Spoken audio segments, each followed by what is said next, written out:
Maigret Defends Himself. Chapter 1. Tell me something, Maigret. A little phrase the detective chief inspector would remember later, but which hadn't struck him at the time. Everything was familiar. The setting, the faces, even the movements of the people involved. So familiar that he had stopped paying attention. It had happened in Rue Montmartre, a few hundred meters from Boulevard Michel-Lenoir, at the apartment of the Pardons, where the Maigrets had been in the habit of coming for dinner once a month for several years now. And once a month, too, Dr. Pardon and his wife came for dinner at Maigret's apartment, an opportunity for the two women to indulge in a friendly competition as to who cooked the best stew. As usual, they had lingered at the table. The Pardon's daughter, Solange, pregnant for the second time, looked like a balloon and seemed to be apologizing for being ungainly. She had come to spend a few days with her parents, while her husband, an engineer in the eastern suburbs of Paris, was attending a conference in Nice. It was June. The day had been stifling, and the evening was stormy. Through the open window the moon could occasionally be glimpsed between two black clouds, which it fringed for a moment in white. Following a tradition established at the very first dinner, the ladies had served the coffee and were now sitting at the other end of the lounge, talking in low voices, leaving the two men to have a private conversation. This was also the doctor's waiting room, and well-thumbed magazines lay piled up on a pedestal table. Actually, there was one small detail that differed from the other times. While Maigret was filling and lighting his pipe, Pardon had disappeared for a moment into his consulting room and returned with a box of cigars. "I shan't offer you one, Maigret." "No, thanks." "So you're smoking cigars now." He had never seen Pardon smoke anything other than cigarettes. After a brief glance at his wife, Pardon murmured, "It's her doing, because of all these articles about lung cancer. They made quite an impression on her. Do you believe them?" Pardon shrugged. "Even if I did," he added in a low voice, "outside, I confess, He cheated. At home, he forced himself to smoke cigars, which didn't suit him, but elsewhere he smoked cigarettes, secretly, on the sly, like a schoolboy. He was neither tall nor fat. His brown hair was starting to turn silver, and his face bore the marks of a tiring life. The evening seldom finished without an anxious phone call from a patient, and Pardon apologizing for having to leave his guests. "Tell me something, Maigret." He had said this hesitantly, with a touch of shyness. "We must be about the same age." "I'm 52. Pardon knew that. He was Maigret's doctor, and must have his records. 3 years away from retirement. In the police, when you reach 55, they expect you to go fishing." A tinge of sadness. Sitting by the window, the two men occasionally received a breath of cool air and glimpsed a flash of lightning in the sky, unaccompanied by the noise of thunder. There were a few lighted windows in the buildings opposite. Figures passing behind those windows, and an elderly man leaning on his elbows at the window of a dark room, who seemed to be staring at them. "I'm 49. At school, 3 years difference matters. Not at our age." Maigret could not have foreseen that the details of this idle conversation would one day come back to haunt him. He liked Pardon. He was one of the few men he enjoyed spending an evening with. Pardon continued, still searching for words. "You and I have pretty much the same experience of people. Many of my patients could become clients of yours." It was true. In this overpopulated neighborhood, you met all sorts, the best and the worst. "I'd like to ask you a question." His embarrassment was plain to see. They were friends, of course, just as their wives were friends, and yet they were reluctant to tackle certain subjects. They had never, for instance, discussed politics or religion. "In the whole of your career," Pardon continued, "have you ever encountered a truly wicked criminal? I mean—" He was once again searching for words, making an effort to clarify his thoughts.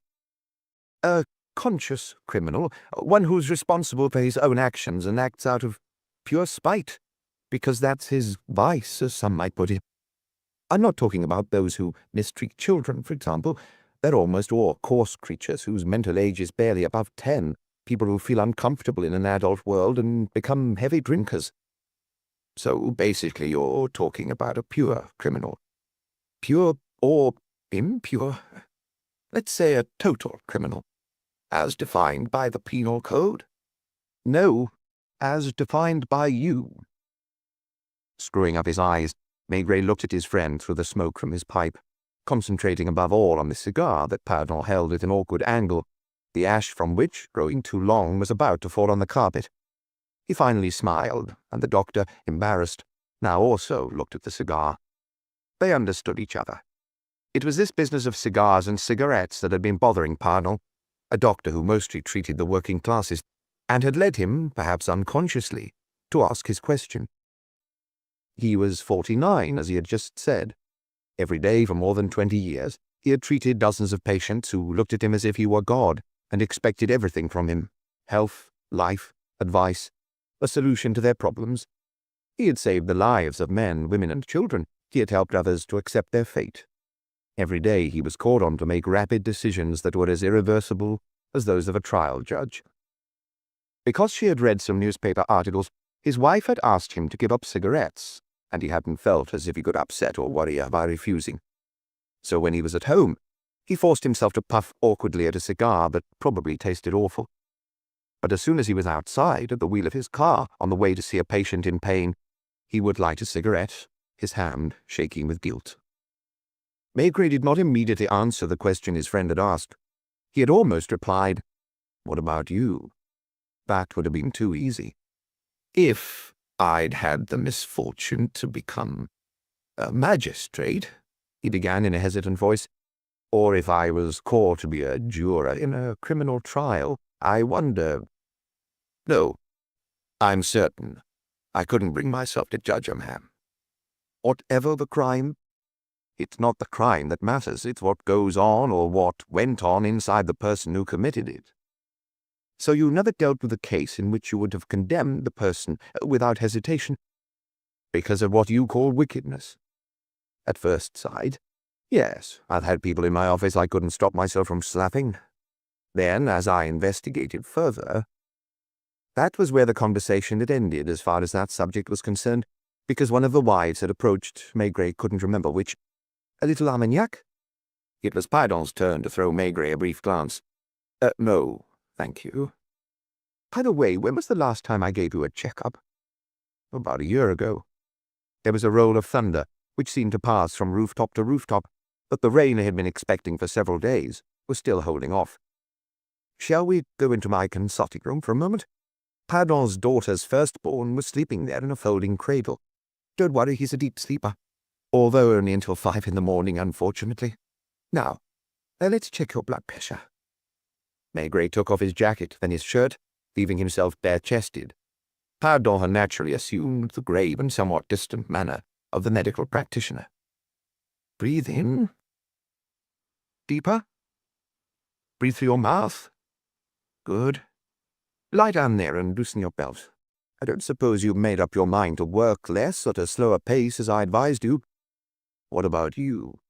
I know. Are you on a diet?" Maigret shook his head. "What about wine, beer, spirits? Have you reduced your intake?" "The only result of that is that I feel ashamed when I have a glass of beer or Calvados. Between cases I can go for days on end, having just a little wine with my meals, but then I go into a bar to keep an eye on the house opposite. I breathe in the sharp smell, typical of a Parisian bistro, and—" Like Pardon with his cigarettes, yet both of them were grown men. The Maigrets had walked home, via Rue de Chemin Vert, as was their habit. "What did he say about you?" "He says I'm fine." This, of course, was the moment the sky chose to let loose on Paris all the water accumulated during weeks of heat. Should we take shelter in the doorway? All this was ancient history. It was now 10 days since the Maigrets had had dinner at the Pardons. It was hot again. People were starting to leave for their holidays. In his office, Maigret was working without a jacket, with the window wide open, and the Seine glinted blue-green, like the sea on certain windless mornings. At 10:30, as he was going through his colleagues' reports, Joseph, the elderly clerk, knocked at the door in a way that everyone in the house recognized. He came in without waiting for a reply, and placed an envelope on Maigret's desk. Maigret was surprised to see the engraved letterhead, "Office of the Prefect of Police." Inside was a card. "Detective Chief Inspector Maigret is requested to appear at the office of the Prefect of Police at 11 a.m. on the 28th of June. Maigret's cheeks turned red, as they had at school whenever he was called to the headmaster's office. 28th of June. He looked mechanically at the calendar. It was indeed Tuesday, the 28th of June, and it was 10:30. The summons hadn't arrived in the mail, but had been delivered by hand. He had been in the police judiciaire for more than 30 years, and the head of the crime squad for 10 years, but this was the first time he had been summoned like this. He had seen about a dozen prefects come and go, and had been on more or less good terms with them, although some had stayed in the post for so little time that he hadn't even had the opportunity to speak to them.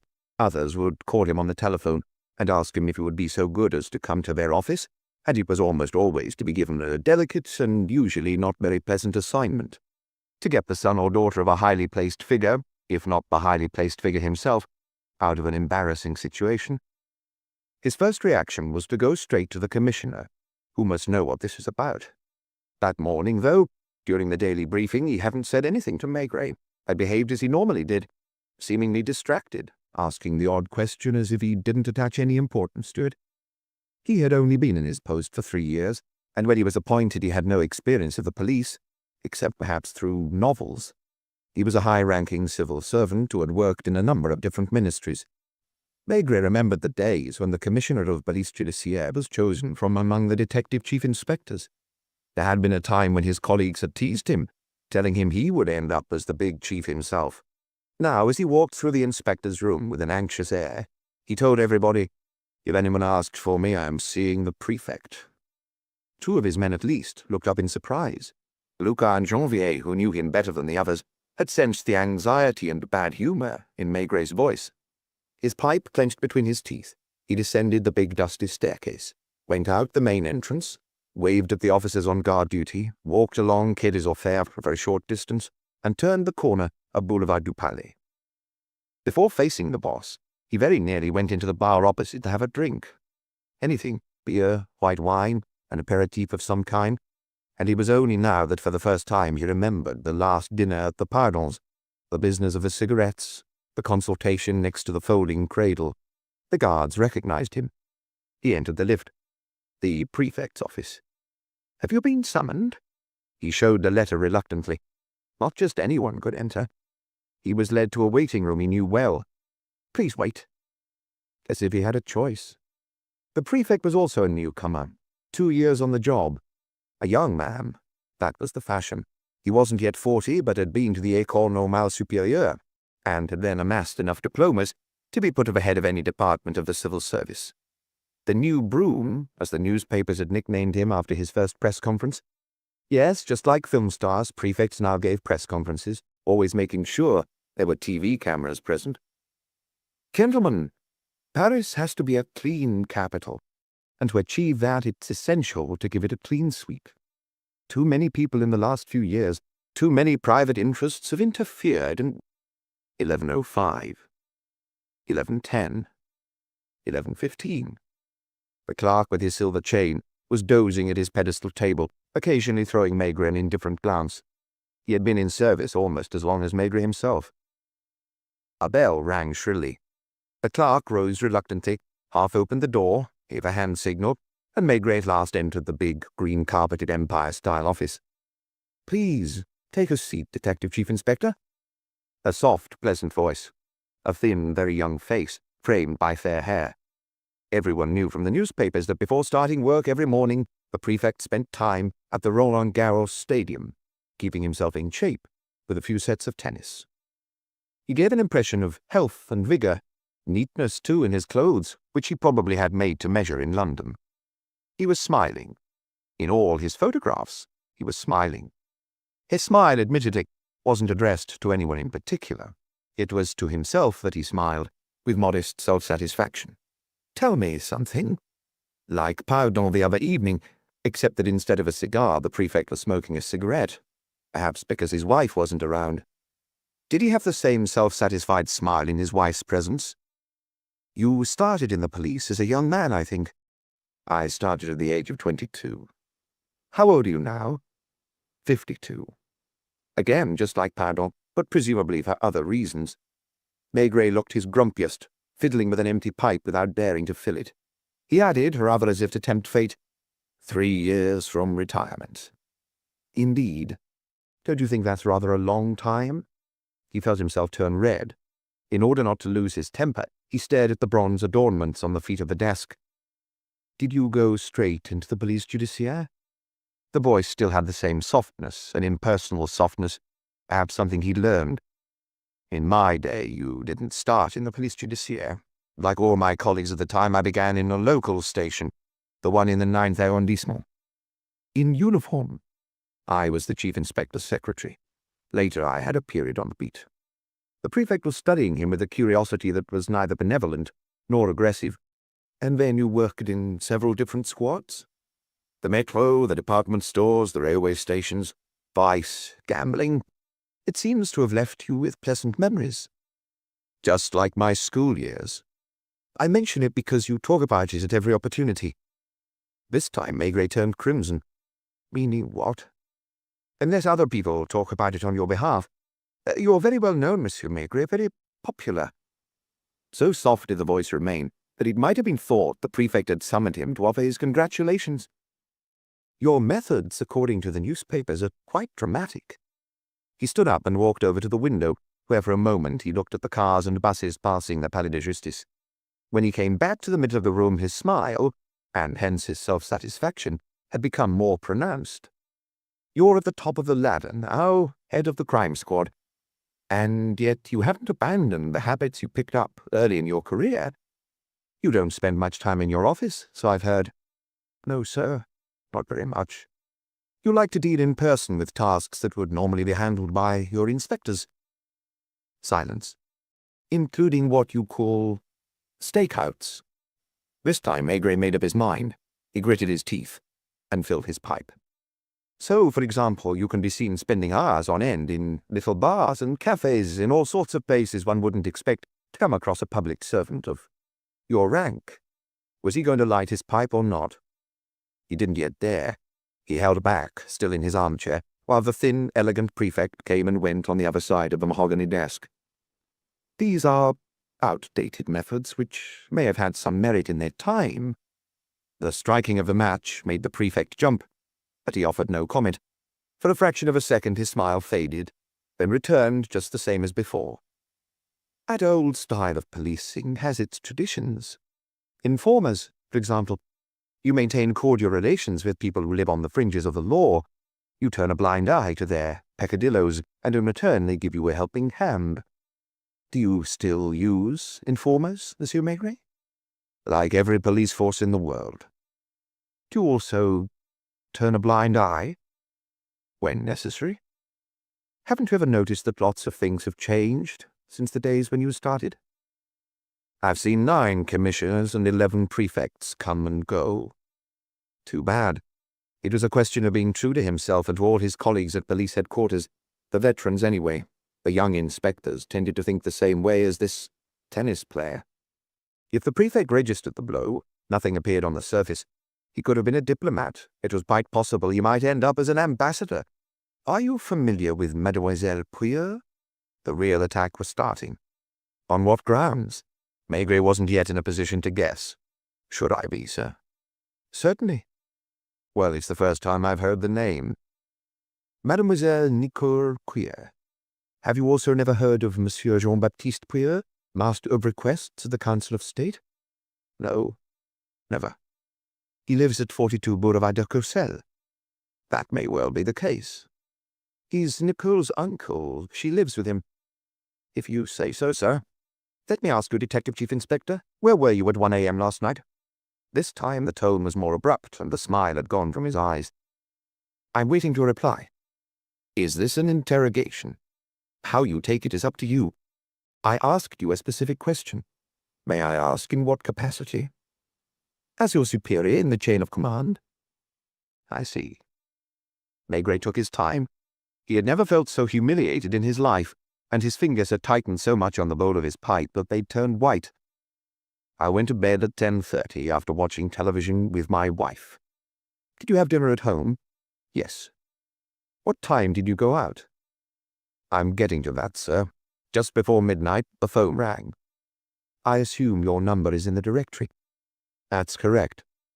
Isn't that inconvenient? Doesn't it make it possible for all kinds of people, including practical jokers, to call you directly? I used to think that too. For years my number wasn't listed, but people always found it out in the end anyway. After changing numbers 5 or 6 times, I let it appear in the directory like everyone else. Which is convenient for your informers. They can call you directly instead of calling the police judiciaire, and as far as the public are concerned, you get all the credit for solving a case. Maigret managed to keep silent. So, you received a call just before midnight. How long before midnight? It was dark when I answered the phone. It was a long conversation. When my wife switched on the light, it was 10 to midnight. Who was phoning you at such an hour? Someone you knew? No. A woman. Did she tell you her name? Not just then. You mean not in the course of this telephone conversation you say you had with her? Which I did have. Very well. She arranged to meet you in town. In a way, yes. What do you mean? He was beginning to realize that he had been naive, although it pained him to admit it to this greenhorn with his smug smile. She had just arrived in Paris, where she'd never set foot before. I beg your pardon. I'm repeating what she told me.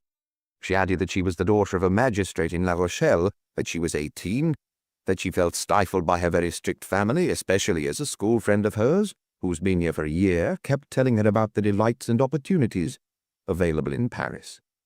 Not very original, is it? I've had confessions that were less original than that, but were genuine all the same. Do you know the number of girls, some from good families, as they say, who every year— I read the statistics. I grant you her story wasn't new. If it had been any newer, I might not have gone to the trouble I did. She left home without telling her parents, taking with her a suitcase of clothes and personal belongings, as well as her savings. Her friend was waiting for her at Gare Montparnasse. But she wasn't alone. A man in his 30s was with her, and she introduced him as her fiancé. A tall, dark stranger, kind the fortune-tellers always mention. They got into a red Lancia, and about 10 minutes later stopped in front of a hotel. Do you know which hotel? No. Nor, I suppose, in which area it's located. That's correct, sir. But in my career I've known stories much more far-fetched than this one, that turned out to be true. This young girl didn't know Paris. This was her first time here. A childhood friend was waiting for her and introduced her to her fiancé. She was driven down streets and boulevards she'd never seen before. They stopped at last in front of what looked like a third-class hotel, where she left her bags, and they took her out to dinner. They plied her with drinks. Maigret remembered the pathetic voice on the telephone, the simple but apt and moving words that, or so it seemed to him, it was impossible to make up. It's true I'm still a bit drunk, she had admitted. I don't even know what I drank. Come and see my apartment, my friend said, and the two of them took me to a kind of modern studio apartment where I started to panic as soon as I saw the prints, and especially the photographs on the walls. My friend laughed. Is that what you're afraid of? Show her, Marco, that it's not so terrible. If I understand correctly, she told you all this on the telephone, and you were listening in bed with Madame Maigret next to you. That's right, except that there may have been some details she only told me later. So this continued later.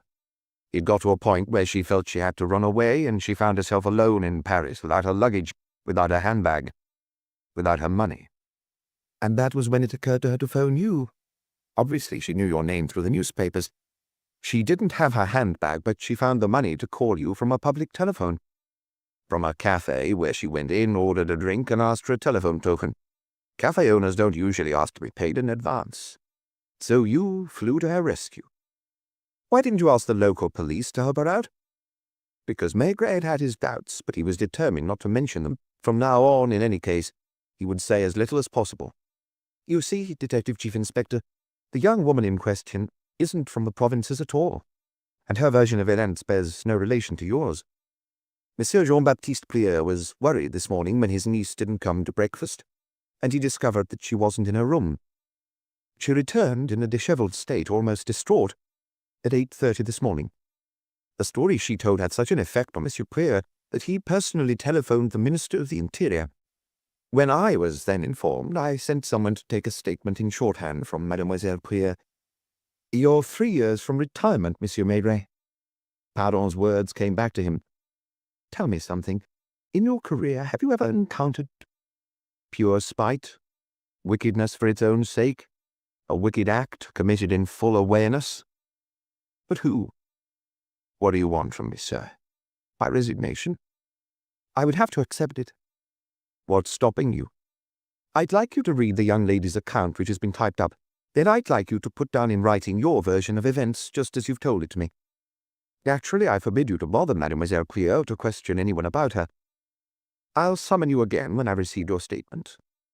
He walked to the door and opened it, a vague smile still on his lips. Chapter 2. Having spurned the lift, Maigret was on the 3rd or 4th step of the white marble staircase when the door opened again.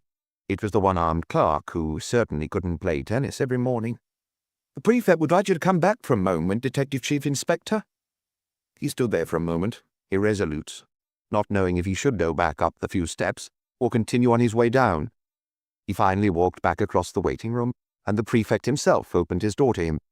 I forgot to make it clear that I don't want any rumor about this business of Quai des Orfèvres. In particular, I'll hold you personally responsible if anything leaks out to the press. As Maigret remained motionless, he added by way of farewell, I'm grateful to you.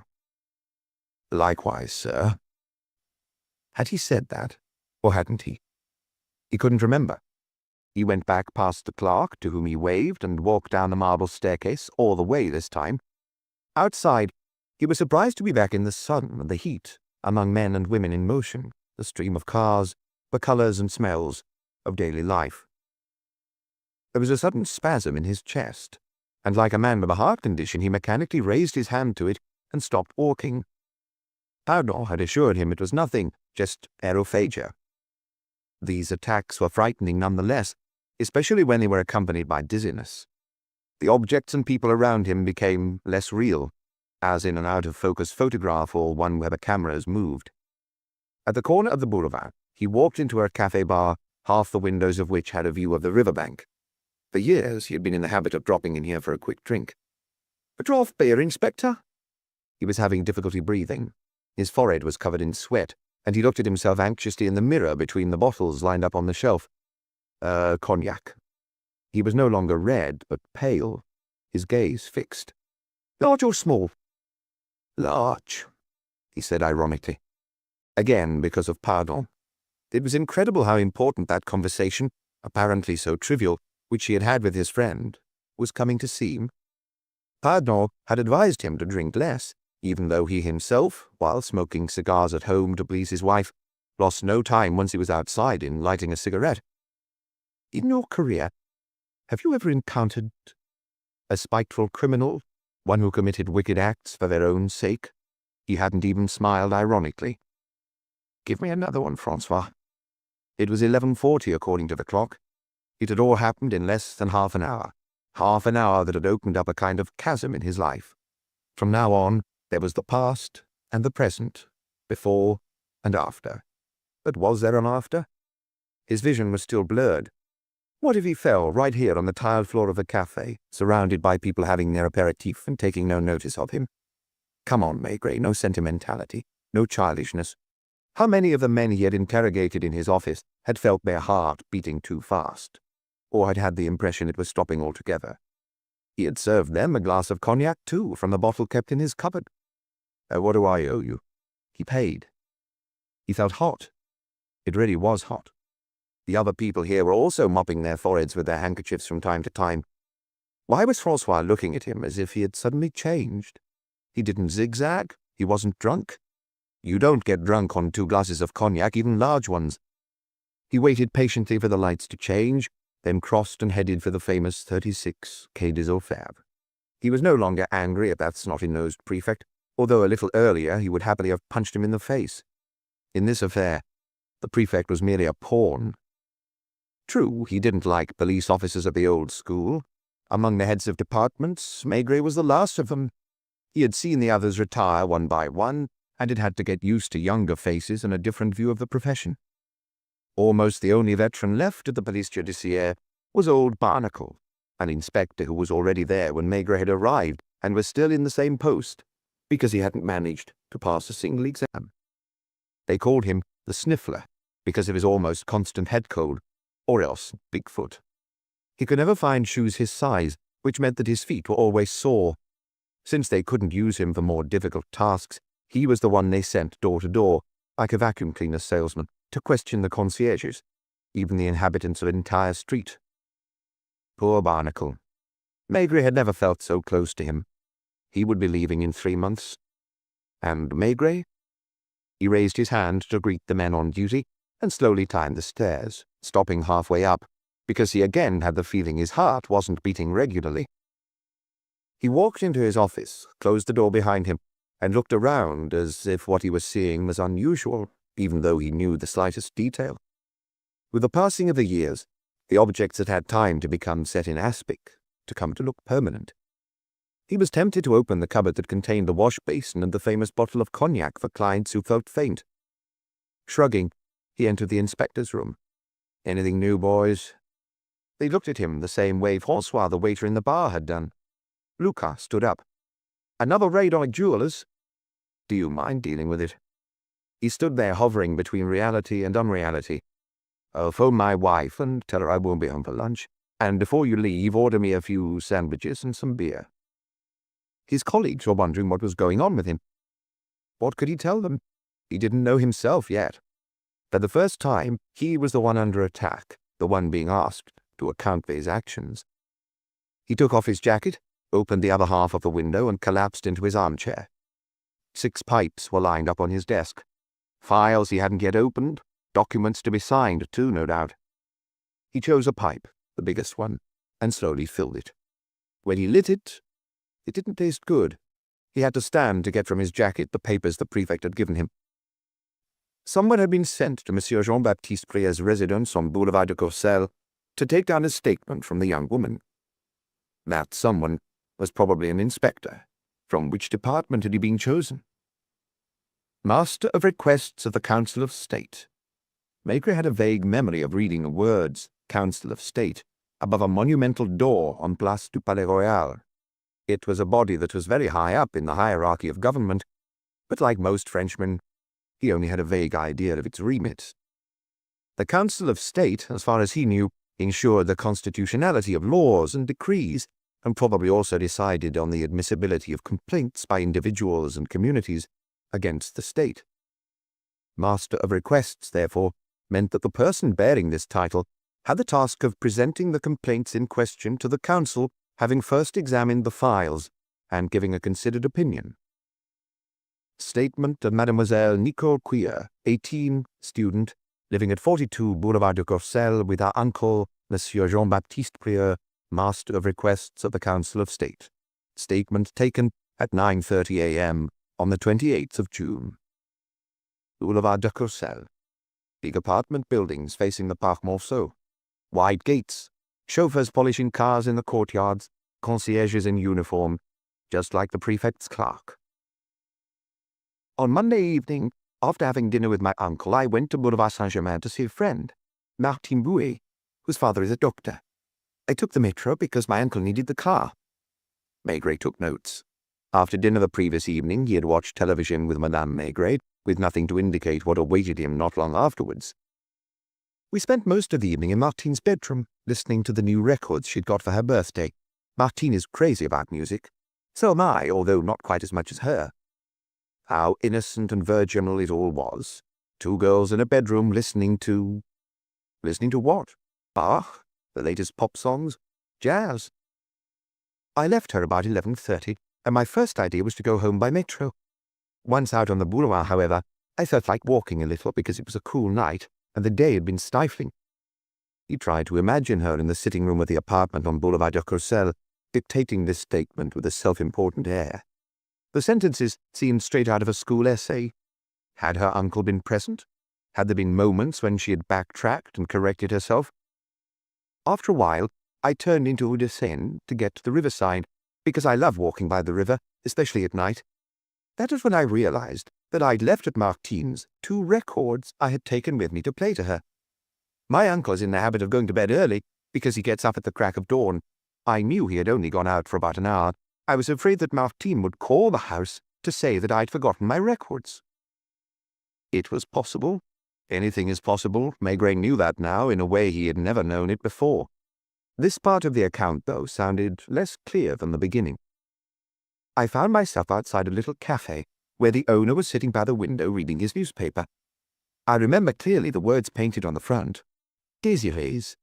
An old-fashioned bistro with a tin counter, 5 or 6 polished wooden tables and quite dim lighting. I went in. Maigret would soon be making his entrance, and he wondered how his character would be introduced. At that hour the previous night he had been sleeping innocently in the bed he shared with Madame Maigret. I immediately asked for a telephone token, and the owner stood up reluctantly as if he did not like being disturbed.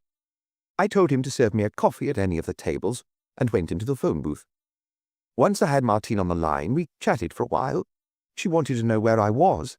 I told her that I was calling from a delightful old-fashioned bistro, where there wasn't a soul, not even a cat. Although actually there was a cat, a big tabby, sitting on the owner's lap.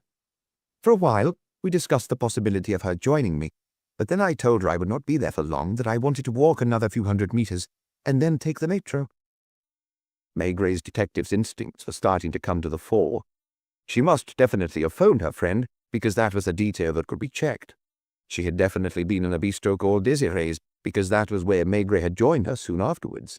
So there had been 2 phone calls, one to Martine, the other to Maigret. But she had only mentioned 1 telephone token. Maigret was eager to know if she was going to mention a second one. Our conversation lasted about 10 minutes, perhaps a little more. We had only just said goodbye, of course, but 2 girls always find things to talk about. You think you've finished, and then you launch into another subject. That meant that the first telephone call hadn't been to Martine, but to Maigret, giving the latter time to get dressed, get in a taxi, and reach Rue de Seine. Next, I sat down at the table where my coffee was waiting for me. The owner had resumed his place by the window, and the cat was back in his lap. There was an evening newspaper lying on a chair, and as I had not read it, I started looking through it while waiting for my coffee to cool down. I have no idea how many minutes went by. Here, too, she would have had to take into account any possible testimony on the part of the bistro owner. At that moment, she must have been wondering if Maigret would come or not, after the yarn she had spun him on the phone. The timing, at any rate, was perfect. "Come in," Maigret called out. It was the waiter from the Brasserie Dauphine bringing him a tray of sandwiches and 2 bottles of beer. Put them down there. He was neither hungry nor thirsty. Frowning, he went and closed the door, which the waiter had left ajar on his way out. One detail in any case was true. A cup of coffee. And when Maigret had got to Désiré's, there was indeed a newspaper half open on a chair near the girl. I did not have the feeling much time had passed, but I could not swear to it.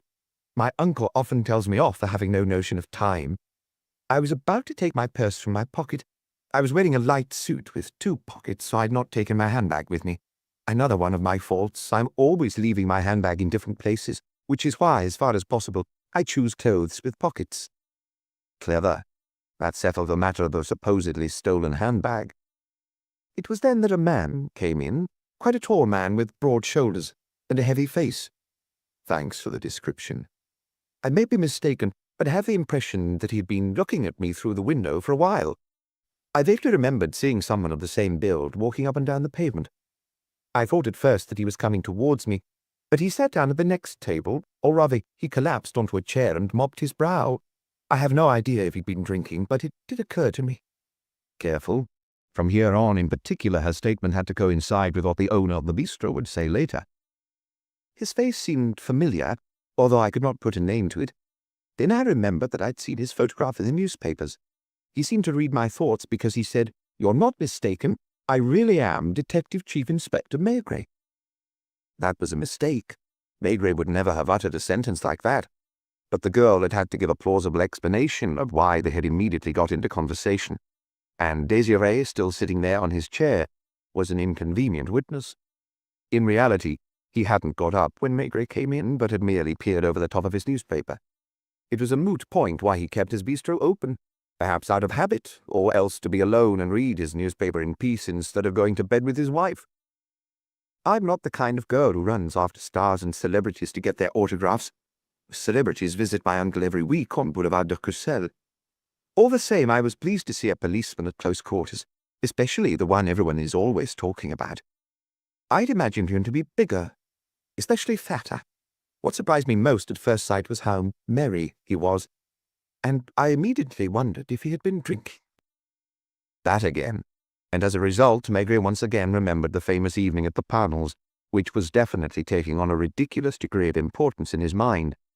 He was being accused of drinking, and now, too, he had drunk 2 cognacs, big ones. The waiter in the cafe could testify to that, and there was beer on the tray. As if defiantly, he poured himself a glass, angrily grabbed a sandwich, bit into it, and immediately put it back down. He wasn't hungry.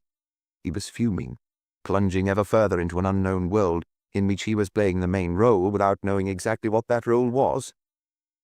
In a nightmare, you are aware that everything is false, even though you may believe in the reality of it for as long as you're asleep. Waking up soon puts an end to the inconsistency. Here, it was reality that was inconsistent. He wasn't asleep. He wasn't dreaming. He had in front of him a statement that wasn't some anonymous letter or an account by a lunatic, but a perfectly official document given to him by the prefect of police in person. And the prefect of police believed it. Was Maigret going to end up believing it as well? He remembered what had preceded that scene in the bistro.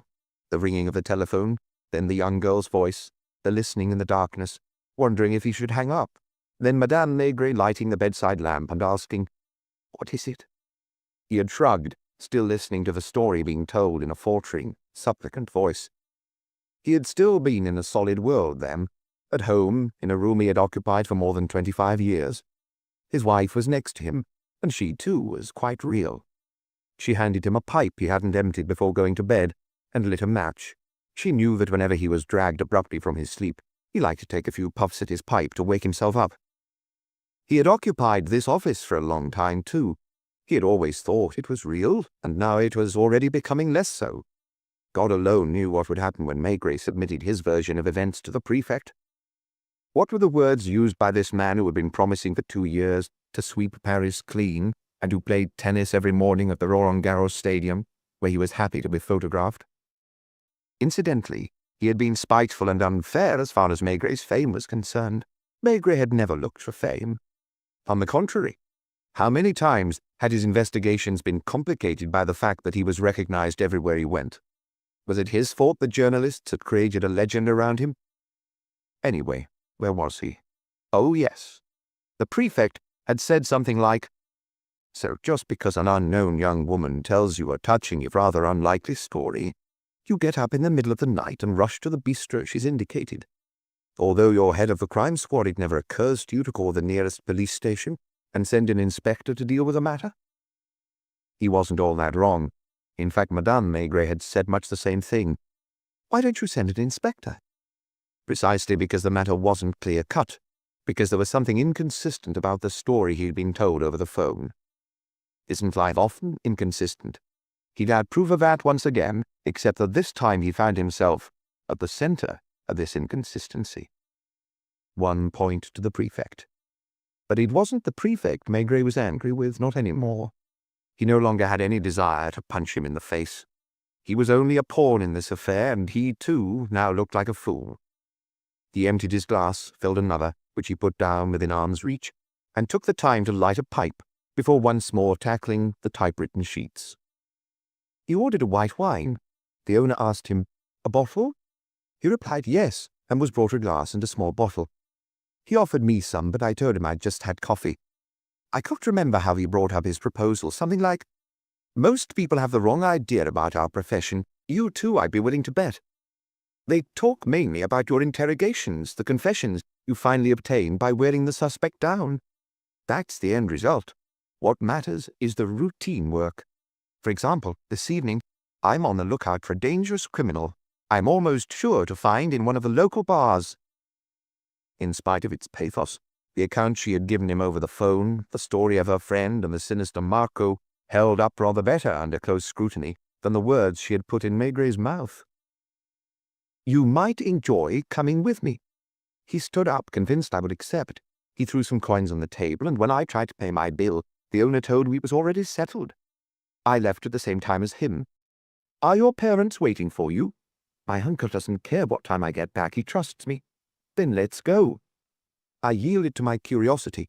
I remember going along Rue Jacob, then down a little street whose name I've forgotten, and into a bar where a lot of people were crowding around the counter. I looked especially at the faces around me, wondering if the criminal the inspector was looking for was one of the customers. He handed me a glass. It was whiskey. I hesitated about drinking it, but I was thirsty because I'd let my coffee get cold, and it had been bitter. I suspect my glass was refilled later without my being aware of it, so that I had 2 drinks when I thought I was only having 1. Everyone was standing shoulder to shoulder. It was hot and the place was full of smoke. Let's go. The only people I've seen here are 2 unimportant pimps. The man I'm looking for is somewhere else. I'd rather go home. Give me another half hour, and I'm sure you'll have a chance to witness a dramatic arrest that'll be on the front pages of all the papers tomorrow. For a story to hold up, he would have needed time to get her drunk. She also had to keep things fairly vague so that it would be impossible to locate the places she claimed she had been taken. The 2 stories, in other words, had to coincide, each as fake as the other, but nevertheless with the same basis in reality. The second place was in a cellar where jazz was playing. People were dancing. I don't know the cellars of Saint-Germain-des-Prés, but I assume this is one of them. The inspector made me drink some more. I was no longer myself. I was unsteady on my legs, and I thought another drink might buck me up. After that, it gets more and more blurred, with complete gaps in my memory. Out in the street, he held me by the arm then, on the pretext that I might fall, by the waist. I tried to push him away. He took me through a door and along a dimly lit corridor. He spoke to someone through a little window, an unshaven old man with white hair. I remember a narrow staircase, red carpeting, numbered rooms, the inspector turning a key. I kept repeating mechanically, "No, no, I don't want to." He just laughed. We were in a room next to a bed. Leave me alone, or I'll call the—" I could swear he replied, "Don't forget, I am the police." It was almost true, not the last sentence, obviously, and the girl hadn't struggled, nor had Maigret led her from one bar to another or given her anything to drink. What was true was that they'd met at Désiré's and had exchanged various words. The girl at that point had indeed said her name was Nicole, but she claimed that her surname was Carvet and that she was the daughter of a justice of the peace in La Rochelle. Her friend, the one who had been waiting for her at the station with Marco, was called Laure de Buisson, and she was the daughter of a wholesale fish merchant in the same city. If I understand correctly, you don't know where your friend lives, or where you were taken, or where you left your luggage. Last but not least, you'd be unable to recognize the building you ran away from, leaving your handbag containing your savings. She was still drunk, and her breath smelled of alcohol. The most important thing is to find you a bed for the night. Let's go. It was true that he had thrown some coins on the table. True, too, that once on Boulevard Saint-Germain he had supported her by holding her arm, and that a little later, as she was swaying more, he had held her by the waist. He knew a decent inexpensive hotel, the Hôtel de Savoie in Rue des Écoles. Despite what Nicole said, they hadn't stopped on the way. How did you write to your friend if you didn't know her address? In a thick voice she had replied, "Do you think I'm lying, telling you stories? I wrote to her post-restaurant. Laure has always liked mysteries. When she was little at school, she used to pretend—" He couldn't remember what it was that Laure used to pretend. He was barely listening, in a hurry to get her off his hands. It was also true that the night porter at the Hôtel de Savoie was unshaven and white-haired, and that he had held out a key and muttered, "Second floor on the lift." There was no lift. "Help me to get upstairs. I can't stand up straight." He had helped her, and now it was hard for him to distinguish what was true from what was invented. "I can't make it, Monsieur Maigret. I'm very drunk, aren't I? I feel so ashamed. I'll never be able to go back to my parents now." They got to the second floor, and Maigret did indeed turn the key in the lock. "Get some sleep, and don't worry about a thing. I'll sort this out tomorrow morning."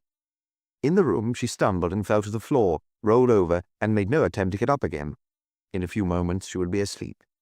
He got her back on her feet and took off her shoes and her jacket. He was going to leave her like this when she moaned, "I'm thirsty." He went to the tiny toilet, rinsed the tooth glass and filled it with cold water.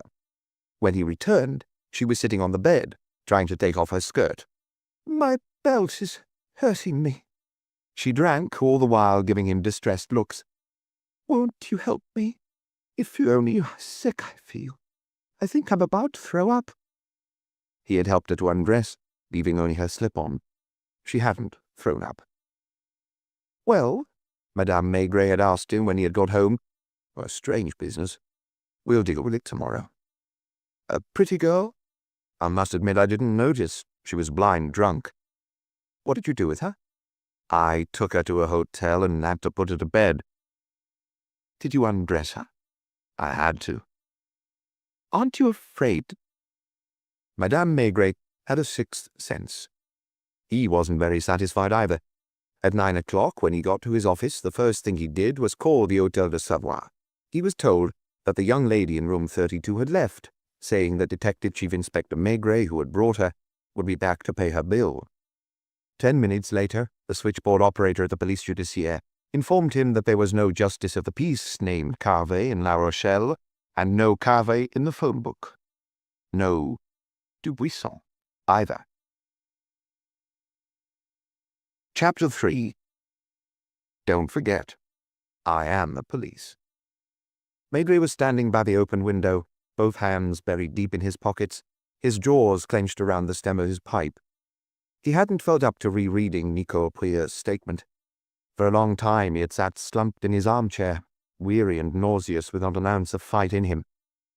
For a long time now, he had felt as if he were already a stranger in his own office, vaguely aware of the sound of voices and the comings and goings in the inspector's room. He was 3 years from retirement. Pardon had made a point of that too. Why? Because he thought he seemed tired? Because he had discovered something wrong while examining him, something he didn't want to tell him? He had advised him to drink less, or even not to drink at all. A little wine with meals. Soon he would be put on a diet, then given pills to take at specific times. He was about to enter the world of old people, whose organs turn weak or faulty one after the other, just like old cars that constantly need their parts changing, except that you can't yet buy spare parts for human beings. He was unaware of the passing of time. The patches of sunlight on the carpet and wall of his office moved imperceptibly without his noticing. He had no fight in him, not the slightest desire to defend himself. He accepted defeat. For a long while, he even felt a certain relief. No more responsibilities, no more exhausting evenings and nights hammering away at men whose confessions would finally bring investigations to an end. Don't forget, I am the police. It was perhaps that little phrase that saved him. He was almost in Montmartre already, where the house was ready to welcome him and his wife, with a garden he would cultivate like his neighbors, the flowers and vegetables he would calmly water at sunrise and sunset, the fishing rods lined up in the shed. Don't forget, I am. It was so unlike him, it sounded so fake, that a smile finally relaxed his face, and he slowly began to unwind. He found himself on his feet, looking down at the sandwiches he had spurned. He took one, chewed a first mouthful, and opened the remaining bottle of beer. He ate like this, standing by the window, looking at the Seine through the motionless foliage of the trees on the bank. He was at last getting back in touch with the outside world. Passers-by who were going somewhere, a young couple in each other's arms as they slowly crossed Pont Saint-Michel, stopping in the middle to watch a line of boats pass, to see the water flow by, to gaze at just anything, because the only thing that mattered was their joy in life, which they expressed by kissing. Typewriters were tattering in the next room. The inspectors must be looking questioningly at their chief's door from time to time and exchanging worried glances. He went back to his desk and read the last sentences in Nicole Prieur's statement, because there were still 2 sentences. He didn't take advantage of me. I guess at the last moment he lost his nerve. He filled a pipe and went back to the window, stronger now, a little gleam in his eyes. Then after a sigh he at last went and opened the door to the next room. Lucas was away, so were many of the others, scattered through Paris. Young Lapointe was on holiday, Janvier was typing a report. They all knew he was there, watching them, but tactfully they didn't dare look up, because they knew that for Maigret to shut away himself like that, something serious must be happening. It was 3 p.m., according to the clock. "Will you come in here, Janvier? Bring a notepad." Janvier was, along with Lapointe, the best at shorthand in the team, and he quickly came into the office and shut the door behind him. There was a question in his eyes, a question he didn't dare formulate.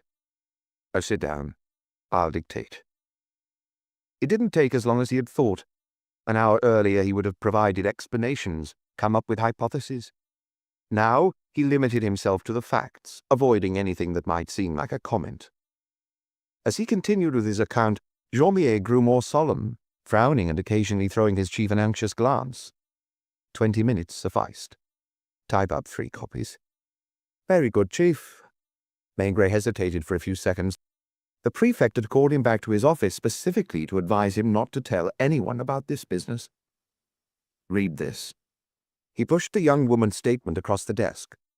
After some 20 lines, Janvier turned red, as Maigret had turned red that morning in the prefect's office.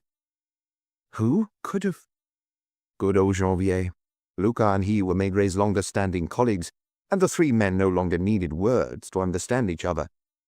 Immediately, without a moment's thought, Janvier was asking the same question that Maigret had taken longer to formulate, because he was directly involved. Who? That's what I'd like to know. Who? They were used to those more or less nymphomaniac, hysterical young women who periodically came to Quai des Orfèvres to spin their little yarns. They were even regulars they would see at fixed dates, like the so-called full-moon killers, so beloved of the newspapers. Maigret had, of course, envisaged that hypothesis, but a mad girl wouldn't have played her twin role without making a single mistake. Someone had taught her that twin role. While you type up this report, I'm going to perform an experiment, though I think I know the result in advance. So did Janvier, who had guessed what he meant. Don't mention this case to your colleagues. The boss is treating this like some sort of state secret. If you have any time left over, try to find out something about Monsieur Jean-Baptiste Prieur. As Maigret was about to leave the room, Janvier said, I hope you're not too worried, Chief. I did offer my resignation. Did he refuse it? He said he ought to accept it, but... Meaning what? I'm staying, as long as they don't throw me out. I'm determined to defend myself. A taxi took him first to Rue de Seine, where he walked nonchalantly into Désirées. The owner was behind his counter, serving a group of plasterers in white overalls who had come in for their red wine. In a corner, a middle-aged man was writing a letter over a cup of coffee. Désiré needed only a glance to recognize his customer from the previous night, but he gave nothing away, avoided looking him in the face, began fiddling with glasses and bottles. A small glass of white wine. Not a bottle, this time. The man, who had protruding eyes and a mauve complexion, and seemed to be overcome by the heat, put a glass down on the tin counter and juggled with a bottle. 60 centimes. The plasterers ignored Maigret. So did the customer writing the letter, who was having difficulties with his ballpoint pen. Tell me something. Reluctantly, Désiré turned to him. Did I leave anything here last night? My umbrella, perhaps? Nobody left an umbrella. Do you remember the girl who phoned me and then waited for me here? Did she ask you for 1 or 2 telephone tokens? Looking stubborn, Désiré said nothing at first, then, It's none of my business. I don't remember what happened last night anyway, and there's no reason I should talk about it. Did someone come in here this morning and advise you to keep quiet? The workers were suddenly listening in, turning in Maigret's direction and looking him up and down. It's 60 centimes, Désiré repeated. Maigret put a 1-franc coin down on the counter and headed for the door. You've forgotten your change. I don't accept tips. Much the same thing happened at the Hôtel de Savoie in Rue des Écoles. The manageress was a plump woman with dyed red hair who still possessed a certain charm. She was in her office, next to the key rack. Good day to you, madame. It was obvious from her first glance at him that she knew who he was. He told her, anyway. Detective Chief Inspector Maigret, Police Judiciaire. Yes. I brought a girl here last night and I've come to pay her bill because she didn't have any money. You don't owe me anything. Did she pay? It doesn't matter. You don't owe me anything. Did someone come here this morning, pay her bill, and question your night porter? Listen, Inspector, I know who you are, and I have nothing against you. But I don't want to make trouble for myself. I don't know anything about the young lady or the things you're talking about. My books are in order. We've never been in trouble with the police or with a tax inspector. Thank you anyway. I'm sorry I can't tell you anything else. I understand. They had worked quickly. There was no point phoning Martine Bouet, the friend Mademoiselle Prieur had spent the evening with, listening to records. She wouldn't tell him any more than the others had. He was pretty much certain, in fact, that Nicole had indeed made a phone call to Boulevard Saint-Germain from Désirée's. It wasn't the prefect who had set up this whole thing. He didn't much care for policemen of the old school, and that was his right. He didn't particularly like Maigret, and thought the papers talked too much about him. That was his right too. The Minister of the Interior had phoned him that morning in a panic to inform him about a story that might embarrass him too. These people weren't heroes or saints. They had only attained their positions thanks to intrigues which they preferred to forget, and they still had to play the game to stay where they were. So Maigret was involved in a dubious matter, even perhaps a scandal. An influential figure in the country was complaining and threatening to take the matter even higher. All this was human. And how satisfying for the new broom prefect to have someone older and more popular than he was in front of him, and in his quiet voice tell him a few home truths. Paris was sizzling in the sun. Many people had closed their shutters to keep a little coolness in.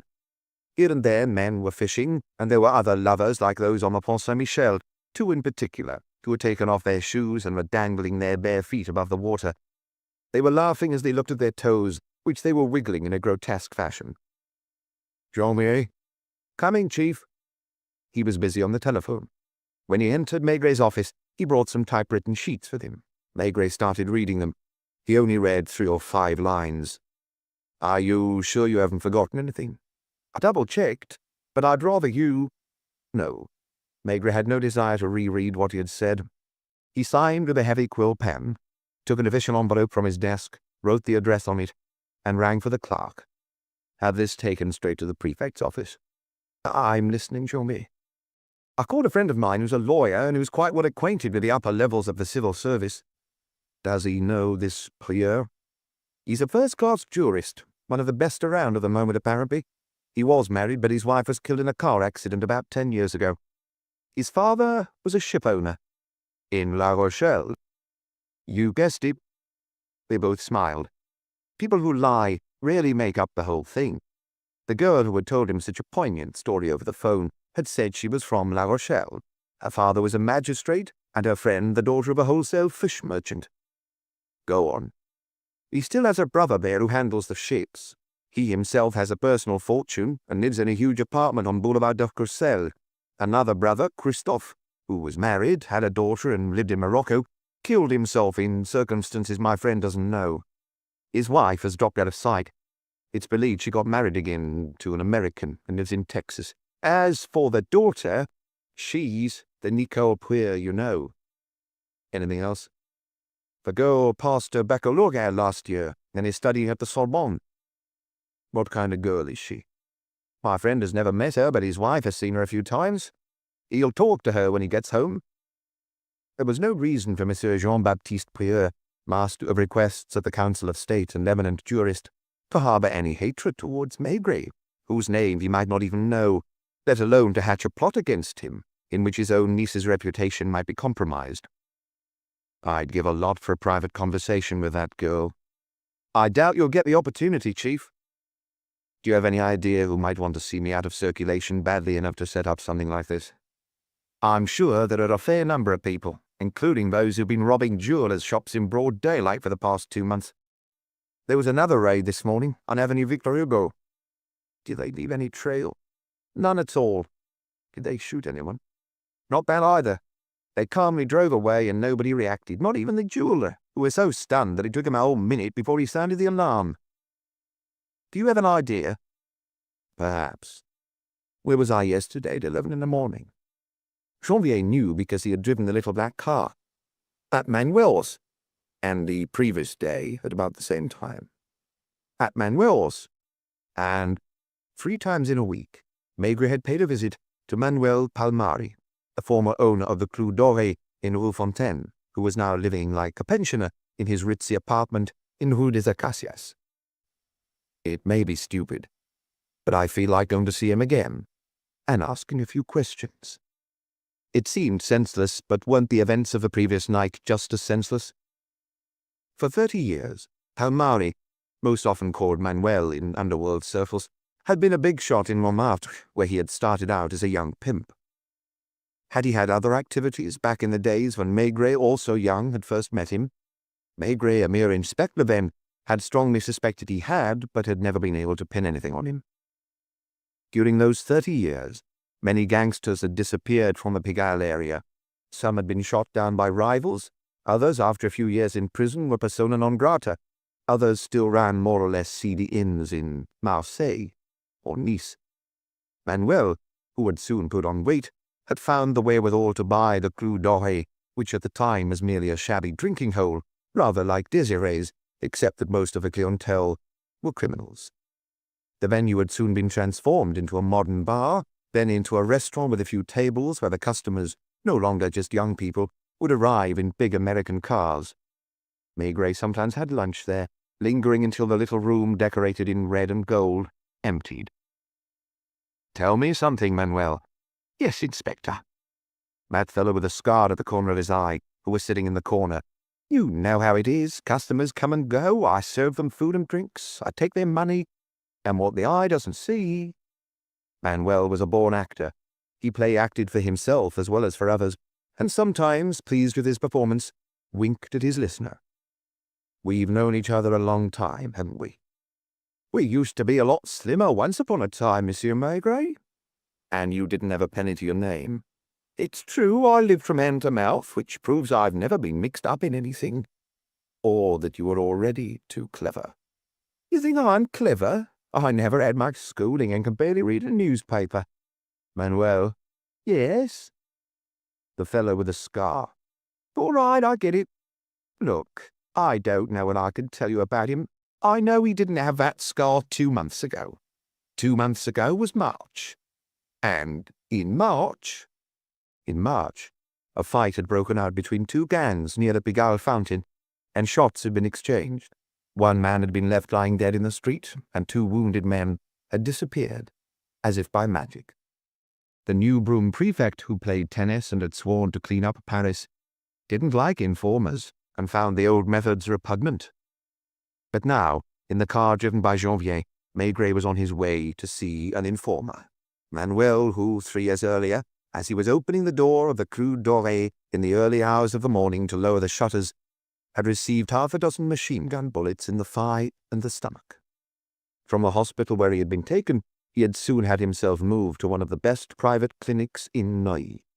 Everyone, starting with the doctors, was convinced he wouldn't make it. In Neuilly, too, Maigret had gone to see him several times. "You hurt me, Monsieur Maigret. You know your one fault, you police, is that you never believe people. There must have been 2 guys in the car, that's for sure. You can't hold a machine gun and drive at the same time. But word of honor, I didn't see them, for the good reason that I had my back to them. When you're lowering an iron shutter, you have your back to the street, right?" "You weren't lowering it yet. You'd only just opened the door." "But I was already turning. Think about it, you're an educated man. Some guys try to kill me. Thanks to them, I'm told I'll never walk again. I'll spend the rest of my days in a wheelchair, like a senile old man. Don't you think I'd like to see the guys who did that to me in jail?" As Maigret had expected, he hadn't talked. A few weeks later, 2 young gangsters had been killed on the outskirts of Toulon, gangsters who had left Paris in a hurry soon after the shooting. "You know how it is, Monsieur Maigret. These guys come and go for no particular reason. If you had to count those who suddenly discover that the air in Paris has got a bit unhealthy." The car went up the Champs-Élysées, around the Arc de Triomphe, and along Avenue Montmartre, then turned left into Rue des Acacias. It was a quiet, wealthy area.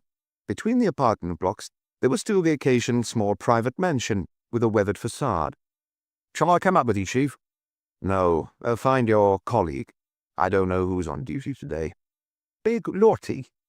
"You'll find him on a corner somewhere. He'll be able to tell you what Aline has been doing since this morning." Aline was another character. In the days of the Coup d'Oeil, She had served in the restaurant, a thin girl with untidy black hair and shiny dark eyes. Everyone knew she was Manuel's mistress, that he had met her when she was walking the streets. At the clinic, he had obtained a little room for her that communicated with his. It was she, on his instructions, who had found a manager for the coup d'oeil and who sometimes went to keep an eye on the restaurant and check the takings. In 3 years, she had lost her rough edges and filled out. Her hair was no longer in a mess, and she dressed with a discreet sense of style, very much the little lady. The building was discreet and cozy. The big silent lift had mahogany doors. Maigret got out on the 4th floor and rang at the door on the left. He waited for quite a long time before he heard the soft noise of the rubberized wheelchair as it came from the far end of the apartment. "Who is it?" Manuel asked through the door. "Maigret." "Again?" The door opened. "Come in. I'm alone. I was just dozing off when you rang the bell." Manuel now had beautiful silky white hair that gave his face a certain dignity. He was wearing a spotless white shirt, silk trousers, and red slippers. "Come on now, for a man who's known me for so long, a man I've done so much for. But no, let's not stay in the sitting room. Actually, I wonder why I have a sitting room. It's not my style, and I never have any visitors." He had set up a den just for himself, a little room that looked out onto the street. It contained a television set, a record player, 2 or 3 transistor radios of different sizes, newspapers, magazines, and hundreds of detective novels. A red divan occupied one corner, next to an armchair covered in the same satin. Manuel didn't smoke. He had never smoked. Nor did he drink. "You know, I don't like talking off the top of my head, but I warn you, one of these days I'll get angry. I'm a free citizen with no criminal record. I pay the license for my restaurant in Rue Fontaine. I don't cheat on my taxes. I live here like a mouse in a hole. I can't leave the apartment because of my leg, and I have to be undressed and washed like a baby and helped in and out of bed." Knowing his man, Maigret waited for the end of this act. For the moment, Manuel was pretending to be grouchy. "My telephone there next to you is being tapped. Don't tell me it's not. I wasn't born yesterday, nor were you. I don't care if my conversations are recorded. But not leaving Aline alone, that's another matter entirely. Has someone been bothering her?" "Come on, Monsieur Maigret, you're cleverer than I am." "I doubt it." "You think so? I can barely read and write." His leitmotif. He was as proud of it as other people were of their diplomas. Maigret puffed at his pipe with a smile and murmured, "If I was as clever as you, Manuel, you'd definitely have been behind bars for a long time by now." "There you go. The same old song. To get back to Aline, today it's a big fat guy who's tailing her. Yesterday a short fellow with brown hair. Tomorrow, someone else. She can't go out to buy a couple of cutlets and some cheese without having one of your men hot on her heels. You yourself behave well, I admit that, and I like you. But that's no reason for you to come and see me almost every day like a sick relative. Why not bring me chocolates and flowers? If only you could tell me once and for all what it is you want to know." "Today it's a personal matter." "Personal to who?" "Do you know Nicole?" "Nicole who? The streets of Paris are full of Nicoles. What does she do, this Nicole of yours?" "She's studying at the Sorbonne." "The what?" "The university."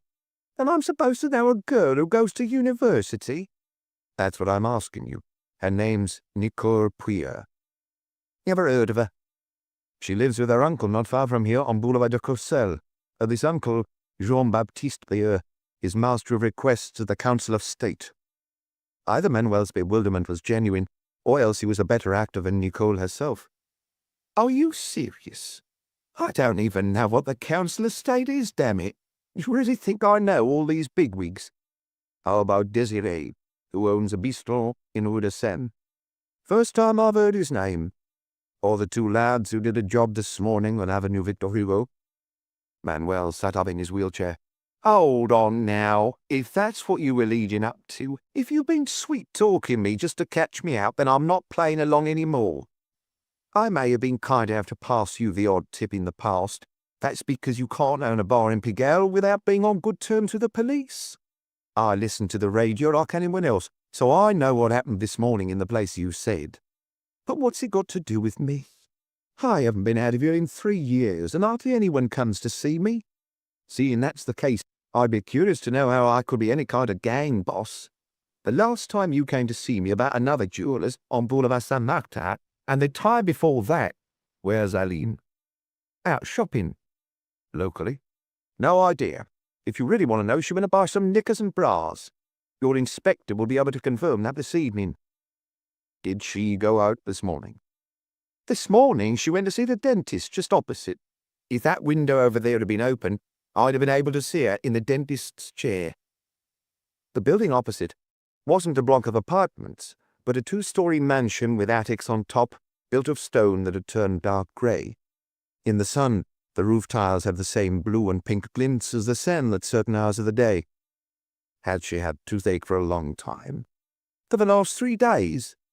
If Aline had gone to the dentist previously, Maigret would have known it from the reports of the inspectors who had been following her for 3 weeks. What's his name? Who? The dentist. You can see his nameplate from here. I can't read so far. She told me there was a dentist opposite and I didn't bother with his name. What I do know is that his assistant or nurse or whatever is a tall, skinny thing I wouldn't want in my bed for anything in the world. Listen, there's Aline coming back. Manuel had good hearing, in spite of the sitting room and hall separating them from the main door of the apartment. He had heard the key turn in the lock. Chapter 4. The door to the sitting room was open, and they saw Aline walk across it with neat, rapid steps, perched on stiletto heels. She was wearing an orange linen tailored suit, her black hair meticulously styled. In one hand, she held a handbag as black as her hair, and in the other some paper bags, one bearing the trademark of a lingerie shop in the Lido, the other that of a store in Rue Marbeuf. She had spotted Maigret from a distance, but hadn't batted an eyelid, gave no indication that she recognized him, and when she came into the room where the 2 men were, she walked past him as if he didn't exist, and bent down to plant a kiss on Manuel's forehead. "So, Daddy, he's here again, is he?" She was 22, and Palmari was pushing 60, but there was nothing filial about that Daddy. In Aline's mouth, it was an affectionate pet name, and Manuel's smile seemed to say, "You see the kind of woman she is." The fact was, the girl who had started on the pavements of Boulevard Sebastopol at the age of 16 would probably now be taken in the street for an elegant bourgeois lady, the young wife of a doctor, an engineer, or a lawyer. Pretty soon he'll be bringing his pyjamas and slippers, not to mention his toothbrush and his razor. She spoke without looking at Maigret, in a high-pitched voice with a strong working-class Parisian accent. She deliberately exaggerated it, just as Manuel liked putting on a performance. They were like 2 actors throwing each other lines they had learned, and both had their roles down pat. She was a strange girl. As dark as she was, with her hazel eyes and brown skin, she wasn't from the south, but from a little village in the Mobile, from where she had come to Paris as a children's nanny.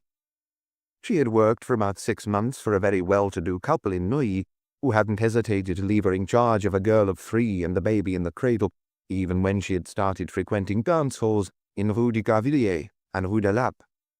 She had thrown her 2 paper bags on the divan, and still overdoing the accent, went on, "What does he want this time?" "Don't be rude to him, Aline. You know Monsieur Maigret's my friend." "Your friend may be. Gets on my nerves, and I hate that dirty pipe smell."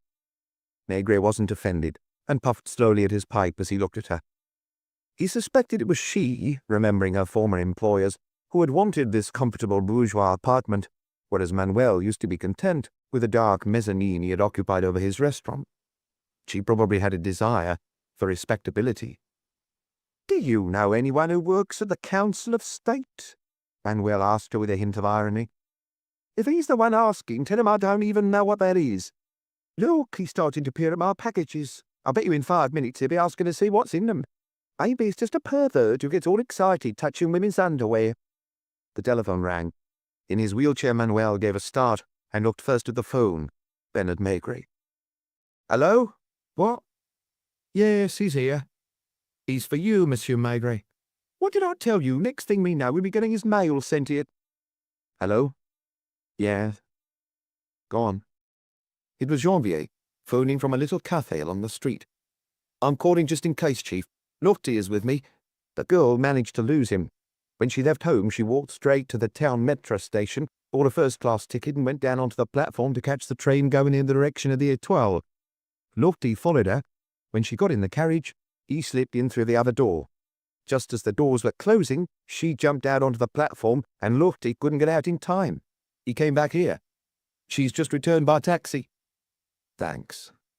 Everything all right? No. She had sat down on the divan next to the two packages and crossed her legs. Still looking at Manuel and not at their guest, to whom she seemed to have sworn she wouldn't speak, she said, "That's the duty cop. They may change them, but I'm starting to recognise their faces. Today's one is a real fatso, who always looks like he's about to have a stroke." "Tell me, my dear." "What does he think, Daddy? We grew up together. Have you given him permission to be so familiar?" "Shall I call you Mademoiselle?" "Wouldn't it be more polite if you called me Madame?" He was being made fun of, and Manuel, proud of the girl he had trained, looked at her with tender affection. "I assure you, Helene, he doesn't mean you any harm." "Why did you shake off the inspector who was following you?" "I suppose he's never changed his mind at the last minute." It was still Manuel she was addressing. "My first intention was to go to the gallery. Then, as soon as I got on the Maigret, it occurred to me I could find what I was looking for just as well locally. He can have a look if he wants. He can even touch. I'll just have to wash me brows and knickers before I wear them." This little war had been going on since well before she had come on the scene. It had started between Palmieri and Maigret when the young pimp, still thin and penniless in those days, had bought the bar in Rue Fontaine for cash.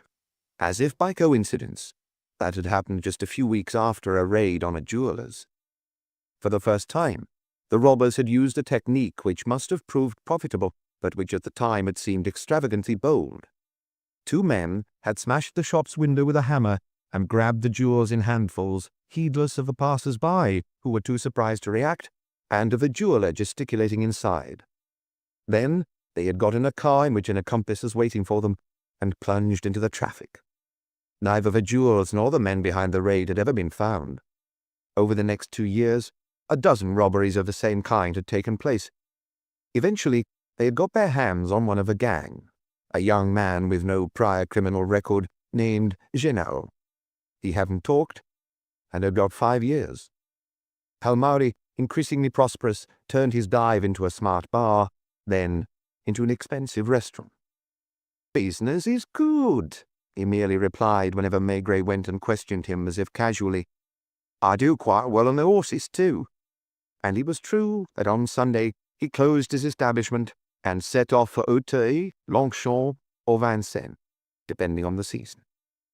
3 times the perpetrators of the jewel raids had been arrested. Almost all of them were customers of the Clou d'Oeil. None had spilled the beans or indicated how they were planning to shift the merchandise. For 2 years, 3 years, 4 years, nothing had happened. Then there had been a succession of jewel robberies in the same style, with men whose descriptions differed from the previous ones, as if a new gang had been assembled by the boss. "Listen to me, my dear." "There is a game with this, my dear. Maybe you should ask him if you ever slept together." "That's enough. I can come back with a warrant or take you with me now if you prefer and question him in my office. Do you know a girl named Nicole Prieur?" She thought this over and then again turned to Manuel. "Do you know her? Name means nothing to me." "A young woman living on Boulevard de Courcelles with her uncle who is an important figure." "Do you know any important people, Daddy, apart from the inspector here?" "All right, I'll be back. I'm just going to tell you both something, and Manuel at least will understand. Somewhere in Paris there are people, or one person, who have decided to get me out of the way." Aline opened her mouth to make another joke, but Manuel threw her a stern look to silence her. He was suddenly interested. "You mean they'd try to kill you?" "No. What they want is my resignation, or more precisely my forced retirement." "That would certainly suit a lot of people." Aline couldn't help exclaiming in her shrill voice, "You bet, starting with me." "Carry on, Monsieur Maigret." "They threw a girl my way." "And you took the bait?" "No. I'd have been surprised if you had. I remember trying in the old days." "It comes to the same thing. They cleverly engineered quite a skillful bit of play acting to make it look as if I got into a compromising position with this girl. This Nicole something? Yes.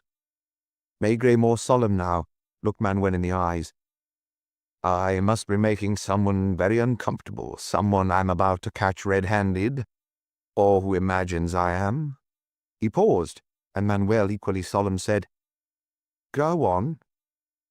It has to be someone very intelligent, who knows my habits and the workings of the police. Someone who feels I'm after him and thinks that by getting me out of the way he'll be left alone. Does anyone spring to mind, Manuel? Aline was silent, sensing that she could no longer intervene between the two men. They were entering a sphere that was beyond her. It could also be a pervert, Manuel began. I thought of that. I also thought it might be an act of revenge. I've been through a list of the cases I've dealt with in the last few months, even over the last few years. None of the people involved had both the motive and the opportunity to set up something like that. And you're asking my advice. You know perfectly well the police have been snapping at your heels for some time now. And that you're having Aline followed in the street. I still wonder why. Maybe you'll find out one day. If you're not forced to resign, if I understand correctly. Precisely. Meaning you suspect me of setting you up with this girl, this niece of some bigwig. I came to see you on the off chance. There was quite an impressive silence. Do you know anyone capable of a setup like this, Manuel? I know some who'd quite like to put a bullet in you, but it had never occurred to them to involve you in a vice case. He cleared his throat and added, As for me, I'm no angel, but I'll swear to you on Aline's life that I had no idea about any of this before you came in. For the rest, we'll see. It was a surprise to hear Aline's voice again. She was no longer addressing Manuel. The timbre was no longer high-pitched and irritating, and the accent had almost disappeared. Maybe if you tell us the story, it might give me an idea. When a woman's in the picture, it's often better to ask another woman. The prefect with his new broom would probably have choked with indignation if he had known that a detective chief inspector, the head of a crime squad, was confiding in a former prostitute and a man who was thought, rightly or wrongly, to be an underworld boss. In a few sentences, Maigret related his adventure. Aline didn't smile. As the story went on, there were more creases in her forehead, and she remained motionless on the edge of the divan, her legs still crossed, a chin in her hands. You don't have a photograph of her? No. And you haven't yet been to Boulevard de Courcelles to question her face to face? I'm not allowed. Well, my friend, she must be in a real fix. Maigret turned quickly towards her, struck by her exclamation. Why in a fix? Put yourself in her shoes. Here's a rich girl from a good family, living with an uncle who's an important person and all that. She's never seen you. She probably only knows you because she's seen your name in the papers. And yet she puts on this act for you, an act that could go badly wrong. She gets home at 8 in the morning, knowing that her uncle will be furious and he's going to give her a grilling and try to catch her out. How old did you say she was? 18. It's the right age. If you want my opinion, this girl is crazy about a man who can do anything he wants with her. He dictated to her what she had to say and put the whole plan together. Once you get your hands on him, she added with a hint of admiration, when girls like that put their minds to it, they can be bigger sluts than the real whores. What do you think, Daddy? The same as you. I don't like this story. Once Maigret was in the lift, did they look at each other and laugh? Maigret would have sworn they didn't. They both seemed quite worried when he left. For his part, he had learned nothing, and he didn't feel proud of himself as he looked for the bistro where his two inspectors were waiting for him. He found it immediately next door to the mansion where the dentist had his surgery. A draught beer. He was thirsty. Never mind, pardon. He was starting to resent the doctor for their conversation the previous week. Pardon had advised him to take it easy, implying that he was gradually becoming an old man who would soon be good for nothing but fishing in the Loire. The prefect would have been delighted. Oh, I'm sorry, Chief, Lorty stammered, his elbows on the bar. Oh, I couldn't have known the woman would... It's all right. Do you want me to stay? Yes, until you're relieved. Let's go, Janvier. and a little later as they drove, "Go via Boulevard de Courcelles." He looked at the numbers. Number 42 was just opposite the main entrance to the Parc Monceau, its gates adorned with golden arrows. Children could be heard yelling under the watchful eyes of an attendant in a blue uniform. The building was huge. The carriage entrance was enormous and very high, with a man posted on each side, and you could imagine the carriages with their frisky horses entering the courtyard where the stables had been turned into garages. Fortress.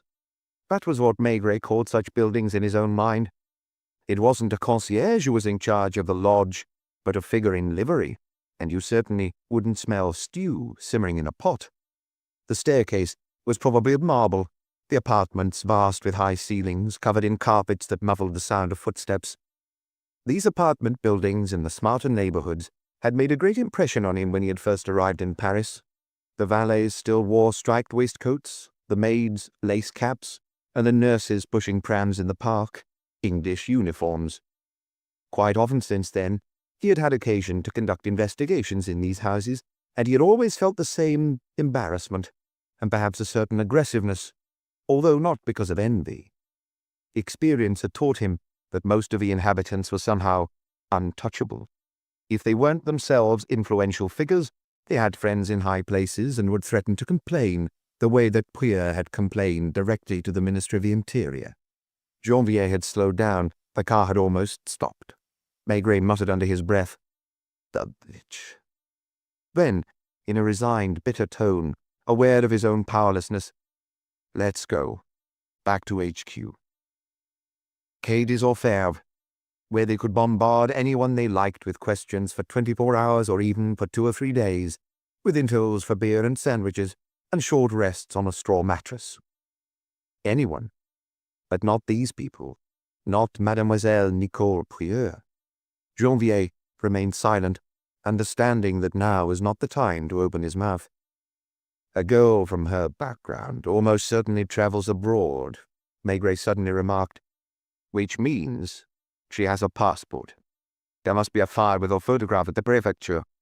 He was very familiar with the office where these files were stored in green-painted metal cabinets. 100 times he had turned to the official who kept them up to date, a man named Loriot, who never hesitated to open them for him.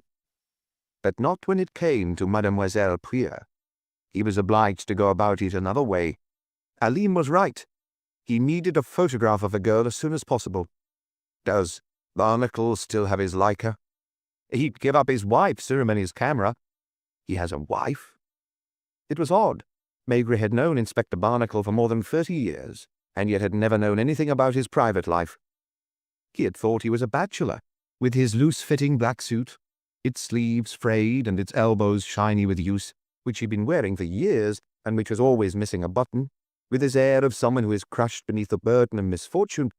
Barnacle was more like a man recently widowed, whose grief hasn't yet had time to fade. He had been at the police judiciaire when Maigret had first arrived. Maigret had called him Monsieur, and he still did. The result was that the inspectors also said Monsieur Barnacle, with a touch of irony, as if Monsieur were a name or a nickname. Back in his office, he rang for the old clerk. "Send me Monsieur Barnacle if he's around." There was less bustle now in the offices and corridors. It was nearly 6 o'clock. The sun was still high, and there was no wind yet. The curtains on either side of the windows hung straight, without a quiver. "You said for me, sir." "Take a seat, Monsieur Barnacle." The inspector was only 2.5 years older than him. In 2.5 years' time, would Maigret also have that resigned expression, those eyes devoid of joy or curiosity, that worn, flabby skin, those weary shoulders? Had Barnacle ever been different? He was married, which meant he had once been more or less in love. He had courted a girl, bought her violets, walked arm in arm with her, stopped to kiss her. It was almost inconceivable. Not only is he married, Janvier had just informed him, but they say locally that his wife is still generous with her favours. She often comes home late, sometimes stays out all night, and he's the one who makes dinner and does the housework when he gets back from work. Barnacle was certainly no great brain, but once he was on the trail of something, he didn't let go. In a crowd, he could be as inconspicuous as those grey walls covered in half-torn posters you saw in Paris. "I'd like to entrust you with an assignment, Monsieur Barnacle, and the only reason I'm hesitating is that if anyone higher up hears about it, you might be forced into early retirement." "That would just mean 3 fewer months tramping the streets." There was no reproach in his voice. Barnacle wasn't an embittered man. He bore nobody a grudge. Probably he didn't bear his wife a grudge either. "I'll carry out your assignment, sir. There's a girl I want you to photograph. Where, when, or how, I don't know. That's up to you." "I'm used to it." It was true. They often called on Barnacle's talents as a photographer, as well as his shabby appearance. Whenever they needed a photograph of a suspect, he would position himself in a place where the suspect was almost certain to pass, and, with his Leica on his chest, would pretend to be one of those street photographers you saw increasingly often on the Champs-Élysées, the Grand Boulevard, and pretty much all over Paris. He had even had printed, like them, little cards with a fictitious name and address and a number, which he would hand out to people. "She lives on Boulevard de Courcelles and studies at the Sorbonne. She has a friend on Boulevard Saint-Germain, the daughter of Dr. Bouet. You will find his number in the phone book. Apart from that, I don't know who she sees or where she spends her days." "Does she own a car?" "If she does, she hasn't had it long because she's only 18. Her uncle is an important person, master of requests at the Council of State, and I assume he has a car and a chauffeur. I warn you, if you try the concierge, she'll immediately inform the prefect's office, and the prefect has expressly forbidden us from bothering her. You get the picture?" "It may take a bit more time. Can you tell me what she looks like?" Maigret gave him a description of Nicole Prieur. "In this weather," Monsieur Barnacle said as if to himself, "it's quite likely she doesn't spend the afternoon at home. These people dine late. I may still have time." At the door he turned with what might pass for a smile on his grey face. "But if I get into trouble, don't do anything for me. I've been waiting for so long to tell me to piss off." Maigret couldn't get over it. Barnacle had always been so meek and mild, and now, 3 months from his retirement, he had revealed himself to be seething with anger. He added with a sneer, "They don't have the right to touch my pension. They owe it to me, you understand? It's my money. Money they've held back from me all these damned years." Maigret signed some papers that had been left on his desk. There was nothing else he could do without the photograph. He felt empty. Useless. All the same, he opened the door to the inspector's room out of habit, as he did every evening before leaving the police judiciaire. Lucas was there, his head a lot bolder than when he had first joined Maigret's team. "Come here a moment." He was upset at not being able to keep him informed. It wasn't because of the prefect's orders, after all he'd spoken to Janvier, but because he couldn't bring himself to tell that humiliating story yet again. "Come in. Sit down if you want." "Is everything all right, Chief?" "Not really, no. It doesn't matter. You don't by any chance know anyone studying at the Sorbonne, do you?" "What subject?" "No idea." "You know there are thousands of students." Lucas was looking down at the carpet, apparently thinking it over. "I do know one of the porters who's some kind of relative of my wife, but he's only a porter." "Are the two of you on good terms?" "I meet him every 3 or 4 years when there's a family get-together, a funeral or a wedding." "Could you phone him and arrange to meet him somewhere, in a cafe, for example?" "I'll see if he's on duty." "Phone from here." The man, who was more or less a cousin of Madame Lucas, was named Oscar Couton, and they finally got him on the line. "Lucas, yes. How are you?" "No, she's fine. Oh, she asked me to say hello from her." "Aunt Emma? We haven't seen her for at least 3 months. As deaf as ever, yes.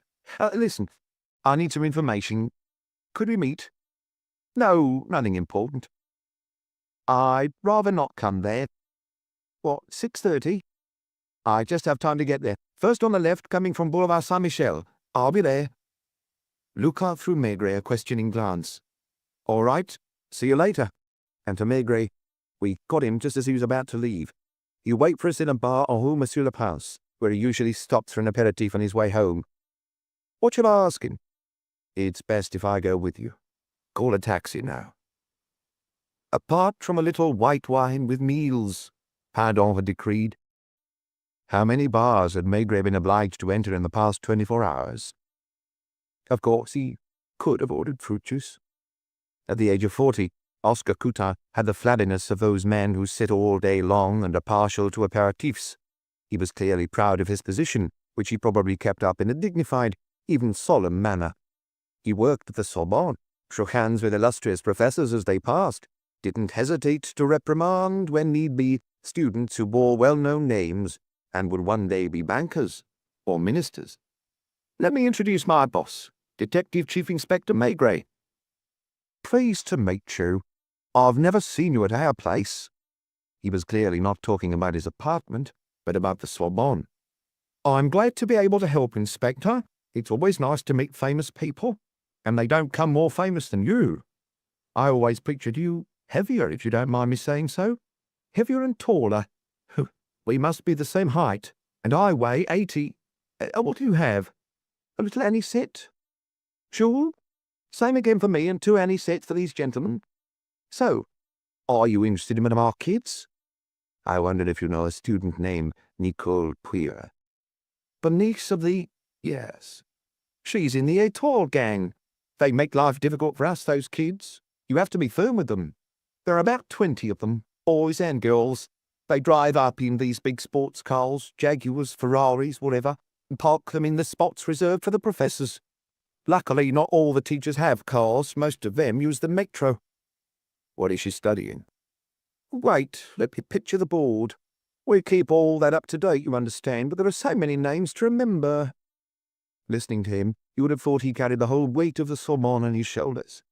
Oh, yes, I remember now. She's doing art history, along with a friend of hers, the daughter of a doctor named Bouet. Who else belongs to this Étoile gang? We call it that because most of them live near the Arc de Triomphe. Avenue Wash, Avenue Marceau, Avenue Foch, and so on. A craziest is the son of a South American ambassador who drives a blue Ferrari convertible. His name's Martinez, and there are always lots of girls with him. Another one, a tall, fair-haired fellow, is the son of Davina, who makes the chemical products. You know the gang isn't always the same. They quarrel, you see new ones. They spend the evening and most of the night together, in a club. Do you know where? It's been mentioned in the newspapers. Of course, I don't go to places like that myself, so I'm not really up to date. It's on Avenue de la Grande Armée or somewhere around there. There's a restaurant on the ground floor. Anyone can eat there if they can afford it. A club's in the basement, and for that, you apparently have to be a member. Wait, I'm trying to remember the name. It's on the tip of my tongue. The 100 Keys, Lucas suggested. That's the one. How did you know?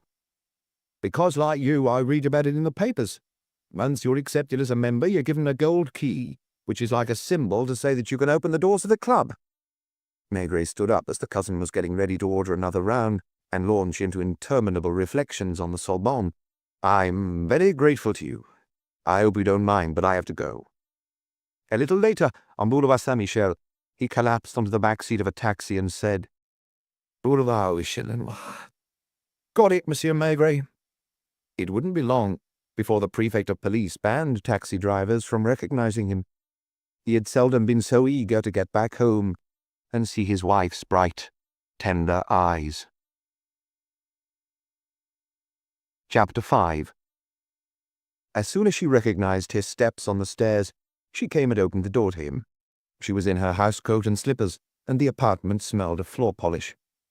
Sorry I'm not dressed, but when you asked them to call and tell me you wouldn't be back for lunch, I assumed you were on a new case, and I took the opportunity to wax the floor. What's the matter? Is something worrying you? I am on a new case, as you put it. The Maigret case. He gave a forced smile. It is painful towards the end of a career like his to see your chiefs begin to doubt you, especially a proud, fiercely ambitious young cock of the walk like the prefect. This morning's indignation might have faded, but there was still a residue of bitterness, which Maigret had made an effort not to show his colleagues, particularly his good old Jean-Pierre and Lucas. We may be in Mont-sur-Loire earlier than planned. What are you talking about? Have business from last night. A phone call. A girl I went to see in Rue de Seine. Don't tell me she was dead when you got there. From my point of view, it's almost worse. She went home at 8 in the morning. She lives on Boulevard de Courcelles, and her uncle is an important political figure. It's funny. I've been thinking all day about that girl and what she told you. Something's been bothering me. She's accused me of approaching her in the bar where she'd stopped to phone a friend and trying to get round her by promising to let her watch me arrest someone. Taking advantage of her innocence, I supposedly got her drunk, dragged her from one bar to another, and eventually, when she was barely conscious, took her to a hotel room and undressed her against her will. And people have believed that? Lots of important people, apparently, starting with the Minister of the Interior and continuing with the Prefect of Police. Have you offered to resign? Not yet. You're going to defend yourself, I hope. I've been trying to since 11 this morning. That's one of the reasons I'm asking you out to dinner. Perfect timing, as I had no idea what time you were coming home. There are only cold cuts for dinner. What would you like me to put on? The best you've got. A few minutes later, in the shower, he tried to hear what his wife was saying to him. They were forced to speak very loudly. Did you question the girl? I'm forbidden to go anywhere near her or her place of residence. Why did she do it? Do you have any idea? Not yet.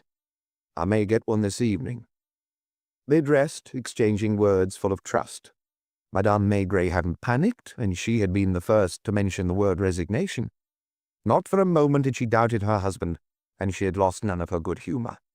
Where are we going? To a restaurant on Avenue de la Grande Armée that has 2 stars in the Michelin Guide. These were the longest days of the year. The sun hadn't yet set, and the whole of Paris had flung open its windows to the cooling air of evening. Men in shirt-sleeves were smoking their pipes or cigarettes and watching the passers-by. Women in night attire were calling to one another from window to window, and as you walked along the street, you could hear the cacophony of radios tuned to different stations. They went down into a metro. Some of his colleagues teased Maigret about this. He was one of the few at Quai des Orfèvres not to own a car. That was partly due to the fact that when he'd been of an age to learn to drive and to enjoy it, he hadn't had the wherewithal. It was too late now. There was a risk that when he was at the wheel he would spend his time gazing up at the sun playing in the foliage of the trees, turning to look at a passer-by, or else, when he was on a case, drifting off in a sullen speculation. He thought about this ironically as he sat beside his wife in the metro carriage, swaying backwards and forwards and from side to side, like her and the other passengers. Madame Maigret could have driven him around. Many men let their wives do the driving. Can you see me, responsible for a ton of scrap metal, speeding away at 100 kilometers an hour? I'd be so afraid of hurting someone, especially as the traffic police are always urging you to go faster. Janvier had a 6CV. Roucard was talking of buying one. Maigret would be obliged to use a car when he lived in Mont-sur-Loire, unless he and his wife led the life of a provincial couple from the year 1900. In the country, he might get used to it and not be afraid of mistaking red lights for children's balloons. He'd still come to Paris by train as he used to. What are you thinking about? Nothing. Nothing and everything. Life, his career, that morning's interview in the prefect's office, Manuel in his wheelchair, that strange girl, Aline. The restaurant, with discreet tulle curtains at the windows, was almost to the end of the avenue. It was cozy and elegant, but half empty at the moment, given that a good many of its regular customers were already in the country or by the sea. To the right of the main door, a staircase led down to the basement, where a large red curtain was drawn across the entrance. Would you like a table near one of the windows? No, here. Maigret indicated one facing the stairs, and stood aside to let his wife take her seat on the banquette. He studied the menu. Would you like duck à l'orange? What else is there? A whole page. They finally chose a refreshing vichyssoise and the duck, which was a dish of the day. The head waiter had joined the rest of his staff and was probably whispering to them, "That's Detective Chief Inspector Maigret." They were all looking at him, curiously. He was used to it, but despite what the prefect said, it wasn't a pleasant sensation. Did you have a particular reason for choosing this restaurant? We've never been here before. I came here once, a long time ago, while I was on some case or other. Unless I'm mistaken, I was on the trail of an international con man who often had lunch here. It seems like a respectable place. International con men only eat in respectable places, and stay at the best hotels. It was 9 o'clock. A young woman came in and headed down the stairs. She didn't look like a customer, more like a cloakroom girl or lavatory attendant. 10 minutes later, it was the turn of a weary-looking man. He wasn't one of the gilded youth either, but was on the other side of the fence, the side of those who serve. The club downstairs probably opened later, and they were now getting things ready the way they did in the morning in little bars and cafes. They heard a burst of music, muffled by the red curtain, followed by others, all different. Records were being tried out to check the sound level. "Do you think it's better than mine?" "No, nothing here is better than at home." She was talking about the duck. They chatted about this and that. From time to time, when she sensed he wasn't looking at her, Madame Maigret looked gravely at her husband, trying to figure out how affected he was. He had ordered a vintage Saint-Emilion, but barely touched it. Was she too, wondering if he wasn't drinking too much, and if that didn't have a good deal to do with his tiredness? Because he did seem tired. She and Pardon had brief, surreptitious conversations about it. Maigret knew that. What had the doctor told her? "How about cheese? I can see a very tempting brie." "I may have a small piece." Maigret turned to the head waiter. "Tell me something." "The club, downstairs." "Yes, monsieur, 100 keys." "Why 100? "That's not my responsibility. I deal with the restaurant, not the club." "Can anyone be admitted?" "No, it's strictly private. You have to be a member." "How does one join?" "Why? Are you interested?" He seemed amazed, and looked in turn at Maigret and Madame Maigret, who blushed. "Does that surprise you?" "No. Yes, it's mainly a club for young people who come there to dance. They'll be here soon. Would you like me to call the master of ceremonies?" He was already on his way down to the basement. He stayed there for quite a long time, re-emerging in the company of a young man in a dinner jacket, whom Maigret thought he recognized. "This is Monsieur Landry. He can provide you with all the information you need." Landry held out his hand. "Good evening, Detective Chief Inspector." He bowed to Madame Maigret. "I'm honored, Madame. Not many people in Paris have been lucky enough to meet you, as your husband doesn't like to show you in public. Would you allow me?" He grabbed a chair by its back, sat down on it, and took a silver cigarette case from his pocket.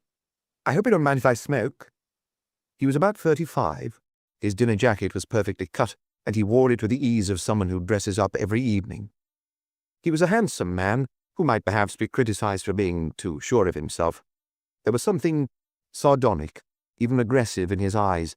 His smile was charming, seductive even, but you sensed that at the slightest threat, he would show his claws. "I hear you're interested in our club." "I'm tempted to join, unless there's an age limit." "We considered it at the start. We thought 30, which would have kept out some excellent people." "So, you've heard of the 100 keys, Monsieur Maigret?" "In a vague kind of way, and I'm rather surprised to find you here. You're the master of ceremonies, I understand." "Secretary, master of ceremonies, bit of everything, really. It's fashionable to use the term master of ceremonies." Maigret had met Landry when he was not much more than 18, and had just arrived from the provinces. His father was director of postal services in Angers or Tours, one of those big towns on the banks of the Loire anyway. Anxious to make his career in Paris, he had written gossip items for the newspapers, skillfully worming his way through the crowds at receptions and cocktail parties, and approaching well-known people. One day, he had come to see Maigret at Quai des Orfèvres, oozing self-confidence and displaying a press card from a weekly paper specializing in sensational revelations. Marcel Landry had no doubt about anything, especially not himself. "You understand, Detective Chief Inspector, our readers aren't interested in the workings of the police judiciaire. The daily papers have talked a lot about them. They're interested in what happens behind the scenes. After all, if I can put it this way, all the dirty linen of Paris ends up here. I hope that expression doesn't shock you. Obviously, I'm not talking about naming names, and I think I can say that my paper would be prepared to pay a good deal of money." He was too young at the time for Maigret to be angry with him, and he had quite gently shown him the door. 2 or 3 years later, he had heard his voice on the radio presenting commercials. Then there had been a gap. Henri was one of those characters you meet everywhere for a while so that you grow used to shaking their hands without knowing exactly who they are, and who then disappear suddenly for no apparent reason until they resurface in a different guise. What obscure professions had Landry practiced during those years? If he had broken the law, it hadn't reached the ears of the police. For a time he had been the secretary and escort to a female singing star. On leaving her 2 or 3 years later, he wrote a memoir revealing the smallest details of the star's private life, and she took him to court. Maigret had no idea if she had won or lost the case, but now here he was again, simultaneously cheerful and nervous, 16 or 17 years older than the young man he had known, but still looking remarkably well preserved. The thing is, 100 Keys isn't like all the other clubs that open every week in Paris. It's a real club. You genuinely have to be a member to get through the red curtain downstairs. As for the figure of 100, it's there to limit the number of members. Actually, to date, there are only 85 or 86. Young men and women from well-to-do families, I assume. To make it more exclusive, we fixed the subscription at 600 francs. The drinks, on the other hand, are only a little above cost price. Do you dance? Maigret was so surprised that he didn't immediately grasp the meaning of the question. Pardon me? I asked would you like to dance. Modern dances, obviously. We don't expect anyone here to dance the waltz or the polka. Do you also dance, Madame Maigret? Not knowing what to reply, she looked at her husband for help. Yes, we both dance. Does that surprise you? A little. I've never seen you on a dance floor, and given your reputation. A clumsy oaf, sucking grumpily at his pipe. I didn't say that. Do you really want to join?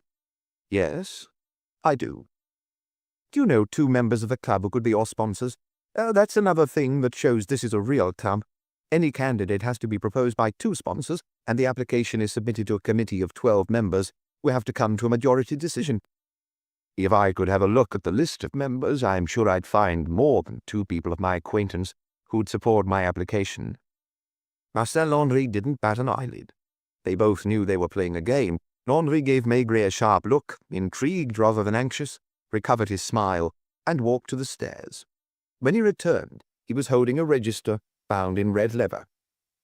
This book is always kept at the members' disposal, on a pedestal table behind the curtain. As you can see, it contains not only the names and addresses of the subscribers, but also everyone's sponsors. I'd be surprised if you found any of your clients here. Look, under A, Aboucher, the son of Senator Aboucher. The Vicomte d'Arceau, he doesn't use his title when he comes here. His father's a member of the Jockey Club, and he'll be a member one day, just like his grandfather and his grandfather's father. Barrière, from the Barrière Oils people. Next month, Mademoiselle Barrière is marrying Eric Cornal. Cornal Biscuits, you know. She met him here. You could say this register is something like a young people's who's who.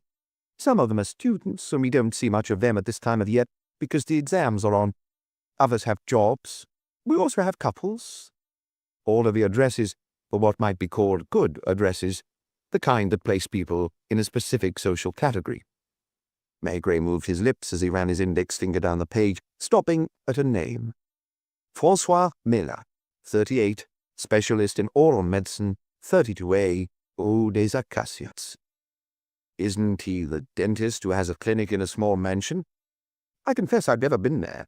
He comes here often, although he doesn't dance much. Apparently he's a remarkably intelligent man.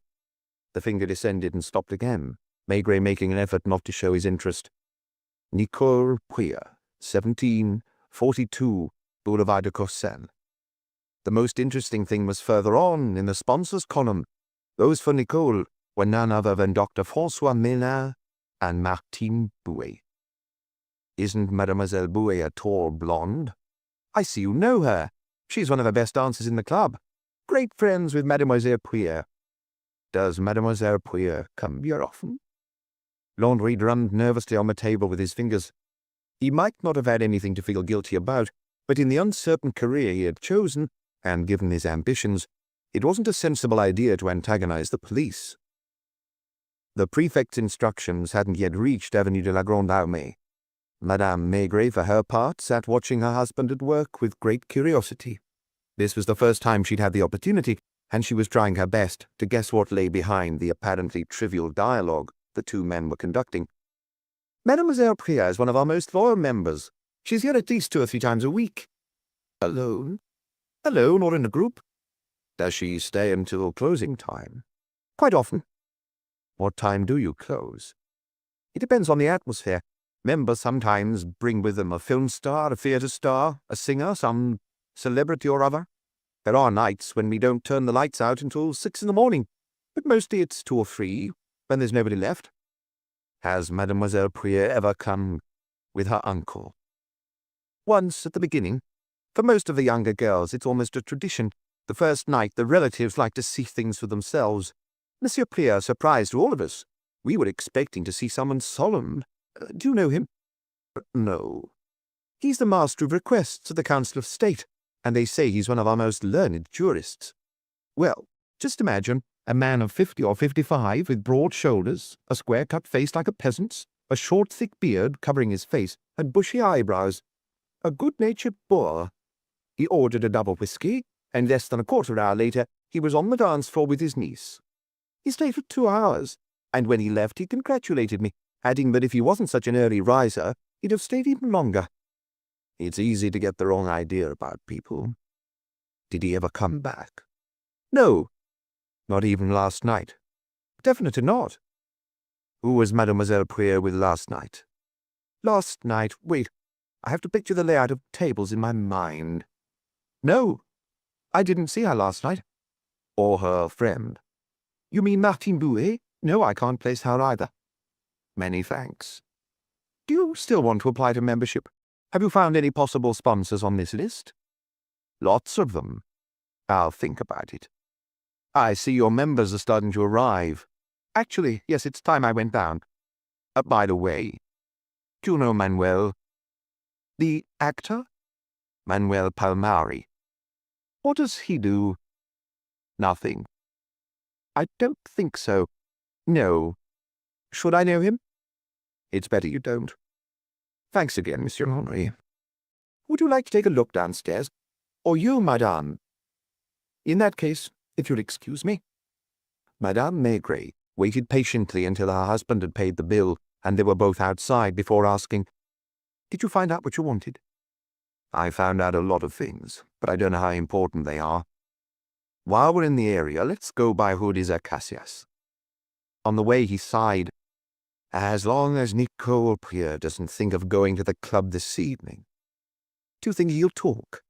He's bound to tell her that I asked him a lot of questions about her.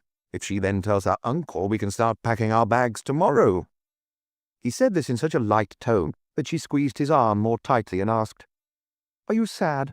Are you trying to hide it from me?" No. To be honest, at the point I am now, I'm wondering which I'd rather do, leave or carry on. I guess it was a big shock this morning. Fairly. For the first time in my life, I was on the wrong side of the desk. I wonder if I'll still have the heart to go on with some of my interrogations. Why didn't you defend yourself? Because there would have been no point. And I might have lost my temper. You think that girl, she doesn't count. She's just a pawn. Everything's too well engineered, including the question of the times, the 2 possible testimonies. Martine Bouet, first of all. The telephone token? Just 1. Then Desiree. She definitely wasn't unsteady on her feet when he saw her and didn't talk to him as if she was drunk. When she spoke to me, she lowered her voice and he couldn't hear her. The bar's what I'm supposed to have got her drunk. The description she gave could apply to 50 bars and cellars in Saint-Germain-des-Prés, and at least a dozen of those places are so crowded that nobody would have noticed us. And finally, the hotel. Well, I did go up to the 2nd floor with her, and she was clever enough to keep me in her room for a good 10 minutes. Do you have any ideas? Bits of ideas. Lots of bits. Unfortunately, only one of these bits is the right one. I just have to decide which it is. Rue des Acacias was almost deserted. There were still some lighted windows, including 2 of the windows in the dentist's house. Maigret went up to the nameplate, which he had only seen from a distance during his visit to Manuel. Dr. François Nélin, specialist in oral medicine, 10 a.m. to midday, then by appointment. Why does he put specialist in oral medicine? It sounds posher than dentist. He looked up at Manuel's window and saw Eileen leaning there, smoking a cigarette. A few meters further on, a man standing on a corner murmured as Maigret and his wife passed, "Good night, sir." It was Jacquemin, one of his inspectors, who would be spending the night in the street. "Good night, old man." The couple took the metro at town. It had been a depressing day, but thanks to Madame Maigret, it was drawing to a close in comparative serenity. On Boulevard Lechelenois, the big rose-tinted moon looked down on them as they walked arm in arm towards their apartment. A traffic accident delayed the bus in which he was traveling, and he didn't get to Quai des Orfèvres until 9:10. "Has anyone asked for me?" "No, sir, only Inspector Lorty." "I'll see him after the briefing." He took the files that were on his desk and hurried to the commissioner's office, where the other department heads are already gathered. "My apologies, Commissioner." "You were saying, Bernard?" The head of the gambling squad went on with his report in a monotonous voice. "Good. And what about you, Maigret? Another jaw raid yesterday?" Maigret had expected a difficult session, furtive or reproving glances, but nothing of what had happened the previous day in the prefect's office seemed to have filtered through. The usual morning routine. The open windows, birds singing, a tramp on the banks of the Seine carefully washing his linen. A quarter of an hour later, Barnacle, still dressed in black, slipped into Maigret's office. "I have 3, he announced, holding out some enlarged photographs, "but I don't know which is the right one." He meant the right girl, in other words, Nicole Queer. The first, a round-faced young woman with innocent eyes, looked nothing like her. The second was barely 16, which rather suggested that poor Barnacle's knowledge of girls had remained rudimentary. The third was indeed Nicole, wearing a light-coloured dress and carrying a white handbag under her arm. "I have another one of her, a full-length one." Like a conjurer, Barnacle produced it from a pocket of his loose-fitting jacket. The picture had been taken in front of the gates of the Parc Monceau. Nicole was holding on to a dog lead, at the other end of which a dachshund was busy doing its business. "Is this what you wanted?" "Perfect, Barnacle. Would you like more copies?" "If possible, yes. 3 or 4. It didn't matter so much now. Without Oscar, Lucas, or rather Madame Lucas' distant relative, these photographs would have played a greater role. They might still play one, although Maigret already thought he had a lead. "Do you want me to print them right away?" Maigret had rather forgotten that Barnacle had risked his job to take these photographs on the sly. Was it difficult?" "Not as difficult as all that. Out in the street, you know, I'm not conspicuous. I blend into the background. In parks, you almost always find 1 or 2 men like me, and nobody pays attention to them any more." He spoke of himself without bitterness or irony. "She didn't notice a thing. She was busy with her dog. It wouldn't cross the road, and she had to pick it up and carry it. I have a picture of her holding the dog, but it's out of focus, so I didn't print it." "Thanks, Barnacle. You're a good man." "Well, you've always been good to me." Once Barnacle had left, it was Janvier's turn. "Is this the girl?" "Yes. I'd like her to go to Rue Fontaine." "The Clou d'Oreille?" "Yes. Show the picture to the waiters. Try to find out if they've ever seen her there. Then try the surrounding area." "Aren't you going out, Chief?" "Yes, I'm going to Rue des Acacias." "Don't you need me to drive you?" "I'd prefer you to go to Montmartre before the rush starts. Tell Lucas to wait for me downstairs with a car." There was already a heat haze in the air, the kind you see over the sea, and the Champs-Élysées shimmered in a golden light. "Thanks for the cousin, Lucas." "You're welcome, Chief. Because of me, he has quite a hangover. He was so proud of meeting you and having a drink with you that he couldn't stop with the anissettes. From now on, he's going to talk about his friend Maigret, as if he's known you since your school days. Where should I drop you? At Manuel's?" It had already become a habit. "If you like, I'm going to the house opposite." "Shall I wait for you?" "Yes, I may not be long." He rang the doorbell. A woman with a long face, Spanish in appearance, looked at him in an unfriendly fashion, and asked, "What do you want?" "I'd like to see Dr. Melin." "Do you have an appointment?" "Yes." "Go up, then. The door on the right." She watched him as he climbed the stairs. They were of oak and partly covered in a stained green carpet. The woman's apron was stained too. Madame Maigret would have found the place poorly maintained. Chapter 6. He took his time, just for the pleasure of making the maid hang about in the ground floor corridor. And as he climbed the stairs, he tried to define the smell that pervaded the house, a smell he knew, not one without its charm, which went back as far as his childhood. The smell of old houses, damp woodwork, with a whiff of compost. The little mansion probably still had a garden at the back, the kind you still found in Paris, with a tree which, again because of the smell, Maigret would have sworn was a lime tree. He had never been in quite such a difficult position. He had no right to be here, and if the dentist made even the smallest complaint, there would be an official disclaimer, and Maigret would have to account for his actions. It was as if he were deliberately doing all the things the prefect accused him of. No sooner had there been mention of his liking for informers than he had rushed to see Manuel, who was one. He had been forbidden to talk to Nicole, and he had gone and questioned an employee of the Sorbonne about her in a bar. The slightest mention of this case at the police judiciaire was forbidden, and he had informed first Janvier, then Lucas, and sent poor Barnacle to secretly photograph the girl. Finally, on a pretext so transparent that Marcel Landry hadn't been taken in for a moment, he had asked to see the register of a private club of which Monsieur Pierre's niece was a member. All these offences in just one day.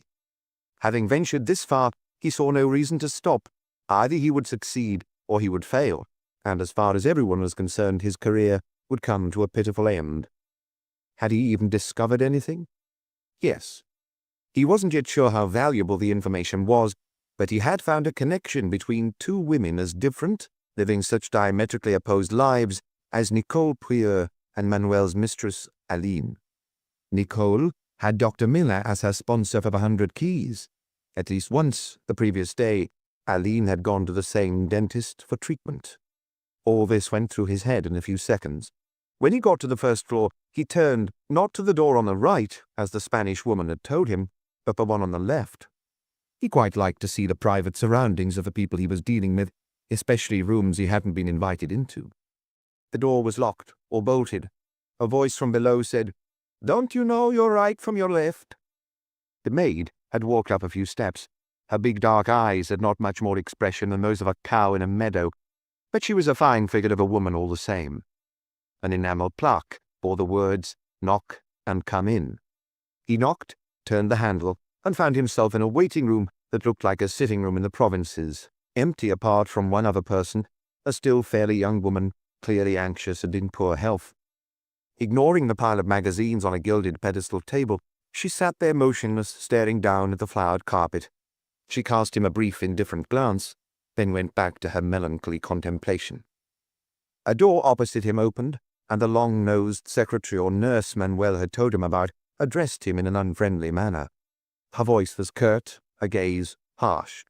She was the kind of exceptionally ugly woman who has never had a childhood or an adolescence, and blames the whole world for it. "What is it you want?"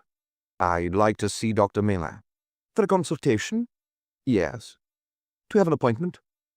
"No." "The doctor only sees patients by appointment?" "The nameplate by the door says that he sees patients from 10 to midday, and by appointment only after midday." "It's an old nameplate." "I've had a bad toothache since last night, and aspirin doesn't help. I'd like the doctor to—" "Have you been here before?" "No." "Do you live locally?" "No." "What made you choose Dr. Miller?"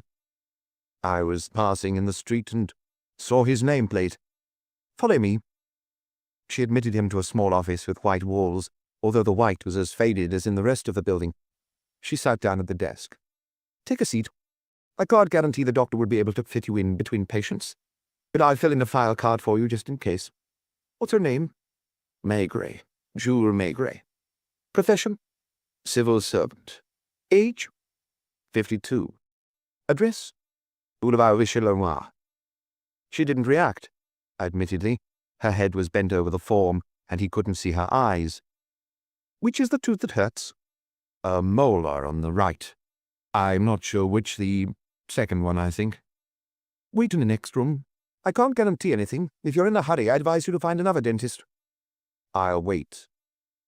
The window of the waiting room did indeed look out on a garden, and there, in the middle of a lawn that was wilting in the heat, he saw the lime tree he had imagined. He also saw, a dilapidated greenhouse up against quite a high wall, gardening tools, badly tended flower beds. Beyond that was a building of 6 or 7 floors. From this angle it was the back of the building he saw. At several of the windows, clothes were drying on washing lines. He sat down and fingered his pipe in his pocket. He might have lit it if that sad-looking woman hadn't been sitting opposite him. There was a ticking. It came from a black marble clock, just like those in the offices at Quai des Orfèvres.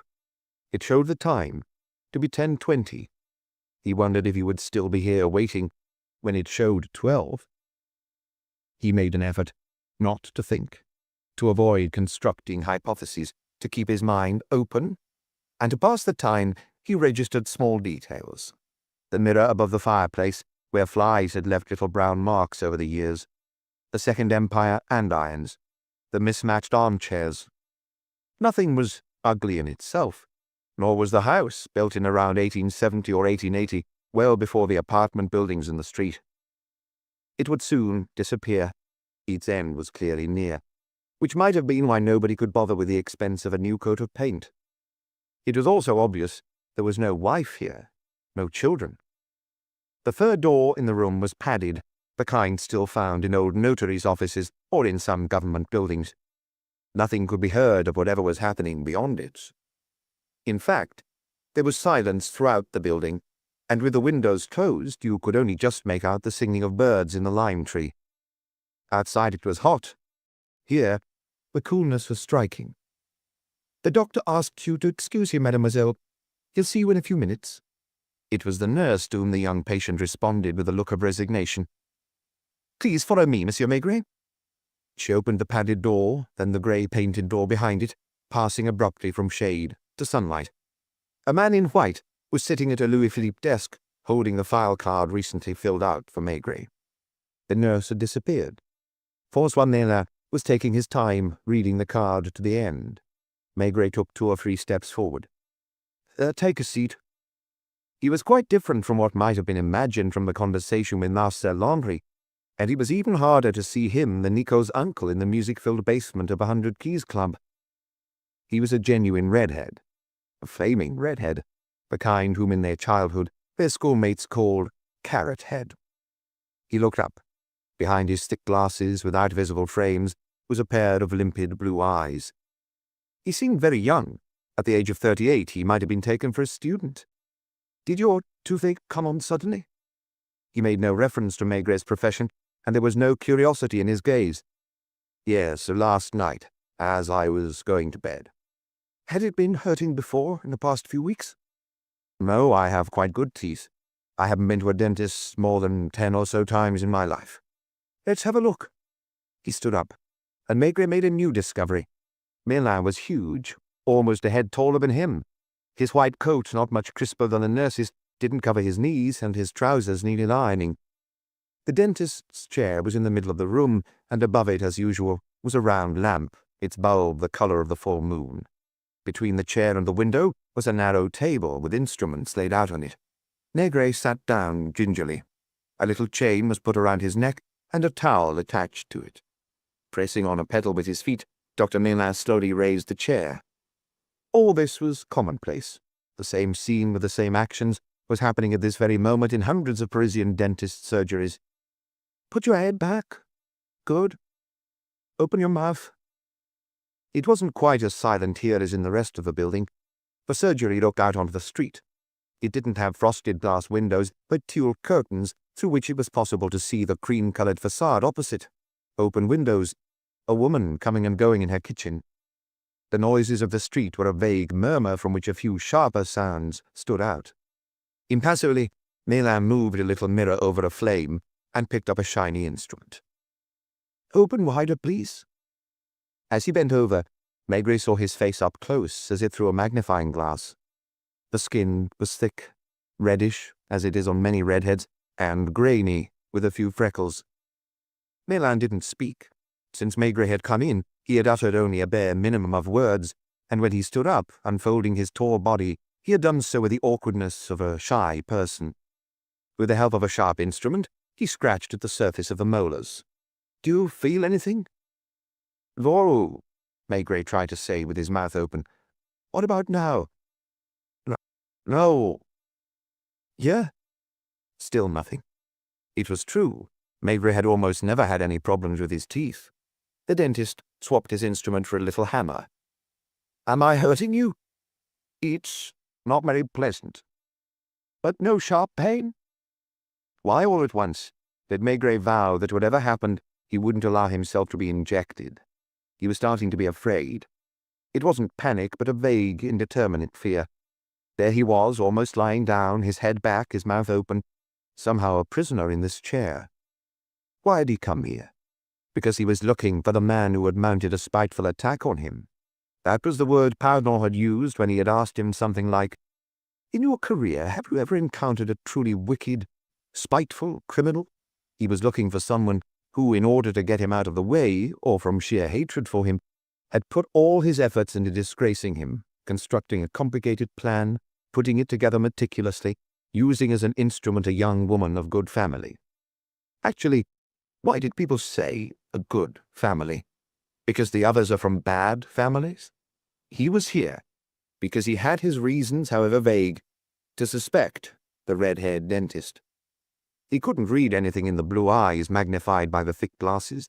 The features of the man's face were as stiff as concrete, and his breath smelled of stale cigarettes. Any man is capable of becoming a murderer if he has sufficient motive. Maigret had uttered these words once, in answer to a question from Pardon, or a journalist. Now, someone had tried to disgrace him, to remove him overnight from his post. Assuming it was Maigret, it hadn't even been 24 hours since the interview with the prefect of police, and not only was Maigret still in his post, but he had actually come to the dentist's surgery. This wasn't a reasoned argument, just vague thoughts, full of ifs and buts. If Maigret, since it was in his surgery that Maigret was now, had sufficient motive to mount this plot, using Nicole as his instrument, didn't he also have sufficient motive to get rid of Maigret in another way? Rinse your mouth and spit. Maigret obeyed. Maigret watched him, standing there motionless, as impassive as ever. Your teeth are perfectly healthy and can't have been hurting you. If you were indisposed last night, if you really did feel stabbing pains on the right side of your jaw, it might be due to the onset of sinusitis. Is there anything to be done about it? That's up to your usual doctor.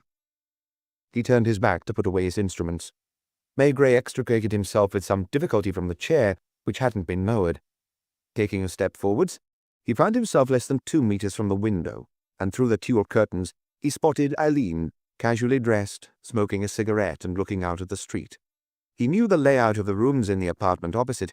The window where Eileen was standing was the window of the little room where Manuel spent most of his day. He turned slightly white, because this discovery instilled in him a retrospective fear, a fear that was much more specific than the one he had felt earlier. How much do I owe you?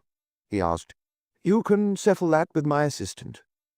Still calm in appearance, still as awkward, his face unmoving, his eyes expressionless, Maigret opened the door to the small office where Maigret had been questioned for the file card. Without a word, he closed the door again. The assistant pointed to a chair where Maigret had previously sat. Wait a moment. She was probably going to admit the sad-looking female patient. On the desk was a long, narrow rack in which the file cards were lined up in a block, like decks of playing cards in a baccarat shoe. The temptation was a strong one. It might be a trap. Maigret didn't move. Do you have Social Security? If you could show me your card. He looked for it in his wallet, which was always stuffed full of pointless papers, and held it out to the woman who noted the number. It's 20 francs for the consultation. Social Security will refund 80%. She handed him back his card. She too made no attempt to be polite. She let him walk to the door and pressed a button that set off a faint ringing on the ground floor. You can go down. Thank you. He was back on the staircase, with its smell. A Spanish woman was waiting for him at the foot of the stairs and followed him to the front door, which she closed behind him. Miraculously, Luca had found a shady spot to park the car and was reading a newspaper behind the wheel. Maigret looked up. He could no longer see Eileen at her window. He walked over to the building opposite. On the 3rd floor, he rang the bell and heard the hum of a vacuum cleaner. He was greeted by the elderly cleaning woman he had seen during his previous visits. Are you here to see Monsieur Pelmari and Mademoiselle Aline? I think Madame is in her bath. Come in anyway." He was back in the sitting room. The door to the little room was open, and Manuel was sitting there in his wheelchair in silk pajamas, listening to the radio. He turned it off reluctantly. "Again?" Maigret came forwards, and behind him the vacuum cleaner began humming again as it moved over the sitting room carpet. "It's actually Aline I'd like to speak to. She was in here a few minutes ago." "I know. I saw her at the window." "She's gone to take a bath. What did you want with her?" "To be honest, I'm not sure yet." "Listen, Monsieur Maigret, I've always been straight with you. I did you a few favours in the past, which, if they'd been found out about at the time, would have got me shot a lot earlier than 3 years ago. But now you're overdoing it. I'm fed up of being suspected of every job that's pulled in Paris. How would you feel if you had always been watched, always been asked pathetic questions, without even knowing why?" "That pretty much applies to me right now, doesn't it?" "All the more reason not to bother other people. Aline saw you earlier getting out of a car and ringing the dentist's bell, all because she told you yesterday that she went to have her teeth seen to." "That wasn't the reason." "Then what was? I just don't get it anymore. You're not going to tell me he's your dentist too." "I'll wait for Aline. That way I won't have to repeat myself." He walked over to the window and stood there with his hands in his pockets, looking particularly at the window opposite with the tulle curtains, behind which Dr. Millard was treating his patient. Nothing could be seen inside. It was just possible to make out some lighter patches, especially the dentist's white coat whenever he moved close to the window to pick up an instrument. "How many times have I been here in a week, Manuel?" "3 times. You take up so much room I could quite easily say 10. When I was in Rue Fontaine, it didn't matter so much. In a bar, people come and go. Everyone's entitled to have a drink, and a lot of customers like to make conversation. Too bad for the owner if he gets disturbed. That's his job. But this is our apartment, Aline's and mine. A person's apartment is sacred, isn't it? Even the police can't come in without a warrant, am I right?" Maigret hadn't been listening, and responded with a vague gesture. "How many times while I was talking to you," he asked, "did I come and stand by this window?" Manuel shrugged. The question struck him as idiotic. "What I do know is that you don't stay seated for very long." Both in his office and in his apartment on Boulevard Richelieu, Maigret was in the habit of walking to the window and standing next to it, looking at whatever was there, the windows opposite, the trees, the Seine, passers-by. Was it a sign of claustrophobia, perhaps? Wherever he was, he instinctively sought contact with the outside world. Aline came in, wearing a canary-yellow bathrobe, droplets of water in her tousled hair. "What was I saying yesterday? Has he brought his pajamas?" But seeing that Maigret looked more solemn than usual, she stopped joking. "Listen, Aline, I'm not here to bother you, and I give you my word that the investigation I'm conducting has nothing to do with you or Manuel. At least, not as far as I know." She was looking at him askance, still suspicious. "Answer me honestly. It'll be better for everyone, believe me. Was yesterday the first time you'd ever been into the house opposite?" "Definitely. It was the first time in my life I had a toothache." "I saw you earlier leaning at this window and smoking a cigarette." "You were there?" She pointed to the window with the tulle curtains. "In the same chair you'd been in. And I suppose you spend a lot of time at the window." "Like anyone. You have to get a bit of air." "Do you know any of the residents of that house?" "Are there many? I thought." "You thought what?" "That there was only the dentist, Carola, and the assistant." "Is Carola the maid?" "Maid, cook, concierge, whatever. She runs the whole place herself. I sometimes run into her in the local shops. Because of her accent, I asked her if she was Spanish, and she said yes. She's not very talkative, but we do say hello to each other." "What about the assistant?" "Mademoiselle Mott." "Did Carola tell you her name?" "Yes. She doesn't sleep in the house. At midday she goes out for lunch in a little restaurant at the end of the street and comes back at about 2. In the evening she's not so regular. Sometimes she stays until 7 or 8. "Do you know where she lives?" "I've never wondered. She's even scarier up close than she is from a distance." "Did she fill out a file card for you?" "Yes, like I was applying for a passport." "Did she ask you any indiscreet questions?" She asked me you'd given me the dentist's address. I told her I lived opposite. Actually, yes. She did ask me a strange question. Which floor? Is that all? Aline thought about this. Pretty much. I can't think of... Wait. I was standing in front of her. She looked me up and down with her hard, nasty little eyes and asked, "Do you have any other health problems?" I told her I didn't, and she didn't insist. You don't take a vaccination certificate with you when you go to the dentist, do you? Manuel knew Maigret well enough to realize that he was edging closer to a still elusive truth. You could sense that he was sniffing in all directions, left and right. He showed Aline the photograph of Nicole Prieur. "Did you ever see her in Rue Fontaine?" Is this the girl you mentioned yesterday? He nodded. Not in Rue Fontaine, but I have seen her in this street, on the pavement opposite. Was she going to the dentist's? That's right, except that it wasn't during his usual consulting hours. Late at night? Not especially late, 9:30. Was the light on in the surgery? Not those days. You mean it is on other evenings? Quite often, yes. Can you see through the dual curtains? No, the shutters are closed. All the same, you can see the light through the slats. If I understand correctly, Nicole Prieur doesn't visit Dr. Miller as a patient. This was something he had known since the previous evening. Does the doctor see other people outside his consulting hours? Men, women? Aline's eyes opened wide. Come to think of it, every now and again I do see people going in during the day. More women than men. Young. Some are young, some not so young. You know, I'm not a concierge. I don't spend my time spying on people's comings and goings. It just so happens I'm often at the window. I'm always telling her off about it, Manuel muttered. I've been wondering if she has a secret lover, or maybe she's just starting to get bored with me. You're just stupid. Stupid or not, I know how old I am, and this damned leg doesn't make things any better. There aren't many young men who can touch you. The reference was clear, and Manuel beamed with pride. These two really did seem to love each other. In the evening, is it men too? What are you thinking? Nothing specific. I'm groping my way. Seems to me you're groping in some strange places. What do you mean? About these women in the evening. You think they're coming for something other than getting their teeth seen to, don't you? And since he sees them in his surgery, it's not to have sex either. There must be more comfortable places for that kind of thing in the house, and the dentist doesn't have a jealous wife to make a scene. So you're thinking they have something else that needs tending, not their mouths. Have you ever been pregnant? She looked at Manuel, who shrugged. Like any other woman? But you don't have children. Don't even think about it. It's a funny old world.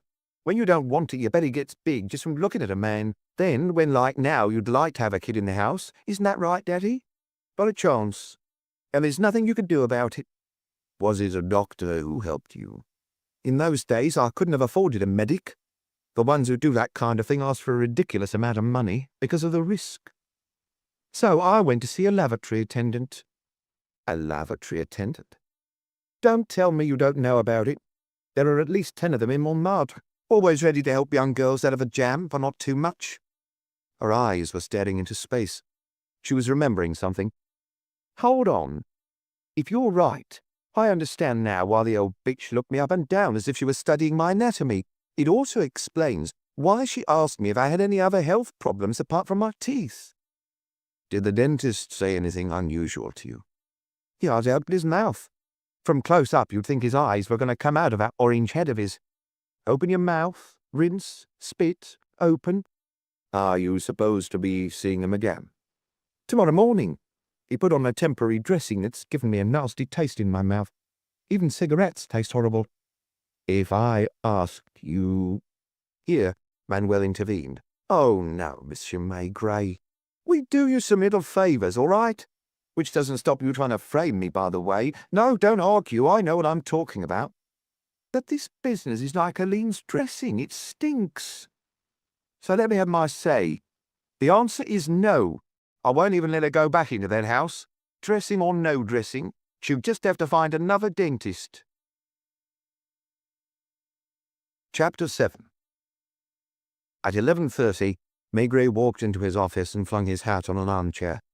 He didn't have time to choose a fresh pipe before there was a knock at the door and old Joseph came in. "The commissioner's asking to see you, sir. This is the third time he sent me." As it happened, poor Barnacle with his sore feet wasn't the oldest in the police judiciaire. It was this clerk with his silver chain, who, thanks to spending most of his time in an antechamber where no daylight penetrated, had taken on the colour of ivory. Maigret followed him, and for the second time this morning entered the commissioner's office, whose threshold he had crossed thousands of times. "Sit down, Maigret." He pointed to an armchair that was half in shade, half in sunlight. The 3 windows let all the noises from outside into the room, and the commissioner, as if to give this interview a more confidential character, stood up and closed them. He appeared more than embarrassed. His name was Roland Bluté. Ever since his appointment, he had seemed ill at ease in his position, because there still had been several veterans like Maigret in charge of the different departments. He had made an effort to take on the tone of the house, as the police judiciaire had once been called, a tone that was hard to define, gruff and familiar, dispensing with pointless courtesies based on mutual trust. Not so long ago, there hadn't been many graduates, just people who had more or less seen it all as far as human beings were concerned, people who weren't surprised by anything or angered by anything either. They had had the worst criminals sitting in front of them and had often seen them weep. They had also seen men risk their lives to arrest other criminals who would be released by the courts and then offend again. "I've sent for you 3 times this morning, Maigret." "So I've just been told." "You weren't in your office." The commissioner didn't know where to look, and his hand shook as he lit a cigarette. "I thought your men were giving priority to the jewel thieves and their latest exploit on Avenue Victor Hugo." "That's right." "It's 11:30 now." He was wearing a waistcoat with a pocket watch on a chain. "Allow me to ask you where you spent the morning?" It was hard of him in the prefect's office. First of all, it was happening at Quai des Orfèvres and not in a place that for Maigret was almost anonymous. He had often been in this office in his shirt sleeves, chatting to commissioners who were old colleagues and friends. Bluté, in addition, wasn't playing his part well. "I went to see the dentist." "I assume you chose one in your local area?" "Am I obliged to answer that, sir? Until now, apart from yesterday, I've conducted many interrogations but never been subjected to one. I had no idea we had to provide the names and addresses of our dentists, our doctors, perhaps our tailors, too." "I understand you." "You do?" he retorted ironically. "I can put myself in your shoes, believe me. At the moment it's quite painful for me to be in my own shoes. I'm only acting on orders that have come to me from higher up. What would you answer if I asked for your whereabouts hour by hour since yesterday afternoon?" "I give you my resignation." "Try to understand the position I'm in. You're perfectly well aware of all the stir the press are making about these jewel raids that have been happening with almost arrogant regularity in the last 2 months. More than half took place on the Riviera and in Deauville, outside our jurisdiction. Carried out by the same gang, or at any rate using the same methods. The last raid took place yesterday morning. Did you visit the scene as you usually do?" "No." "Have you read your inspector's reports?" "No." "Do you have any leads?" "I've been following the same lead since these raids started up again." "Without any results?" "I don't have any evidence yet, that's true. I'm waiting for them to be careless, to make a mistake, to do something apparently trivial that'll give me a chance to make a move." "This morning, you went to see a dentist, not your own dentist, but one in Rue des Acacias, even though your teeth are perfectly healthy. Do you suspect this dentist of having something to do with the jewel raids?" "No." "Your second visit was to the building opposite, where one of my informers lives. Did you talk to him about the jewel raids?" "No." "Listen to me, Maigret. You know that when I started here, I had the greatest admiration for you as a man and as a police officer. Nothing has changed. But today I'm obliged, as I said, to play a role I don't like. Yesterday, you were summoned by the prefect of police. He spoke to you about an affair that's none of my business. I only know the broad outlines, and that's all I need to know. Before leaving you, he insisted that you take no part in this affair in any way whatsoever, not talk about it to anyone, even your colleagues and your inspectors. Is that correct?" "Yes." The Commissioner glanced at a sheet of paper on the desk in front of him. After that interview yesterday, you shut yourself in your office until about 3 o'clock. You then went to a little bistro in Rue de Seine called Desirée's. Soon afterwards, you were seen going into an hotel in Rue des Écoles, where you had a brief conversation with the manageress. Do these two places have any connection with the affair you were forbidden to have anything to do with? Yes. You then went in the company of Inspector Janvier to Rue des Acacias, where you spent quite a long time with a suspicious character named Manuel Palmari, whom you've sometimes used as an informer. I assume I was followed by what the newspapers call the secret police, sir. He didn't say chief as he usually did. He felt sick. To make it worse, the sun was full on him, and his face was covered in sweat. Gourand Broutet pretended not to have heard. When you got back to headquarters, you summoned an old inspector named Barnacle to your office and gave him an assignment. He was to photograph a particular young lady without her knowledge, a young lady whom the prefect of police had forbidden me to have anything to do with. Sometime later, you're in a little bar in Rue Monsieur le Prince in the company of Inspector Lucas and a porter from the Sorbonne. Did you talk about the jewel raids? No. All about the young lady I mentioned? Yes. Was it pure coincidence that you took Madame Maigret to dinner in a restaurant on Avenue de la Grande Armée? No. Or that in questioning the man named Laundry, you managed to get him to show you the register of a club? This is all true, sir. I admit it never occurred to me to make sure that I wasn't being followed. Until now, I've always been on the other side of the fence. If you're interested, I can assure you I wasn't responsible for this surveillance, and that what little I know of the case I only found out this morning. A higher-up seemed to attach a great deal of importance to it. I'm a civil servant. When I'm ordered to do something, I have to see it through to the end. Would you like me to make a written confession? Don't make my task more difficult, Maigret. I'm not proud of it, believe me. I'm quite prepared to believe you. The fact remains that for 24 hours you assigned at least 3 inspectors in your department to tasks they shouldn't have been involved with. In other words, you used them for your personal convenience. I don't think any disciplinary action will be taken against these men since they knew nothing of your interview with the prefect of police. It still remains for me to— The Commissioner was feeling hot, too, and kept mopping his brow. It still remains for me to tell you the solution that's been suggested. You need rest. You've been working very hard lately without taking any leave. You're to request a period of sick leave which will last until the disciplinary investigation into your actions has been completed. He had got to the end, only with difficulty. He no longer dared look at the man sitting in front of him. He felt embarrassed the way you feel with an animal you've tried to kill and have merely succeeded in wounding. It probably won't take more than a few days. According to regulations, you'll have every opportunity to defend yourself. I believe you've already presented your version of events. Maigret got heavily to his feet. Thank you, sir.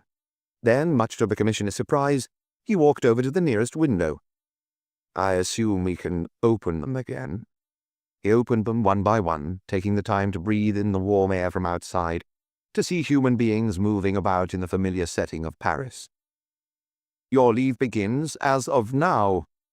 Is that clear? He nodded and left the room.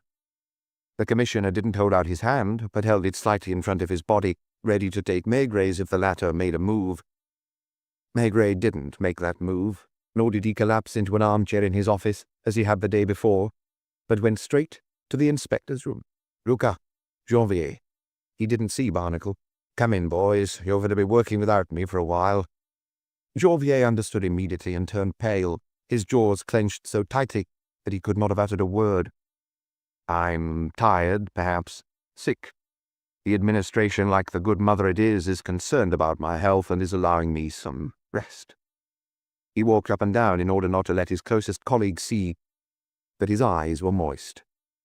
You will continue dealing with the jewel raids. You both know what I think of that case. And you know how stubborn I am. His pipe had gone out, and he put it in the big glass ashtray and filled another. The higher-ups know all your actions since yesterday, mine too, of course. Make sure to warn Barnacle as soon as he gets back. It's likely you'll both be followed, as I was and as I'll continue to be. It wouldn't do me any good, quite the contrary, if any disciplinary action were taken against you. So forget everything you know about this business. He smiled at them. There, I finished. It wasn't as hard for me as it was for the commissioner just now. He walked over to the armchair where he'd left his hat. See you later, boys.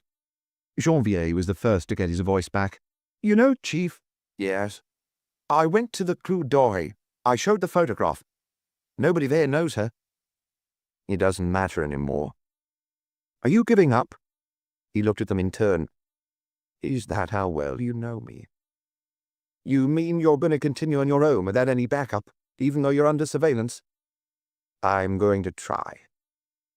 They were both smiling now with emotion, no longer knowing what to do, how to express what they felt. Come on, don't get all sentimental on me. I'll see you soon.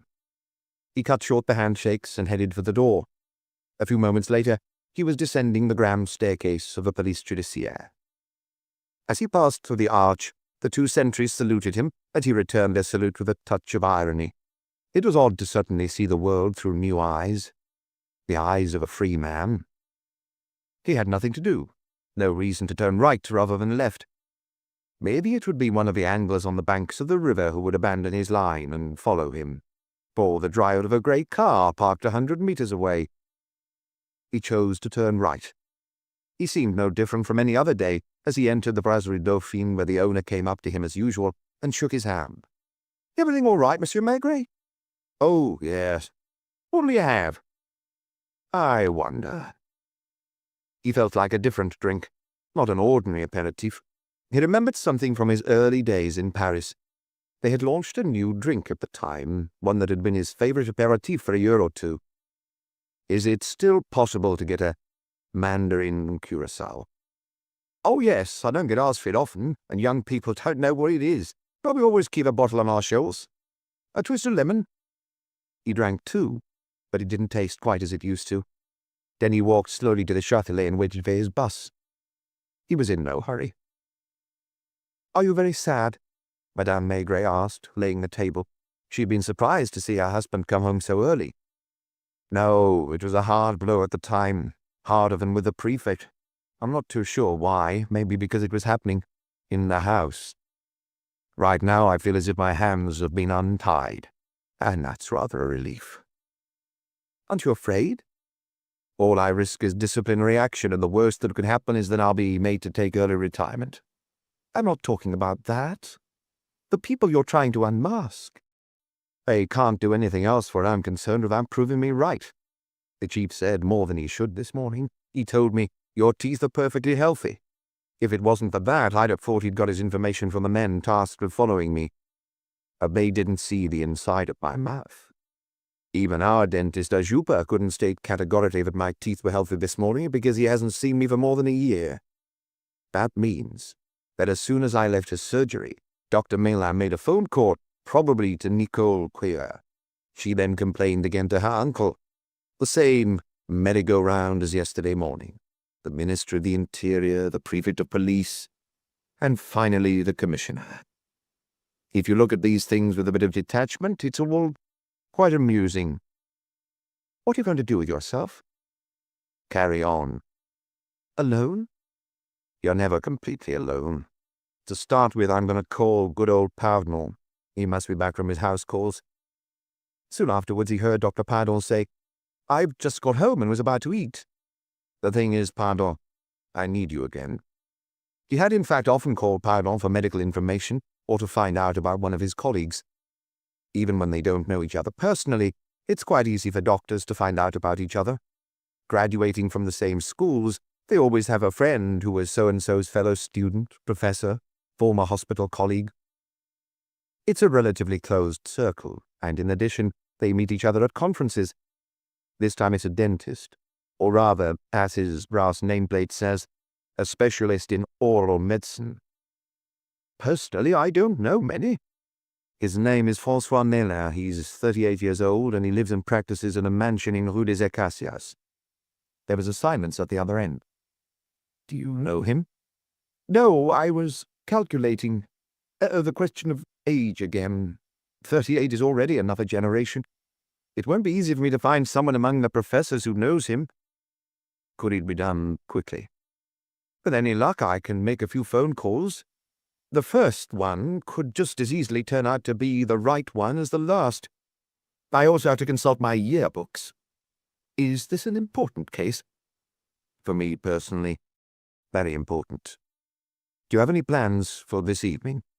He heard Pardon ask his wife. Do you have any plans for this evening? He even heard Madame Pardon reply in the background. You said yesterday you might take me to the cinema.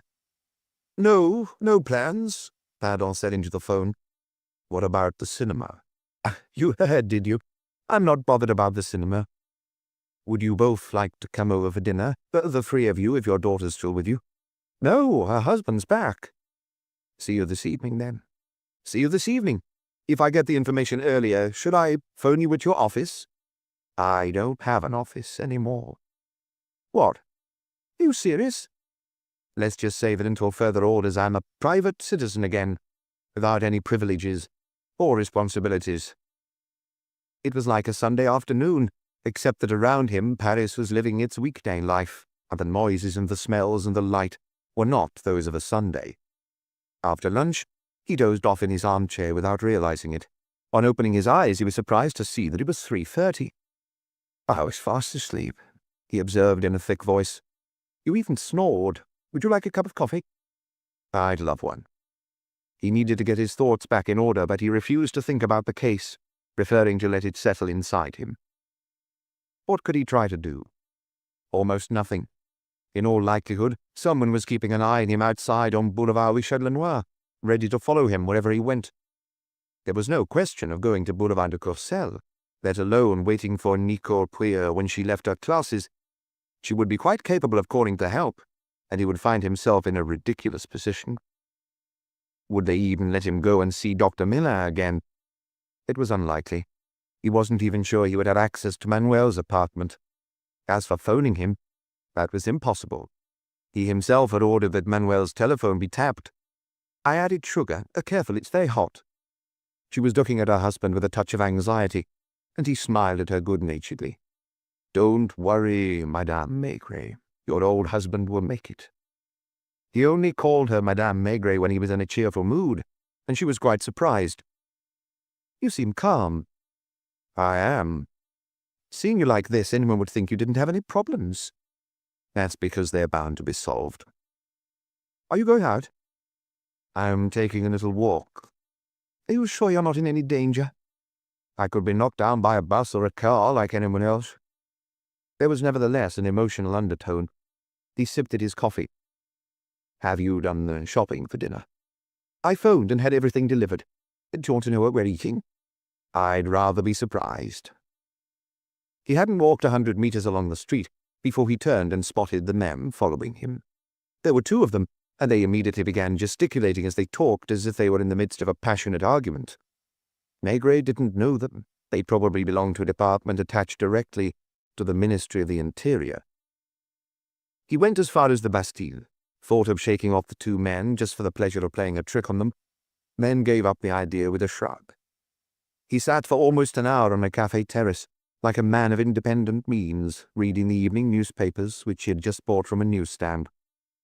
He returned home via Boulevard Beaumarchais and Rue du Chemin Vert. As he still had time to kill, he took a shower and spruced himself up. Pardon hadn't phoned. He and his wife arrived at 8 o'clock, and they sat down to eat immediately. There was soufflé as a starter, followed by coq au vin. It took me a while, but by chance I came across someone who knows your man well. I'll tell you about it later. Do you remember what we were saying in our last dinner at your place? The spiteful criminal? Wickedness for its own sake? I'm thinking now I might have been wrong. He didn't want to talk any more about it over the meal. Coffee was served in the sitting room, and the two men took theirs into the little study Maigret had set up for himself. Would you excuse us, ladies? What would you like, sloe gin or raspberry liqueur? Pardon replied as if speaking for both of them.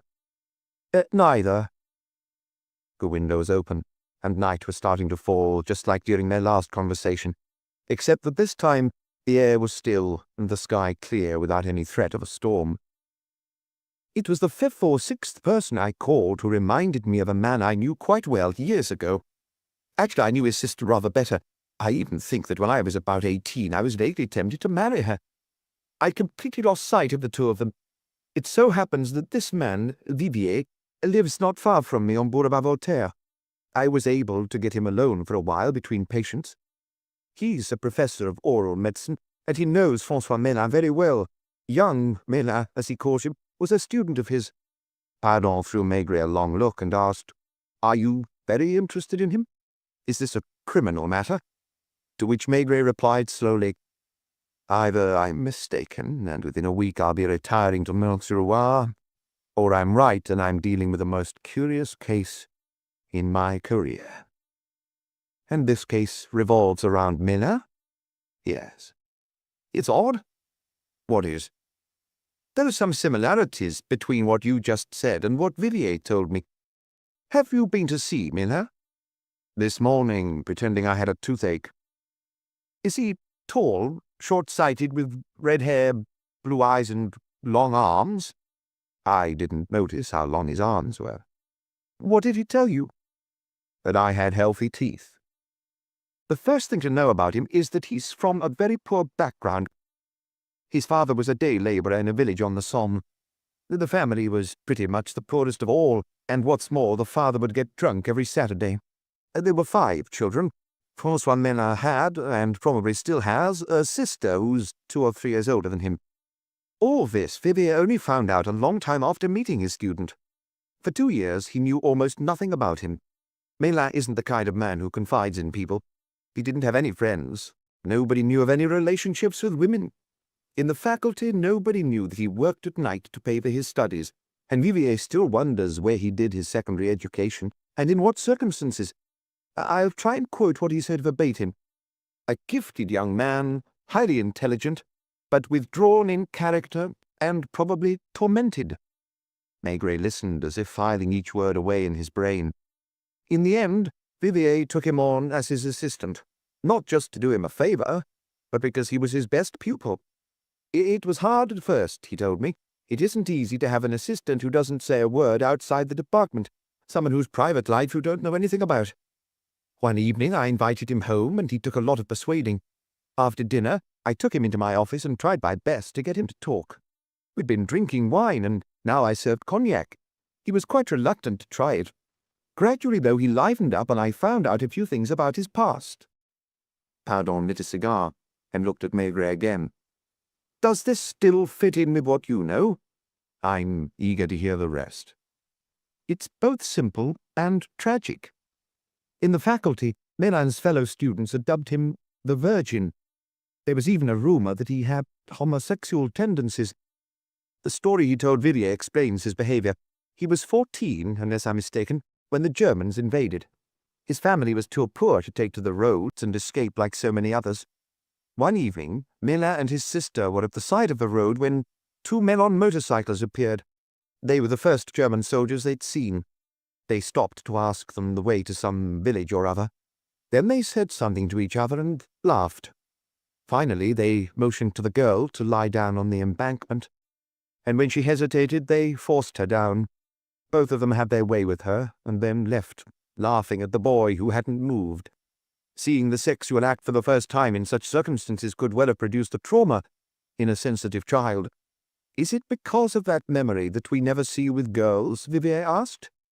Mélin was embarrassed. I don't know, he replied. I may get married one day like anybody else, though I wonder if I'll dare, if I'm capable of making a woman happy. There was a silence. Maigret was so solemn that Pardon spoke first. Do you think he's committed a crime? Maigret didn't reply immediately. Until now I wasn't thinking of a real crime. Now I'm almost certain of it. Did the professor tell you anything else? Not about Mélin, but about his female assistant who worked for Vivier for a time. Have you met her? Yes. Is it true she's very ugly? Even worse than that. She's thought of as a nasty piece of work. Those are the words Vivier used. Actually, she's the most sensitive and most devoted young woman, and in her neighbourhood she's the one people go to when there's a sick or dying person to keep an eye on. What is her neighbourhood? I didn't ask. I could phone Vivier and inquire after the address.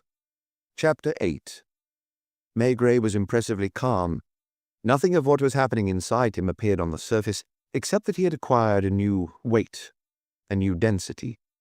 This was the first time Pardon had seen him at a time when the threads of an investigation were starting to come together, when the truth was gradually taking shape, and he observed his friend as if trying to discover the wheels turning behind that heavy, expressionless face. What kind of a man is Vivier? Is he broad-minded? Except when you mention state interference in the organization of medical services, then he's one of the angriest of protesters, a fanatical individualist. Puffing slowly on his pipe, Maigret remained silent, but without giving the impression that he was thinking. Rather, he seemed absent, and it was a surprise to see him subsequently resume the conversation at the exact point where he had left off. Is there any chance we'd find him at home? He's working on a big treatise on oral medicine. It's going to be his life's work, and he spends parts of his nights on it. Could you phone him and ask him if he'd mind my having a word with him? Within a few moments, Pardon had Vivier on the line. Pardon here. I'm calling from the apartment of my friend, Detective Chief Inspector Maigret, and I apologize for disturbing you while you're working. The inspector would like to speak to you for a moment. The answer must have been funny, because Pardon smiled. Of course. I'll pass him to you. He held the receiver out to Maigret. I also apologize for disturbing you, Professor. If you would agree to answer 2 or 3 questions, you would greatly ease my task. Yes. Pardon told me all about your conversation, which is of enormous interest to me. I should emphasize that I'm calling you in a private capacity. I'm on indefinite sick leave. But no, I'm not ill, or if I am, it must be very serious, because my friend Pardon, who's my doctor, assures me my health is perfect. The truth of the matter is, an investigation I'm involved in has brought me up against some people with influential contacts, and as I'm in the habit of seeing things through to the end, I've been strongly advised to rest for a few days.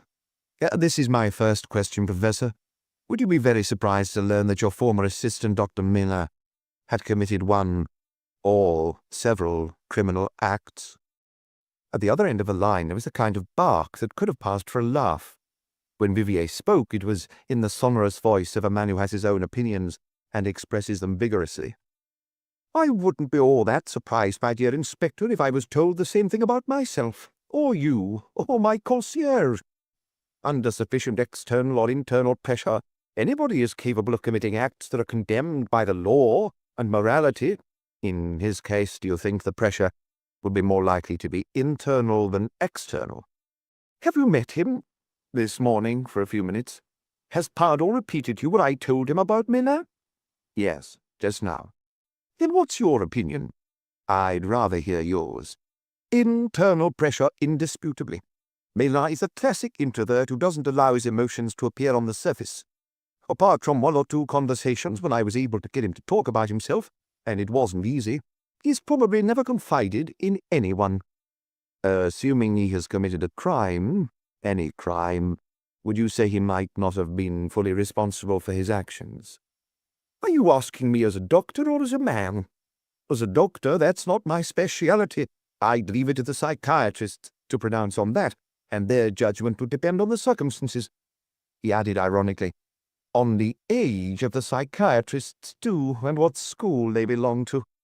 And as a man, personally knowing him as I do, I'd happily be a witness for the defense. My second question is more difficult to formulate, and I fear it may surprise you. Would a man like Miller, feeling cornered, react in a simple or a complicated manner? Good heavens, Monsieur Maigret, you seem to know him almost as well as I do. In a complicated manner, obviously. And even then, the word complicated is an understatement. When he was working with me, Miller always chose, in everything, even in answering an exam question, the most complex path. He had the very opposite of what I'd call a one-track mind. He grasps all the possibilities, all the possible ramifications of a subject, and makes sure he doesn't neglect any aspect. Many thanks. Oh, there's just one favor I need to ask you, if you think you can do it, and if you trust me. It's quite possible I'm mistaken, that the theory I'm constructing right now will turn out to be wrong before the night is out. But if the facts confirm it, several people are in grave danger. A conversation with Mademoiselle Motte would probably suffice to clarify that point. I assume she has a telephone. If you can get her to see me tonight, either at home or anywhere else, it's quite likely we can avoid further tragedies. So poor Mott scares you too. Then I think that everyone would consider her an angel if she didn't look so off-putting. I'll phone her. What number should I call you back on? Maigret stood up and went into the sitting room, where the two women had been whispering in order not to disturb them. I think I have a drop of sloe gin after all, unless Pardon grabs the glass out of my hands. Pardon did nothing of the sort. He was still studying his friend with a mixture of admiration and curiosity, not entirely devoid of fear. He was wondering what had set Maigret off on these hypotheses, and would have liked to reconstruct the progress of his thoughts. Hello? Yes, Professor, this is Maigret. She's agreed to see me right away. I hope it wasn't too difficult. A little. May I ask her address? Rue des Francs Bourgeois. Yes. Yes, I know the building. I lived not far from there for a while on Place des Vosges. I'm very grateful to you. Yes, I'd like to meet you too. When he stood up, he was still as calm as ever, but there was a little gleam in his eyes that hadn't been there before. You won't be too upset, Pardon, if I leave you with the ladies. By the way, there's a good chance my phone is being tapped. It's possible the people who are taking an interest in what I'm doing might get there before me. There are probably one or two inspectors from Special Branch out there in the street, pacing up and down. Why don't I drive you? I have my car. I can be back in a few minutes. They went into the sitting room. Are you going out? Will you be gone for long? I have no idea what time I'll be back. Isn't it a bit risky? Not at this stage. Not any more. Pardon will drive me and then come straight back. On the way, he didn't utter a word. There was no car following them. Had they relaxed their surveillance, knowing he was with the Pardons? Rue des Francs Bourgeois, in the Marais, still had a few historic mansions that now housed a host of poor households, mostly of small artisans, many originally from Poland, Hungary, or the former Lithuania. Good night, Pardon, and thanks. If I succeed, I'll owe it in large part to you. Good luck. Maigret rang the doorbell. The unseen concierge pressed something to open a little door embedded in the carriage entrance, and he crossed what had once been some great nobleman's main courtyard. Mademoiselle Mott, please. Through a skylight a voice replied, Second floor on the left, first door. The light came on as he started up the stairs, and he saw Dr. Millan's assistant leaning over the banister. When he came level with her, she whispered, I thought you might not find your way. The building is quite complicated. She looked different in a dark dress from the way she looked in her uniform, more vulnerable somehow. There was anxiety in her deep-set eyes. The emotion had brought out red blotches on her excessively white skin. This way. Hurry up. The light will be going out soon. She admitted him to a very clean, almost cheerful room, which served as both sitting room and dining room. Its provincial furniture, which had accrued a patina over time, contributed a peaceful, reassuring note. Sit down. I don't mind if you smoke. I hope the professor didn't wake you. I don't sleep much. There was no radio or television in sight, but there were lots of books on the shelves and one open beside an armchair. Have you forgotten your pipe? She made no attempt to give him a welcoming smile, or to hide her anxieties. I realized when I saw you in the waiting room this morning that things were taking a bad turn. What surprises me is that you come here.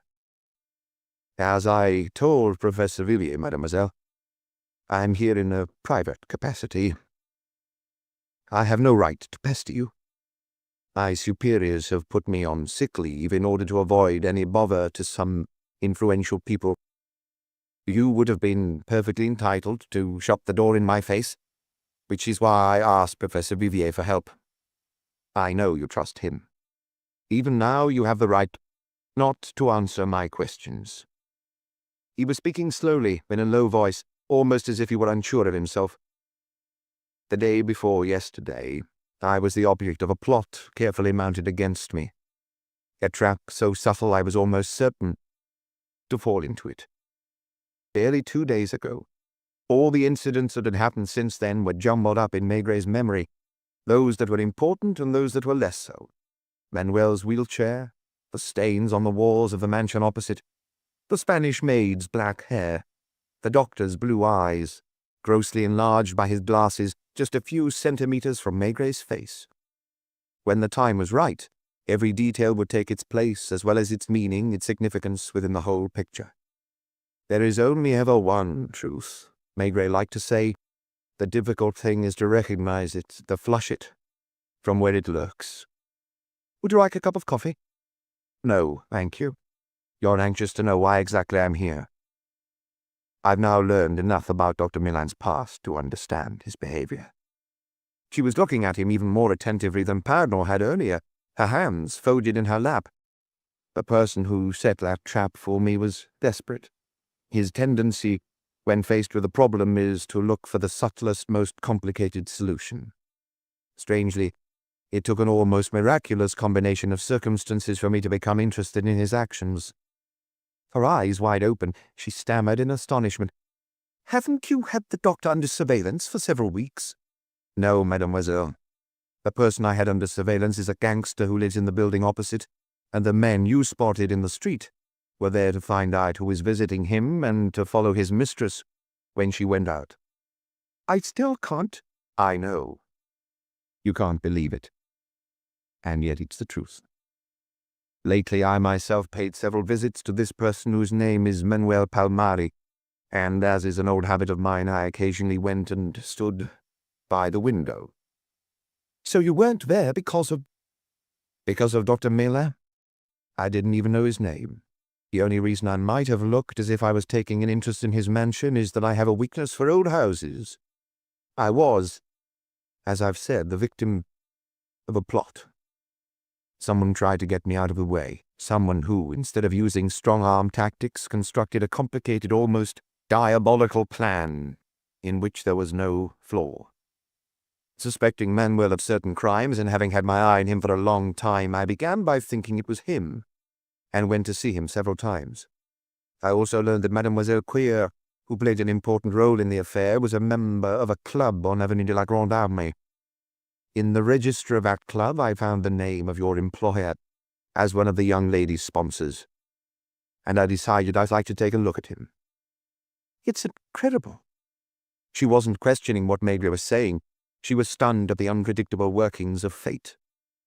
Dr. Milan could have played the game, drilled into a tooth that didn't need it, even taken it out. Instead of which, he told me honestly that I had healthy teeth, and walked me to the door without a word, without a question. He was terrified. For some weeks now he's been living in a state of constant panic. Did he tell you that? No, but I know him well enough to be aware of it. So was Carola. The maid. Is she his mistress? He doesn't have a mistress. Carola sleeps right at the top of the house in the attic, even though there are more rooms than we know what to do with. You understand why I am here, mademoiselle? To question me. Not exactly, because I don't even know what questions to ask you. I've tried to be honest with you. As I said, I don't have any authority at this moment, nor am I certain about anything, and my hypothesis is still quite vague. Nobody could have dreamed up that plot against me without having a vital interest in doing so, unless they hated me personally.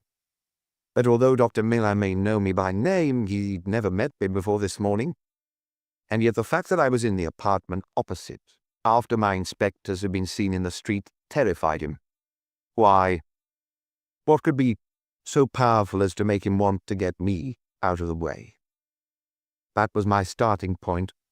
What could I have found out about him that was serious enough to explain what he did? Here, too, chance played a part. Manuel's mistress, Aline, had a toothache for the first time in her life, so naturally she went to see the dentist opposite. She may not be intelligent, but she has an uncommonly sharp intuition. She's very much a woman. Milan asked her too little questions too many, or rather, if I remember correctly, you asked the first one. Who sent you here? That's a question a dentist or his secretary really asks a patient. The second one was, do you have anything else wrong with you? Aline was so struck by the atmosphere in the house that her brain started working. She remembered the light she often saw in the surgery in the evening. When I questioned her, she replied that after nightfall, only women, not men, came to the door. I wasn't there after nightfall. I know. You must have known about those visits, though. Listen, Inspector. I agreed to see you because of Professor Bidier. All the same, I want you to know that I'll do anything in the world to prevent anything happening to Dr. Milan. He's a man who's suffered all his life, who's suffering more than ever, who'll always suffer. He had a particularly painful childhood. I know the incident you're referring to. What incident? He never mentioned any incident. He doesn't confide in anyone. Early in the war, his sister... I didn't know he had a sister. Maigret told her about the rape, and her eyes opened wide again. That may explain lots of things. I can tell you that whatever happens, according to Professor Vivier, the psychiatrists will find that he wasn't entirely responsible for his actions. Vivier's already agreed to appear as a witness for the defense, and I may do so too. You? Yes, me. But I need your help. You admit that he's living in fear. A large proportion of crimes are committed out of fear. They'll put him in prison all the same, and he's not the kind of man who could bear prison. I've heard that said of all the people I've ever arrested. You know as well as I do that the doctor performed abortions, don't you? I realized that the day I looked in a drawer and found a probe and other objects he shouldn't have needed. Any other clue? I refuse to make things worse for him. Do you want to know what I think, mademoiselle? Tell me first of all if Mina is a Christian. He doesn't practice any religion. In that case, as far as he's concerned, abortion isn't necessarily a serious offense. It's a matter of morality, which varies from place to place, country to country. Some accept it, others condemn it. You see, if it was only that, I don't think your employer would be in such a panic as to act the way he's acted in the past few days. Hasn't that occurred to you? Yes. Why? She turned her head away, and after a fairly long silence stammered, You're asking me to do a terrible thing. I'm all he has. What do you mean? That he's always been alone, totally alone. I know he goes out. I know he goes to that club you mentioned. That's to find some kind of reassurance, perhaps also to recruit patients. I did think of that. What about Nicole Prieur? I suspected the first time she came it was for the same thing as the others. The other evening visitors, you mean? Yes. I don't have a file card made out in her name. She's a hysterical girl who threw herself at him. I'm sure she's the one doing the pursuing. Is she his mistress? Another silence. Shall I answer that for you? Maigret suggested. You're convinced that Mina has never had a mistress any more now than when he was a student and his classmates called him the Virgin. I didn't know that. Am I right? It did occur to me. And so, just like me, you suspected something else. She stood up, almost at the end of her tether, and paced up and down the room. You're torturing me. Would you rather there were further crimes? She suddenly looked him in the eyes, terrified. How did you find out all this? Has Carola talked? Does Carola know? All right. It seems I have to go all the way. I can't keep this secret much longer. As soon as I began working for Dr. Miller, I was surprised that he kept me out of his surgery when he saw female patients. You mean the daytime patients? Obviously, I wasn't there in the evening. All of the female patients? No, with some of them. With the male patients too, although there weren't many of those. I did what a dental nurse usually does, handing the doctor the instruments he needed, preparing the x-rays and so on. But for some female patients you were sent back to your office? Yes. Without any explanation? Dr. Miller never explains anything. Did you suspect something? Because of a newspaper article. In the United States, in Connecticut, I think. There was a dentist who, when a female patient struck him as desirable, had no compunction about increasing the anesthetic. Another shy man, probably, who had neither a wife nor a mistress? Yes. What happened recently to make you certain? A patient went in and didn't come back out. I was surprised because they all come through my office on the way out. He told me he'd shown her out down the little staircase. And Carola says he didn't. That's right. Her kitchen looks out on that staircase, and the door is always open. Apart from that... Go on. Nothing. I can't. Let me help you again. Does Dr. Miller have a gardener? No. Does he do the gardening himself? Not very much. There are more weeds than there are flowers. You asked Carola if, that night... No. She was the one who mentioned it to me. And you haven't told this to anyone? No. He's alone.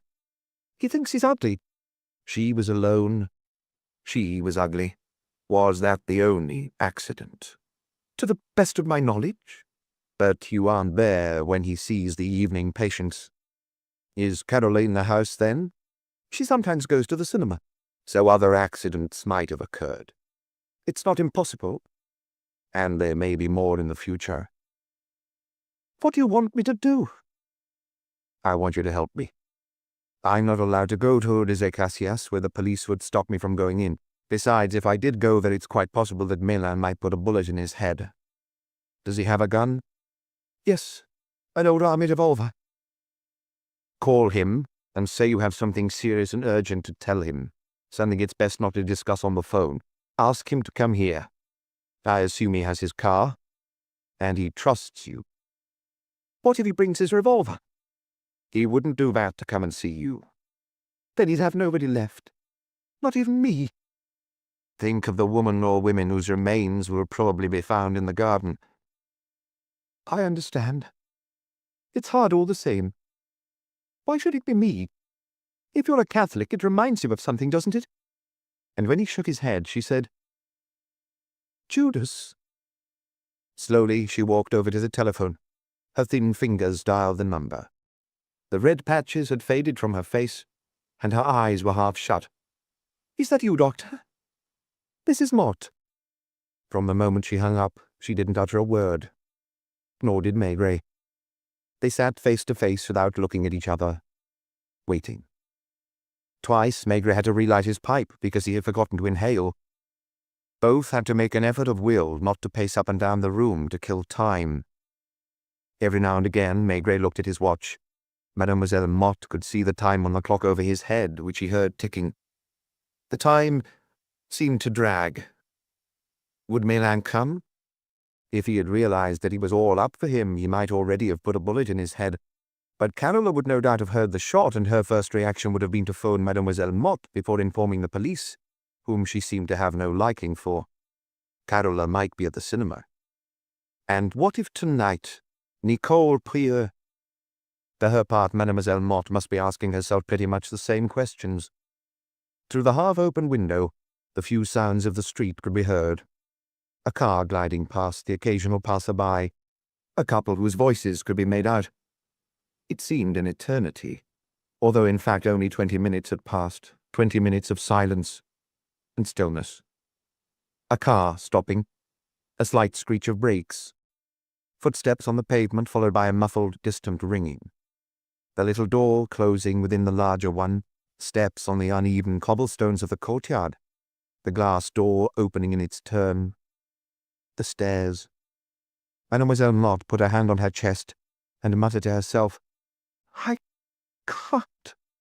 Seeing her stand up, he thought she was going to rush into the kitchen to hide, or perhaps escape down another staircase. Once on her feet, she didn't move, and he now stood up too, as tense as she was. It was so silent that they heard the slight click of the time switch in the corridor. The light had just gone out. A hand groped for the door, and Mademoiselle Mott went and opened it. Melan was wearing a grey suit and holding his hat in his hand. He advanced 1 meter inside, turned without having seen Maigret, looked at Mademoiselle Mott, opened his mouth, then turning again, discovered Maigret. He didn't speak immediately, nor did he try to rush outside. In spite of his surprise, his emotion, it was clear that he was trying to understand, that his brain was working fast. The problem must have struck him as a hard one to solve. After a while, he shook his head as if wiping an equation from the blackboard to start again from scratch. All his faculties were stretched to breaking point. Now he looked at them in turn, his brow furrowed, then at the armchairs in which they had been sitting, the pipe in the ashtray within reach of Maigret's hand. "Have you been here long?" he asked at last, his voice almost calm. "Quite long." His blue eyes lingered on Mademoiselle Mott's pained face. They expressed neither anger nor indignation. Surprise, certainly, but above all, a question. A question. A question. He needed to understand. He wanted to understand. He had an exceptional brain. He had always been told he had an exceptional brain. He had proved it. He had started from the bottom, right at the bottom, and It wasn't her, Doctor, Maigret said to put an end to this painful scene. When I came in here, I already knew everything, or almost everything. I just needed confirmation. There was no hatred in Milan's eyes as he stared at Maigret. What had Pardon asked him during their last dinner in Rue Popincourt? A crime of spite, consciously prepared, wickedness, for its own sake. For a while, Maigret had thought he had encountered it for the first time in his career. But Milan didn't hate him. Milan didn't hate anybody. He was afraid. Perhaps he had been afraid all his life. I phoned Professor Vivier.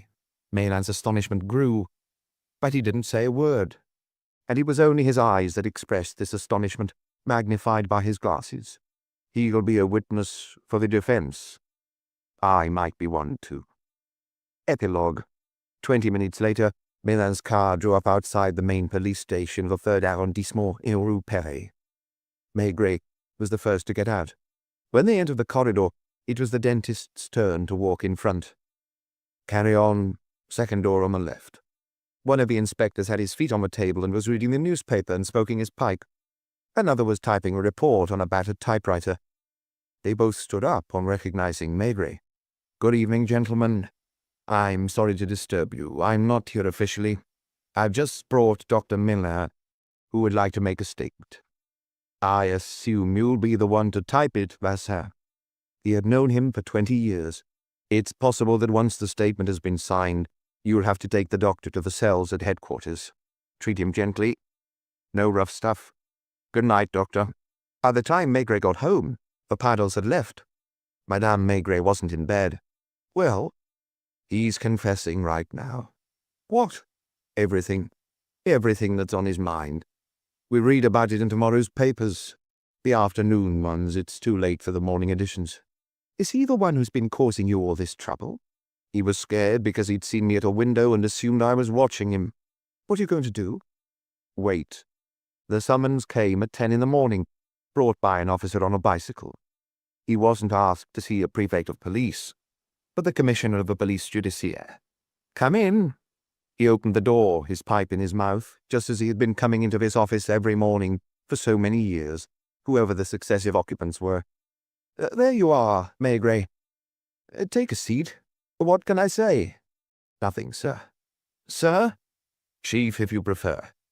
I do prefer. Are you angry with me? No.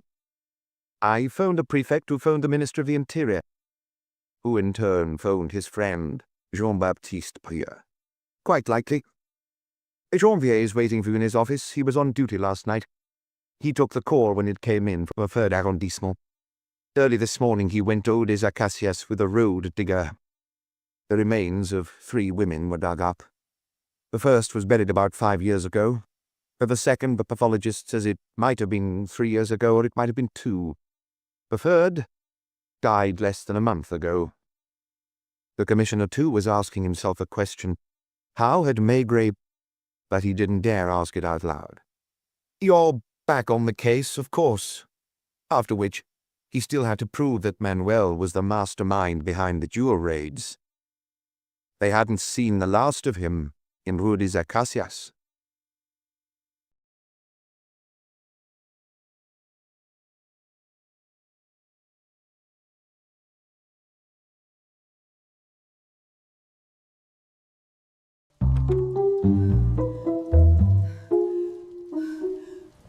Maigret's Madwoman.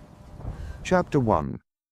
Duty Officer Picot was standing to the left of the arched doorway at Quai des Orfèvres, with his colleague Latouille to the right. It was about 10 o'clock. On this May morning, the sun was shining and Paris was bathed in pastel colors. At some point, Picot noticed her, but without paying much attention. A frail little old lady wearing a white hat, white cotton gloves, and a grey dress. Her legs, slightly bowed with age, were very thin. Was she carrying a shopping bag or a handbag? He couldn't remember. He hadn't seen her arrive. She had stopped on the pavement a few steps away from him and was peering into the courtyard of the police judiciaire where the small staff cars were parked. There are often curious onlookers, especially tourists, who come to peep inside police headquarters like that. She ventured as far as the entrance, looked the officer up and down, then turned round and walked away towards the Pont Neuf. Next day, Pico was once more on duty, and at about the same time of day, he saw her again. On this occasion, after hesitating for quite a while, she walked up to him and spoke. "This is where Inspector Maigret has his office, isn't it?" "Yes, madame, on the first floor." She looked up at the windows. She had very delicate and fine-drawn features, and her light grey eyes seemed to have a constant expression of surprise. "Thank you, officer." She turned away, and it was a shopping bag she was carrying, which led him to think she must live nearby. The following day, Pico was off duty. The officer replacing him paid no attention to the little old woman who slipped inside the courtyard. She cast about for a moment before taking the door on the left and starting up the stairs. On the first floor, the long corridor intimidated her, and she seemed rather lost. Old Joseph, the usher, went up to her and asked in a kindly voice, "Were you looking for something?" "Inspector Maigret's office." "You want to speak to Inspector Maigret?" "Yes, that's why I'm here." "Have you been sent a summons?" She shook her head, looking distressed. "Do you have to have a summons?" "Would you like to leave him a message?" "I need to speak to him personally. It's very important." "If you fill in this form for me, I'll see if the inspector is able to receive you." She sat down at the table with its green baize cloth. There was a strong smell of fresh paint in the offices, which had recently been redecorated. She did not know this and thought that for an official institution, the atmosphere was quite cheerful. She tore up the first form. She wrote slowly, pausing over every word and underlining some of them. The second form went into the waste-paper basket too, and then a third, and only at the fourth attempt did she seem satisfied before going across to Joseph. "You will deliver this into his own hands, won't you?" "Yes, madame." "I suppose he's very busy." "Yes, very." "Do you think he will see me?" "That I don't know, madame." She was over 80, possibly 86 or 7, and she could have weighed hardly more than a child. Her body seemed refined by the passage of time, and her skin was almost translucent. She was smiling timidly, as if to try to flirt with old Joseph. "Please do what you can. It's so very important to me." "Take a seat here, madame." He went towards one of the doors on which he tapped. Maigret was conferring with Laporte and Janvier, both of whom were on their feet. Sounds from the outside world were reaching them through the wide-open window. Maigret accepted the form, glanced at it, and frowned. "What's she like?"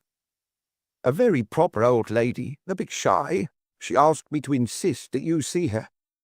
On the top line, she had written her name in quite firm and regular handwriting. Madame Antoine de Caramet. The address she had given was 8A, Quai de la Mégisserie. As the reason for her visit, she had put, "Wishes to tell Inspector Maigret something of the utmost importance. It is a matter of life and death." By this point, the handwriting had become more shaky and the lines less straight. Some words were underlined. Inspector, then utmost importance, and a matter of life and death was underlined twice. "Is this some madwoman?" Maigret muttered, puffing at his pipe. "She doesn't look like it. She seemed very composed." At Quai des Orfèvres, they were used to receiving letters from people who were mad or at least half mad, and almost always they contained some words, heavily underlined. "Could you see her, Lapointe? If you don't, she'll be turning up here every morning." A few moments later, the old lady was being shown into the small office at the end of the corridor. Lapointe was there alone, standing by the window. "Come in, madame, and please take a seat." Looking at him curiously, she asked, "Are you his son?" "Whose son?" "Inspector Maigret's." "No, madame, I'm Inspector Lapointe." "But you're just a boy." "I'm 27. This was true, but it was also true that he appeared to be no more than 22, and was often mistaken for a student rather than a police officer. "But it was Inspector Maigret I wanted to see." "Unfortunately, he's too busy just now to receive you." She hesitated, fiddled with her white handbag, and seemed unable to make up her mind to sit down. "Perhaps if I came back tomorrow?" "It would be the same thing." "Does Inspector Maigret never see Anyone? Only in very important cases. But this is a very important case. It's a matter of life and death. That's what you wrote on the form. Yes, I did. So, if you could just tell me what it's about, I'll pass it on to Inspector Maigret myself, and he can decide. And then, perhaps, he'll see me? I can't make any promises, but it's not impossible. She seemed to be weighing up the pros and cons for a long while, and finally decided to perch on the end of a chair, facing Lapointe, who had sat down behind the desk. So, what's this about? First of all, I should tell you that I have lived in the same apartment for 42 years on Quai de la Médise. On the ground floor, there's a shop that sells birds, and when their cages are out on the pavement, they sing all day, so they keep me company. But you were referring to some danger. I certainly am in some danger, but you'll assume I'm making things up. Young people tend to think that old people aren't right in the head anymore. The thought hadn't occurred to me. I don't know how to explain it to you.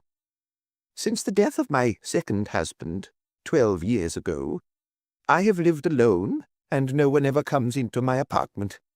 It's too big for me now, all on my own, but I intend to stay there until I die. I'm 86, and I don't need anyone to help me cook and clean. Do you have any pets, a dog or a cat? No. As I told you, I hear all the birds singing downstairs, because I'm on the first floor. So, what is troubling you, madame? It's hard to say, but 5 times at least in the last couple of weeks, some of my things have been moved about. What do you mean? When you come home you find they're not in the same place as when you went out? That's right. Perhaps a picture frame is crooked, or a vase is the wrong way round. Are you quite sure that you're remembering correctly? You see, because I'm old, you're already doubting my memory. But as I told you, I've lived in the same apartment for 42 years, so I know exactly where all my things are. But nothing has been stolen? Nothing has disappeared? No, Inspector. Do you keep any money in the house? Very little. Just enough for my needs every month. My first husband worked at the city council offices, and he left me a pension I can draw on regularly. I have some money put by in the savings bank as well. Do you own any valuable objects, pictures, ornaments, anything like that? I've got some things I'm attached to, but they don't necessarily have any market value. And your visitor, man or woman, hasn't left any telltale signs? For instance, if it was raining, you might have seen footprints.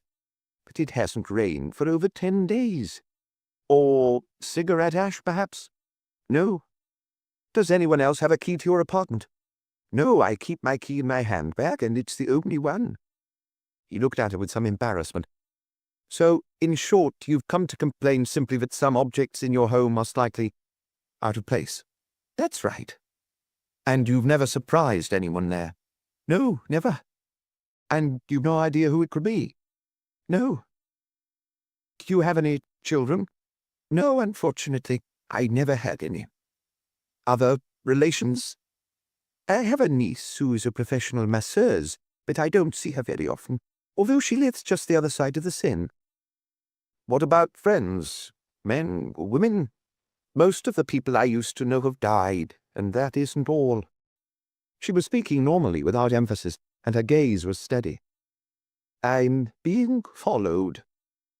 You mean someone is following you in the street? Yes. Have you seen whoever is following you? I have seen various people when I have turned round suddenly, but I don't know which one it can be. Do you often leave the house? Yes, in the morning, first thing. At about 8 o'clock I go shopping in the neighbourhood. I'm sorry the Central Market isn't there any more in Les Halles, because it was so close and I was used to it. Since they knocked it down, I've tried different shops, but it's not the same. Is the person who follows you a man? That I don't know. I suppose you're back by about 10 o'clock. Yes, I sit by the window and peel my vegetables. Do you stay at home in the afternoon? Only when it's raining or too cold. Otherwise I go and sit on a bench. Almost always in the Tuileries Gardens. I'm not the only person who's adopted a bench. There are other people about my age that I've been seeing for years in the same place. Are you being followed all the way to the Tuileries? Someone follows me when I go out. It's as if they want to be sure I won't be coming home again straight away. And have you, sometimes? 3 times. I pretended I'd forgotten something and went back up to my apartment. And there was nobody there, of course. All the same, other times objects have been moved. Somebody doesn't like me. I've no idea why. I've never done any harm to anyone. Perhaps there are several of them. What was your husband's job at the council offices? My first husband was a chief clerk. He had a lot of responsibility. Unfortunately, he died young of a heart attack, at 45. And you married again? Over 10 years later. My second husband was in charge of a department at the Bazaar de l'Hôtel de Ville, selling gardening implements and tools. And he also died? He'd been retired a long time by then. If he was still alive today, he'd been 92. And when did he die? I thought I'd already told you that. 12 years ago. And he didn't have any family. Was he a widower when you married him? He just had one son who lives in Venezuela. Look, madame, I'm going to tell Inspector Maigret what you've just told me, and you think he'll see me? If he does decide to see you, he'll send you an appointment. You have my address. Yes, it's on the form, isn't it? Yes, that's true. I was forgetting. You see, I have such trust in him. I'm convinced he's the only person who will understand me. I'm not saying this to be rude to you, but you do look a little young. He escorted her to the door, and then along the corridor to the big staircase. When he went back to Maigret's office, Janvier was no longer there. Well, I think you were right, Chief. Yes, she is mad. But it's a quiet kind of madness. She's very calm, very in control. She's 86, and I'd like to be in that kind of shape when I'm her age. So what's this great danger she's in? She's lived for 40 years or more in the same apartment on Quai de la Megisserie. She was married twice and widowed twice. She claims that when she goes out, her objects get moved around. Maigret relit his pipe. What kind of objects? Well, she might find a picture frame crooked or some ornament that isn't facing the same way as before. She doesn't have a dog or a cat. No, she's content to hear the birds singing in the shop downstairs. Nothing else. Yes, she's convinced she's being followed. Has she spotted anyone? No, that's the thing, but she's absolutely sure about it. Is she likely to come here again?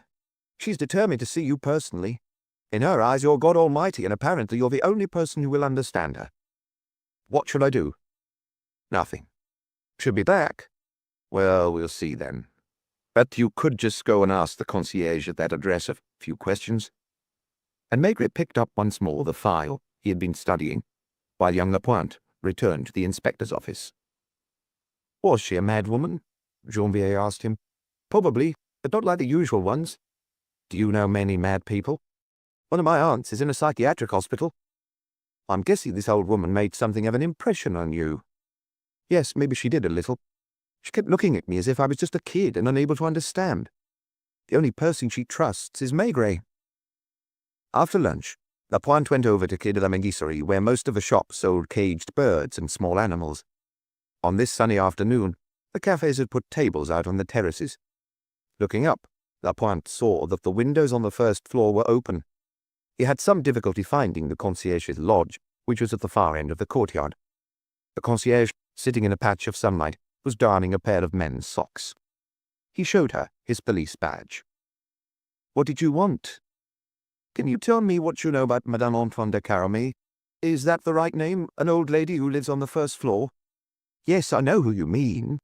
Antoine was really the surname of her second husband, so officially she's plain Madame Antoine. But since she's very proud of her first husband, who was something important in the council offices, she calls herself Madame Antoine de Caramel. What's she like? What do you mean? Well, is she a little odd? I certainly wonder why the police are interested in her all of a sudden. Actually, she came to us. What did she have to complain about? Apparently, when she goes out, things in her apartment are moved around. She hasn't mentioned it to you? No. She just asked me if I'd seen any strangers go up there. I told her I hadn't. But in any case, I can't see people coming and going. The staircase is at the back of the corridor.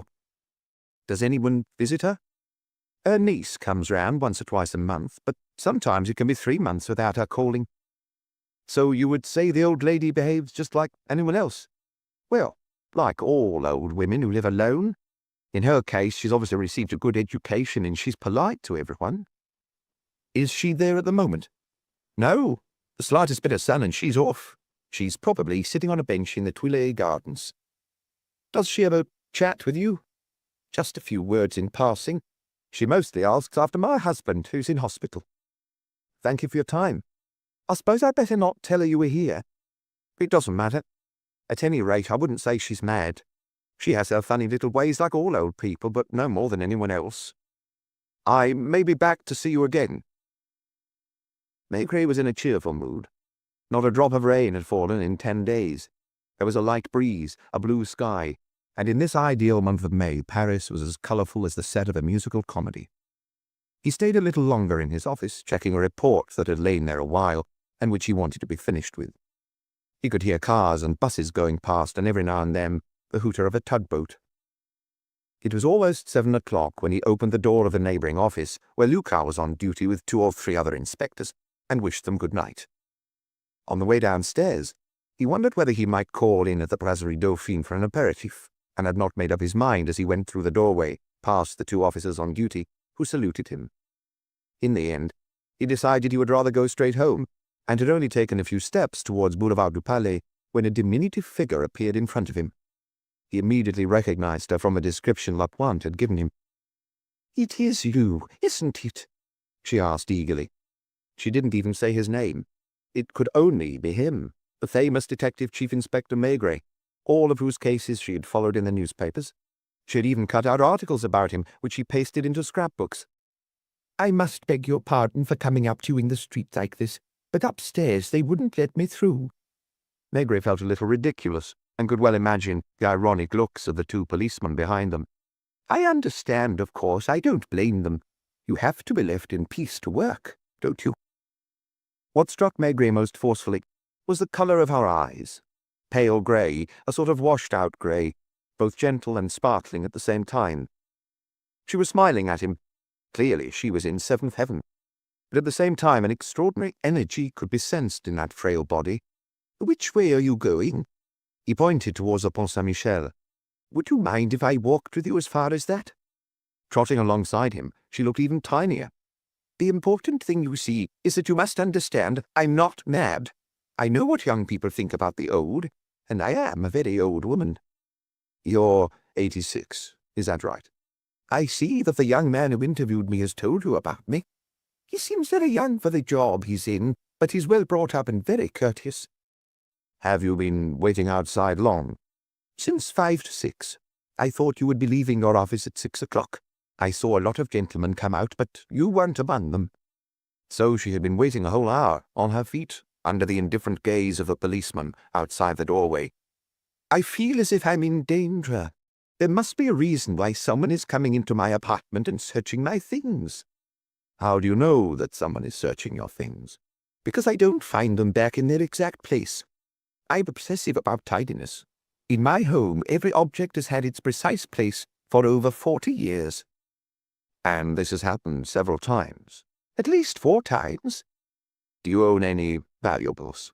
"No, Inspector, just the little things you acquired over your lifetime and keep for sentimental reasons." She turned round quickly, and he asked, "Is someone following you now?" "No, not now. I beg you please come and see me. You'll understand better when you're on the spot." "I'll do my very best to find a free moment." "Do more than that. Quai de la Magistre is only a little way from here.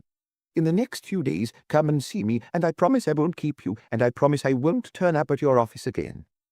In fact, she was quite artful. "I'll be along sometime soon." "This week?"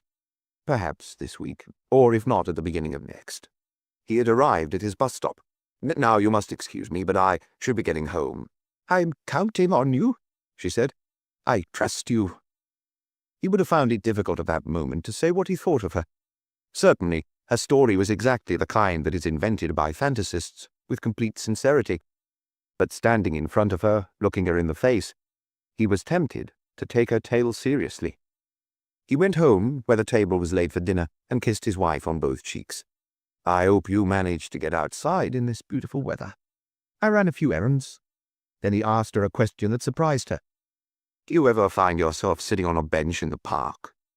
She had to think back. "I must do sometimes, waiting for a dentist's appointment, for instance. This evening I had a visitor, a lady who spends almost every afternoon sitting on a bench in the Tuileries. There are plenty of people like that. Does anyone ever speak to you?" I can think of one time, a mother with a little girl who asked me to look after the child for a few minutes while she went to buy something on the other side of the gardens. The window was open here too. For dinner, as on the finest summer days, they ate cold meats, salad, and mayonnaise. "Shall we go for a little walk?" The sunset was still painting the sky pink, and Boulevard de Chelenois was quiet. Here and there, people were leaning on their window sills to take the air. They walked, simply for walking's sake, for the pleasure of being together, but without having anything particular to say. They looked at the same passers-by, the same shop windows, and from time to time one of them would make a remark. They went round by Bastille and returned along Boulevard Beaumarchais. "I had a strange old lady come to see me today. Or rather, she saw Lapointe. But she waited for me outside on the embankment and caught me as I went past. If you listen to her story, she sounds mad, or a bit deranged, anyway." "Why, what's happened to her?" "Nothing. Only she claims that when she gets back home after going out, some of her things have been moved from their proper place." "Does she have a cat?" That's what Lapointe asked her. No pets. She lives just above one of the shops where they sell caged birds, and that's enough for her, because she hears them singing all day." "And do you think she's telling the truth?" "As long as she was in front of me, yes, I thought so. She has light grey eyes, and they seem to shine with sincerity and goodness. I might even say a certain simplicity of soul. She's been widowed for 12 years, lives alone. Apart from a niece, she sees only rarely. There's no other family.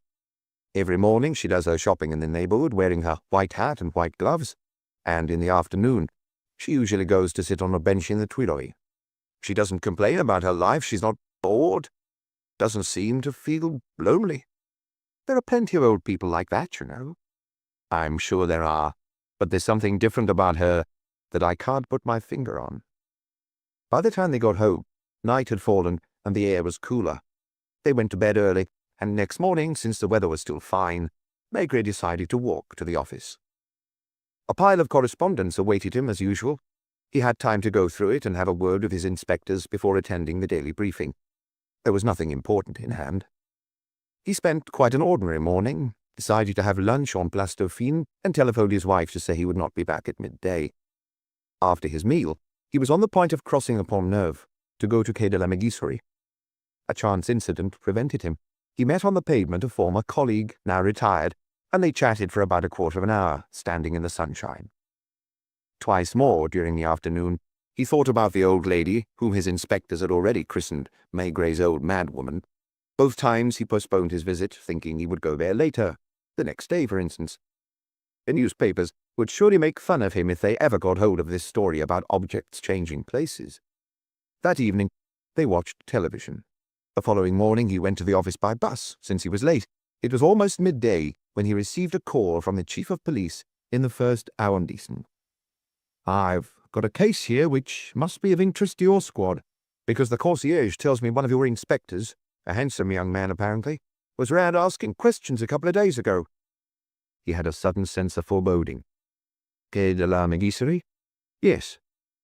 "She's dead?" "Yes." "Are you at the scene now?" "I'm on the ground floor with the bird seller, because there's no phone in the apartment." "I'm on my way." Lapointe was in the next office. "Come with me." "Something serious, Chief?" "For you and me, yes." "The old lady."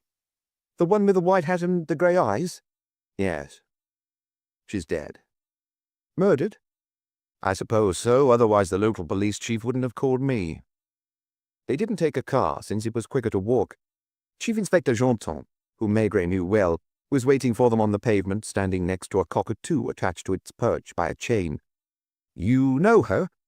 "I met her only the once. I'd promised to call on her one of these days. I almost came yesterday." "Would it have changed anything?" "Is there someone upstairs?" One of my men and Dr. Fourneau, who's just arrived. How did she die? I don't know yet. A neighbour from the second floor noticed that a door was ajar at about 10:30. She didn't think anything of it and went out shopping. When she returned at 11, the door was still open, so she called out, Madame Antoine, are you there? And since there was no reply, she pushed the door further open and almost tripped over the body. On the floor? Yes, just inside the sitting room. So the neighbour rang the police at once. Maigret climbed the stairs slowly, and his expression was serious. What's she wearing? She's still got the white hat and gloves she'd put on to go out. No apparent wound? Not that I saw. The concierge said one of your men was here a day or two ago asking about her, so I contacted you immediately. Dr. Fourneau, on his knees beside the body, stood up as the three men entered the room. They shook hands. You've identified the cause of death? Suffocation. You mean she was strangled? No, they must have used some cloth, a towel or a handkerchief even, and clamped it over her nose and mouth until she died. You're sure about that? I'll confirm it after the post-mortem. The window was wide open, and they could hear the chirruping of the birds down below. And when do you estimate it happened? Yesterday, either late afternoon or evening. The old lady looked even frailer dead than alive. Just a small body, with one leg oddly bent, which gave her the appearance of a disjointed puppet. The doctor had closed her eyes. Her face and hands were as white as ivory. How long do you think it would have taken to kill her like that? Hard to be precise, especially given her age. 5 minutes? A bit more or a bit less? Lapointe, phone the prosecutor's office in the lab. Tell Meurs to send a team over. You don't need me any more, do you? Asked the doctor. I'll send the van round so that she can be taken to the Forensic Institute as soon as you've finished here. The local police chief sent his man downstairs, where a small group of people had gathered. Tell them to move on. This isn't a circus. They were both wrongly accustomed to crime scenes, but they were nonetheless taken aback by this one, perhaps because it was a very old lady, and perhaps too because there was no evident injury. And then there was the setting, which dated from the early years of the 20th century, or even from the 19th. The heavy furniture was made of mahogany, massive and lovingly polished, the armchairs upholstered in crimson velvet, the kind you can still see in some provincial front parlours. There were numerous ornaments and framed photographs on the walls, which were papered in a flowered design. We have to wait for the prosecutor's office to send someone. They'll be along soon. We'll get one of the duty deputies with a clerk. He'll just take a look round, and that'll be that. This was indeed the way things happened as a rule. Afterwards, the experts would move in with their cumbersome apparatus. The door behind them opened quietly, and Maigret gave a start. It was a little girl who presumably lived on one of the other floors and had heard a noise. Do you often come in here? No, I've never been in before. Where do you live? Across the landing. Did you know Madame Antoine? I sometimes saw her on the stairs. Did she talk to you? She used to smile at me. She didn't give you sweets or chocolate? No. Where's your mother? In the kitchen. Will you take me to see her? He made his excuses to the local inspector. Please let me know when the prosecutor arrives. It was an old building. The walls and ceilings had long been out of true, and there were gaps in the parquet floors. Mama, a gentleman wants to talk to you. The woman came out of the kitchen, wiping her hands on her apron. There were some soap suds still at her elbow. I'm Inspector Maigret. By chance, I saw your daughter push open the door across the way. Was it you who found the body? What body? Lucette, go to your room. Your neighbour's. She's dead. I always said that would happen one day. At her age, people shouldn't be living alone. She must have felt unwell and couldn't call anyone.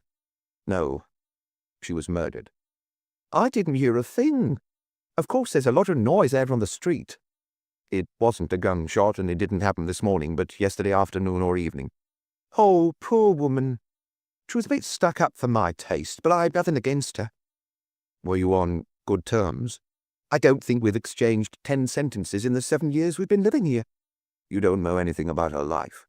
I'd sometimes see her going out in the morning. In winter, she wore a black hat, in summer a white one, and she always had gloves on, even to go shopping.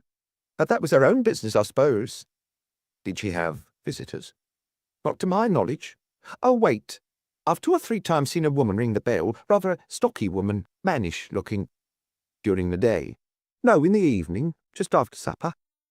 And recently, you haven't noticed any unusual comings and goings in the building? There are always people coming and going. It's like a railway station. The concierge just stays in her lodge across the yard and doesn't bother with the tenants. She turned towards her daughter, who had sidled in again silently. What did I tell you? Back to your room, miss. I'll be seeing you again because I need to interview all the tenants. I suppose you don't know who did it? No. How did they find her? Someone from the second floor saw the door open, and as it was still open an hour later, she called out Madame Antoine's name and went in. I can guess who that was. Why? Because she's the nosiest person in the building. You'll see. It'll have been that house-share woman. They heard steps on the stairs, and Maigret went to meet the prosecutor's men, who were just arriving. "This way," he said. "Dr. Fournier was here, but he's busy this morning, so he had to leave." The deputy was a tall young man, suave and elegantly dressed. He looked around in surprise, as if he had never before seen an interior of this kind. Then he glanced briefly at the huddled grey form on the carpet. "Do we know how she was killed?" "Suffocation." "Well, obviously she wouldn't have been able to put up much of a fight." Examining Magistrate Libat arrived in turn, and he too looked around the room with curiosity. "It's like being in an old film," he remarked. Lapointe had come back upstairs, and his eyes encountered Maigret's. They did not shrug their shoulders, but thought the same thing, nevertheless. Chapter 2. "Perhaps I'd better send you 2 or 3 uniformed officers to keep onlookers away," suggested the local inspector. The tenants were already assembling on the stairs and landing. The men from the prosecutor's office did not stay long, and the forensic team took the body away on a covered stretcher. Lapointe had not failed to notice how pale Maigret was and how serious his expression. 3 days earlier, Maigret had not known the woman who had died. He'd never even heard of her. But in her distress, whether imagined or real, it was to him that she had turned. She had tried to reach him personally because she trusted him, and he could still see her approaching him on the pavement, her eyes shining in admiration. He had assumed she was mad, or at least somewhat deranged. But a vague unease had nevertheless persisted in his mind deep down, and he had promised her he would call round. And he would have come, perhaps this very afternoon. It was too late now. She had been murdered, no doubt about it, exactly as she had feared. Get fingerprints from all the rooms, on all the objects, even those that are very unlikely to have been touched. He heard a burst of noise on the landing and opened the front door. A dozen or so reporters and photographers were outside, with a uniformed policeman preventing them from entering the apartment. Someone thrust a microphone in his face. "What sort of crime is this, Inspector?" "As of now, we don't know anything about it, gentlemen. You might say the investigation has not yet begun." "Who was it?" "An old lady." "Madame Antoine de Carme, the concierge told us. And she says someone was round here at the beginning of the week from the police judiciaire asking questions about her. Why was that? Do you have a reason to believe she was at risk?" "All I can tell you at the moment is that we don't know anything." "She lived alone, didn't she? And never had any visitors?" "As far as we know, that is correct. But there's a niece whose name I don't yet have, who sometimes came to see her. She is a masseuse by profession and lives not far from here, across the Seine." The radio station had recorded this brief statement, and it would appear in the evening papers, so the niece would probably make herself known to them once she heard the news. "Can we take any pictures inside?" "No, not yet. The criminal records people are still working there. And now I must ask you to clear the stairway, please." "We'll be waiting in the courtyard." Maigret shut the door and finally walked round the apartment. The room facing out to the front was the sitting room, where Madame Antoine had been attacked, no doubt when she came back from her usual outing to the Tuileries. Had someone been visiting the apartment in her absence, as she had suspected? Probably. But what could they have been looking for? What could this place conceal that would explain such determination? Presumably she had returned home sooner than expected, and the intruder, being surprised, had decided to get rid of her. Surely that meant that she knew the attacker, otherwise wouldn't the visitor simply have run off? Did he need to kill her? Fingerprints? "So far, only the old lady's. And on the table in the sitting room, the doctor's. But we're starting to recognize those." There were 2 windows in the sitting room, which was low-ceilinged like the rest of the first floor. A door led to the dining room, as old-fashioned as the rest, and as was the old lady herself. In a corner, on a marble-topped table, was an enormous house-plant in an earthenware pot wrapped in fabric. Everywhere there was the same tidiness, the same meticulous cleanliness. The dining room had only one window, and opposite this was a door leading to the kitchen. The bread bin contained a baguette, still fresh. In the refrigerator, Maigret found several small packets, one containing a slice of ham, another half a cutlet. There was also a lettuce, and half a bottle of milk. Only one room remained, the bedroom, and like the kitchen it looked onto the courtyard. Here there was an immense mirrored wardrobe made of walnut. The bed and other pieces of furniture were in the same wood. On the floor was a vaguely oriental carpet, its colours faded and threadbare in patches. The whole place breathed a certain air of dignity. Later this afternoon perhaps he would have to come back to check all the objects one by one, including the contents of cupboards and drawers. "We've finished now, Chief." The photographers were taking away their equipment. As for the fingerprints, they had still found none, other than those of the old lady. Maigret gave instructions to the uniformed policeman not to let anyone in, except the inspector he would be sending.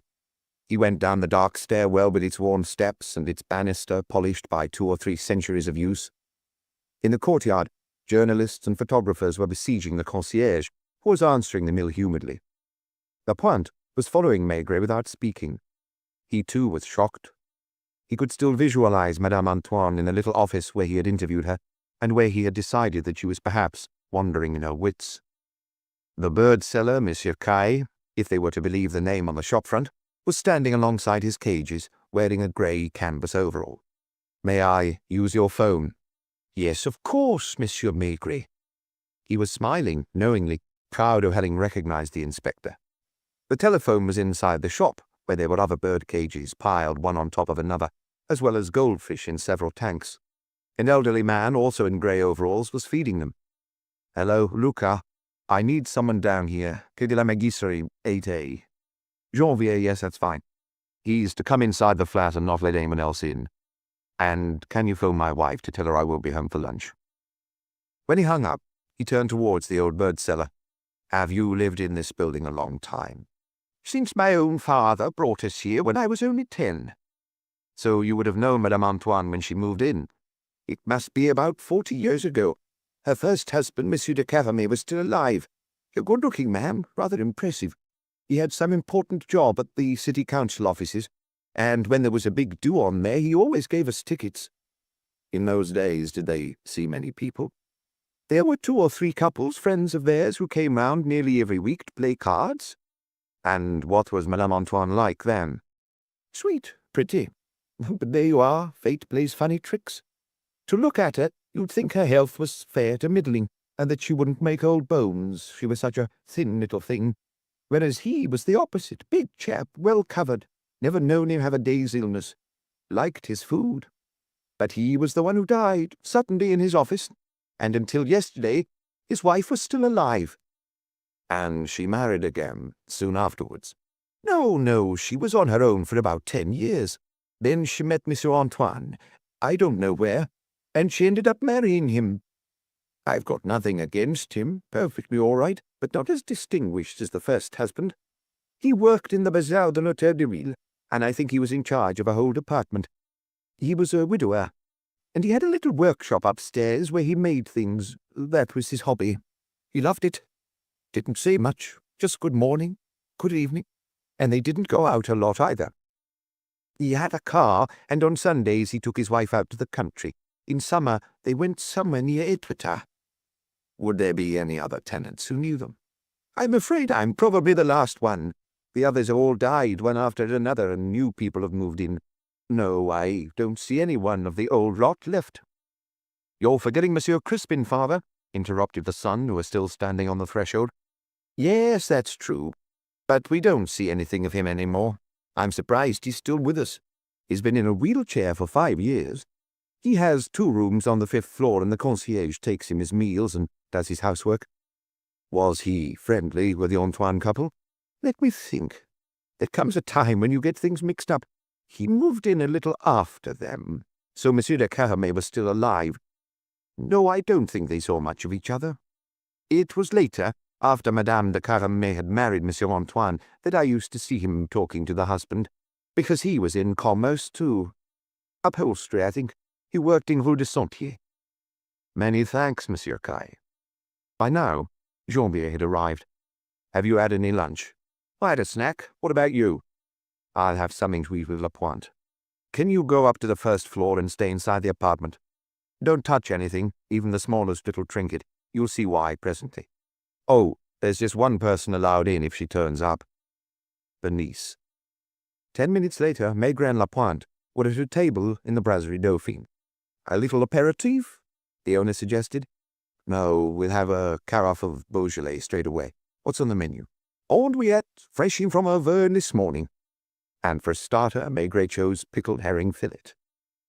So, what do you think? He began in a rather subdued voice. Lapointe did not know what to answer. I'd never have believed what she said was true. I could have sworn that she was imagining things because old people often do. And now she's dead. If her door hadn't been left ajar, it might have been days before anyone found her. She must have known the murderer, otherwise he wouldn't have needed to kill her. I just wonder what he was looking for. When we find that out, if we ever do, the investigation will be almost over. After lunch, we're going to examine her apartment inch by inch. There must have been something the murderer wanted to get his hands on, and something that was hard to find, since he had searched the place several times before. But what if he's already found whatever he was looking for? In that case, we'd have little chance of catching him. We'll need to question the other tenants. How many floors are there? 6, plus the attics. 2 apartments on average on every level. The Beaujolais was perfect, and the andouillette, served with chips, was no less delicious. There's something I don't understand. Madame Antoine was 86 years old. She'd been widowed for 12 years. Why is it only now that someone got the idea of searching her apartment? Perhaps whatever it is had been in her possession only a short time, in which case she should have known about it. But she told you she had no idea what it could be. She seemed as much in the dark as us. Neither of her 2 husbands was particularly mysterious. Not in the least. They were both absolutely average Frenchmen, one more imposing than the other. He signaled to the owner. 2 coffees, Léon. The sky was just as blue as before, the air just as fresh. On the embankments of the Seine, tourists could be seen, cameras draped around their necks. The 2 men returned to Quai de la Mégisserie. Now there was only one reporter, loitering in the courtyard. I don't suppose you've got anything to tell me, he muttered bitterly. No, nothing for now. A lady went up there 10 minutes ago, but she wouldn't say who she was. Soon afterwards, Maigret and Lapointe met the person he meant, a mannish-looking woman who could have been between 45 and 50. She was installed in one of the armchairs in the sitting room, and Janvier did not seem to have attempted to make conversation. You're Inspector Maigret? That's correct. Allow me to introduce my 2 colleagues. My name is Angèle Louette. Madame? No, it's Mademoiselle. I have a son of 25, but I'm not ashamed of that. On the contrary. And Madame Antoine was your aunt? She was my mother's sister. Older sister. But it was my mother who died first, about 10 years ago now. And you live with your son? No, I live on my own. I have a small place on Rue Saint-André-des-Arts. And your son? He lives here and there. I believe he's on the Côte d'Azur at the moment. He's a musician. And when did you last see your aunt? About 3 weeks ago. Did you visit her often? About once a month, or perhaps every other month. And did you get on with her? Well, we never quarreled. What does that mean? That we weren't really close. My aunt was a suspicious person. I'm pretty sure she thought I only came to see her so as to keep on good terms and then inherit from her. She had money. She had some savings, certainly, though they can't have amounted to a very big sum. Do you know if she had a bank account? She never mentioned one to me. What she did keep telling me was that she wanted to be buried in the same grave as her first husband, who had a concession in Montmartre cemetery. Really, if she married again, I think it was so as not to be all alone. She was still young. She met Uncle Antoine somewhere, I don't know where. Then one fine day, she announced that she was getting married again, and asked me to be a witness. Maigret wasn't missing a word of what she was saying, and he had signaled to Lapointe, who had taken his pad out, not to write anything down. She was the kind of woman who would probably have clammed up if they had put her through an official interrogation. Tell me, Mademoiselle Louette, did your aunt have any reason to fear for her life? Not to my knowledge. She never mentioned to you a mysterious visitor? No, never. Did she ever telephone you or come to see you? No, it was me who'd come over now and then to make sure she was all right and see if she needed anything. I was a bit anxious about her living alone. Anything could have happened and nobody would have known. She didn't think of getting someone to help her in the house. She could well have afforded it, because her 2 pensions were generous enough. I kept pressing her not to live alone, but she wouldn't even agree to have a cleaning lady. You can see how she kept this apartment. Not a speck of dust. You're a masseuse, I believe. Yes, I have a good clientele. I can't complain. And your son's father? He left me before the child was born, which suited me because he was a big mistake. It was just a passing infatuation, as people say. I've no idea what's become of him, and I probably wouldn't recognize him in the street. So your son is registered as Father Unknown, and he has your surname? Yes, that's correct. His name is Émile Louette, but since he's been playing the guitar in nightclubs, he's taken to calling himself Billy. Are you on good terms with him? He comes to see me now and then, usually when he needs money. He's very bohemian, but a good boy at heart. Did he ever visit his aunt? He used to come with me when he was little, but since the age of 15 or 16, I don't think he's seen her. Might he have asked her for money, too? That wouldn't be like him. Yes, he asks me because I'm his mother, but he wouldn't go to anyone else. He'd be too proud. Do you know this apartment well? Yes, pretty well. Where did your aunt sit when she was here? In that armchair by the window. How did she spend her days and evenings? Well, she'd do the cleaning first, then go shopping. After that, she'd set about preparing her food, because she wasn't the sort of person to lunch off a scrap of cold meat on a corner of the kitchen table. She might have been all alone, but she ate proper meals in the dining room, and she always ate a tablecloth. Did she go out much? If it was fine, she'd go and sit on a park bench. To read a book? No, she had trouble with her eyesight and said it was tiring to read. She just watched the passers-by, the children playing in front of her. She nearly always had a smile on her face, a slightly sad one. She was probably thinking of the past. She didn't confide in you about anything. What would there have been to tell me? She led a very simple life. Did she have friends, or women she might see? All her old friends were dead, and she didn't care to make new ones. Oh, I've just remembered. That was why she changed from her usual bench. When was that? Last summer, but towards the end of summer. She always used to sit on the same bench in the Tuileries Gardens. Then one day, she saw a woman about her own age, who asked her if the place beside her was free. She couldn't very well refuse. You can't save places on public benches. And from the first day, this woman started talking, telling her all about herself, how she was Russian in origin and had been a famous dancer. Next day, my aunt found her sitting in the same place, and this woman she didn't know talked to her for an hour about all her old successes, how she'd been in Nice for years. She didn't stop for a moment complaining about the climate in Paris. This was one of the rare events my aunt actually told me about. I was so fond of my bench, she would sigh, I had to change not only the bench but the part of the gardens I went to, or she'd have come along and sat by me again. And did this Russian woman ever come here? Not to my knowledge, and knowing my aunt, she would certainly never have invited her. So all in all, you have no idea who could have murdered her? No, none at all, Inspector. What should I do about the funeral? Leave me your telephone number and I'll keep you informed. By the way, do you have any recent photographs of your aunt? The last one must be over 12 years ago, because Uncle Antoine took it. It's better if you phone me in the evening, because during the day I'm usually out seeing my clients. There was still a uniformed policeman standing at the street door. What do you think of her, Chief? She's willing to talk and seems pretty certain about everything. Janvier was looking around the room, wide-eyed. Is the whole apartment in the same style? Yes, the bedroom's even more old-fashioned. Lapointe, since you already know something about the building, can you go and knock on every door, ask people if they ever met the old lady, how they got on with her, whether they saw her receive any visitors?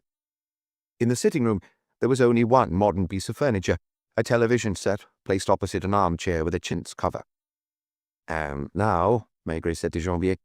We're going to go through this place methodically, noting where everything is.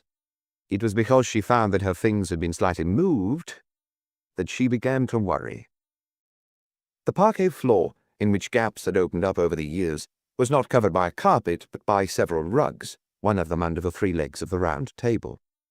They lifted the table and pulled up the rug to make sure nothing was hidden there. Then they replaced the table, which was covered with a sort of lacy cloth. They took care to put the objects back from it in their correct place. A large seashell with Dieppe written on it, a china shepherdess, and a pseudo-bronze statuette of a schoolboy, satchel on his back, dressed in a sailor suit. On the mantelpiece, a series of photographs was lined up, showing 2 men, the 2 husbands, presumably, who had perhaps merged in the old lady's mind.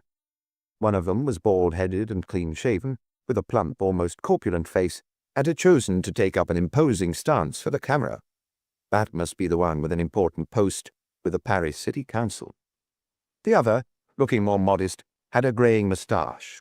He was the kind of man you see all the time in the metro or on the bus. He could have been a clerk, a civil servant, a foreman, or a salesman in a department store, which was in fact the case. This one was smiling, and the smile was sincere. You sensed that he was a man, content with life. By the way, Janvier, how did the niece get in? Did she have a front door key? No, she rang the bell and I opened the door. This desk is locked. There must be some keys somewhere. He looked first in the old lady's handbag, a white leather bag she must have taken out of her wardrobe for the first days of spring. It contained no lipstick, just a compact of slightly blue-tinged face powder. An embroidered handkerchief bore the initial L, and they were soon to find that Madame Antoine's first name was Leontine. No cigarettes, obviously she didn't smoke. A little bag of violet-covered lozenges, bought on Rue de Rivoli. They must have been there a long time, as the sweets had stuck to each other. Here are the keys. He'd been almost certain he would find them in the handbag that she always had with her. There were 3 furniture keys, another that could be a bedroom key, and the one for the front door. She must have turned the key and put it back in her bag before she pushed the door open. Otherwise the keys would have been left in the lock, or we'd have found them on the floor. She had just had time to put her bag on the chair before she was attacked. Maigret was talking more or less to himself automatically rather than to Inspector Janvier. He could not rid himself of a certain uncomfortable feeling. But even if he had come here the day before, what difference would it have made? He would not have found enough signs to justify sending someone to watch the apartment round the clock. And the murderer, being unaware of his visit, would have acted as he did yesterday afternoon. He tried the keys one after another in the drawer of the desk, and finally found the right one. The drawer was full of papers and photographs. On the right, a savings book in the name of Leontine Antoine Quai de la Mégisserie, totaling some 10,000 francs. It registered only deposits, no withdrawals, and the deposits had begun 25 years earlier, which explained why the name Antoine had been written above the name de Caramet, which was crossed out. 25 years of a life, of savings, shopping every morning, the park bench in the afternoon, or perhaps if it was raining, the cinema. Another book contained records of a bank account at a branch of the Société Générale. Here the total was 23,200 francs. 2,500 francs had been taken out shortly before Christmas. That sum doesn't ring a bell? Janvier shook his head. The television set. I bet she decided to spend the 2,500 francs on that. She gave herself a Christmas present. There had been another withdrawal 12 years earlier, no doubt for the funeral expenses of her second husband. Some postcards. The largest number was signed Jean, and came from towns all over France, Belgium, and Switzerland. They must have been sent whenever her husband attended a conference. The message was always the same, affectionately, Jean. Jean was Monsieur de Caramet. Antoine had had little occasion to travel alone, and there were no postcards from him. On the other hand, there were plenty of photographs of him on his own, or of the couple. The camera, which was quite a sophisticated one, was in the same drawer. It looked as if the Antoines as a couple had gone to a different place every year for their holidays, and they liked making trips. They had been to Quimper, La Baule, Arcachon, and Biarritz. They had travelled in the Massif Central and stayed on the Côte d'Azur. Her photographs showed them at different ages, and it would have been possible to compose a chronological record of them. There were a few letters there as well, mostly from the niece who was a masseuse, Angèle Louette. They too were from addresses in the provinces. Emile and I are enjoying our holidays here. Emile is a big boy now and spends his days playing in the sand dunes. There was just one photograph of this Emile, who was now calling himself Billy. He was about 15 and looking straight ahead with an air of defiance against the whole world. No secrets, nothing unexpected, Maigret sighed. On a small table were some pencils, a pen holder, an eraser, and some unheaded writing paper. The aged Leontine could not have written many letters. Who would she have written to? She had outlived the people she had known.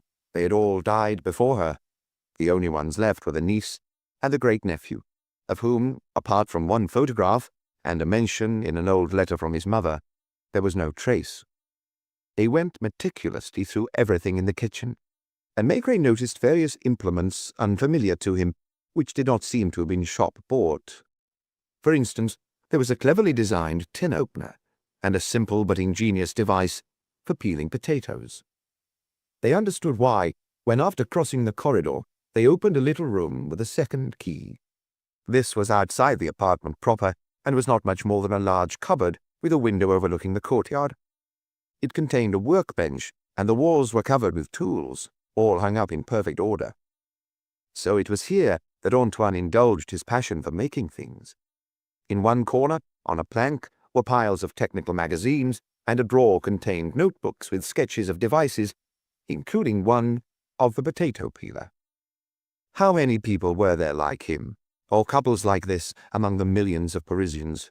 Small-scale, orderly, well-organized lives. What was incongruous was the death of the frail little old lady with such pale grey eyes. We've just got the bedroom left now and the cupboards.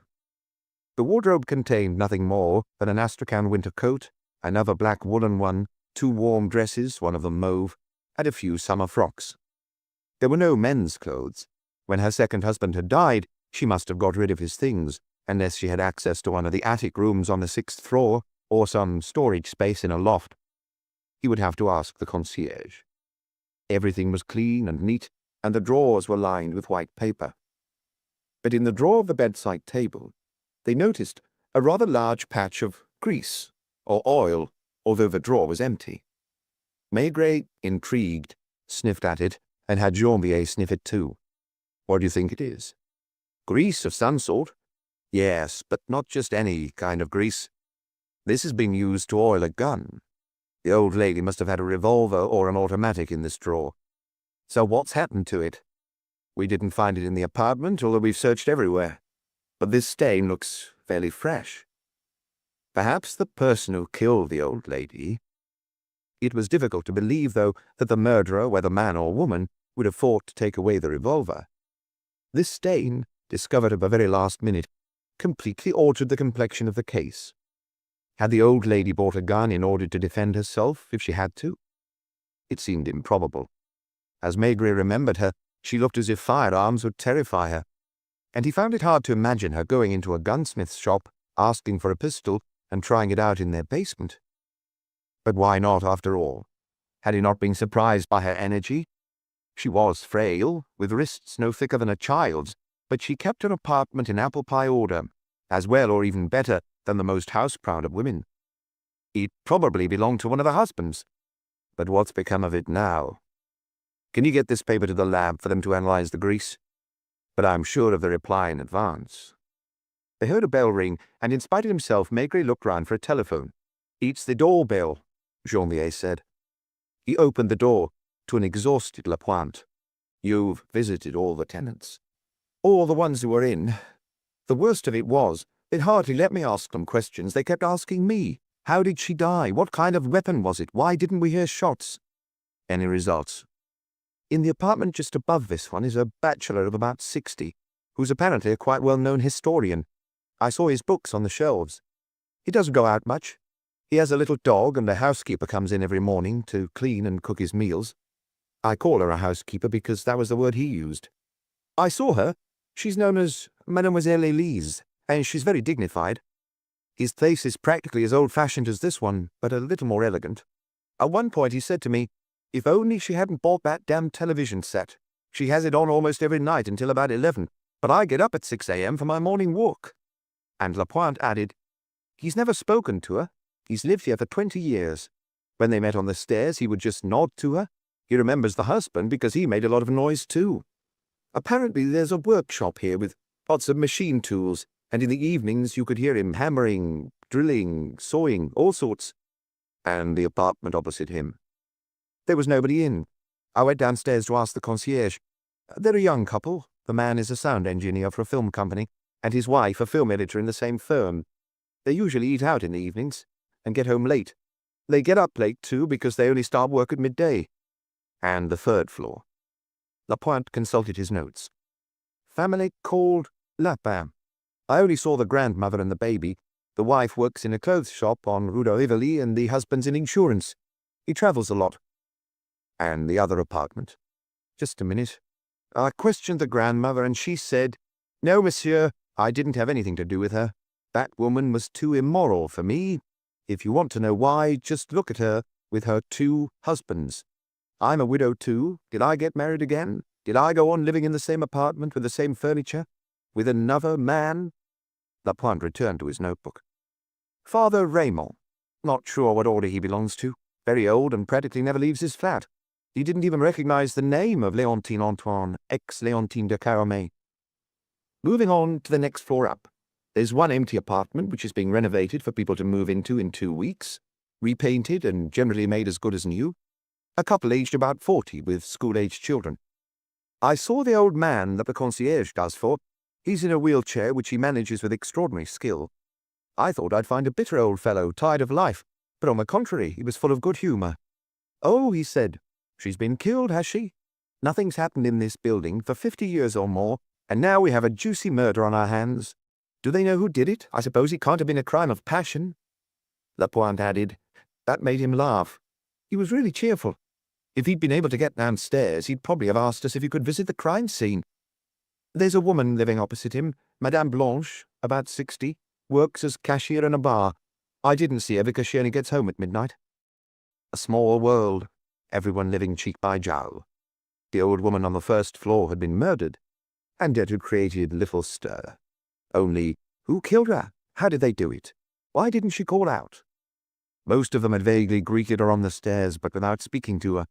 Everyone had been in his or her own little retreat, behind closed doors. Stay here until I send someone to relieve you, Maigret told Janvier. It may sound silly, but I think the man or woman who is searching this apartment might come back. Send Toros if he's free. He loves watching television. Maigret took with him the paper with the grease stain. At Quai des Orfèvres, he went straight upstairs to Meux's laboratory. Can you examine this stain for me? Meuse sniffed at it, looked at Maigret as if to say, this won't be difficult, and took the paper over to one of the specialists in the huge room under a sloping roof. Just as I thought. Gun grease. I need an efficient analysis, because this is the only clue we have so far. Has it been there long? My man will tell you that, but he needs more time. Thank you. Have the results sent to me. He went downstairs to his office and then into the inspector's room. Torrance was there with Lapointe, who was already writing up his notes. Torrance, tell me, are you hungry? The bulky Torrance looked startled. At 5 in the afternoon? You probably won't get a chance to eat later. Have a bite now or pick up some sandwiches. You're going to 8A Quai de la Mégisserie, where you'll replace Janvier in an apartment on the first floor. I'll have you relieved early tomorrow morning. You'll find the keys on the round table in the sitting room. You'll need to be alert, because the murderer also has a key and didn't have to force the door. You think he'll be back? This case is so peculiar that anything's possible. Next, Maigret called Dr. Fournier. Have you had time to do a post-mortem? I was just going to dictate my report. Do you know, this woman, given her state of health, could have gone on to be 100. Her organs were in as good a condition as those of a young girl. She was smothered, as I thought from the start. I think it would have been with a scarf or something with red threads in it, because I found one between her teeth. She tried to bite it. She certainly put up a fight before she ran out of oxygen. Thanks, Doctor. I'll wait for your report. You'll get it first thing tomorrow. Leontine Antoine didn't drink, since there'd been no wine or alcohol in the apartment. She ate a lot of cheese. These were the details that occurred to Maigret as he watched the traffic on the Pont Saint-Michel. A convoy of barges was going under the bridge, pulled by a tug with a large white trefoil on its funnel. The sky was pink, tinged with blue, the leaves on the trees were still a tender shade of green, and the birds were singing loudly. It was just then that Pico, the officer who had first noticed the old lady, asked if the inspector would see him. "I don't know if this interests you. I've just seen the photograph in the paper. That lady, I know her. What I mean is, I saw her nearly a week ago. I was on duty outside the main door. She wandered about on the pavement for a while, looking up at the windows and peeping into the courtyard. I thought she was going to speak to me, but she went off without saying anything. She came back next day, and this time she was bold enough to step inside the courtyard. I didn't stop her. I just thought she was a tourist, because there are plenty of them. The day after that, I wasn't on duty. Lecoeur was replacing me, and he saw her go inside and take the stairs up to the police judiciaire. He didn't ask if she had a summons, because she seemed so determined." "Thank you. Put it in a report, and Lecoeur the same." So it seemed she had been haunting police headquarters for some time before asking to see Inspector Maigret, and he had sent her La Pointe, whom she had at first taken for his son, which had not prevented her after that from waiting for him on the pavement. Old Joseph was knocking at his door, as was his habit, and opened it without waiting for an answer.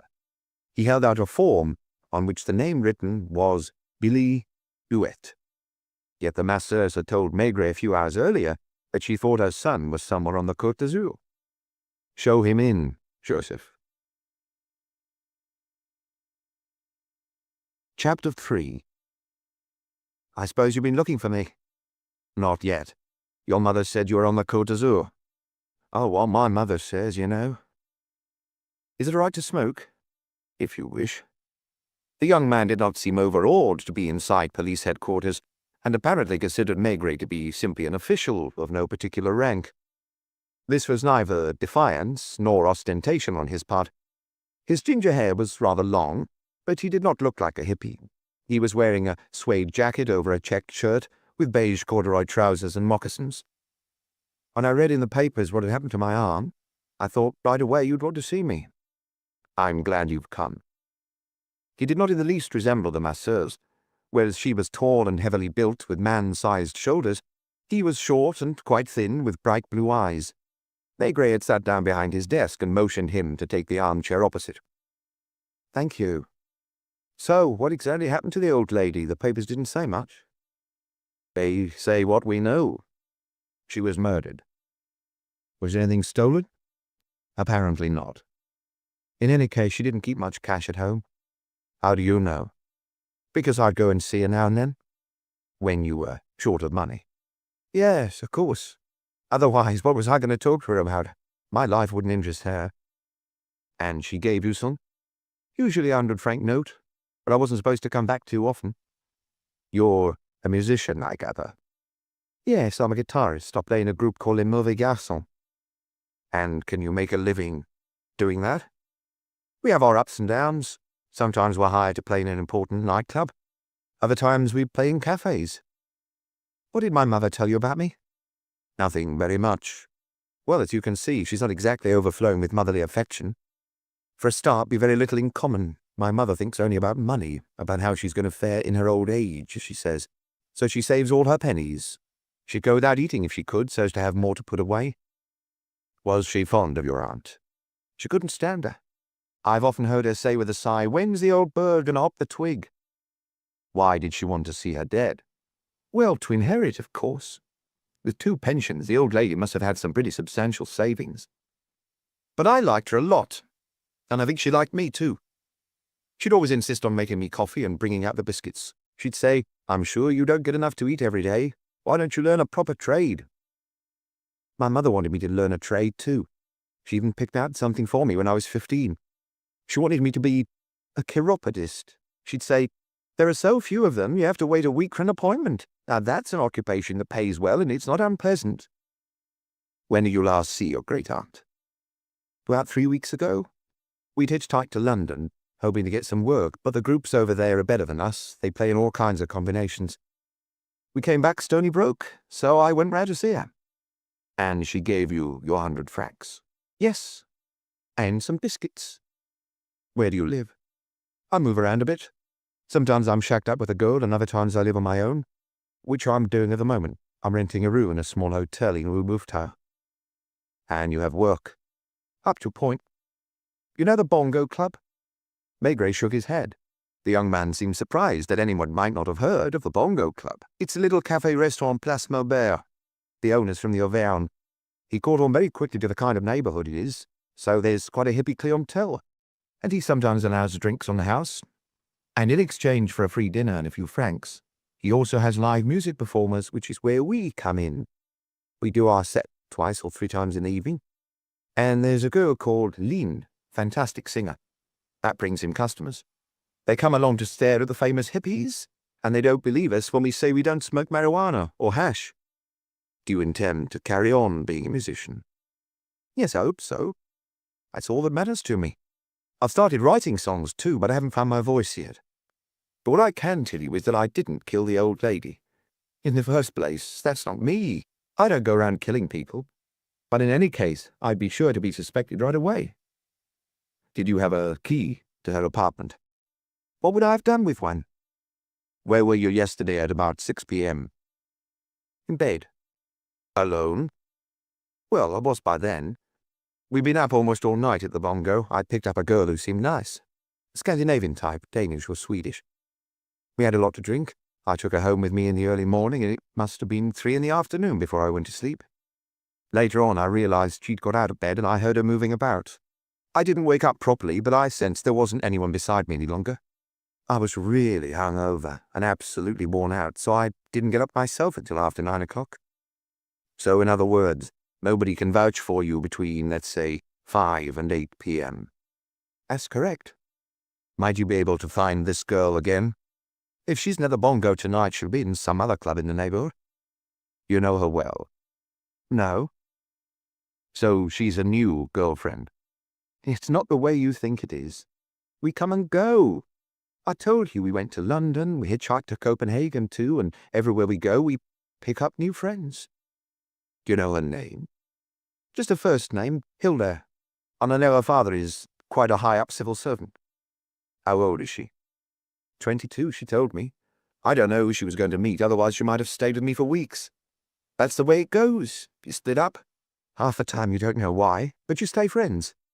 Tell me about your relations with your mother. I already told you we don't get on. But she brought you up. She didn't really want to, and that's one of the reasons she didn't like the old lady. She'd hoped my aunt would look after me. Because my mother went out to work, she had to take me to the crèche every morning and fetch me in the evening. Same thing when I started school. She didn't like having a kid, and it was a nuisance when she had men around. Did she often have men around? It depended. Once we lived for 6 months with this guy, I was supposed to call him Papa, and he was usually hanging about the house. He didn't go out to work. Claimed to be a sales rep, but he didn't seem to get out much. Other times I might hear sounds in the night, but next morning there would be nobody there. The men were nearly always younger than her, especially as time went on. About a fortnight ago, I met her on Boulevard Saint-Germain with this tall, skinny guy I've quite often seen around the clubs. People call him Big Marcel. You know him? Not personally, but the word is. He's a pimp. And she likes a drink, don't forget. He was both cynical and candid. But look, I don't suspect my mother of killing my aunt. My mother's just the way she is, so am I. And I wouldn't be able to change either. Perhaps I'll make it big time, and perhaps I'll just end up another no-hoper, like all the others in Saint-Germain-des-Prés. Got any more questions for me? Plenty, probably, but I can't think of any just now. Are you happy with your life? Most of the time, yes. You wouldn't prefer to become a chiropodist, like your mother wanted. You might be married with children yourself by now. It doesn't tempt me. Maybe later. What effect did it have on you when you read that your great-aunt was dead? My heart did miss a beat. I didn't know her all that well. As far as I was concerned, she was this very old woman who by rights ought to have died years ago. But I liked her all the same. I liked her eyes and the way she smiled. Eat up, she'd say to me, and she'd watch me munching my biscuits with this kind of tender look. Apart from my mother, I was all the family she had. She'd say, "Come on, why don't you get your hair cut?" That was what bothered her most. She'd go, "It makes you look like what you're not, because basically you're a good boy." So when's the funeral? I don't know yet. Leave me your address and I'll see you're informed, probably in the next couple of days, but it depends on the examining magistrate. Do you think she suffered? She put up a bit of a fight. Not much. Do you have a red woolen scarf or one with a red pattern? I never wear a scarf. Why'd you ask? No reason, I'm just searching. We're feeling our way. And you don't suspect anyone? No one in particular, no. Could it have been a burglary? But why choose Madame Antoine and attack her in a building that's crammed with people? The murderer was looking for something. Money? I'm not sure about that. If he knew her, he must have been aware that she only kept very small sums of money at home, and anyway, this person had visited her apartment several times when she wasn't there. Do you know if she owned any valuables? She had a few jewels, but nothing very grand, just modest bits of jewellery she'd received from her 2 husbands. Maigret had found them. A ring with a garnet and matching earrings, a gold bracelet and a small gold watch. In the same box, there had been a pearl-topped tie-pin, which must have belonged to Caramel, and some silver cufflinks. All of these were very old-fashioned, and with practically no sale value. Did she have any documents? What do you mean, documents? She was a very simple old woman who lived a peaceful life, first with husband number 1, then later with the second one. I never knew Caramel, he died before I was born. But I knew the other one, Joseph Antoine. He was a good sort. Maigret stood up with a sigh. Do you often visit your mother? Hardly ever. Then you don't know whether she's on her own or whether this Marcel character you mentioned is living with her. You're right, I've no idea. Thank you for coming in, Monsieur Rouet. Perhaps one of these days I'll turn up to hear you play. The best time for that is 11 p.m. Oh, by then, I'm usually in bed. Am I still a suspect? Until we have evidence to the contrary. Everyone's a suspect, but you're no more so than anyone else. Maigret closed the door after the young man and went to rest his elbows on the windowsill. Dusk was falling. Outlines were less clear. He had learned a great many things, but they were of no use to him. What on earth could someone be looking for in the home of the old woman on Quai de la Mégisserie? She'd lived for over 40 years in the same apartment. Her first husband had had nothing mysterious about him. Then she had lived on as a widow for about 10 years, and the second husband did not seem to have anything out of the usual about him either. He had died years ago, and since then she had led a monotonous existence without seeing anyone except her niece and great-nephew. But why had no one tried to get into her apartment before this? Did it mean that whatever they were looking for had not been there long? He gave a shrug, sighed, and headed for the inspector's office. See you tomorrow, boys. He went home by bus, reflecting that he had a strange job. He looked round at his anonymous fellow passengers, telling himself that at an hour's notice he might have to investigate the life of one of them. He had found the red-headed boy with long hair likeable enough, whereas now he felt moved to ask his mother some indiscreet questions.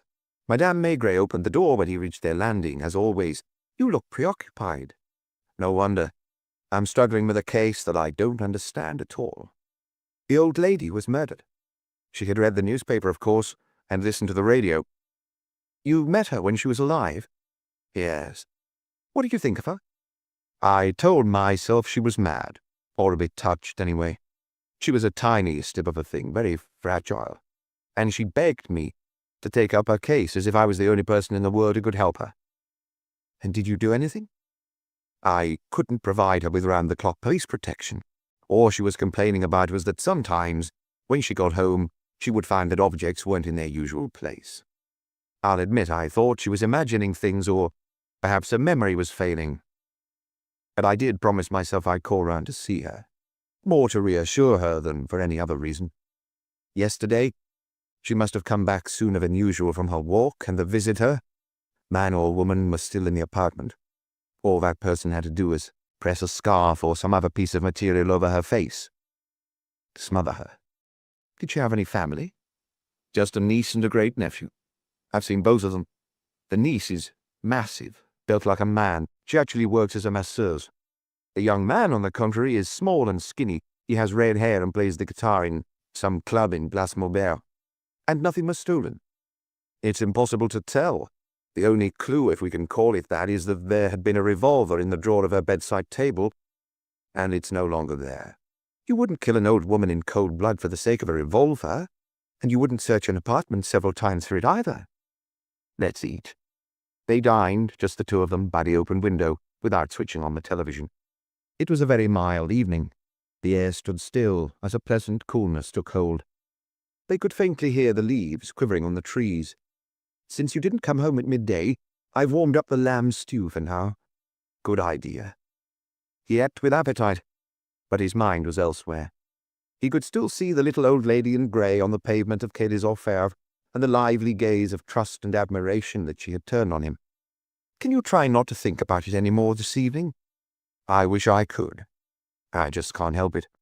I hate letting people down, and what's happened now is that the poor old woman has lost her life. Would you like to go for a walk? He said yes.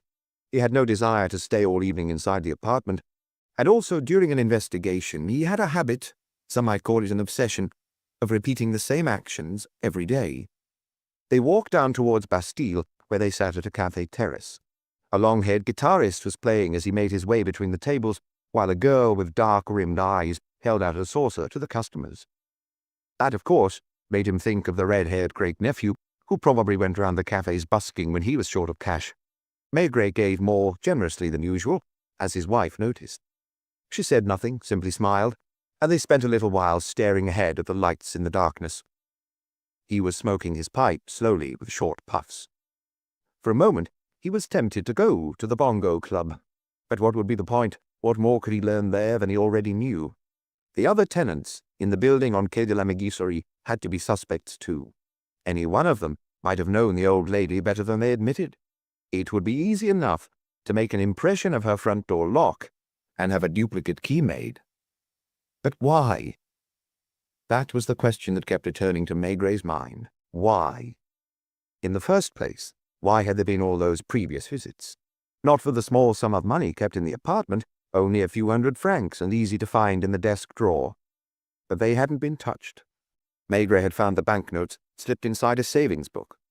Tomorrow, I'll start investigating the two husbands. It seemed ridiculous, especially since the second one had now been dead for 12 years. There must be a secret somewhere, a secret important enough to have caused the sacrifice of a human life. Shall we go on walking? He had drunk a small glass of Calvados and had been on the point of ordering another. That would not have pleased his friend Dr. Pardon, who had warned him off all alcoholic drinks. You can tolerate wine and spirits for years, but there comes a time when the organism can't take them any more. He shrugged his shoulders and made his way out through the tables. On the pavement, Madame Maigret linked arms with him. Boulevard Beaumarchais, Rue Servin, then Boulevard Richelieu-Noir, and their good old apartment. Contrary to his fears, he fell asleep almost at once. Nothing happened at Quai de la Megisserie overnight, and the bulky Torrance was able to sleep as much as he wished in the old lady's armchair. At 8 in the morning, Lurti had gone to relieve him, and found a reporter having an animated conversation with the concierge. It was a grumpy and heavy-footed Maigret who pushed open the door to the inspector's office at 9, and signaled to Jean-Vienne Lapointe to follow him. And you can come too, Luca. He sat at his desk and chose a pipe, as if this selection was very important. Now then, boys, we're no further forward than we were yesterday morning. So, for lack of any clues in the present, we're going to explore the past. Luca, you go to the bazaar of the Hôtel de Ville, to the department where they sell tools and gardening implements. Some of the salesmen who were just starting out when Uncle Antoine worked there must still be in their jobs. Ask them anything you like. I want to know everything about him, his character, his way of life, that kind of thing. Understood, Chief. But should I get permission from the management? They won't dare refuse, and the people working there will be more at ease than if I went to talk to them in some unofficial way. Very well. Jouvier, you go to the city council offices and do the same for Carme. It'll be more difficult because it's a long time now since he died. If the only people who would remember him have retired, get their addresses and visit them at home. Routine steps, of course, but sometimes routine pays off. And as for you, Lapointe, You're coming with me." In the courtyard, the young inspector asked, "Should we take a car?" "No, we're only going to the other side of the bridge, Rue Saint-André-des-Arts. It would take longer in a car." The building was old, like the house in Quai de la Mégisserie, and indeed all the buildings in the neighborhood. On one side was a picture framer's, on the other a cake shop. The glass-paneled door of the concierge's lodge opened onto a corridor leading to a courtyard. Maigret went into the lodge and gave his name. The concierge was a plump, rosy-cheeked little woman who must have had dimples in her cheeks as a child, and they were still there when she smiled. "I thought we might be getting a visit from the police." "Why?" "When I read what had happened to that poor old lady, I thought right away one of my tenants here was her niece." "You mean Angèle?" "Yes." "Did she ever mention her aunt to you?" "She doesn't chat much as a rule, but now and then she stops and passes the time of day with me. We were talking once about people who didn't pay the rent, and she said some of her customers were like that, and she didn't like to insist because they were important people. But luckily, one day, I'll inherit from my aunt." She said it just like that. She told me her aunt had had 2 husbands, so she collected 2 pensions, and she must have had plenty of money put by. "Does she receive many visitors?" The concierge looked embarrassed. "Well, what do you mean?" "Well, do other women, friends, sometimes come to see her?" "Friends? No." "Or customers?" "Oh, she doesn't work here. She goes to people's homes." "Does she have male visitors?" "Oh, well, after all, why shouldn't I say so? Yes, sometimes. One of them stayed here about 6 months. He was at least 10 years younger than her, and he did the shopping and housework." "Is she at home at the moment?" "She went out about an hour ago, because she starts her rounds early. But there's someone upstairs." "One of her usual visitors?" "I don't know. She got in rather late last night. When I released the catch, I heard the footsteps of 2 people, but I didn't see anyone come back down." "Does that happen often?" "Not that often, just from time to time." "What about her son?" "He's hardly ever here. I haven't seen him for months.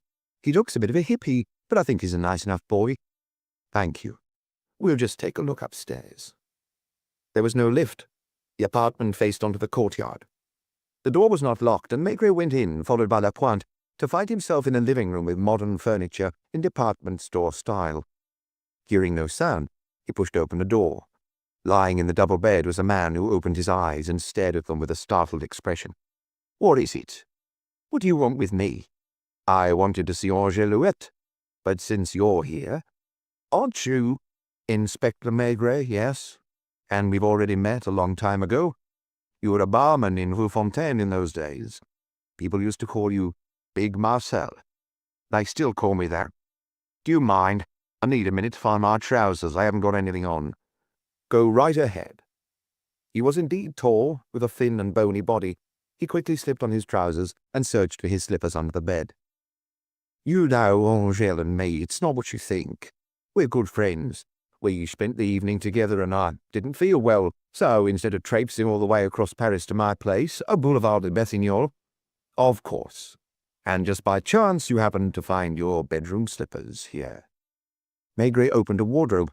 Hanging inside were 2 men's suits, along with some shirts, socks, and underwear. "All right. Now let's hear what you have to say." "Can I get myself a cup of coffee?" Maigret followed him into the kitchen, where Big Marcel set about preparing his coffee, as if well used to doing so. "There's nothing to say. I've had some ups and downs, as you well know.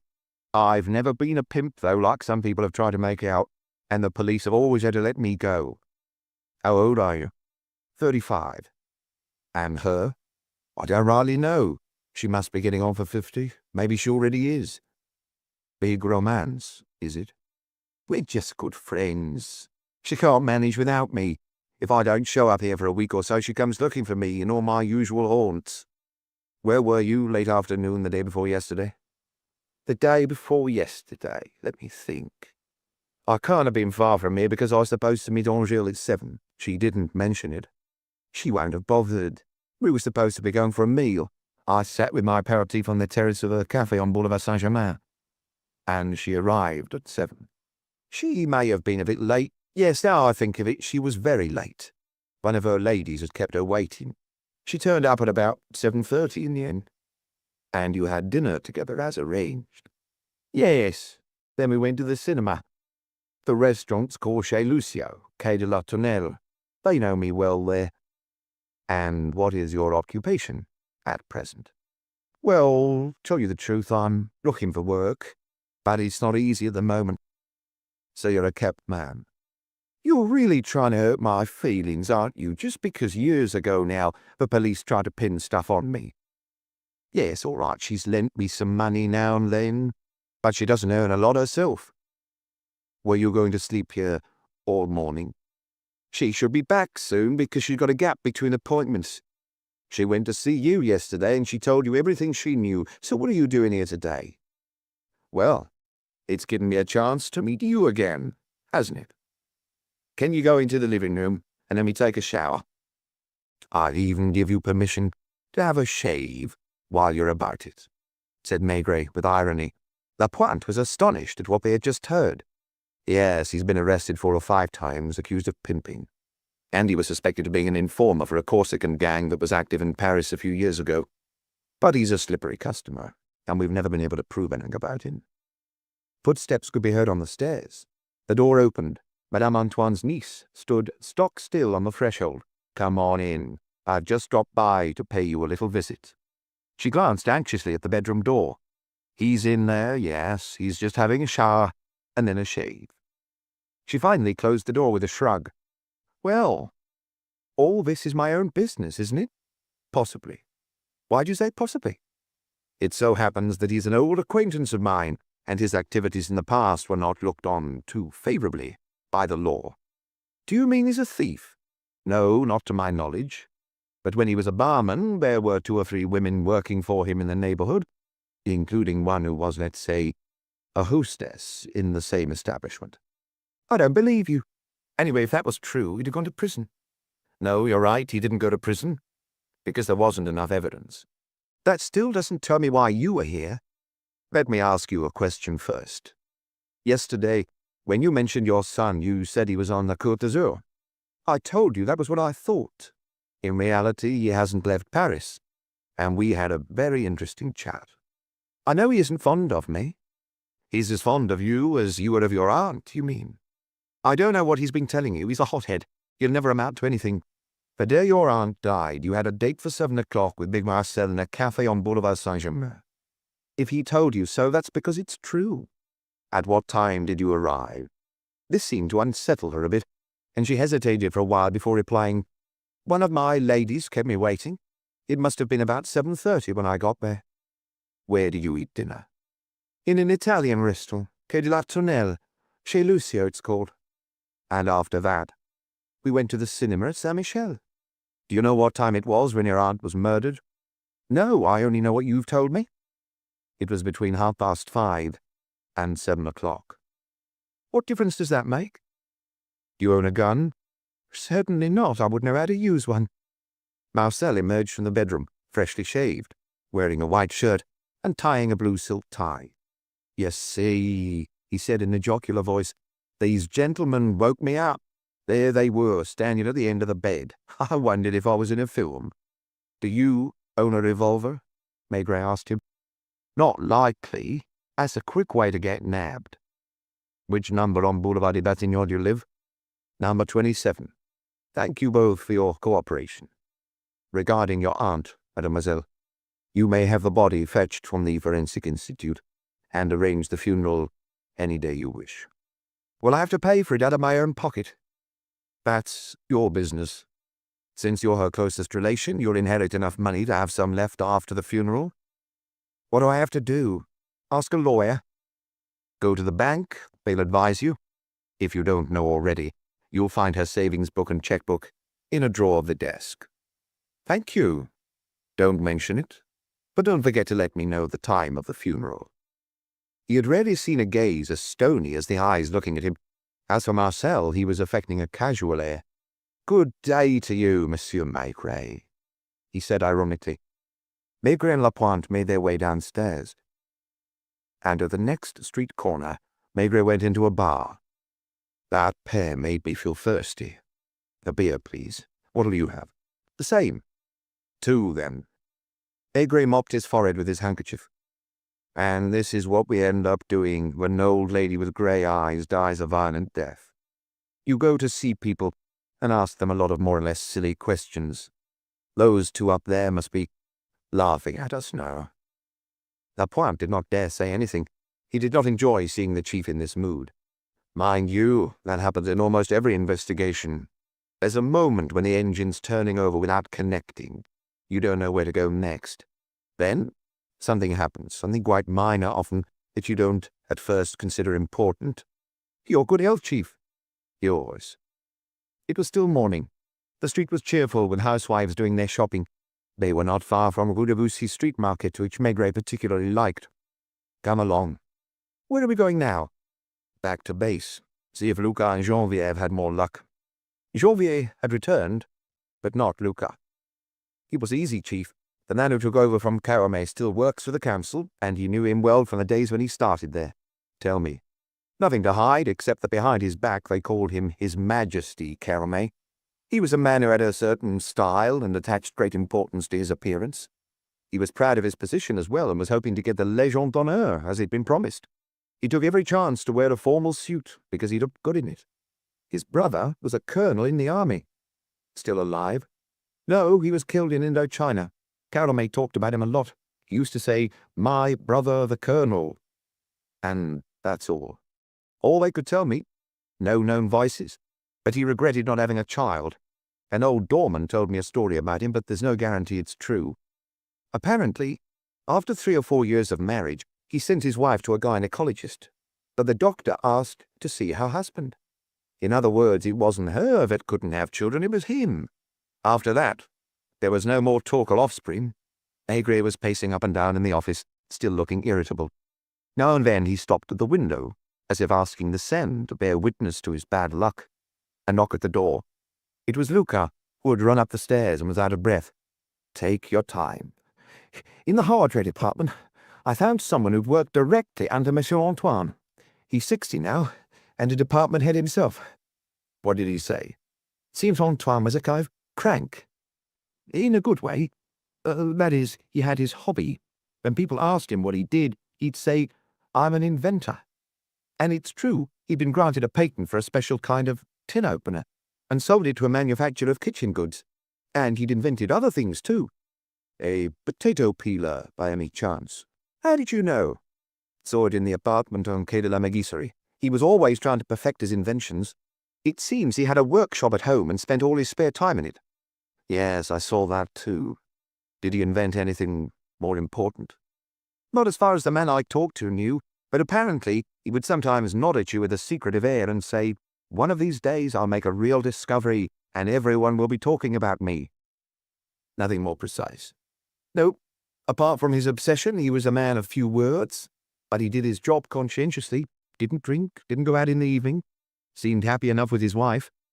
I say happy, but not in love. Well, given their ages, they got on well, they respected each other. This man had been round for dinner a couple of times at Quai de la Mégisserie, and he thought they seemed cosily settled there. A charming woman, he said, so refined. The only thing that was a bit odd was that when she was speaking, you didn't know whether she was referring to her first husband or the second. It was as if she mixed them up.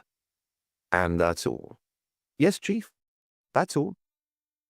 "Well, we have one detail for certain. There was, not long ago, a gun in the drawer of the bedside table, and this gun's disappeared. I think I'll just go over to Boulevard des Batignolles. Coming, Lapointe? Get one of the cars, not the one that keeps stalling." Before leaving the office, he picked out a different pipe. Chapter 4. The artificial marble plaque outside the door of the small hotel announced, "Furnished rooms by the day, the week, or the month. All mod cons." Most of the tenants rented by the month, and the mod cons consisted of a wash basin in each bedroom and a bathroom on every other landing.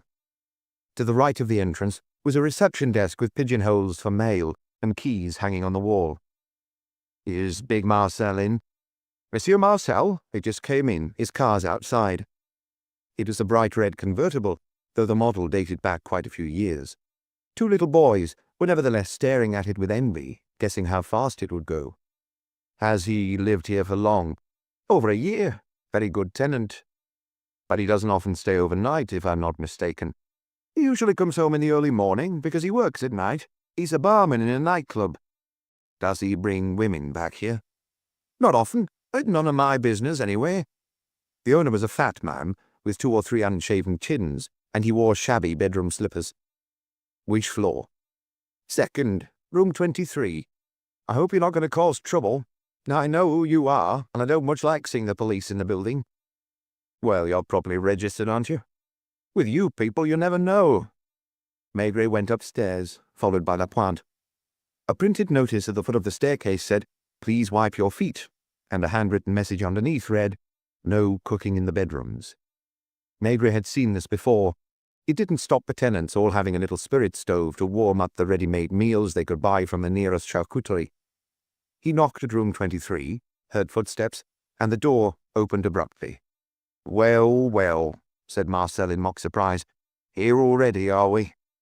"Were you expecting us?" "When the police stick their noses in one place, you can be pretty sure they'll be turning up again." "Were you going to move out?" There was a suitcase on the bed and another on the floor. The ex-barman had been putting clothes in them. "Yes, I'm clearing out. I've had enough." "Enough of what?" "Enough of that female, who ought to have been in the army." "Have you quarrelled?" "Yes, we had a bit of a row. She called me all kinds of names because I was still in bed when you came round. I'm not a masseur. I don't go to people's houses and pound their flesh for them." "That doesn't explain why you're changing your hotel." "I'm not just changing my hotel, I'm off. And I'm going to Toulon. Got some pals there, real ones. They'll find me a job." Maigret recognized in one of the cases the blue suit he had seen earlier, hanging in the wardrobe in Rue Saint-André-des-Arts. As for the other suit, Marcel was wearing it. His name was in fact Montmartre, but no one ever used it, and the hotel owner too had referred to him as Monsieur Marcel. "The red car outside, that's yours?" "Yes, not worth much. 10 years old. But she can still put on a turn of speed." "You'll be leaving by road, then?" "Exactly. Unless you've taken it into your head to stop me." "Why would we stop you?" "Because with the cops you never know where you are." "I've got a question for you. Have you ever been to the apartment on Quai de la Mégisserie?" "Why would I go there?" "To pay my respects to the old lady. Good morning, madame. I'm your niece's lover. Seeing as I'm in a spot of bother just now, she's been keeping me because she always needs a man around. She's a real cow, let me tell you, and you don't want to promise her too much." He went on packing his bags, looking round for anything he might have forgotten in the drawer. He took a camera out of one of them. There was a record player as well. "There we are. I'm just waiting for you to go, and I'll be off." "Is there an address where we can reach you in Toulon?" "You could always write to me at the Amidal Bar, Quai de Stalingrad, care of Bob, the barman, an old pal. Do you think you'll be needing me again?" "Like you said, you never know." Before the suitcases were closed, Maigret felt around inside them, but found nothing suspicious. "How much money did you get from her?" "From the gendarme, 500 francs, and even then I had to promise her I'd be back soon. You never know what she's after. Sometimes she treats me like dirt and kicks me out, and a few minutes later she's weeping and wailing, and saying she can't live without me." "Bon voyage," said Maigret with a sigh, making for the door. As he passed reception, he said to the owner, "Looks like you're losing one of your tenants." "Yes, he told me. He's going down south and he'll be away a few weeks." "Will you keep his room for him?" "No, but we'll give him another." The two men returned to headquarters. Maigret put a call through to Toulon. "I want to speak to Chief Inspector Morella. This is Maigret of the Police Judiciaire." He immediately recognized his colleague's voice. They had started in the police together, and now Morella was in charge of the Police Judiciaire in Toulon. "How are you?" "Can't complain." "Do you know a bar called the Amidal?" "You bet I do. Hang out of all the bad boys in town." "Fellow called Bob?" "The barman. He acts as their letterbox." "Tonight or tomorrow a certain Marcel Monton will be turning up in Toulon. He'll probably go straight to the Amidal. I'd like you to keep an eye on him." "What do you suspect him of?" "Everything and nothing. I don't know, really. He seems to be mixed up in a case we're getting nowhere with." Is this the old lady on Quai de la Megisserie? That's right. Odd business, eh? Of course, I only know it's been in the papers and on the radio, but it sounds a bit of a damn mystery. Have you kept eyes on the boy with the guitar? Yes. It doesn't look as if he's involved. But then it doesn't look as if anyone's involved, and there doesn't seem to be any obvious reason why the old lady was killed. I'll keep you in the picture. This Marcel you're talking about, he wouldn't be known as Big Marcel, would he? The same. Bit of a gigolo, isn't he? He's been down in the Côte d'Azur more than once, and every visit he seems to pick up an older woman to play up to. Thanks. I'll be in touch. The telephone rang almost immediately. Inspector Maigret? Yes. This is Angelouette. First, I want to tell you I've sent that good-for-nothing packing. Yes, I know. He's on his way to Toulon. Believe me, he's really not my type, and he won't take me in again like that. Why? What's wrong with him? He lives off women, and he lounges about half the day in a bed that doesn't even belong to him. He didn't want to go. I had to give him money before he would. I know. Did he brag about it? Yes, of course. He calls you the gendarme, by the way. I was also going to tell you the funeral will be tomorrow morning. The coffin will be brought round to Quai de la Megisserie. We won't have a ceremonial wake because my aunt didn't know anyone. The funeral will be at 10. It's in church. There'll be a committal at Notre-Dame de Blanc-Manteau.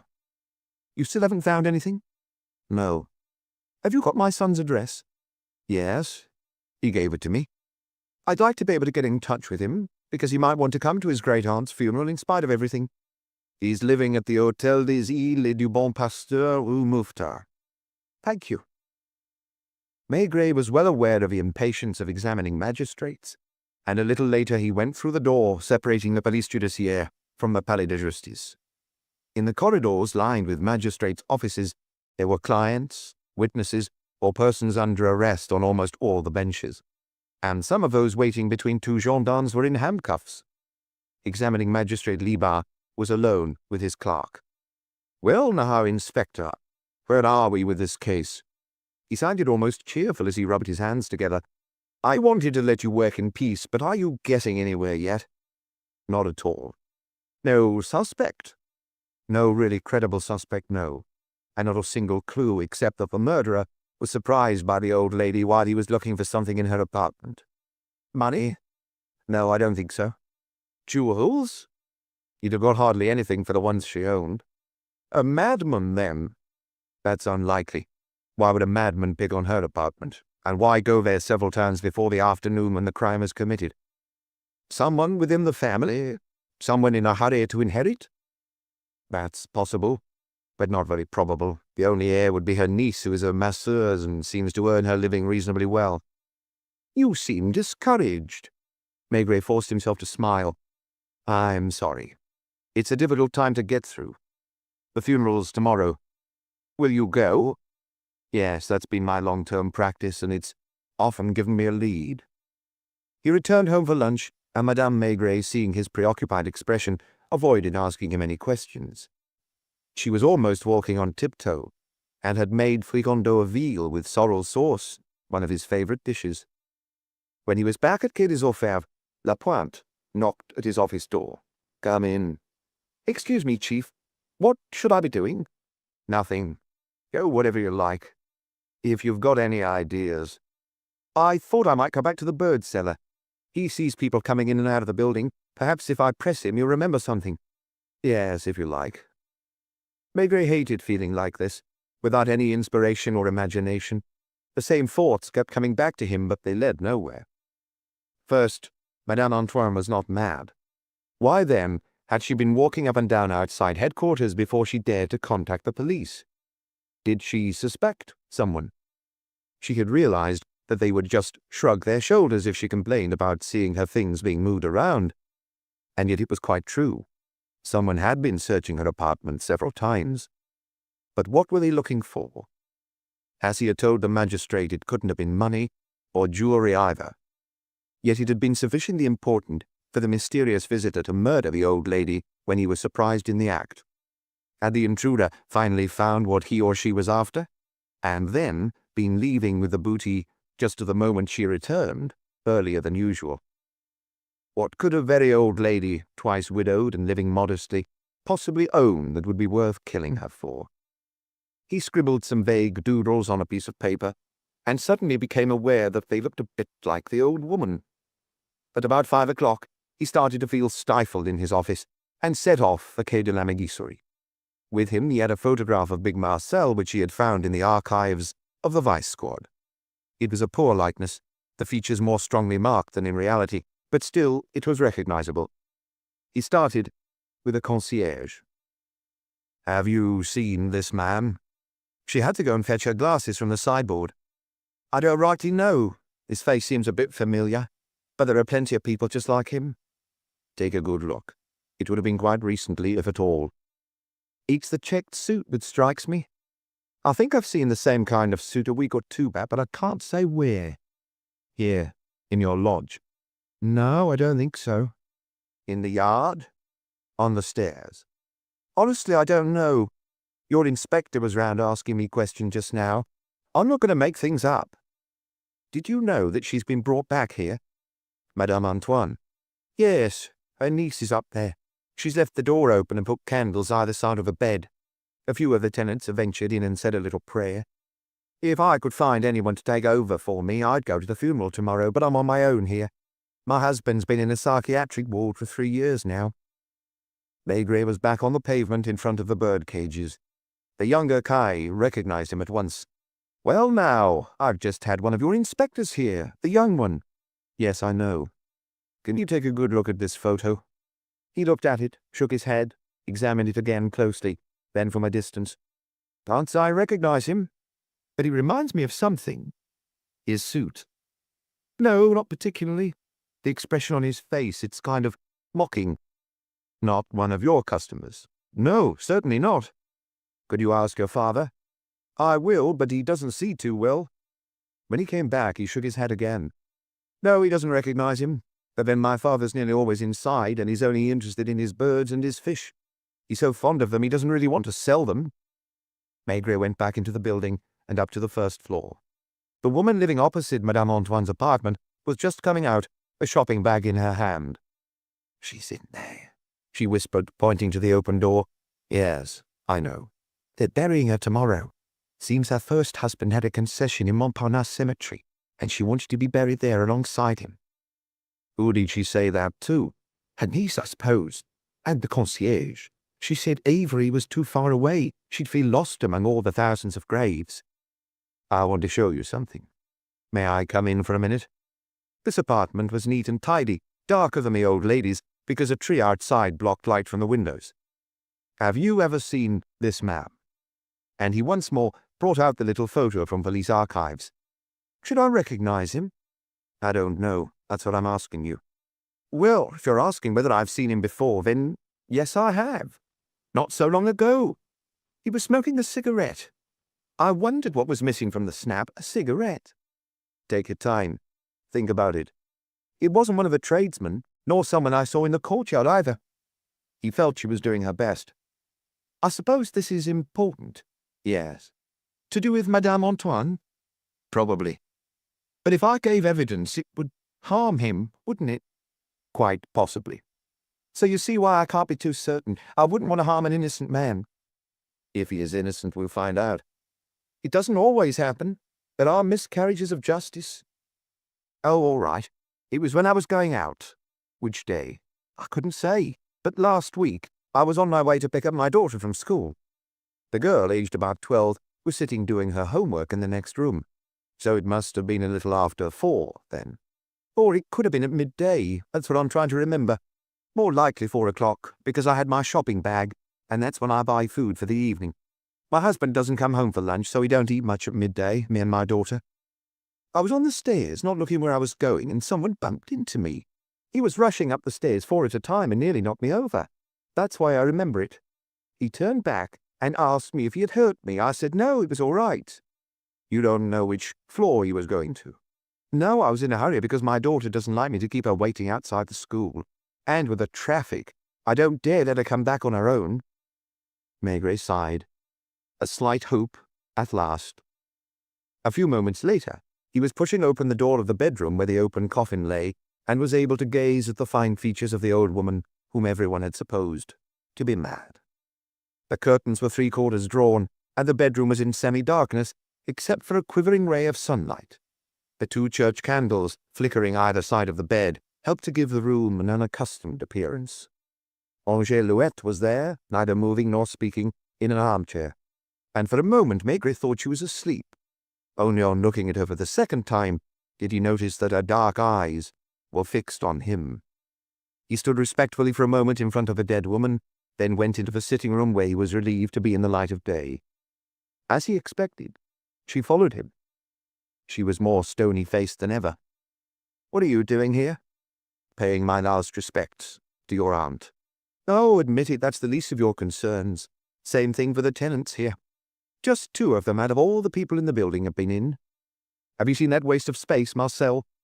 He's gone to Toulon in his car." He could see that this came as a shock to her. "Good riddance. It was hard enough to get him out of a door. Did you know I had to give him 500 francs before he'd leave my place?" "You could report him to the police for extorting money." "Well, maybe I will.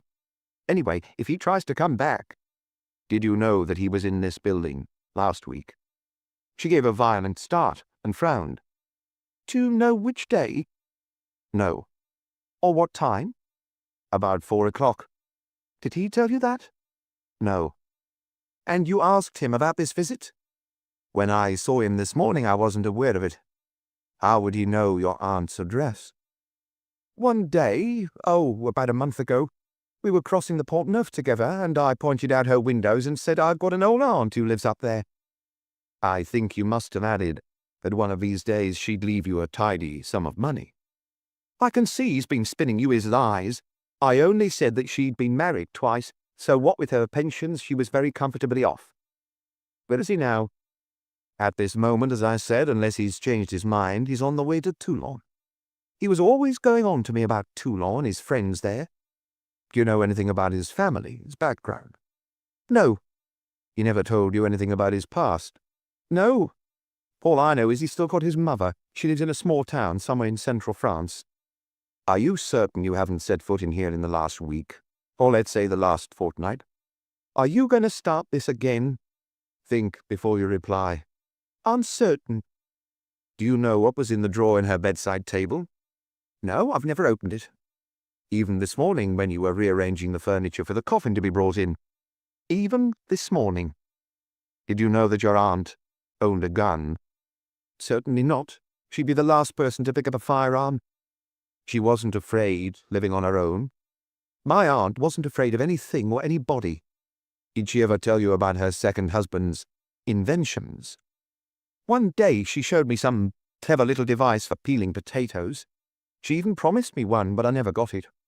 That was when Antoine was still alive. She gave me a tour of his workshop as well, if you can call it that, more like a cupboard, with hardly room to turn round." "Well, thank you for your time." "Are you coming to the funeral?" "Yes, probably." "The coffin will leave here at 10:15. We have to be at the church by 10. "Till tomorrow, then." There were moments when her quasi-masculine toughness was not unattractive and could be seen as sincerity. She wasn't beautiful, had never been pretty, and as she got older she was starting to put on weight.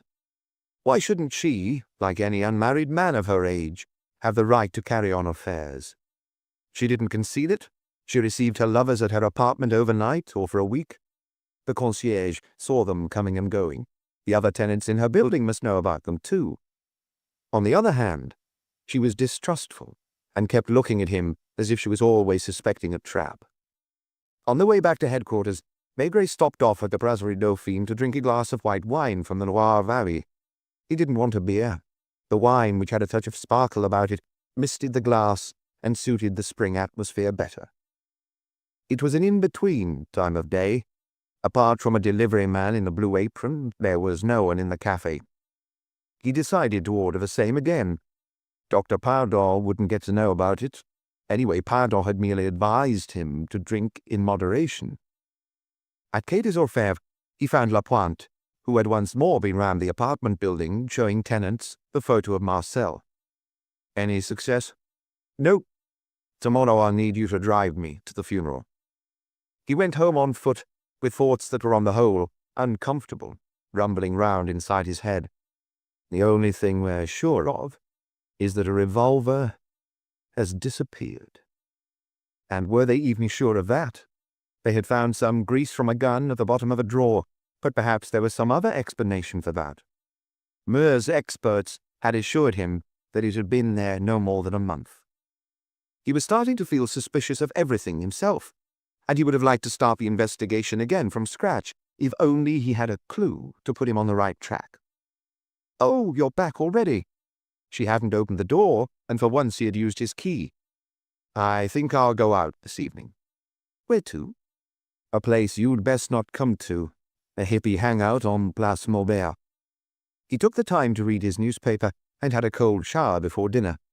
Once again they were eating in front of an open window. "Tomorrow I have to go to the funeral. Will there be a lot of people?" "Apart from her niece, I might be the only person there. Only 2 of the tenants in the building she lived in came to pay their respects in front of her coffin." "What about the press?" "The case doesn't seem to have aroused much interest. Now all they're printing are a few lines on page 3. He switched on the television. He would have to wait until after 10 if he was to find Billy Duet at the Bongo Club. On the corner of Boulevard Voltaire, he hailed a taxi, gave the address, and the driver looked at him with curiosity, wondering why a respectable gentleman from this district was going to a rather disreputable place.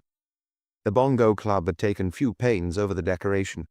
The walls were painted white with occasional meaningless stripes of colour. That was the only sign of originality. There was a classic zinc counter behind which the club's owner, in shirt sleeves and blue apron, was handling orders himself. A door gave onto a smoke-filled kitchen from which came a smell of stale cooking fat. A dozen or so couples were eating at tables, mostly spaghetti, which seemed to be the speciality of the house. Some of the young men wore jeans and flowered shirts. The others were people who had come along to watch, or rather to listen, since 3 musicians were making as much noise as an entire orchestra. Billy was the guitarist, and the other 2 were playing drums and bass. All 3 of them had long hair and were wearing black velvet trousers and pink shirts. "Are you here to eat?" The owner practically had to shout to make himself heard. Maigret shook his head and ordered a glass of white wine. Billy had seen him come in without showing any sign of surprise. Maigret knew nothing about rock music, but what was reaching his ears didn't sound any worse than the kind of thing he sometimes heard on the radio or television. The 3 young men were throwing themselves into it and working up into a sort of final frenzy. People applauded loudly. The band took a break. Billy came over to Maigret, who was standing at the counter. "I suppose it was me you wanted to see?" "Yes, of course. Have you been in touch with your mother?" "Not today, no." "In that case, you won't know that the funeral is tomorrow. You'll need to be at Quai de la Mégisserie at 9:15. The service is at Notre-Dame des Blancs-Manteaux. Then she will be buried in Montparnasse Cemetery." "I thought my great-uncle Antoine was buried out at Ivry." "Quite right. But his widow expressed the wish to be buried in the vault belonging to her first husband. We're going to be playing again in a few minutes. Do you like our stuff?" "Unfortunately, I don't know anything about that kind of music. There was one question I wanted to ask you. Did you know that your great-aunt owned a revolver?" "Yes." At last, someone was replying straightforwardly, without any sign of being worried. "She told you about it?" "A long time ago. Could be a year or 2. I was broke again. I went to ask her for some money, and I saw that she had a few 100-franc notes in her sideboard. Well, to some people a few 100 francs is nothing at all, but I know others, and that includes me at times, who'd think it a fortune. So I said quite naturally to her, 'Aren't you afraid?' 'Who of? You?' 'No, but you live alone. People know that. A burglar might—' At this point, he made a sign to his fellow musicians that he wouldn't be long. And she said she was armed against burglars and went to open the drawer in her bedside table. 'And don't think I wouldn't use it if I had to,' she said." So now they had more to go on than a mere patch of oil. Someone had actually seen the gun. Was it a revolver or an automatic? What's the difference? A revolver has a barrel, an automatic is flat and snub-nosed. Well, if I'm remembering it right, it was a revolver. How big? Oh, I don't know. I didn't look closely. About as long as my hand. Did you tell anyone about it? No, no one. You didn't say anything to your mother? Our relationship isn't close enough for me to confide in her about anything." The young man went off to join his companions, and the music started again. You could sense that Billy was really carried away by the rhythm he was creating, backed up by the drummer. "He's a good boy," the owner said, leaning across the bar. "Well, the three of them are okay, and they don't take drugs, which is what I can say of all my customers." Maigret paid for his drink and went back outside. He had difficulty finding a taxi and asked to be driven straight home. Next morning, he went up to the next floor to see Libar, the examining magistrate. "I'd like you to authorize a search warrant in the name of Angèle Louette, unmarried, who works as a masseuse and lives in Rue Saint-Andre des Arts." The clerk was writing this down. "Does this mean you're getting close to a result?" "I've no idea. I'll admit that I'm pretty much in the dark." "She's the old lady's niece, isn't she?" "That's right. And her legatee as well. Seems a bit odd in that case." Maigret was expecting this objection, which had occurred to everyone. Angèle Louette was certain to inherit from her aunt one day, and probably quite soon, given the old lady's age. So why would she risk spending the rest of her life in prison to get her hands on what would in any case have come to her? "Well, follow your hunch. Good luck." At 9:45, Maigret was at Quai de la Mégisserie with Lapointe, who was driving the little black police car.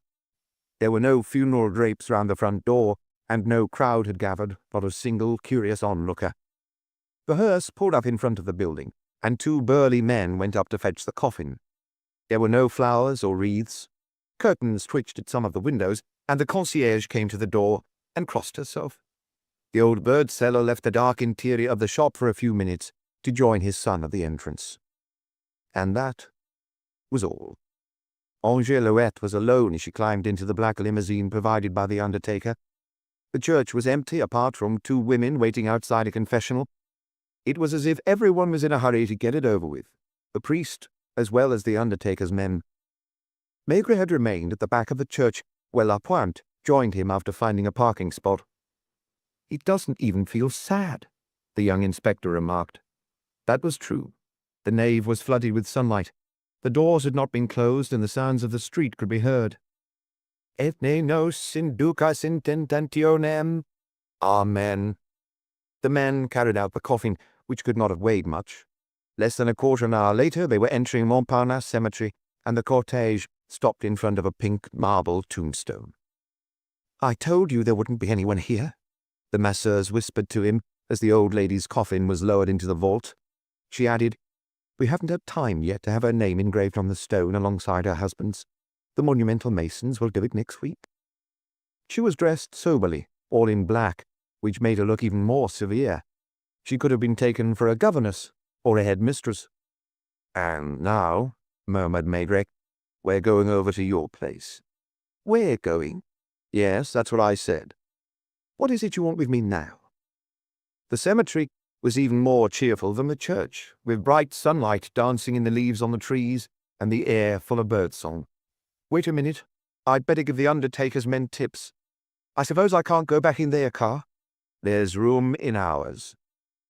They met up again at the gates, and Angèle got in the back, while Maigret took his usual place alongside Lapointe. "Rue Saint-Andre des Arts," the old lady's niece said bitterly. "I was expecting there'd be talk. There are always people who say things behind your back, making things up if they have to. But for the police judiciaire and Detective Chief Inspector Maigret in person to harass me—" "I'm sorry about this, but I'm just doing my job." "But why would I have gone secretly to my aunt's?" "Why would anyone else?" "Do you think I'm capable of killing an old woman?" "I don't think anything. I'm just carrying out an investigation. Lapointe, you can come up and join us once you've parked." When they were upstairs, she took off her hat and then her suit jacket, under which she wore a white blouse. For the first time, Maigret noticed that although she had a rather masculine appearance, she had a good figure, remarkably well preserved for her age. "Now tell me once and for all what you want." He took the search warrant out of his pocket. "Read it for yourself." "You mean you're going to turn everything upside down, poking in every corner?" "Don't worry, we're used to this. I'm waiting for two specialists from criminal records who will put everything back in its exact right place." "I don't believe this." "By the way, Your son didn't come to the funeral. I must admit that what with everything else going on, I forgot to tell him about it. I don't even know his precise address. All I know is what you've told me. You may not have got in touch with him, but I did, and that's why I was surprised not to see him. He seems like a nice young man. Well, as long as he gets his own way, such as not wanting to be a chiropodist. He said that. He's much more straightforward than you, and I don't have to ask him the same question 10 times. If he'd had the life I have, you can do as you please, but I need a glass of something. She drank not wine, but whiskey, taking it from the living room sideboard, which held an assortment of bottles. Would you like some? No. Or wine? Red, white? Nothing for now. The men from Criminal Records arrived before Lapointe, who was heaven knew where, still trying to find a parking spot. Here we are, boys. Go through all the rooms with a fine-tooth comb. You know what we're looking for, but you might find something else of interest. All I ask is that you put everything back carefully in its place. She had lit a cigarette and sat down in an armchair by the window, from which there was a view of rooftops and a little corner of the Eiffel Tower. You can stay here with them, he told Lapointe, who had finally arrived. I've got something else to do on this side of town. Once outside, he headed for Rue Mouffetard, but not without stopping for a glass of white wine in a bistro where there were boiled eggs on the counter. Chapter 5. The hotel was a tall, narrow building, full of strong smells. Maigret climbed to the 4th floor and knocked at the door, which had been indicated to him with bad grace at reception. A sleepy voice called out, "Come in." The shutters were closed, and the room was dark. "I thought it might be you." The red-haired youth jumped out of bed, quite naked, and grabbed a towel which he draped round his hips. Still under the covers was a girl, turned towards the wall, her dark hair lying across the pillow, all one could see. "What's the time?" "The funeral was over quite a while ago." "And you're wondering why I didn't turn up?" "Give me a minute to rinse out my mouth. Terrible hangover." He filled a tooth mug at the wash basin and swilled out his mouth. "You should have stayed longer last night. These 3 English guys turned up with guitars and we were jamming for a couple hours. They had a great chick with them, who's right here. I just couldn't force myself up this morning to go to the old lady's funeral. Not very respectful of me, I know, but I didn't all that much want to meet my mother. Has she found the loot?" "What loot?" "My great-aunt's savings. She must have plenty stashed away because she spent hardly anything. Her second husband had some put by as well. So my mother will get her little house in the end." He opened the shutters, through which a ray of sunshine entered the room. The girl moaned and turned over, exposing one naked breast. "Your mother wants to buy a house?" "Yeah, a little house in the country for weekends, and then to retire to one day. She's been dreaming of it for years. She tried to get her aunt to lend her enough money, but that didn't come off. Sorry, I can't offer you anything here." "I was just passing." "And you still haven't found the revolver?" "No. Big Marcel has left town." "Oh, no kidding. Well, my mother'll be in a state." "She threw him out herself. He's gone to Toulon, where he has friends." "She'll have to find someone else then. She can't go 3 days without a man. As she gets older, it's getting harder and costing more." His cynicism wasn't aggressive. His tone seemed almost affectionate, as if nostalgic for the kind of family life he had never really known. So he was laying it on a bit thick. "Don't leave Paris without informing me. The investigation is far from over and I might need you again." The young man jerked his chin towards the bed. "As you can see, I have good reason to stay." Maigret returned to Saint-André-des-Arts, where the men from Criminal Records were waiting for him. "Finished now, Chief. Practically nothing to report, just clothes, mostly dark-coloured, underwear, stockings, shoes. She must have a weakness for shoes. We found 8 pairs. Angèle was still sitting in her chair, apparently indifferent. "The fridge is well stocked. Although she lives alone, she cooks proper meals. There are photos, too, of herself and a child, dating back to when she was young, and an account book where she records her income and the names of her clients." "You're forgetting the main thing," the other man interrupted. The first man shrugged. "Well, if it means anything. On top of the wardrobe there's some dust, and in the dust a patch of grease or oil. The kind you use for guns." Angèle intervened at this point. "There's never been a gun in this house."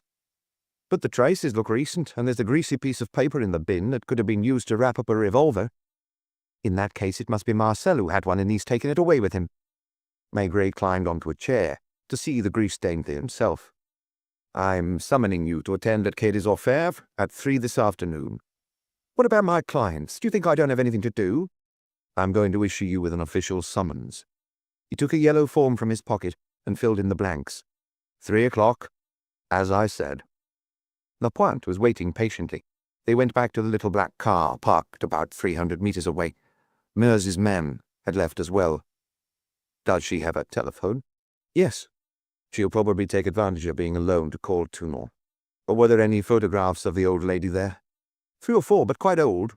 There's one of a man with a moustache. She told me that was Antoine." Maigret went home for lunch. His wife asked no more questions than the day before, except about the funeral. "Were there many people there?" "Apart from the niece, just Lapointe and me. The service was conducted at breakneck speed. You'd have thought everyone wanted to have done with her." When he returned to the office, Janvier told him, "Chief Inspector Morel rang from Toulon. I want you to call him back." "Oh, get him on the line, then." A few minutes later he was put through. "Marilla?" "Yes, I called you in case it's of interest. Your man, Marcel, got here quite late last night and headed straight for the Amiral. He recognized me, acknowledged me, and went over to sit at the counter. He and Bob were talking in low voices after that. I couldn't hear anything because they had the jukebox playing at top volume." "Nobody else with them?" "No. At one point Bob went to the phone booth and called someone. When he got back he was looking pleased and made a sign that I read as, 'Everything's okay.'" "And that's all?" "No. Your Marcel checked into a room in the Hôtel des Saint Continent, Avenue de la République. He was up at 9 a.m. and went off in the car to Sanary. Does that ring a bell?" "No. One of the Giovannis lives there. The older brother, Pepito." The Giovanni brothers had long been regarded as gangland bosses on the Côte d'Azur. The younger one, Marco, used to live in Marseille. Pepito had acquired a luxury villa at Sanary, where he was now leading a quiet life. They had been arrested a dozen times, but it had always been difficult to make charges stick, for lack of evidence. They were getting on in years now and ending their days under the guise of wealthy pensioners. Did Marcel stay long at the villa? "Nearly an hour. He went back to the Amiral, then had lunch in an Italian restaurant in the Old Town." "Has he had any contact with the Giovannis before?" "Not that I know of." "Can you have Pepito watched? I'd like to know if he makes any moves in the next few days, or receives visitors at the villa who aren't the usual callers." "I'll see to it. If you'll return the favor one day, too. How's your case going?" "Some leads seem to be materializing, but I'm still not getting anywhere. When it's all over, I think I'll come and recharge my batteries in the sun, somewhere in your neck of the woods." "It will be a pleasure. How long since we last saw each other?" 10, 12 years. The Porquerolles affair, I think." "Yes, I remember. See you soon, then, Maigret." They had started work together at Quai des Orfèvres, and for over 2 years had pounded the streets, before being assigned first to the railway stations, then to the big department stores. They had both been young and unmarried in those days. Old Joseph came in to hand him the summons he had issued to Angèle. "Show her in." She looked paler and more tense than usual. Was she simply impressed by the atmosphere at the Police Judiciaire? "Sit down." He pointed to an ordinary chair facing his desk and opened the door into the inspector's office. "Could you come here, Lapointe? Bring a notebook." Young Lapointe, who often acted as his minute-taker, sat down at the end of the desk, pencil in hand. "As you can see, this time you're being questioned officially. Anything you say will be taken down and you can sign the statement afterwards. I'll probably have to ask you some questions you already answered, only this time your answers will be recorded. In short, you think I'm the number 1 suspect?" "No, just a suspect. There aren't any numbers." "You were not fond of your aunt?" "All she did when I told her I was pregnant was give me a 100-franc note." "So what you held against her was her avarice?" "She was self-centered. She didn't give any thought to other people. I'm sure the reason she married again was for money." "Did she have a difficult childhood?" "No, you couldn't even say that." Her father was a man of means, as they used to say. The family lived near the Luxembourg Gardens, and the two daughters, my mother and my aunt, had a good education. It was only in his middle years that my grandfather began to speculate, and lost all his money. Was that when she married Carme? Yes. He used to visit my grandparents quite often, and they all thought for a long while it was to see my mother. I think she thought so too. But in the end it was my aunt who hooked him. What about your mother? She married a man who worked in a bank, and was in delicate health. He died young, and my mother had to go to work in a shop in Rue de Paradis. So you were brought up in modest circumstances. That's right. Your aunt didn't come to your assistance? No. Then, I don't quite know why, I chose to train as a masseuse. Perhaps because there was one who lived in our building, and she had a car she drove to visit her clients. You have a car too? Just a little Citroën 2CV. To drive to your house in the country, when you get one. She frowned. Who said anything about that? It doesn't matter. But apparently you always dreamed of having a little house in the country not too far from Paris, where you could go for weekends. Well, I don't see what's wrong with that. Plenty of people have a dream like that, don't they? My mother certainly did, but she died before it ever came true. How much do you hope to inherit from your aunt? 40 or 50,000 francs. I don't know the exact figure. I'm going by the kind of thing she let drop now and then. Though she may have had other assets. So what it amounts to is that if you went on visiting her, it was simply because of the inheritance. If you want to put it like that. She was, after all, my only living relation. Have you ever lived alone, Monsieur Maigret? What about your son?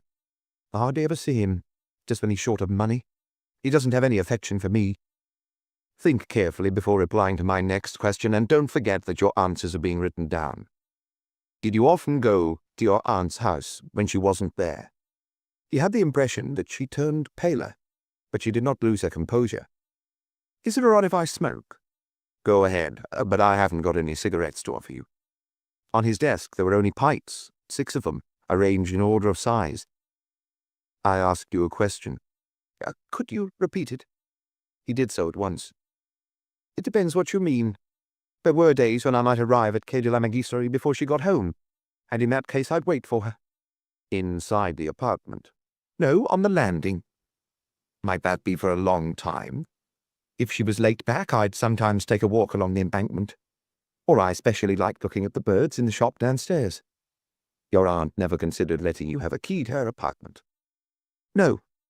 What if she'd been taken ill suddenly? She was convinced that would never happen to her. She had never fainted in her life. And the door was never left open? No. Even when she was there? No, she locked it behind her. Who was she suspicious of? Everyone. Including you? I don't know. Did she show you any affection? She never showed any kind of emotion towards me. She would tell me to sit down, she'd make me coffee and fetch biscuits from the tin. And she didn't ask you for news of your son? No. She must have seen him about as often as she saw me, more perhaps. Did she ever mention cutting you out of the inheritance? Why would she do that? I'd like to get back to the locked door. The lock? And I checked it wasn't complicated. It would be easy enough to take an impression. What for? Never mind. I'll ask you again, putting it a little differently. Have you ever, even once, found yourself alone in her apartment? No. You thought carefully about that? Yes. Your aunt might have gone out while you were there, just to the shops, if she found she didn't have any biscuits left, for instance. No, that never happened. So you would never have had occasion to look inside any of the drawers? No. Have you ever seen her savings book? I saw it one day when she took something out of the desk, but I don't know how much was in it. And her bank book? I've no idea what she had in the bank. To tell the truth, I didn't even know she had a bank account. But you knew she had money? Well, I suspected it. And not just her savings? What do you mean? I don't understand. Never mind. Did you ever try to borrow money from her? Just once, I told you, when I was pregnant. And she gave me 100 francs. I'm thinking of more recently. You would have liked a little house in the country. Did you ever ask her to help you with that? No. I can tell you didn't know her. I've met her. And like everyone else, you thought she was a charming old lady with a sweet smile and a timid air. Well, in reality, she was as tough as old boots. Do you own a scarf with red stripes or checks on it? No? But there is on the sofa in the living room a cushion with red stripes, isn't there? Maybe. Yes, I think so. Why did you quarrel with your lover yesterday? Because he was becoming impossible. How do you mean? When I meet a man for the first time, I don't ask him for a certificate of good behaviour. But Marcel went too far. He wasn't looking for work. He could have got himself a job behind a bar 10 times over. He preferred to live with me and do nothing. Did he know your aunt? Needless to say, I never introduced him to her. But he knew of her existence. I suppose I must have mentioned her sometimes, and said she would have some loot put by. Loot? That's not the kind of thing I'd say. Well, to sum it up, he did know where she lived and that there was a chance she'd have some savings at least. Yes, probably. Have you ever seen him on Quai de la Megisserie? No, never. But he did go there. 2 witnesses have reported seeing him. In that case, you're better informed than me. Was there ever any question of marriage between you? Certainly not. Since I've had my son, I've never contemplated marrying. I take what I want from men, and it doesn't go any further. Do you understand what I'm saying? Yes, I understand perfectly well. Now, let's talk about the revolver. What, again? It's got to be somewhere, and I'm determined to find it. For a while it was in the drawer of your aunt's bedside table. You claim that you didn't know that, and that your aunt was afraid of firearms. That's right.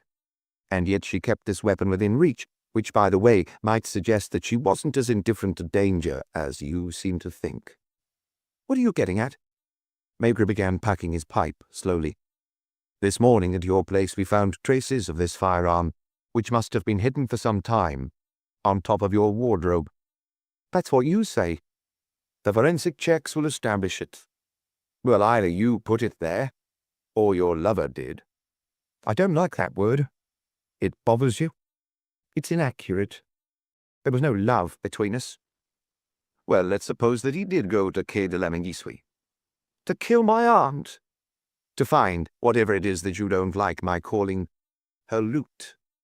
The old lady gets back, finds herself face to face with an intruder. He uses a cushion from the couch to stifle her. Well, why would he take the revolver? And hide it on my wardrobe? And then take it to Toulon with him? You think he did? If it really exists, it must, like you say, be somewhere. Now, I did not go to my aunt's house that afternoon she was killed, and I'm sure Marcel didn't either. He may not be as white as the driven snow, but he's not a killer. Have you got any more questions for me? Have you sorted out the inheritance yet? No, I'm due to go and see a lawyer this afternoon, who's the husband of one of my clients. I wouldn't have known how to find one otherwise. She stood up, looking relieved. When do I have to sign? Your statement, you mean? How long, Lapointe? It'll be typed up in half an hour. Hear that? Go and sit in the waiting room. Can't I come back to do that? No. I want to get this over with. You'll have to be a bit late for the appointment with your lawyer, and by tonight you'll be richer by tens of thousands of francs. By the way, where do you go to live? In the apartment on Quai de la Megisserie? No, mine's all right for me. She moved towards the door, straight as a ramrod, and went out without another word. He took the overnight train, and by good fortune found himself alone in his sleeper compartment. By the time they reached Montélimar, as the sun rose, he was awake, as always when he travelled to the south of France. Montélimar was for him the border where Provence began, and from then on he lost nothing of the landscape. He loved it all, the vegetation, the houses, pale pink or lavender blue, roofed with tiles that had been baked by the sun time and time again. The villages with their plane trees, where already people were sitting in bars. At Marseille, as the train manoeuvred into Gare Saint-Charles, he heard the sing-song accent of southerners, and everything seemed full of a special flavour to him. It was a long time since he had brought his wife to the Côte d'Azur, and he promised himself he would do that next time he had some leave. But alas, that would be in high summer, when everywhere would be crowded. A few more kilometres, and the sea appeared, as deep blue as on the postcards, with fishermen in their motionless boats. Chief Inspector Morello was on the platform and waved energetically at him. "Why don't you come down more often? How long is it since you've been to Toulon?" "About 10 years, like I said on the phone. I hope it doesn't bother you that I'm here to make some inquiries on your patch." Maigret was outside his own jurisdiction. Here Morello was the boss. His southern colleague was dark-haired, of course, not tall, but full of life. Since they had last met, he had acquired a small pot belly, which made him look more bourgeois than in the past. Back then, you might have been more likely to take him for a gangster than a policeman. Gangsters put on weight too, but by the time they reach that stage, they've generally retired from business. "Would you like a coffee?" "Good idea. I had some in the train, but it was awful." "Let's go across the square, then." The square was already dazzling in the warm sunlight. They went into a cafe and sat at the counter. "So what have you got to tell me?" "Nothing. It's a strange case, and I seem to be wading through mud." "Where's Marcel right now?" "In bed. He was celebrating half the night with friends at the Victor restaurant, across the way from Montmartre. Petty crooks, the lot of them. Around midnight, some girls joined him." "Did you know him when he lived here?" "He never stayed very long in Toulon. 2 years was the most he spent here. I should say that the local gangs don't take him too seriously. They think he's an amateur." "So is this Bob, who acts as a letterbox?" "The barman at the Amiral. He keeps his nose pretty clean, I think. At any rate, neither I nor my men have ever been able to pin anything on him." "And the Giovanni brothers?" "Just one of them is still here, the older one, Pepito. The other, so I've been told, lives in the Paris region now. Pepito bought a luxury villa from an elderly American woman who wanted to go home to die. It's the grandest villa in Sanary, with a private harbour where he moors his yacht. He sees very few people and almost never his old associates. He wants us to forget all about him. Still, I keep an eye on him, as he well knows, and if we meet in the street, he always greets me warmly. I wonder what Marcel went to see him about." "Me too. I'd really like to know, especially since Marcel has never worked with him in the past." "Remind me which hotel he's staying at." "Hôtel des Saint-Continent, Avenue de la République, very near the Préfecture Maritime." It was only 8 in the morning. "Do you want to come with me to pay him a visit? That'll give you some idea of what this case is about. He'll be furious at being woken up so early." Maigret had not booked an overnight stay, since he planned to return to Paris that same evening. Morella obtained the number of Marcel's room, and they went up together, and knocked loudly at the door. It was some time before a sleepy voice asked, "What's the matter?" "Police," Morella had replied, and Marcel, barefoot and in rumpled pajamas, dragged himself over to the door and opened it. "Well, well, look who's here," he muttered, eyeing Maigret. "But since Inspector Morella is with you—" He went over to open the curtains, lit a cigarette, and moved a pair of trousers from one of the armchairs. "So, what have I done now?" he asked. "Nothing new, probably." "By the way," Morella intervened, speaking to Marcel, "yesterday afternoon you went to visit the gorgeous Maria. So you didn't know that she's been hanging out with La Grêle for the last few weeks?" "Yeah, and he's in jail. I arrested him last week, yes, and this time it's serious. Drug trafficking.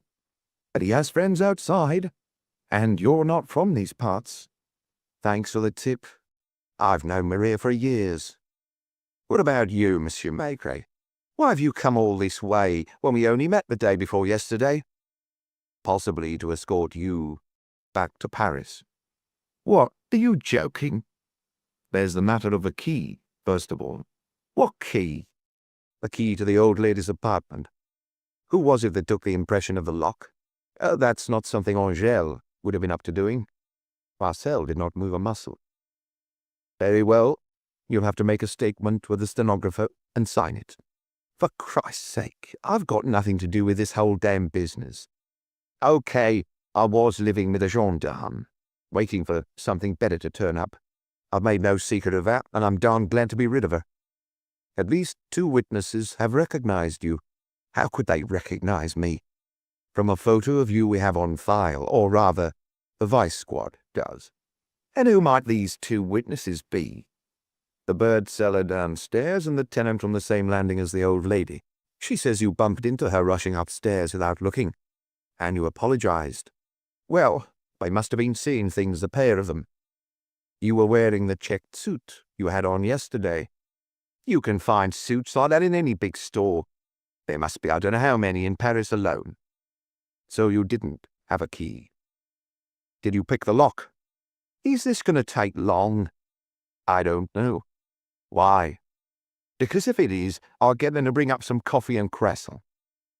He called room service and placed his order. And don't expect me to offer you anything. I haven't picked any lock, and I wouldn't even know how to do it.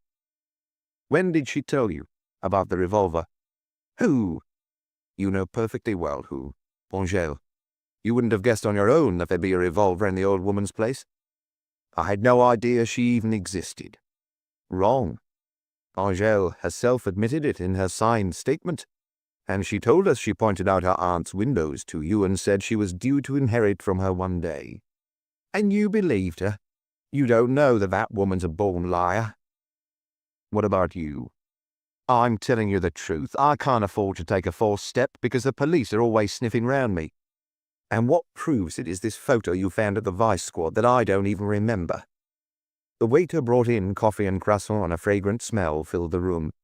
Sitting at a small table, still barefoot and in pajamas, Marcel started eating his breakfast. Marilla glanced at Maigret as if asking permission to say something. What were you talking to Bob about? When I got here last night, we chatted about this and that, catching up on our news. We're old mates, and we haven't seen each other for ages. And what else? I don't know what you mean. Which of the two of you brought up Giovanni's name? Could have been me. Used to know him back in the old days, when I was a kid and he lived in Montmartre.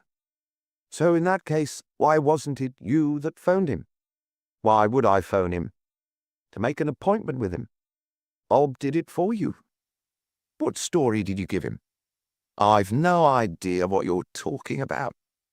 Don't play the idiot. You know perfectly well you don't just roll up at Giovanni's door, especially if you're just a small-time crook short of money. And yet yesterday you went to see him and stayed most of an hour. We were just chatting. And what were you chatting about? The small-time crook was getting nervous. He didn't like the direction the questions were taking. Look, it was like this. I was asking if he had any jobs for me. He's got a lot of businesses, all on the level, I should say.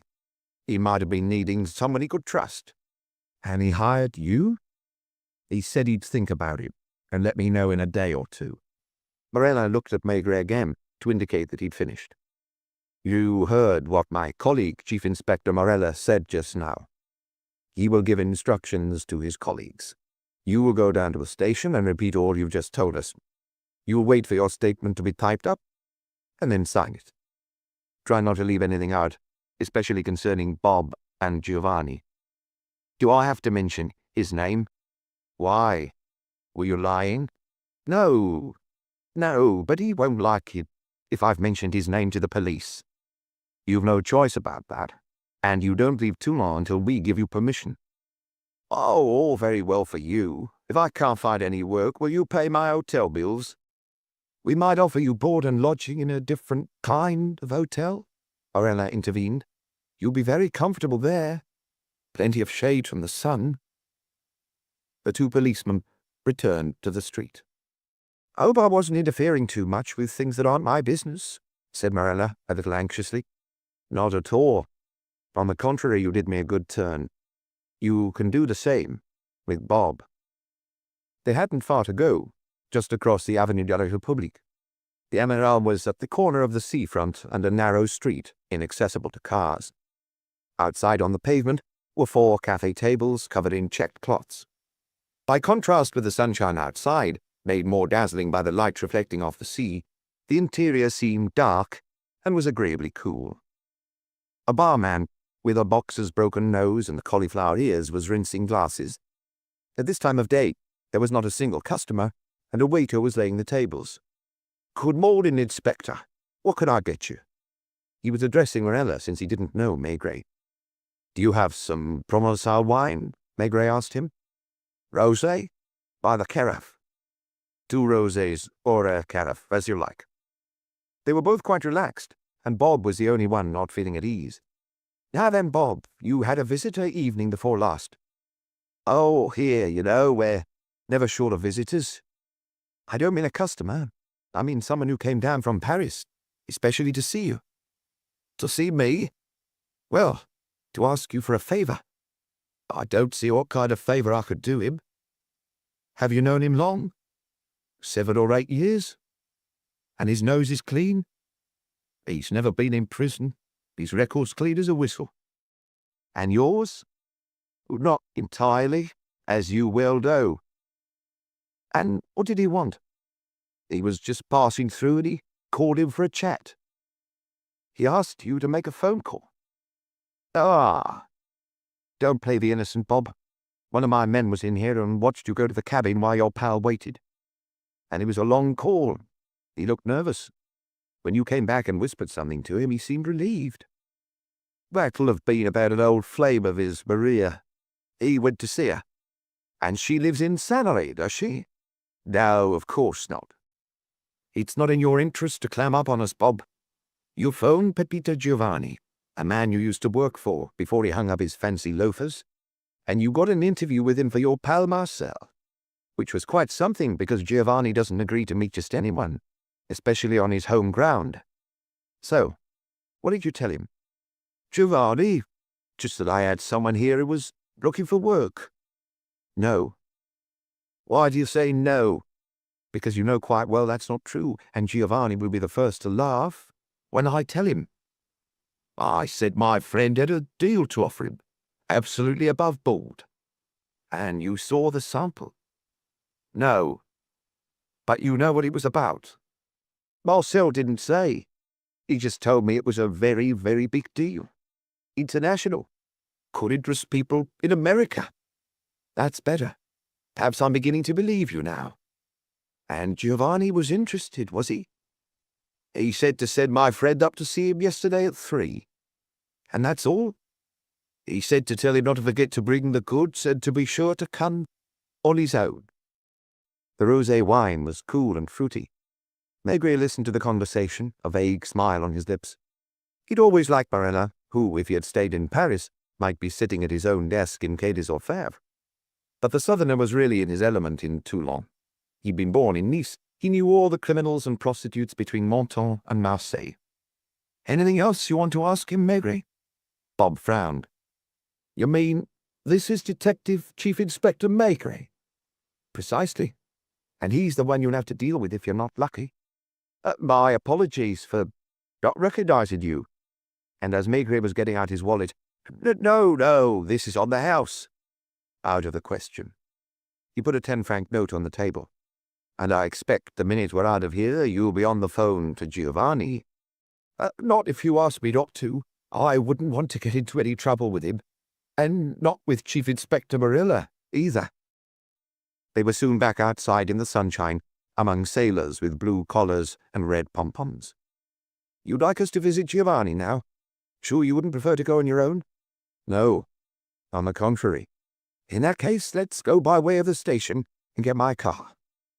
They crossed the Seine, where a ship was being broken up, and found themselves looking across at the Sanary Peninsula, where a large villa was visible at the far end. "That's where he lives. If Bob hasn't phoned him, Marcel will have. And he'll be a tougher nut to crack." Chapter 6. He came towards them through the immense sun-filled lounge. He was wearing a cream silk suit and approached with his hand outstretched. "Good day to you, Marella," he said to the local police chief. Then, pretending not to have noticed Maigret before, Well, Monsieur Maigret, I wasn't expecting the honor of a visit from you." He was a good-looking man, strongly built, but carrying no extra fat. He must have been about 60, but at first sight one could take him for 50. The room had been tastefully furnished, no doubt by an interior decorator, and its proportions made it look rather like a stage set. "Where would you like to sit? In here or on the terrace?" He led them out to the terrace, where some luxurious reclining chairs were shaded by parasols. A butler in a white jacket had followed them, and stood waiting, almost to attention. "Let me offer you something. What would you say to a Tom Collins. At this time of day, that's the most refreshing drink." Maigret indicated that he would accept one, and Marella followed suit. "Two Tom Collinses, George, and the usual for me."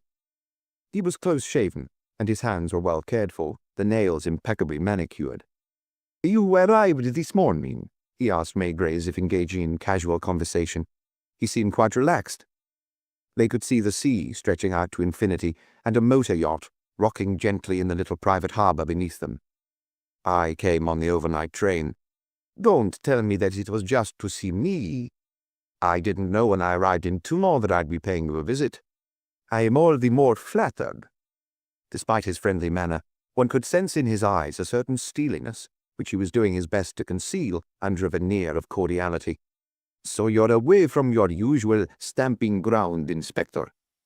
"Very true, but my friend Marella here is on his own territory." "And we get on extremely well, Marella and I. Don't we, Marella?" "As long as you give me no cause to trouble you. I lead such a quiet life. As you know, I hardly ever go out. This house has almost become my entire world. A friend might call now and then, a pretty girl on occasion." "And would you count Marcel, known as Big Marcel, as one of your friends?" He assumed a shocked air. "That shabby character who came to see me yesterday." "But you did allow him to visit." "Because on principle I prefer to give everyone a chance in life. In days gone by I've needed a helping hand myself." "And that's what you gave him?" The butler returned with 2 large frosted tumblers and a smaller glass containing tomato juice. "You will have to excuse me. I never touch alcohol. Your very good health." "I believe you had just asked me a question." "I asked you whether you gave a helping hand to your visitor." "Unfortunately, no. I can't see a job for him in any of my businesses. You see, Monsieur Maigret, these days I've become a businessman, and a lot of water has flowed under the Pont Neuf since we last met. I own 12 cinemas on the Côte d'Azur, including 2 in Marseille, 1 in Nice, 1 in Antibes, and 3 in Cannes, not to mention the 1 in Aix-en-Provence. And I have a nightclub in Marseille, plus 3 hotels, 1 of them in Menton, all of them perfectly in order with the authorities. Is that not so, Marella?" "Perfectly. And I have a restaurant in Paris, Avenue de la Grande Armée, near the Arc de Triomphe, which my brother runs. It's a very elegant restaurant with excellent fare, and you are cordially invited there whenever you wish." Maigret was looking at him imperturbably. "As you might imagine, I wouldn't have a job in any of these concerns for a third-rate little pimp." "Did he leave the sample with you?" Giovanni, despite his self-control, could not help registering this with a slight movement. "Oh, what sample do you mean? Perhaps this is a case of mistaken identity. You arranged for Marcel to come and see you, because Bob the barman phoned you and informed you about some very big deal, something of international proportions." "I'm afraid I don't understand. Was it Bob who told you this fantastic story?" "It was something that might interest the Americans." "But I don't do any business with Americans." "I'm going to tell you a little tale, Giovanni, and I hope you will derive some profit from it. There was once upon a time in Paris a charming old lady who got it into her head that certain objects in her apartment had been moved when she was out. I don't see where—" "Wait. The old lady came and asked police headquarters for protection, and at first we thought she was a little mad. Still, I did intend to call round, if only to reassure her." "Ah, I might have read about something like this in the papers." "Yes, it was mentioned, but just in a small paragraph, and they didn't know the details." "A cigar?" "Thank you, but I'd prefer my pipe." "Marella, what about you?" "Gladly, thank you." There was a box of Havanas on the table, and the 2 men each took a cigar. "Forgive me, I didn't mean to interrupt you. So, you went to see this old lady?" "No, I haven't got there yet." "I'm listening." "She had a niece, a middle-aged woman with a pronounced taste for younger men. For almost 6 months now, for instance, she's been living with this man Marcel, whom you received here yesterday." Giovanni started to look interested. "Well, the old lady was murdered before I had had the chance to make my promised visit." "What kind of murder?" "She was smothered. Someone pressed a cushion against her face. At her age, she wasn't able to resist for long. I'm wondering what any of this has to do with me. I told you that Marcel was the niece's lover. 2 witnesses have stated that they saw him at least once inside the building where the aunt lived. Do you suspect him of having killed her? Either him or the niece. It comes to more or less the same thing. What were they after, then? The sample. And that is the object that Marcel showed you. What kind of object? You know better than I do, since there's a strong chance it's in your possession at this time. I still don't understand. The object is a revolver. I would admit right away that I don't know any of its details or what makes it so significant. I've never owned a gun in my life, as you should know. In the old days when I was a young tearaway, I was often questioned by the police, and no one has ever been able to charge me with carrying an unlicensed gun. Yes, I know that. So in that case, I fail to see why I would have accepted a revolver offered me by some lowlife. Don't worry. I'm not going to ask my friend Marilla to have your villa searched from cellar to attic.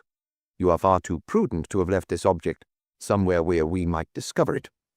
Thanks for the compliment. Another Tom Collins. One's enough, thank you. Marilla had never seen Maigret work in such a low-key way. He was speaking in a quietly casual voice, as if he attached no importance to his words, yet you could tell that every one of them counted. I wasn't expecting when I came here today that you would admit the purpose of Marcel's visit. I simply intended to warn you. He can't have told you that this revolver is closely connected to a murder. An unpremeditated one, actually. The old lady who used to go and sit on a bench in the Tuileries Gardens in the afternoon returned home sooner than usual for some reason. She surprised the visitor, man or woman. You mean it could be the niece? That's right, the niece. Whoever it was grabbed a cushion and pressed it down on the old lady's face for as long as it took. So you see now how this international affair would not look well alongside your present activities. I mean your cinemas, hotels, restaurants, and so on. Maigret stopped speaking and looked at him calmly. Giovanni was rather unsettled, but managed not to let it show too much. I must thank you for the warning. If that fellow comes back here, he'll immediately be shown the door. He won't come back unless you send him a message. And I know that you won't do such a thing. Did you know about this, Marilla? I found out about it yesterday. And you've told your colleague Maigret that I have become an important businessman in good standing with all the regional authorities, including the prefect. Yes, I told him. It only remains for me to repeat that this affair has nothing to do with me. Maigret stood up with a sigh. Thanks for the Tom Collins. Marilla rose in turn, and Giovanni walked them through the large lounge to the marble staircase outside. You will always be welcome, gentlemen. They got back to the car. Don't go too far, Maigret said to Marilla as they drove out of the grounds. There must be some cafe somewhere where we could have a view of the villa's harbour. They did not leave Sanary, but stopped in front of a blue-fronted bistro, outside which 4 men were playing pétanque. What will you have? A glass of rosé. Tom Collins left me with a nasty taste in my mouth. I didn't understand what you were doing, Marilla said quietly. You didn't press him. You looked as if you were believing what he said. In the first place, he's not the kind of man who would talk. True. And what have I got against him? He agreed to see this petty crook after a phone call from Bob the barman.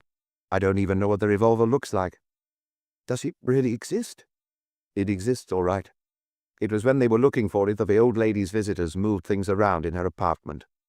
But can you see us, even with all your men, turning up at that big barn of a villa with a search warrant?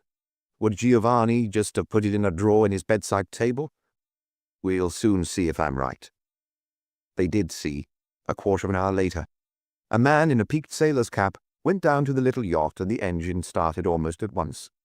A few moments later, Giovanni was making his way down the harbour steps and going aboard. It's too hot for him to handle, you see. He's in a hurry to get rid of it. Anyway, the deal's a non-starter now. The yacht left the harbour and set out to sea, cutting a powerful swathe through the water. In a few minutes' time, the revolver will be at the bottom of the Mediterranean, God knows how many meters down. No chance of finding it. I see. So really, now I'm finished with the Toulon end of the case. I hope you'll have dinner with us. We have a spare bedroom these days, unlike when you were last here. I'm taking the night train back. Do you have to? Pretty much. I'll have a busy day tomorrow. The niece? Among other things. Can you keep Marcel in your sights? And it wouldn't be a bad idea to keep an eye on your man Bob, who seems to me to have a lot more going on than minding the bar. Do you think Giovanni's affairs are really above board? I've been trying to nab him for years. Characters like that, even when they start acting like choir boys, always keep in discreet touch with the underworld, as you just saw. The white yacht, having traced a wide circle out to sea, was already returning to harbour. He must be feeling better now he's got rid of the famous sample. What are you planning to do before you catch your train? I'd like to see Marcel again. Do you think he's likely to be at Maria's place? No, that'd surprise me. After what he was told about her current boyfriend, he'll be wary. He's a false, tough guy. He doesn't actually like to take risks. The Amigal, then? He might well go there, yes. By the time they reached the bar, it was 5 p.m, another quiet time for business. Bob wasn't behind the bar, but sitting at a table, opposite Marcel. The latter could not suppress an exclamation on seeing the two policemen. What, again? Yes, indeed, again. We'll have a carafe of rosé, Bob. How many times do I have to tell you I didn't kill the old bird? Happy to take your word for it, Sunshine. Doesn't alter the fact that we've got you placed at Quai de la Nagisserie. Maigret had chosen to address him familiarly, in a jocular tone. I'm still waiting for you to offer any proof of that, and for you to tell me what I'm supposed to have been doing there. The sample. I don't get it. Someone a lot smarter than you just now didn't get it either, and yet he's been around a long time. You went to see Giovanni? Marcel had turned pale. Bob was returning to the table, with glasses and the carafe. What did he say? Something about an international affair, was it? One that might interest the Americans, in particular? I don't know what you're talking about. Never mind. But I should warn you that there's no point now you're going along to the Villa in Sanary hoping to get a sum of money of any kind. You saw Giovanni? Bob asked in turn as he sat down. Just come away from there. And he was willing to tell you he'd seen Marcel? And that you had telephoned him. Maigret was drinking the Rosé de Provence in small sips. Another 2 hours in the train would be taking him back to Paris. He turned to Marcel again. If you really didn't kill the old lady, I strongly advise you to tell the whole truth, and to come back to Paris with me. The man's long hands were clenched nervously. What do you think, Bob? It's nothing to do with me. I was just helping out a friend, that's all. I don't know anything about this business. Why should I come back to Paris? Marcel asked. For a stay in the cells. But I already told you. I know. It wasn't you that killed the old lady, but if it was her niece, then you can still be charged with aiding and abetting. And you're advising me to leave Toulon so as to be arrested. It's possible that staying here might be a less safe bet. The man looked cocky. No, Inspector, I'm not that stupid. If you've got an arrest warrant, show me and you can take me away. You know very well you can't do that because you've got no evidence, apart from these 2 so-called witnesses who saw a checked suit on the stairs. As you wish. That's what I get for keeping my nose clean for years. You'd have done better to go on keeping it clean. This time Morella paid for the drinks. Then he looked at his watch. There's still time for you to come and say hello to my wife, and you can see our new house. It was out of town on a hill. The villa wasn't large, but it was very attractive and welcoming. A boy of about 15 was mowing the lawn, and his machine made a noise like a huge insect. You know my son, Anna. He was a baby when I saw him last. As you can see, the baby's grown up. They went inside to the large living room. Madame Morella came out of the kitchen, a rolling pin in her hand. Oh, sorry. I didn't know you'd brought a guest. Maigret kissed her on both cheeks. Her name was Claudine, and he had never seen her without a smile on her lips. You'll stay for dinner, I hope. I'm just making a strawberry tart. No, he's catching the overnight train back to Paris. Have you been down here long, Monsieur Maigret? Just since this morning. And you're going back already? Thanks to your husband, who has been a great help to me. What can we offer you? Said Marilla. I noticed you didn't turn your nose up at our Provençal wine. I've got some in the cellar that's a lot better than what you get at the Amateur. The two men spent an hour together chatting about this and that. 15-year-old Alain came to shake Maigret's hand. Not in school? Perhaps you've forgotten that each Saturday. And it was true. Maigret had forgotten. The events of the week had been linked in such a way that he hadn't kept track of the days. What class are you in now? 4th year, Latin stream. Do you want to follow your father into the police force? Oh, no. We never know what time he's going to come home. And when you've gone to bed, there's always a risk the phone will ring and wake you up. Maigret felt melancholy. He would have liked to have a son too, even if the son didn't want to join the police. I'd better be going. I don't want to miss my train. I'll give you a lift to the station. A few moments later, they were driving away from the villa, leaving Claudine waving goodbye from the steps. When the taxi stopped on Boulevard Vichelenois, virtually deserted on a Sunday morning, the sound of the car door slamming was enough to make Madame Maigret hasten to the open window. She was waiting for him on the landing. I thought you'd be spending the night in Toulon. Why didn't you phone to say you'd be back? I wanted to give you a surprise. With a scarf round her hair, she was doing the housework. Not too tired? Not at all. I slept very well. Would you like me to run you a bath? Yes, please. He had shaved on the train, as he always did, before getting to Paris. Did you get the result you were after? More or less. By the way, Marie and Claudine send you their kind regards. They've had a little villa built, very nice, just out of town. Is Claudine as cheerful as ever? She hasn't changed at all. Only the son has. He's a teenager now, with a deep voice. Are you free all day today? Almost, but I'll have to go out for a while later. While the bath was filling, he called the police judiciaire, and once more it was the dependable Lucas on duty. Nothing to report your end? Nothing special, Chief. Who've you got there at the moment? Neveu, Janin, Lortie. No need to go on. I don't need that many. I want them to make sure between them that there's someone day and night to keep an eye on the building where Eugène Louette, the masseuse, lives. Rue Saint-André-des-Arts. No need to hide, but don't forget, she has a car. He stayed a long while under the bubbles of the bath-water while his wife made coffee. At about 9:30 he went downstairs and took a taxi, stopping at one end of Rue Saint-André-des-Arts. Janin was the man on duty, and he went over to shake hands. I'm going up to see her, and it's possible that what I say to her might make her want to disappear. Don't worry, Chief. I'll keep my eyes open. Neveu and I have agreed what to do. Rather than have long stints, we relieve each other every 3 hours, and tonight Lortie will come and lend a hand. Maigret went upstairs and rang the bell. The door opened almost immediately. Eugène Louette was wearing her dark suit and putting on a hat. What, you again? She groaned. Can't you leave me alone for a single day? Were you just going out? Yes, as you can see. I don't wear a hat to do the housework. I'm just back from Toulon. What's that got to do with me? You should be very interested, as a matter of fact. Your lover had driven himself down there, and we met up. We won't be having any more to do with each other.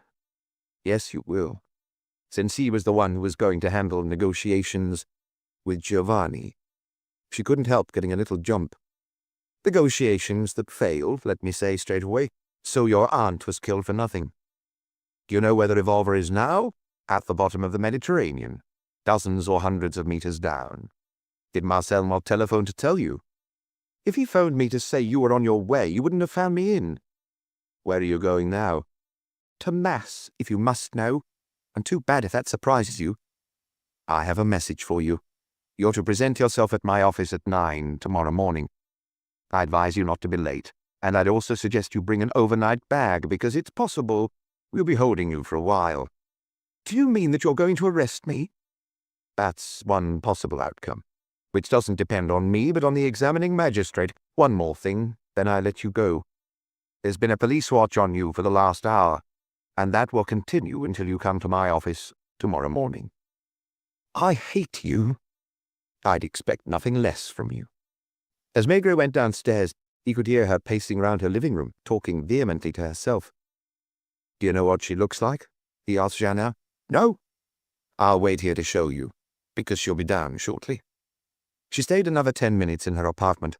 When she emerged and saw the two men standing opposite, she gave a violent start.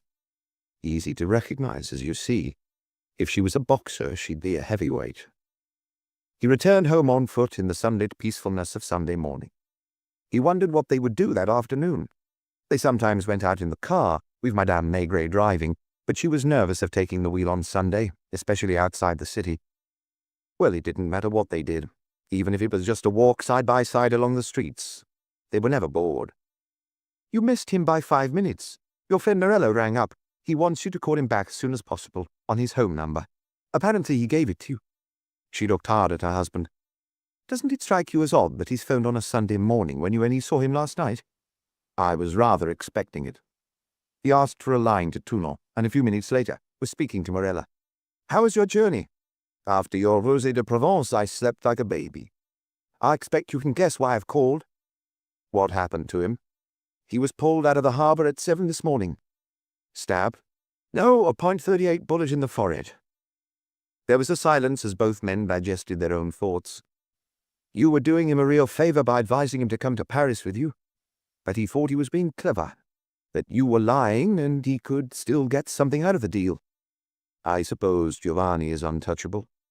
He'll have taken precautions, as you've no doubt worked out.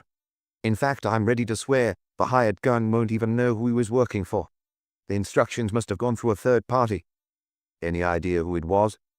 Plenty of choice. There are about 20 characters on the Côte d'Azur who could have taken on the job.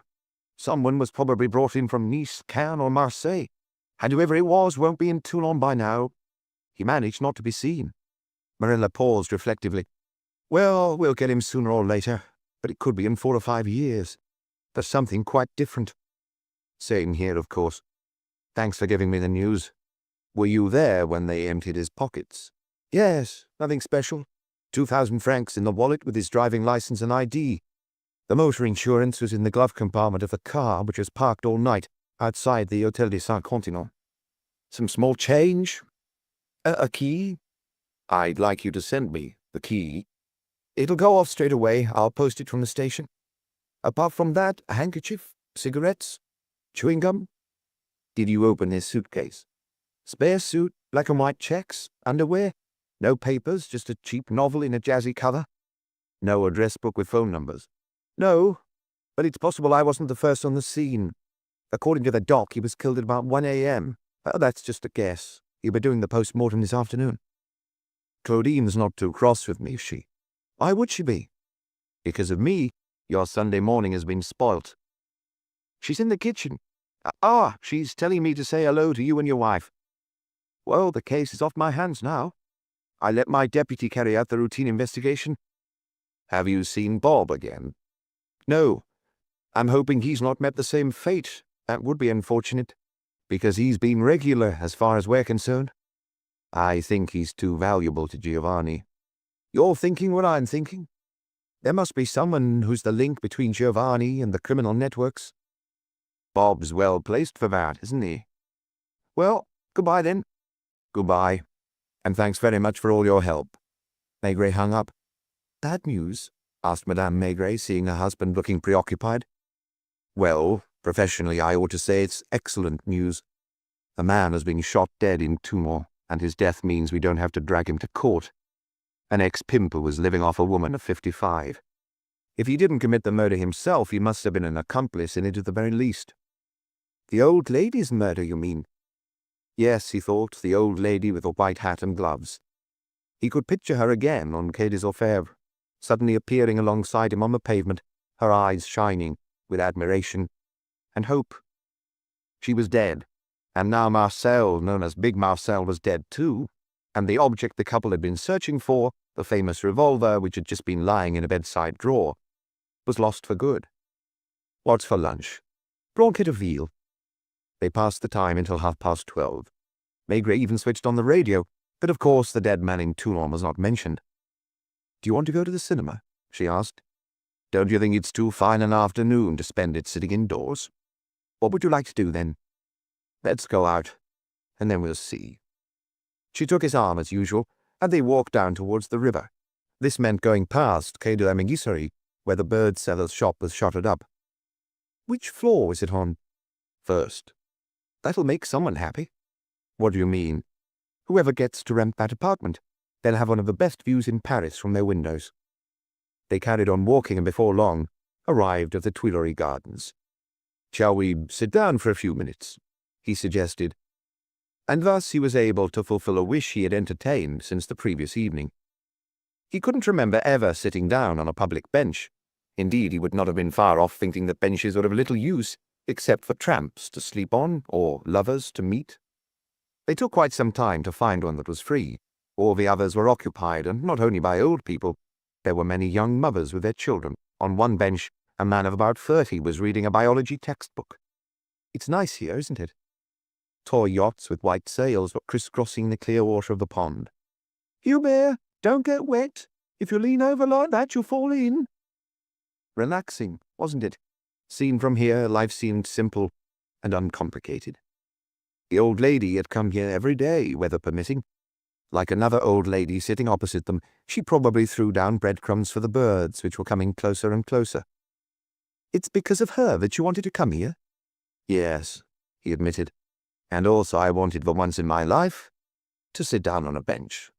He added quickly, especially with you. You've got a short memory. Why? Have we done this before? When we were engaged, we sat down on a bench in Place de Rouge. Actually, that was the first time you kissed me. You're right. And I have got a short memory. I'd kiss you again, but there are too many people about. And it's not quite the proper thing at our age, is it? They did not go home for dinner. Instead, they ate at a little restaurant, a favourite of theirs on Place des Victoires. Shall we stay out on the terrace? I wouldn't advise it, the waiter intervened. It gets cold quite quickly in the evening. It's not a good idea to dine outside just yet. They enjoyed their sweetbreads, which were delicious, followed by some tiny lamb chops, and to finish, a strawberry dessert. This doesn't often happen, Madame Maigret murmured. What doesn't? That you have almost all day to spend with me. I'm sure tomorrow you'll be phoning to say you won't be back for lunch. That's possible, or even probable. I'm going to have to confront the gendarme. Is that what you call the poor woman? A poor woman who probably killed her aunt. But it wasn't premeditated, was it? No. She must have panicked when she was discovered. Are you going to defend her? No, but I've thought about her a few times. You said she was very plain. Well, let's say she's charmless. And she was like that when she was young, too. Yes, certainly. Because men didn't come courting her, she had to resign herself to taking another approach with them. You'd make a good lawyer. 55, you said. She probably thought this Marcel was her last chance, and she clung to him with all her might. Well, she's still clinging, because she doesn't yet know what's happened to him. You don't think she'll try to run away? I've got an inspector stationed outside her door. I wouldn't like to be in your shoes tomorrow. I'd rather be somewhere else, too. It was his job, and old Gelouette was not the kind of woman who inspires pity. Madame Maigret understood her husband's train of thought when he murmured, By the way, Morella's son is determined not to go into the police. What would he have advised his own son, if he had one?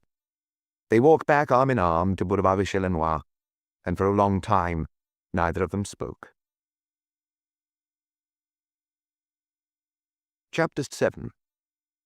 When, at exactly 9 in the morning, old Joseph ushered her into his office, Maigret looked at her differently from the previous times, feeling a little awkward, perhaps because he was remembering his wife's words from the evening before. He even stood up to greet her, and the small suitcase she was holding gave her an almost pathetic air. She looked pale, but then she always did. And yes, plain. Would he have been so hard on her if she had been a pretty woman? Put down your case and take a seat. Everything was ready, and Lapointe at the other end of the desk was prepared to take shorthand notes of the interrogation. It's 9 o'clock now, isn't it? I've already had to cancel an 8 o'clock client, and I have another due at 9. You're taking away my livelihood. The previous day, as he knew from his inspectors, she had gone straight home from Mass and had not left the building again. The light had been on in her apartment until quite late into the night. No one had visited. She had spent all those hours waiting on her own. Was that why she now looked more serious and somehow overwhelmed. He picked up the telephone. "Can you see if examining magistrate Lee Barver's arrived?" He heard the phone ringing unanswered. "Not yet, sir. His clerk isn't there either." "Thank you." He lit a pipe and said to Angèle Douet, "You're free to smoke if you wish to." "How kind of you. The condemned man's cigarette, I suppose." "Mademoiselle, it's time for us to get to the bottom of this case. I may be asking you questions I put to you before, but it will, I hope, be for the last time." It was as if even the weather had conspired to make this confrontation grey and gloomy in atmosphere. Whereas the previous 2 weeks had been radiant, today the sky was dark and a fine rain was falling over Paris. "I presume you agree that your aunt was murdered?" "I can't argue with the conclusions of a police pathologist." "Do you know of any enemies she might have had?" "No." She was calm, sullenly calm, like the weather. Her face was expressionless, and she was looking steadfastly at Maigret, hiding her emotions, that is, if she felt any. It was as though her long, lonely wait on Sunday had drained all her combative spirit. "Friends?" "I didn't know of any friends either." "Were you the only person to whom she opened the door of her apartment on Quai de la Médicis?" "To my knowledge, yes." "You didn't let her know in advance when you were going to visit?"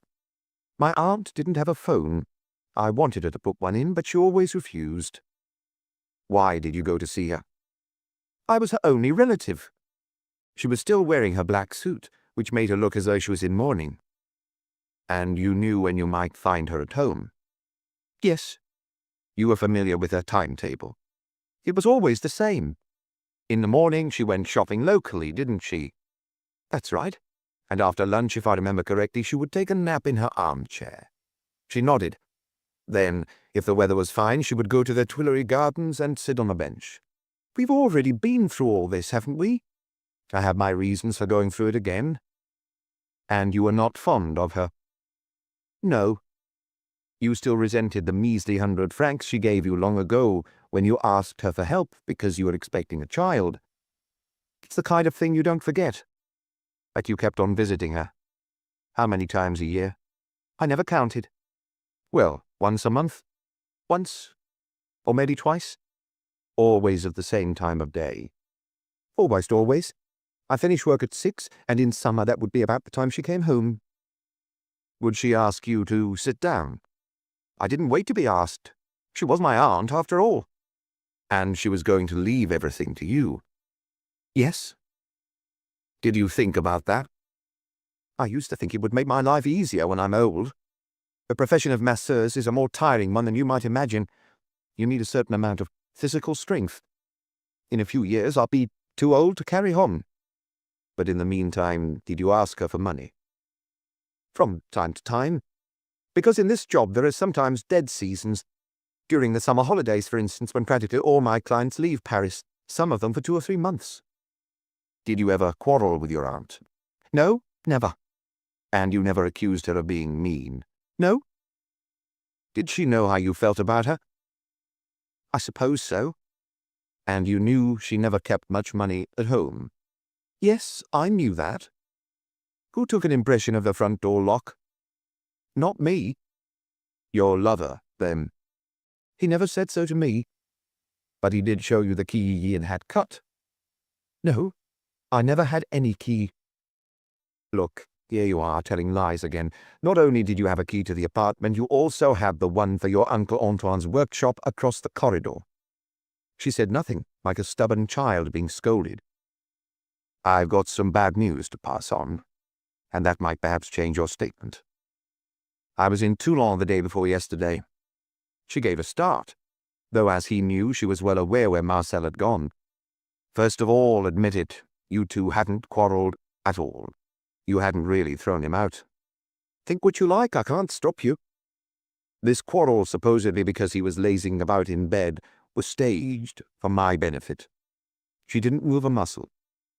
"I met him in Toulon, and of course, you know what he went to do there." "No." "Still lying?" "Down there, a few kilometers out of town, is a villa where a certain Pepito Giovanni lives. An ex-gangster who has more or less bought his way out of trouble and is now into big business. I imagine Marcel must have worked for him at some point in the past, but he was a very small cog in that machine. Marcel was never a big-time gangster, just a henchman who had a few walk-on parts. A flash of anger crossed her features, but she made no protest. Do you agree with me? I've nothing to say. Please excuse me for a moment. He picked up the telephone, and this time he got through to the examining magistrate. Maigret here. Can I come up and see you for a minute? I'll be waiting. Better come straight away, because I have a witness to question in 10 minutes. He left his interviewee alone with Lapointe, and went through the door to the Palais de Justice. How's the investigation going? I hope I'm not getting ahead of myself, but I'm expecting to clear it up today. I went to Toulon on Saturday, and a number of things happened there. I'll tell you about them later, but for the moment, I need an arrest warrant in the name of Angèle Louette. Isn't that the niece? Yes. And you think she was the one who killed the old lady? I don't know that yet, but I hope I soon will, one way or the other. That's why I'm not sure whether I'll use the warrant or not. Hear that, Girard? Can you make out the form? When Maigret returned to his office, it was as if the two people sitting there were waxworks. He held out the warrant to Angèle. I presume you know what this is, and that you will understand why I asked you to bring a case with a change of clothes and whatever else you need. She did not reply or flinch. Now, to start with, we're going to talk about Marcel. I met him in a bar in Toulon, the Amiral it's called, a place he knew well when he lived on the Côte d'Azur. He also knew very well a barman called Bob. Ever heard him mention that name? No, she spat out. But her attention was aroused. She was waiting with visible anxiety to hear more. A bit player like Marcel wasn't going to be able to get a meeting immediately with a big fish like Giovanni. He needed a go-between, and Bob was the one. What he told Giovanni, I don't know. Marcel had something to sell, something very important, because this big crime boss agreed to see him the next day. Do you follow me? Yes. You've understood I'm talking about the revolver. I've never seen this revolver you keep talking about. I've told you that more than once. And every time you've been lying. Well, Giovanni was so intrigued that he held on to the gun. I went to see him shortly afterwards, and we had a very interesting conversation. Among other things, I told him about the origin of the revolver and the part that Marcel had played in the death of your aunt. You see, when a gangster has made his money, and more or less pulled out of criminal affairs, he doesn't like any hint of trouble. And Giovanni realized that being in possession of this gun would place him in serious jeopardy. I was no sooner out of the house than he jumped into his yacht and had his man sail him out to sea, so your uncle's famous revolver is now lying dozens of meters down below. Maigret emptied his pipe and filled another. Well, some other things happened in Toulon after I'd left. I only heard about them yesterday morning when my colleague phoned me, soon after I saw you. But first, tell me again that there was no longer anything between you and Marcel, and that you were definitely shown in the door. I'm waiting to hear what happened. Well, Marcel himself was somewhat compromising. As they say in gangland, dead men tell no tales. He's dead? She had stiffened suddenly, and her voice had changed. But that doesn't affect you anymore, does it? What happened exactly? Sometime that night he was shot in the head with a .38, the kind of gun used by professionals. He was found next morning floating in the harbor. Is this a trap for me? No. You swear that on the head of your wife? Yes, I swear. Then tears began rolling down her cheeks, and she opened her handbag to take out a handkerchief. Chapter 8. He went to stand at the window to give her time to regain her self-possession. A light rain was still falling, and umbrellas were glistening on the street below. He heard her blow her nose, and when he returned to his seat, she was patting a little rouge on her cheeks. As you see, the whole affair fell through, and your aunt was killed. For nothing. She was still sniffing, and her hand trembled as she took out a cigarette and lit it. What remains to be ascertained is whether it was you or Marcel, who smothered the old lady. Contrary to what he expected, she didn't reply at once. Wouldn't it have been easy for her to defend herself now that her lover was out of the picture? As far as he is concerned, of course, there will be no further judicial inquiries. But it's not the same for you. Why do you hate me so much? I don't hate you. I'm trying to do my job as humanely as possible. From the very first day you've been lying to me, so how do you expect me to take any other attitude towards you in the circumstances? You knew I loved him. And indeed I know that you still love him, even now he's dead. Yes, that's true. Why did you pretend to break up? It was his idea. He was hoping to throw you off the track. You knew what he was going to do in Toulon. She looked straight at him, and for the first time she did not try to lie or dodge his question. Yes. How long had you known about the revolver's existence? About 13 or 14 years. I got on well with Uncle Antoine. He was a good sort, rather lonely.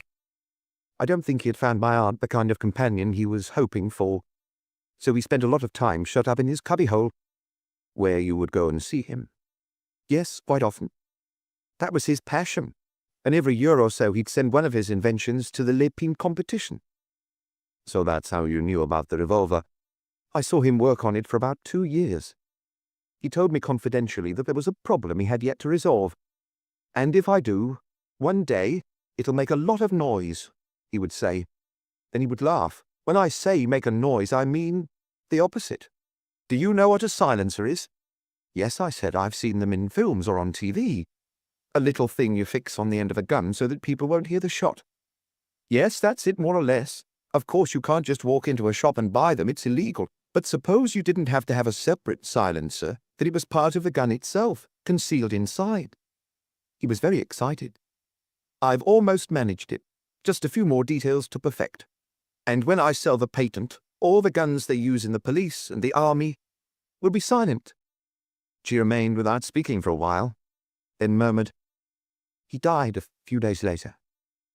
I don't know anything about guns, and I forgot all about the famous revolver. When did you tell Marcel about it? A month ago, perhaps. Or, no, 3 weeks. We were crossing the Pont Neuf, and I pointed to the windows on Quai de la Mégisserie. I said that's where my aunt lived, and that I'd inherit from her one day. Why did you tell him about the inheritance? She blushed and looked away. To try and hang on to him. She had had no illusions. And a bit later, when we were sitting on a cafe terrace, I told him the story of the revolver, which I'd suddenly remembered. To my great surprise, he got very interested. He asked me if I'd seen the gun since my uncle's death. No, I've never been back into his workshop. Did your aunt know about it? He might have mentioned it to her, but I dare say she paid it no more attention than I did. I'll ask her. No, my dear Angèle, he said. Don't do that. Don't mention it to her at all.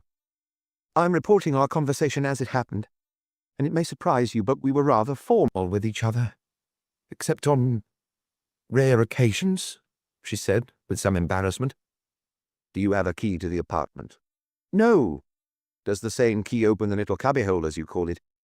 No, there was a special key, but my aunt had it. Probably in her handbag. He didn't mention it for a few days. When I got home one night, he had 2 keys in his hand. What do you want to do? Find that revolver. What for? Because it's worth a fortune. When you know your aunt is out and won't come back, go and look in the apartment and the workshop. But why would I? I'll inherit everything when she dies. Oh, old grannies like her, they live forever. You might have to wait another 10 years, massaging all those middle-aged women. She looked at Maigret and sighed. Do you understand now? I didn't say yes right away. I didn't want to lose him, and he kept going on about it. In the end, I took the keys one afternoon. I saw my aunt go off toward the Tuileries, and I knew she wouldn't be back before 6.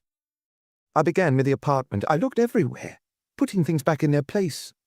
Not carefully enough, obviously, because she noticed. Then 2 days later I looked in the cubbyhole. In all, I went 4 times to Quai de la Mégisserie. And Marcel? Just once. When? She turned her head away. the afternoon my aunt was killed. What did he say to you when he got back? I wasn't home. I'd been with a client since 5:30. The appointment had been postponed. It was a lady I've been going to for 20 years. Madame de la Roche, 61 Boulevard Saint-Germain.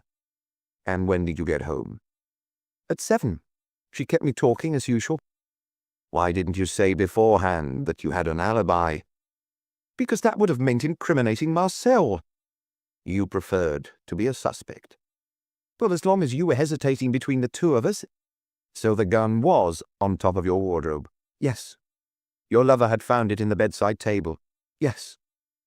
It's the last place I'd have looked because my aunt was scared stiff of firearms. Lapointe, did you get that? You can go and type out the statement. But first, telephone Madame de la Roche, Boulevard Saint-Germain. They remained alone together, and he felt the need to stand up and go to the window again.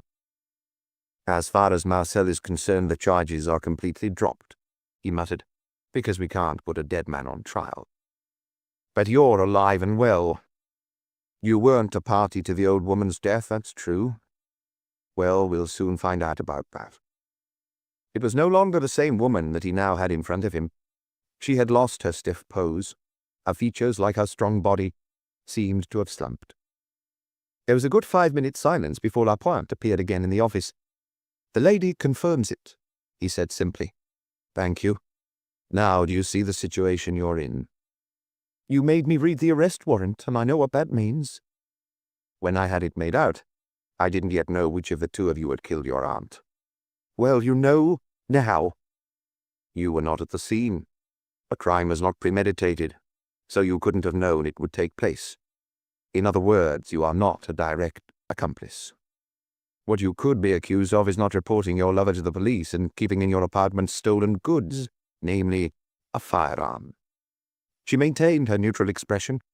It was as if life no longer interested her. She was far away in Toulon, perhaps, with Marcel. Maigret went over to open the door to the inspector's office. He spoke to the nearest one, who happened to be the burly Tonals. "Can you come into my office for a moment? Don't you or anyone else leave until I get back." "Understood, Chief." He went back up to the examining magistrate, who asked the witness he was questioning to step outside. "Was it her, then?" "No, she's got a cast-iron alibi." Maigret told him the whole story as quickly as possible. It took a certain amount of time. "There's no question of trying to charge Giovanni," he murmured finally. "No, we wouldn't get anywhere. So all in all, she's no more guilty than he is." "You mean—" The magistrate scratched his head.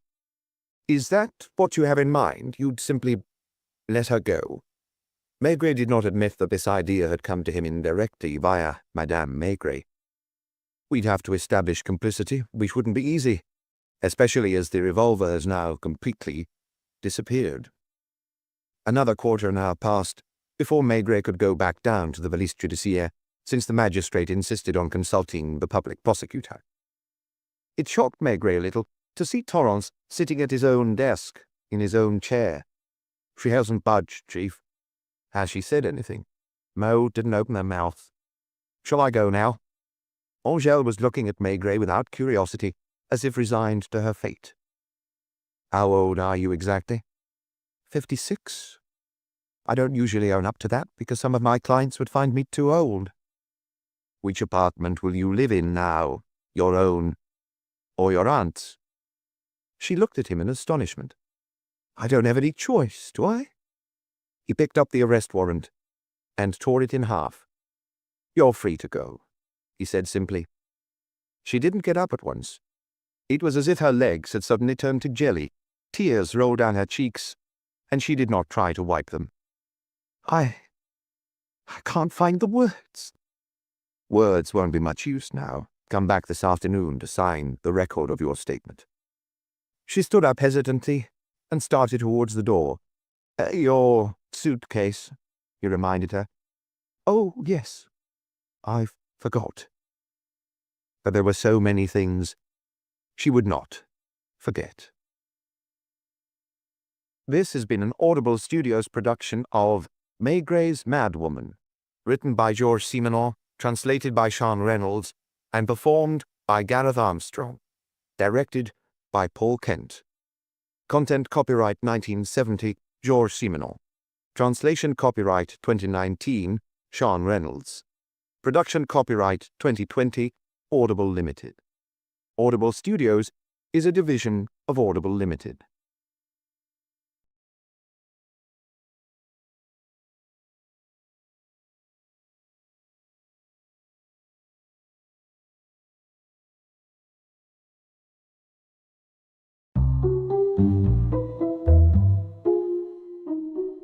Maigret's Anger. Chapter 1. It was 12:15 when Maigret went through the permanently cool archway and out of a gate flanked by 2 uniformed policemen who were hugging the walls to get a little shade. He waved to them, then stood for a moment motionless and undecided, looking towards the courtyard, then towards Place Dauphine, then back towards the courtyard. Under the pretense of relighting his pipe, he had stopped several times in the corridor upstairs, then on the dusty stairs, in the hope that one of his colleagues or inspectors would suddenly appear from somewhere. It was unusual for the stairs to be deserted at that time, but this year, on the 12th of June, a holiday atmosphere already prevailed at police headquarters. Some people had gone away at the start of the month to avoid the crush of July and August, while others were getting ready for the annual exodus. After a dismal spring, it had suddenly turned hot that morning, and Maigret had worked in his shirt sleeves with the windows open.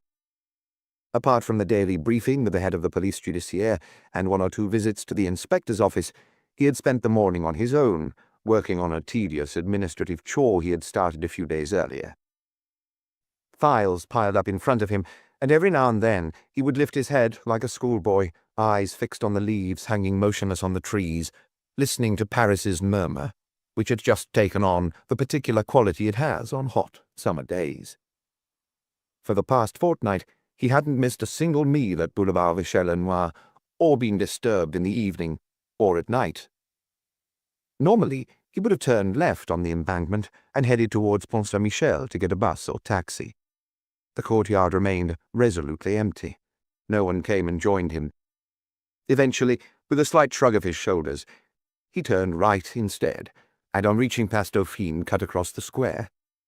Leaving his office, he had suddenly felt like going to the Brasserie Dauphine for an apéritif, despite the advice of his friend Pardon, the doctor in Rue Picpus, at whose house he and Madame Maigret had had dinner the previous week. He had been good for several weeks, restricting himself to a glass of wine at meals and the occasional beer with his wife when they went out in the evening. Now, suddenly, he missed the smell of the bistrot on Place Dauphine, the aniseed taste of its apéritifs that went down so well on days like this. He had been hoping to run into someone who would drag him off there, but no such luck, and he felt guilty as he climbed the little brasserie's 3 steps. A long, low red car was parked outside, which he looked at, curiously. Oh well, Pardon had advised him to take care of his liver, but he hadn't barred him from having an apéritif, just one, after weeks of near total abstinence. He recognized some familiar faces around the bar, at least a dozen members of the police judiciaire who had almost as little work as him and had left early. It happened from time to time, a few days' lull, the office quiet as the grave, just routine matters as they were known, and then suddenly cases would flood in so fast that no one could catch their breath. The men waved to him in greeting, squeezed up to make room for him at the bar. Pointing to the glasses filled with a milky-coloured drink, he muttered, "Same here." The owner had already been there 30 years earlier when Maigret had started at Quai des Orfèvres, but in those days he had been the son and heir. Now there was another son, wearing a white chef hat in the kitchen, looking just as he had when he was a boy. "How's things, Chief?" "Fine." The smell hadn't changed. Every little brasserie in Paris has its distinctive aroma. In this one, for instance, against a background of apéritifs and liqueurs, a connoisseur would have discerned the slightly sharp bouquet of the ordinary wines of the Loire, and a preference for tarragon and chives in the cooking. Maigret automatically read the menu on the slate: baby whiting from Brittany and veal liver en papillote. As he did so, he caught sight of Lucas in the dining room, with its paper tablecloths. No one was eating lunch yet, and Lucas seemed to have taken refuge in there to have a quiet chat with a man Maigret didn't recognize. Lucas saw Maigret too. He hesitated, then got up and came out. Have a moment, Chief. I think this might interest you. Maigret followed him, glass in hand. The stranger stood up. Luca made the introductions. Antonio Farano? Do you know him? The name didn't ring any bells, but Maigret thought he had seen the handsome Italian with the movie-star looks before. He was probably the owner of the red sports car outside. It went with his appearance, the flashy cut of his light-coloured clothes, the heavy signet ring he was wearing on his finger. As the three men sat down, Luca went on, He showed up at the office wanting to see me just after I'd left. Lapointe told him he might find me here. Maigret noticed that Luca was also having an aperitif, while Farano was making do with a fruit juice. He's Émile Boulet's brother-in-law. He runs one of his clubs, the Paris Strip on Rue de Berry.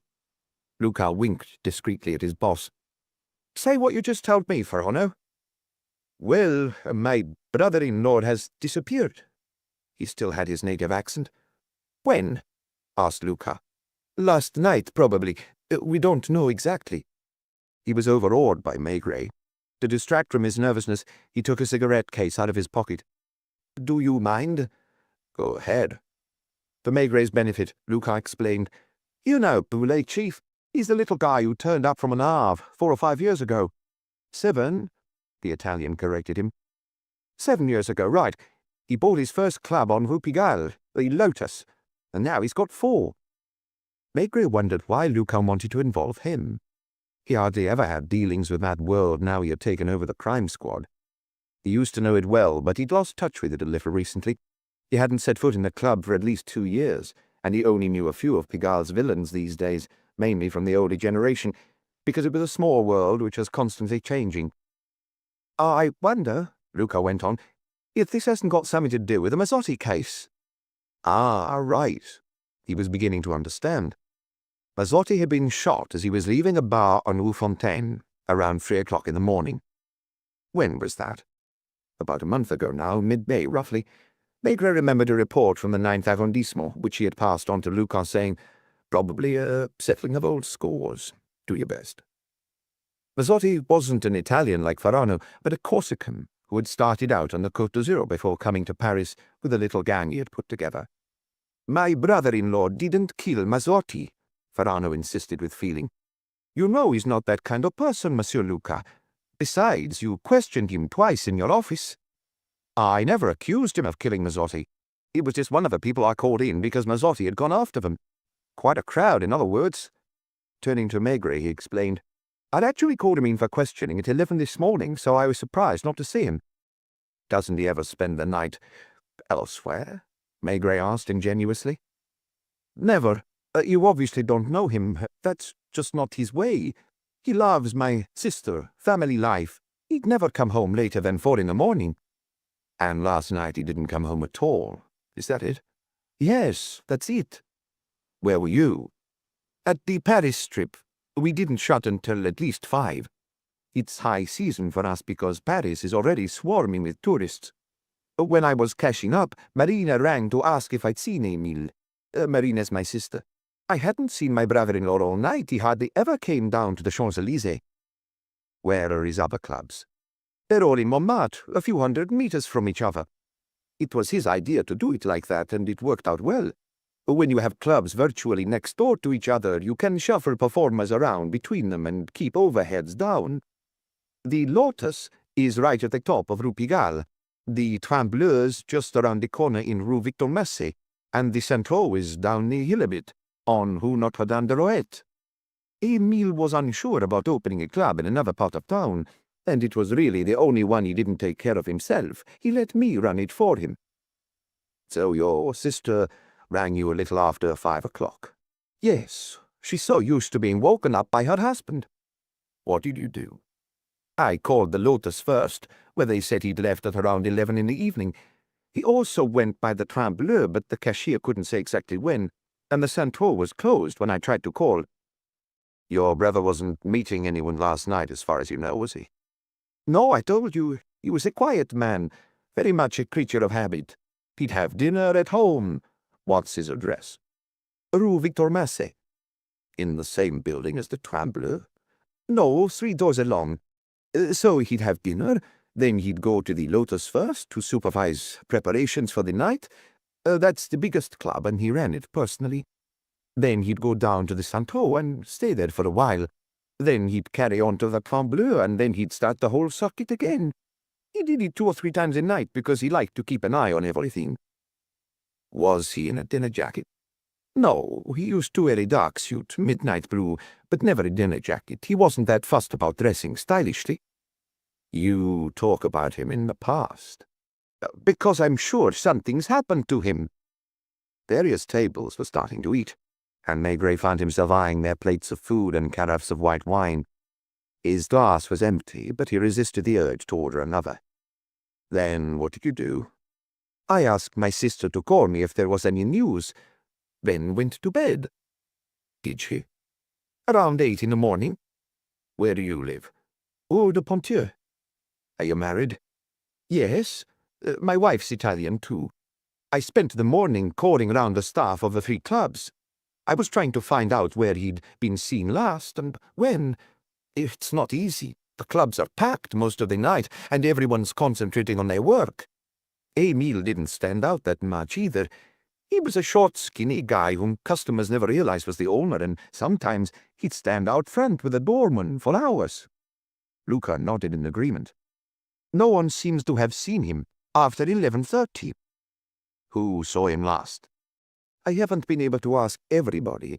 Some of the barmen and musicians don't have telephones, and I don't know most of the girls' addresses.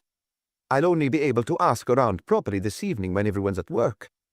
So far, the last person to have talked to him is the Lotus's doorman, Louis Boubet, a tiny character, no taller or heavier than a jockey, who's known around Montmartre as Mickey, which means that between 11 and 11:30, Emile came out of the Lotus and kept Mickey company on the pavement while he did his usual thing of rushing forward to open the door every time a car stopped. Did they talk? Emile wasn't much of a talker. Apparently he looked at his watch a few times before heading off down the street. Mickey thought he was going to the Santo. Did your brother-in-law have a car? No, not since the accident. What accident? Well, it was 7 years ago. He was still living in Le Havre, where he had a little club, the Monaco. One day he was driving to Rouen with his wife. Was he already married to your sister? This was his first wife, a French woman from around Le Havre called Marie Perrouet. She was expecting a child. In fact, they were going to Rouen to consult a specialist. It was raining. As they were taking a corner, the car skidded and smashed into a tree. Emile's wife was killed instantly. What about him?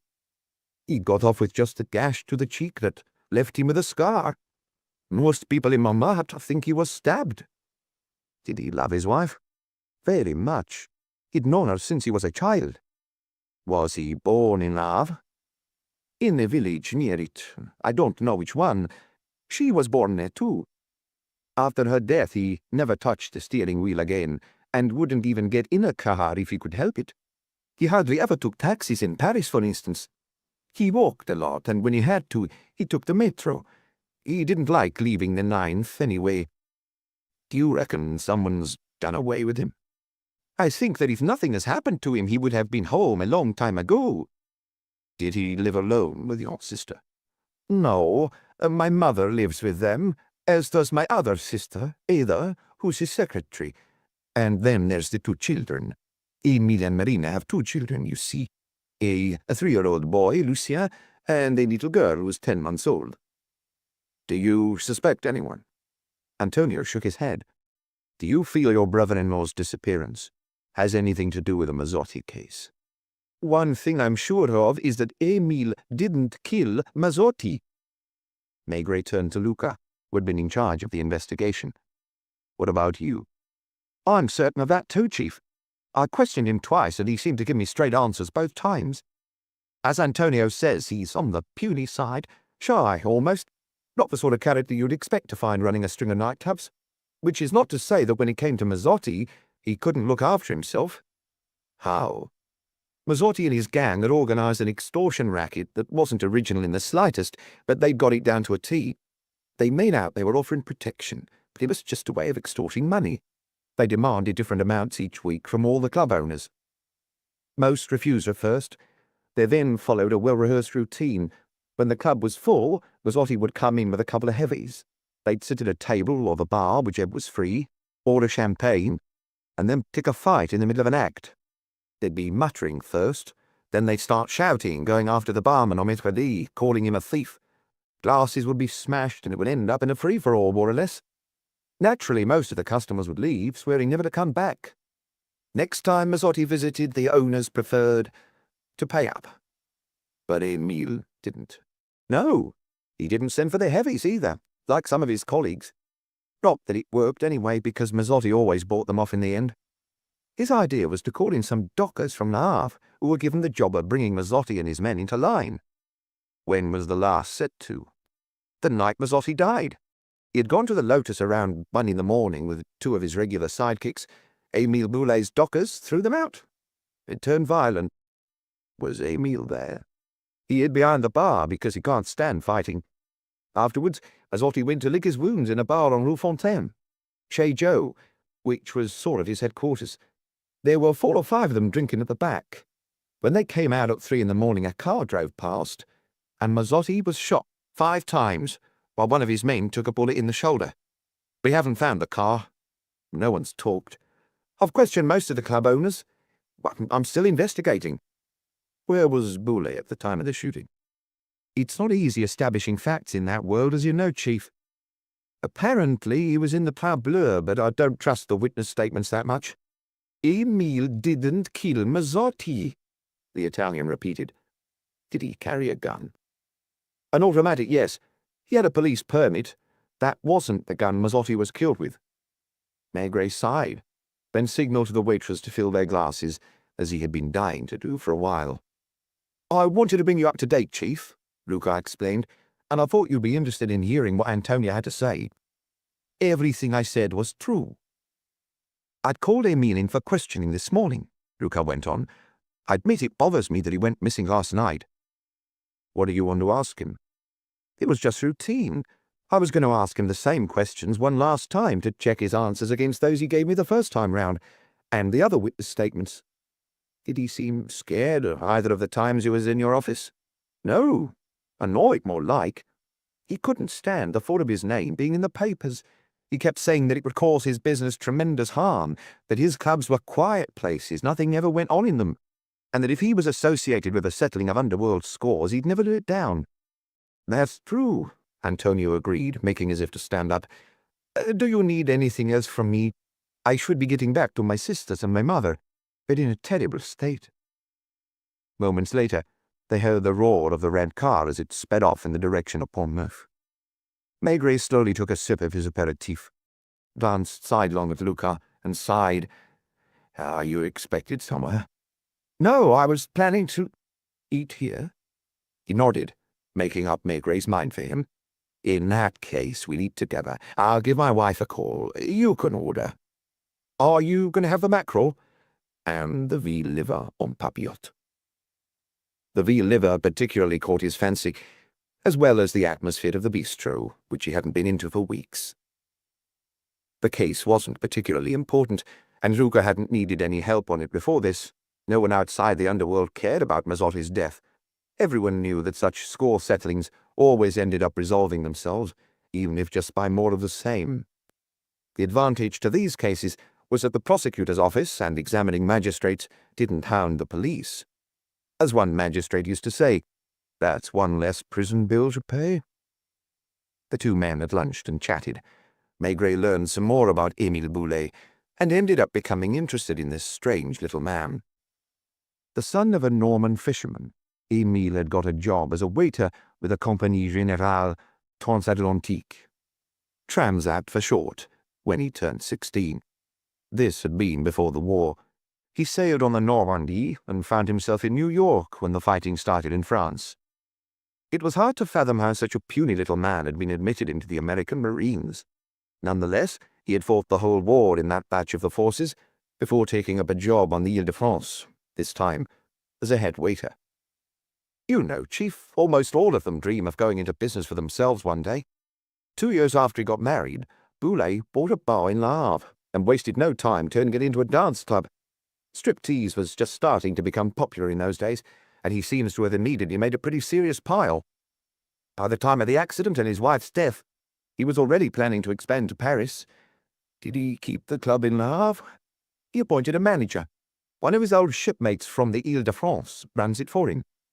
In Paris, he bought the Lotus, which wasn't as successful then as it is now. It was a bit of a dive, a tourist trap like all the others round Place de Gall. Where did he meet Antonio's sister? At the Lotus. She was working in the cloakroom. She was only 18. What was Antonio doing in those days? Working at the Renault factory in the body shop. He had come to France first, then sent for his mother and 2 sisters. They lived in Javel. So, Emile basically seems to marry the whole family. Have you been to his place? No, I had a look around the Lotus and his other clubs, but I didn't think I needed to go to his apartment. Are you convinced he didn't kill Mazzotti? Why would he have? He was winning. He might have been afraid. No one in Montmartre thinks he did it. They had coffee in silence, and Maigret refused the calvados the owner offered him in his usual way. He had started with a couple of aperitifs, and then only drunk a glass of Puy, so felt pretty pleased with himself as he headed back to the police judiciaire with Luca. In his office, he took off his jacket, loosened his tie, and set about the administrative files. Nothing less than a complete reorganization of the police services was on the agenda, and he was expected to produce a report. He applied himself like a good student. At times, during the afternoon, he found himself thinking about Émile Boulet and the little Montmartre empire the former Transat employee had built up, about the young Italian with the red sports car, and the apartment on Rue Victor Massé where the 3 women lived with the children. Meanwhile, Luca rang round the hospitals, the police stations. He circulated Boulet's description as well, but by 6:30, nothing had come of his inquiries. It was almost as hot that evening as it had been during the day. Maigret went for a walk with his wife and sat outside a café in Place de la République, nursing a glass of beer for almost an hour. They talked mainly about their holidays. Many of the men passing by had their jackets over their arms. Most of the women were wearing cotton print dresses. The next day was a Thursday, another glorious day. The daily reports made no mention of Émile Boulet. Luca had no news either. There was a violent but short-lived thunderstorm around 11, after which steam seemed to be rising from the cobblestones. He went home for lunch, then returned to the office and the stack of files. When it was time to leave Quai des Orfèvres, there was still no news of the little man from Le Havre, and Luca had spent a fruitless afternoon in Montmartre. Boubet, or Mickey as he's known, who's been a doorman at the Lotus for years, does seem to be the last person to have seen him alive, Chief. He thinks he remembers Émile turning the corner of Rue Pigalle and Rue Notre-Dame-de-Lorette as if he was going to the Saint-Tro. But he didn't really take any notice. I'll go back to Montmartre this evening, when they'll all be at work. Luca drew another blank on Thursday evening. At 9 o'clock the following morning, Maigret paused as he was going through the last of the daily reports, then called him into his office. "He's been found," he said, relighting his pipe. "Alive?" "Dead." "In Montmartre? In the Seine?" Maigret handed him a report from the 20th arrondissement. It stated that a man's dead body had been found at daybreak in Rue des Rondeaux, next to Père Lachaise. The man was lying across the pavement, not far from the railway cutting. He was dressed in a dark blue suit, and his wallet contained a sum of money and an identity card in the name of Émile Boulet. Luca looked up, frowning. "I wonder," he began. "Go on reading." The inspector was even more surprised by what followed. The report specified that the body, which had been taken to the Forensic Institute, was in an advanced state of decomposition. It was true that Rue des Rondeaux was a cul-de-sac and not very busy, but still, a body couldn't have lain on the pavement there for 2 days, or even 2 hours, without being discovered. "What do you reckon?" "It's strange." "Have you read the whole thing?" "Not the end." Émile Boulet had disappeared on Tuesday night. Given the state of the body, it was likely that he'd been killed that same night. 2 full days had elapsed since then, 2 swelteringly hot days. It was hard to think why a murderer or murderers would have kept hold of a body all that time. That's even stranger, Luca exclaimed, putting the report on the desk. The strangest thing of all was the fact that according to initial findings, the murder hadn't been committed with a gun or a knife. As far as could be discerned, pending the autopsy, Émile Boulet had been strangled. Despite their many years on the force, neither Maigret nor Luca could remember a single underworld strangling. Every neighborhood of Paris, every social class, has its way of killing, so to speak, as it does its preferred method of committing suicide. There are streets where people throw themselves out of the window, others where they put their heads in charcoal or gas ovens, others where they take barbiturates. Police similarly know the knifing neighborhoods, the ones where coches are used, the ones, like Montmartre, say, where firearms predominate. Not only had the little nightclub owner been strangled, but his murderer had then waited 2 days and 3 nights before disposing of his body. Maigret was already opening the cupboard to get his jacket and hat. "Let's go," he muttered. At last, he had an excuse to put aside his administrative chore for a moment. On a beautiful June morning, cooled by a light breeze, the two men headed off to the Forensic Institute. Chapter 2. The pink buildings of the Forensic Institute on Quai de la Rapée look more like a pharmaceuticals laboratory, say, than the old morgue under the great clock of the Palais de Justice. Behind a window in a bright office, Maigret and Luca found an employee who recognized them immediately and said with an eager smile, "This is about the fellow from Rue des Rondeaux, I assume." The electric clock above his head showed 10:05. Through the window, they could see the barges on the other side of the Seine, moored off the warehouse docks of the Magasins Généraux. "There's someone already waiting," the official continued chattily. "A relative, apparently. Did he give his name? I'll ask him for that when he's identified the body and is ready to sign his statement." The man thought of the corpses in purely theoretical terms, as entries on filing cards. "Where is he?" "In the waiting room. You'll have to bide your time too, Monsieur Maigret. Dr. Morel is in the middle of his work." The corridor had white walls and light-coloured tiles. The waiting room was equally bright, with its 2 benches and varnished wooden chairs, its large table that was only lacking a stack of magazines to complete the impression that you were at the dentist. The glossy walls were bare. Maigret had often wondered what sort of paintings or prints they could have put on them. Antonio was sitting in one of the chairs, chin in hands. He was still a handsome young man, but his face was a bit puffy, as if he hadn't had enough sleep, his cheeks unshaven. He stood up when the policeman came in. "Have you seen him?" he asked. "Not yet." "Nor have I. I've been waiting for over half an hour. That was definitely Émile's identity card they showed me, though." "Who did?" "An inspector with an odd name. Hang on. Bornick? Bornick, yes." Maigret and Luca exchanged a look. Bornick from the 20th arrondissement. They might have guessed. There were a few of his sort in local stations, not only inspectors, but chief inspectors, who were the police judiciaire's sworn rivals and made it a point of honor to arrive at crime scenes before them. Maigret had only learned that the body had been found from the daily reports, and the officers of the 20th had been anything but idle since their discovery. Avoiding these excesses of zeal was precisely why he had been working for the past few weeks on a reorganization of the force. "Do you think the dock's going to be much longer? The women are frantic." "Did Bornick go and tell them?" "This morning. It wasn't even 8 o'clock. They'd just got up and were seen to the kids. 'Which of you is Marina Boulet?' he asked. Then he handed my sister an identity card. 'This is your husband's, isn't it? Do you recognize his photograph? When did you last see him?' You can imagine the scene. Ada immediately rang me at home. I was asleep. I didn't stop to have breakfast or make a cup of coffee. A few minutes later I was in Rue Victor Massé, being treated as a suspect by the inspector, more or less. 'Hey, who are you?' 'The brother-in-law.' 'Of this lady?' 'No, of her husband.' Antonio was very tense. I had a huge argument about my identifying the body rather than my sister. She insisted on coming. I didn't think it would be a pretty sight, so I made her stay at home." He nervously lit a cigarette.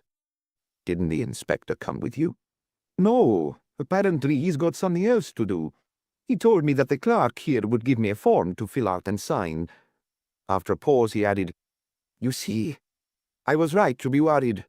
A couple of days ago, you didn't seem to believe me. Where is Rue de Rondeau? Beside Père Lachaise Cemetery. I don't know it around there. What's it like? A door opened. Dr. Morel, who was wearing a white coat and cap with a surgical mask under his chin, looked round for Maigret. I was told you're waiting for me, Maigret. Would you follow me? He showed them into a room where the only light came through frosted glass panes. The walls were lined with metal cabinets of the sort you find in government offices, except that they were of an unusual size. A body covered with a sheet lay on a gurney. Best if his brother-in-law identifies him first, said Maigret. The sheet was pulled back from the face in the customary way. The dead man had almost a centimetre's growth of beard, which was reddish in colour, like his hair. His skin was a shade of blue, and the scar on his left cheek that Antonio had talked about at the Brasserie Dauphine was clearly visible.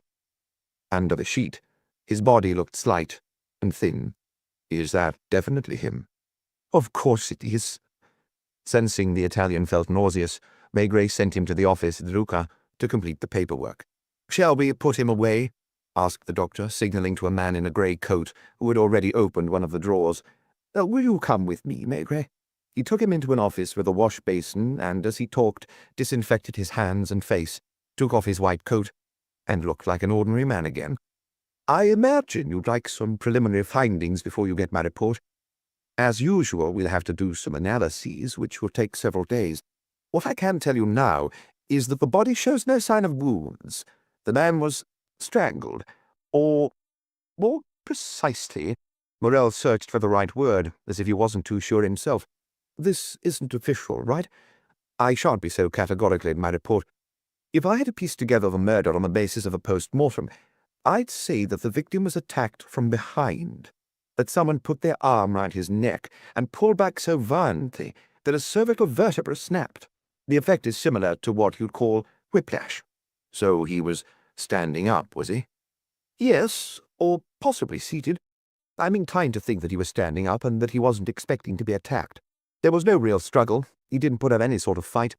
I carefully examined his nails and didn't find any strands of wool which would indicate that he had grabbed hold of the attacker's clothes. Or blood, or hair.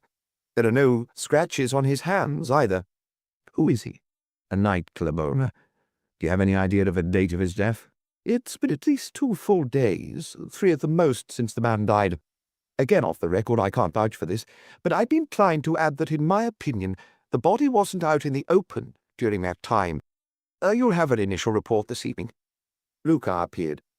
He signed the papers. What shall I do with him? Send him back to Rue Victor Massé? Maigret nodded, because he still had to examine Émile's clothes and the contents of his pockets. This would be repeated more scientifically later in the laboratory. The belongings were in another room, in a pile on a table. The dark blue suit wasn't torn, and there was only a little dust on it. No blood. It was barely crumpled. The black shoes were as clean as those of a man just stepping out of his house, with only 2 fresh scuffs in the leather. Maigret would have put money on the murder being committed indoors rather than in the street, and on the body only being left on the pavement in Rue de Rondeau late the previous evening. Where had it been brought from? A car had almost certainly been used. It hadn't been dragged along the pavement. The contents of the pockets were something of a disappointment. Had Émile Boulet smoked? Apparently not. No pipe, no cigarettes, no lighter, no matches. None of those strands of tobacco you always find at the bottom of smokers' pockets. A gold watch, 500 new franc notes, and 3 50s in the wallet. A few 10-franc notes loose in one of the pockets, and some small change in another. A bunch of keys, a penknife, a couple of handkerchiefs, one crumpled, the other neatly folded in his breast pocket. A small packet of aspirin, and some peppermints. Lucas, who was emptying the wallet, exclaimed, "Look, my summons." A summons Émile Boulet would have been hard put to answer. "I thought he carried an automatic," muttered Maigret. A gun wasn't among the objects spread out on the table, but there was a checkbook which Maigret leafed through. It was almost new, only 3 check stubs. The only significant one was for 500,000 new francs, made out to myself. It was dated The 22nd of May. See there? Luca noticed immediately. That's when I called him in to Kay's affair for the second time. I'd seen him first on the 18th of May, the day after Mazzotti died.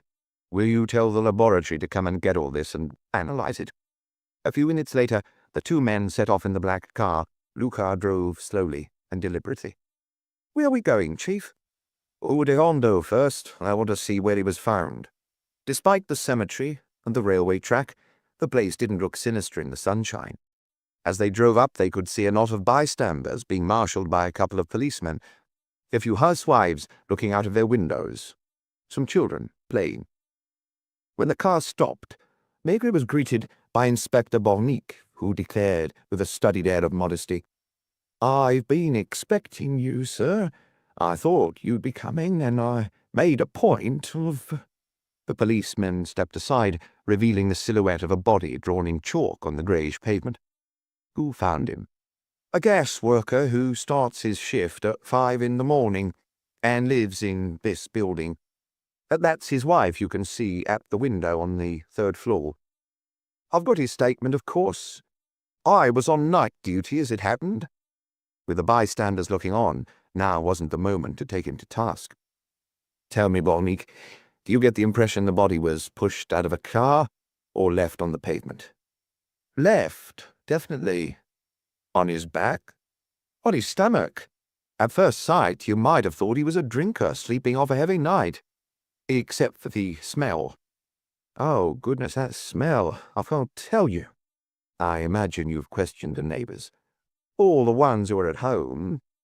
Women and old men mainly, because the rest have gone to work. No one saw anything, heard anything. Except for an old woman up on the 5th floor, who apparently suffers from insomnia. It's true that the concierge thinks she doesn't really know what she's saying anymore. She claims that around 3:30 in the morning, she heard a car braking. Not many come this far down the street, as it's a dead end. Did she hear voices? No, just a car door opening, then footsteps, then the door shutting again. Did she look out of the window? She's practically bedridden. At first, she thought that someone in the building was ill and that they'd called an ambulance. She was expecting to hear the door open and shut again, but after turning round, the car drove off almost immediately. With the air of a seasoned professional, Inspector Bornick added, I'll drop by at midday and this evening, when the menfolk will be home from work. Have the men from the prosecutor's office been here? Very early. They were done in no time. It was just a formality. Under the watchful eye of the crowd, Maigret and Luca got back into their car. Rue Victor Massé. They drove past fruit and vegetable stalls piled high with cherries and peaches, even though it was so early in the year, which housewives were inspecting. Paris was very cheerful that morning, with the shady pavements more crowded than those directly in the sunshine. Turning into Rue Notre-Dame-de-Lorette, they spotted the yellow front of the Centraux. There was a metal grille across the door, and to the left of it, a frame containing photographs of nude women. On Rue Victor Massé, an almost identical frame hung on the longer façade of the Train Bleu. Luca stopped a little further down the street in front of a smart building.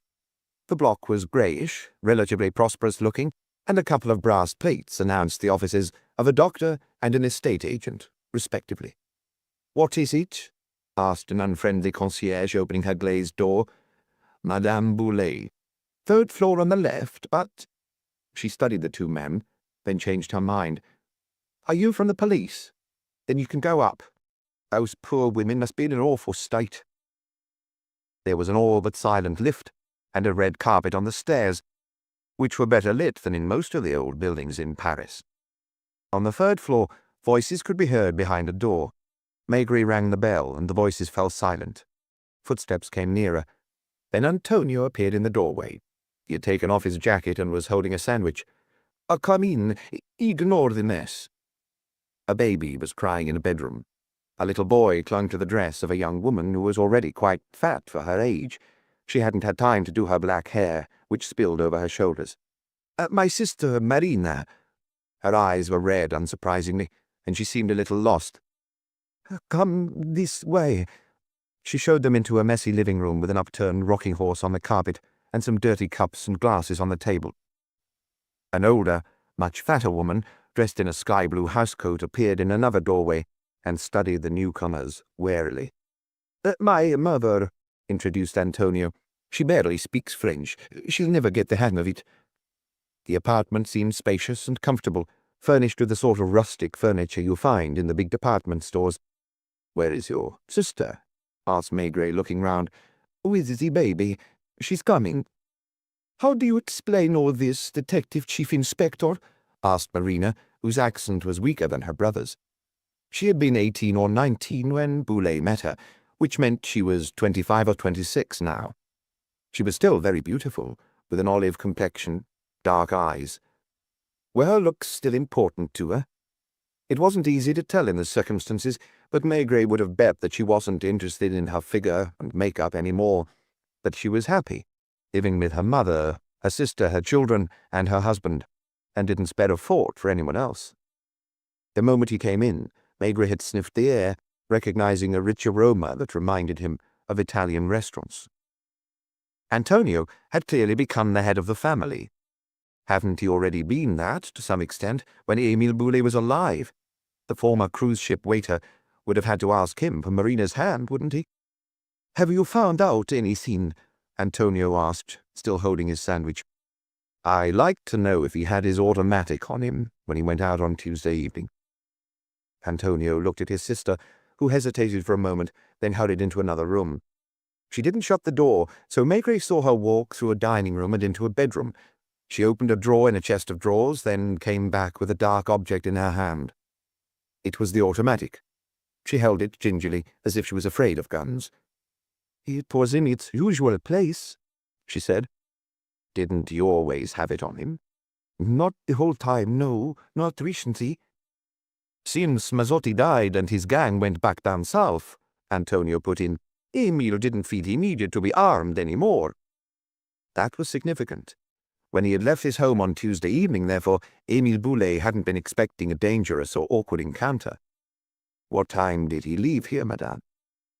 "A few minutes after 9, as usual. We had dinner at 8, then he went to kiss the children good night, as he always did before leaving." "Did he seem anxious?" She tried to think. She had very beautiful eyes, which ordinarily must have been smiling and tender. "No, I don't think so. You know, Émile wasn't an expressive person. People who didn't know him probably thought he was very reserved." Tears welled in her eyes. "But really he was very kind, very attentive." She turned to her mother, who was listening, her hands clasped on her stomach, and said a few words to her in Italian. Her mother nodded vigorously in agreement.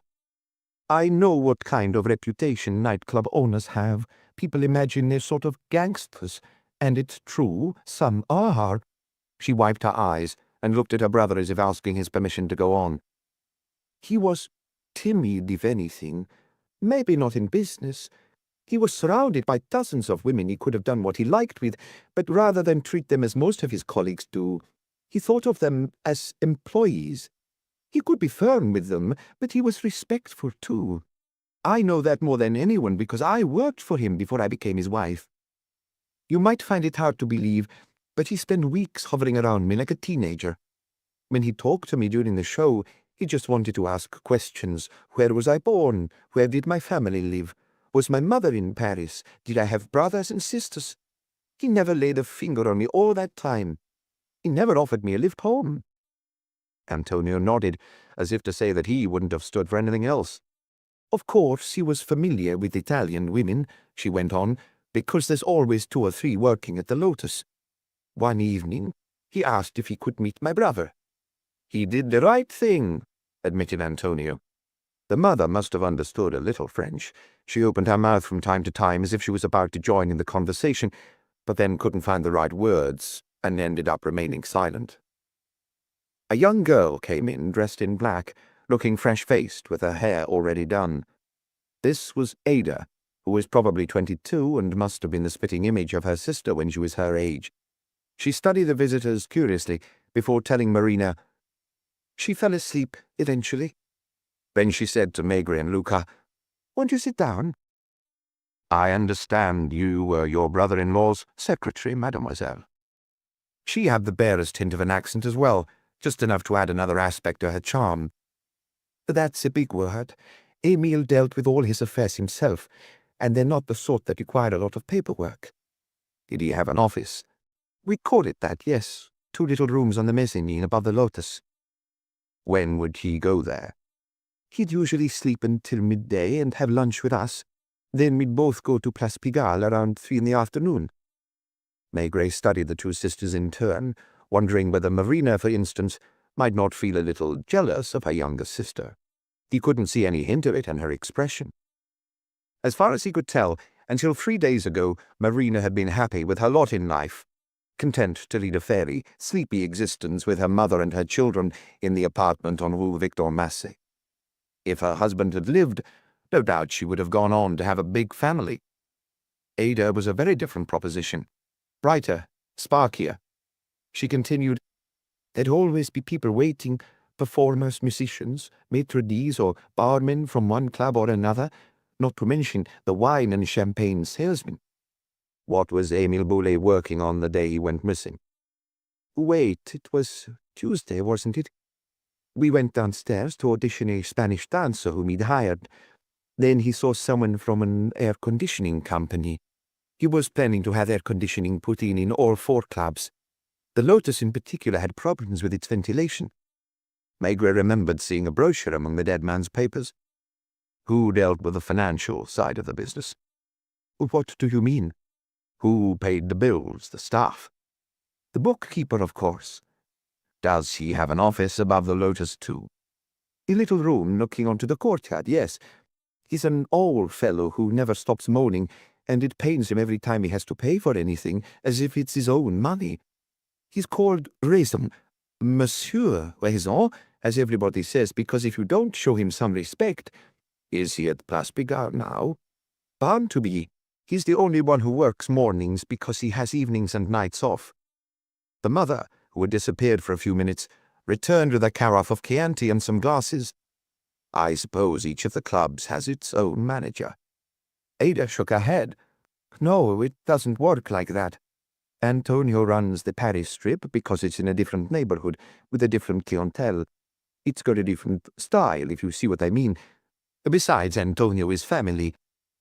The other 3 clubs are almost next door to each other. During the evening, performers go from one to another. Emile used to go back and forth too, keeping an eye on everything. Sometimes, around 3 in the morning, we'll send cases of champagne or bottles of whiskey from the Lotus to the Trembleur, say, or if one of the clubs is full and needs extra staff, we'll send someone from another where it was less busy. In other words, Emile Boulet managed the 3 clubs in Montmartre himself. Pretty much, although they each had a maitre d' who was in charge.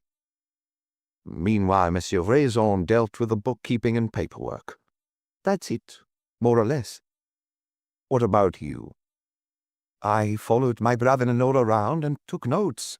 Order this, set up a meeting with this supplier or that contractor, bring up a performer who's appearing somewhere else to see if we can hire her.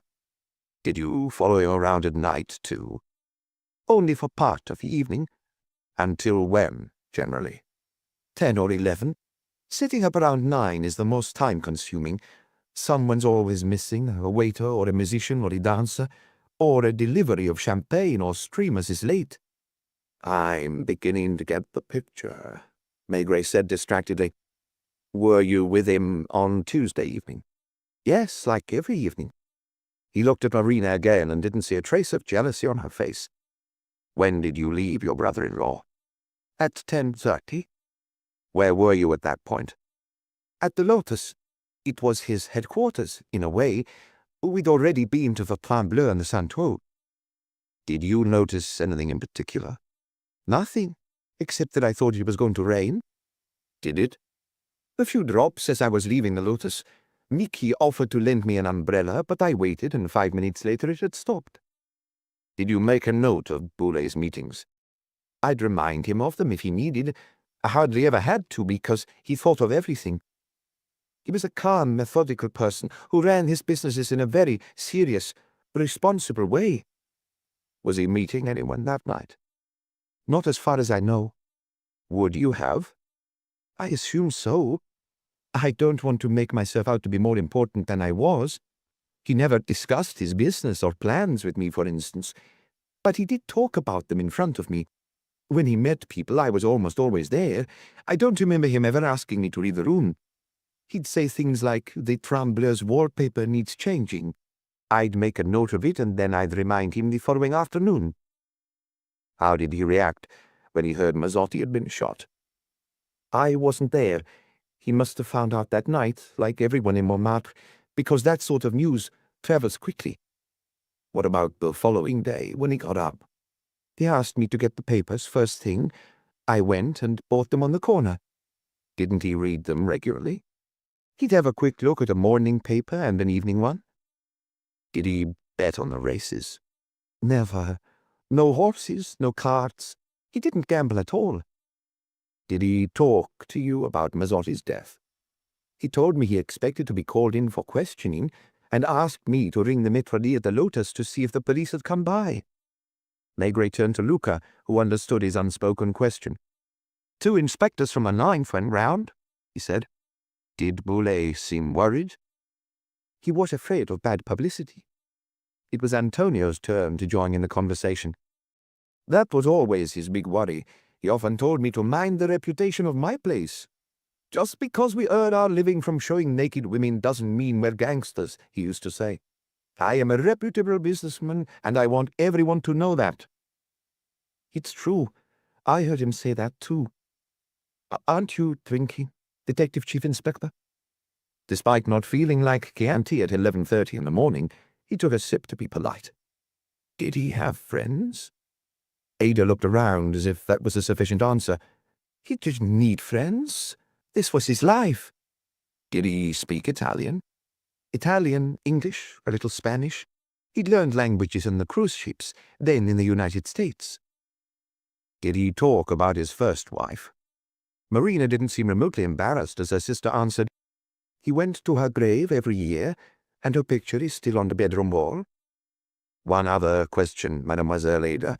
When he died, Boulet had a checkbook in his pocket. Do you know anything about that? Yes. He always had it on him, but didn't use it much. Monsieur Raison made the big payments. Emile always had a wad of notes in his pocket, too. You have to in this job. Your brother-in-law was called into the police judiciaire on the 18th of May. I remember. Did you go to Quai des Orfèvres with him? To the door. I waited for him outside, on the pavement. Did you take a taxi? Didn't like taxis or cars in general. We went by metro. He then received another summons for the 23rd of May. I know. He was worried about that. Again, because it might lead to bad publicity? Yes. Right. On the 22nd of May, he withdrew quite a sizable sum, 500,000 francs, from the bank. Did you know that? No. Weren't you responsible for his checkbook? She shook her head. Didn't he let you see it? It wasn't that. It was his personal checkbook. It never occurred to me to take a look at it. He didn't lock it away. He left it on the chest of drawers in his bedroom. Was he in the habit of withdrawing large sums of money from the bank? I doubt it. There was no need. If he needed money, he'd take it out of the till at the Lotus or one of the clubs and leave a note in its place. Do you have any idea why he took out that money? None. Do you have any way of finding out? I'll try. I'll ask Monsieur Raison. I'll look in the correspondence. I'd appreciate it if you could do that today, and give me a call if you find anything. When they were out on the landing, Antonio asked in a slightly embarrassed voice, What do we do about the clubs? Maigret looked at him uncomprehendingly, so he went on, Shall we open them regardless?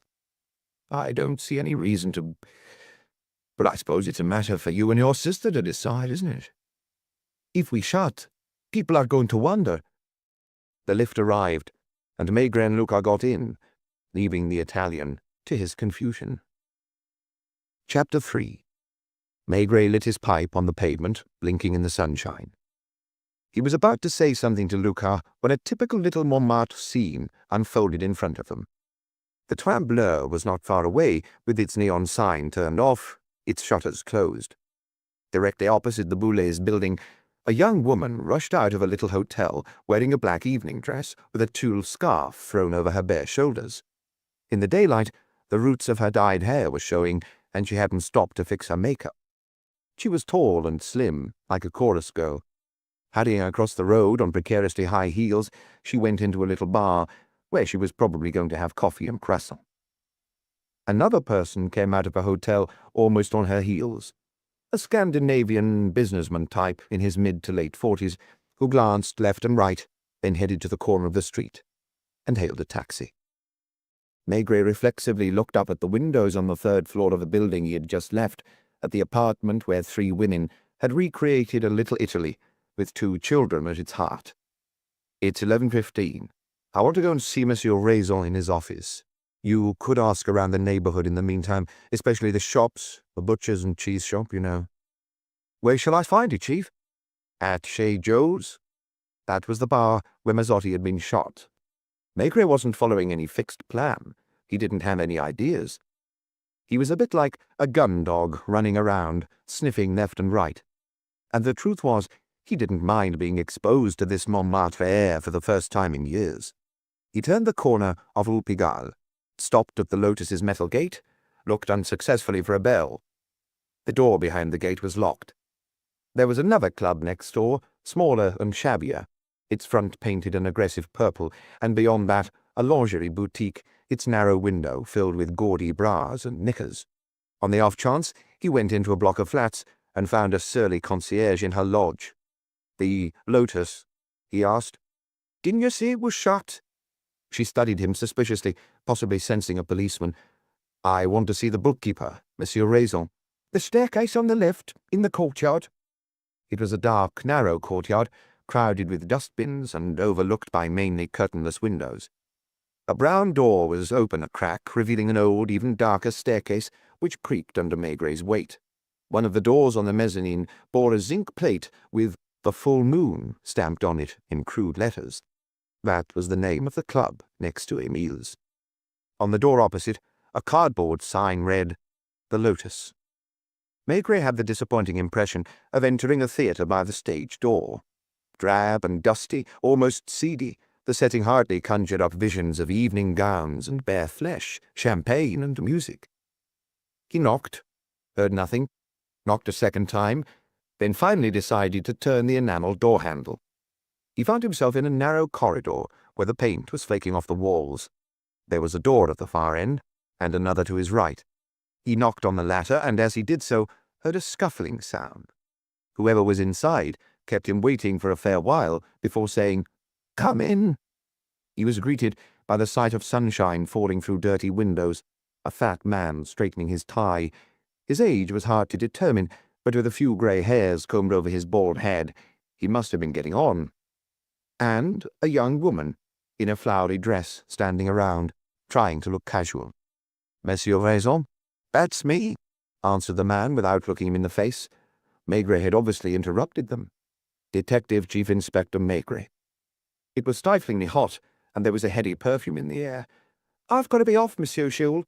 Don't forget what I asked you." He opened a drawer with an embarrassed look, and took 2 or 3 notes from a worn, bulging wallet, which he handed to the girl. In the twinkling of an eye, the money was transferred to her bag, and she was gone on her stiletto heels.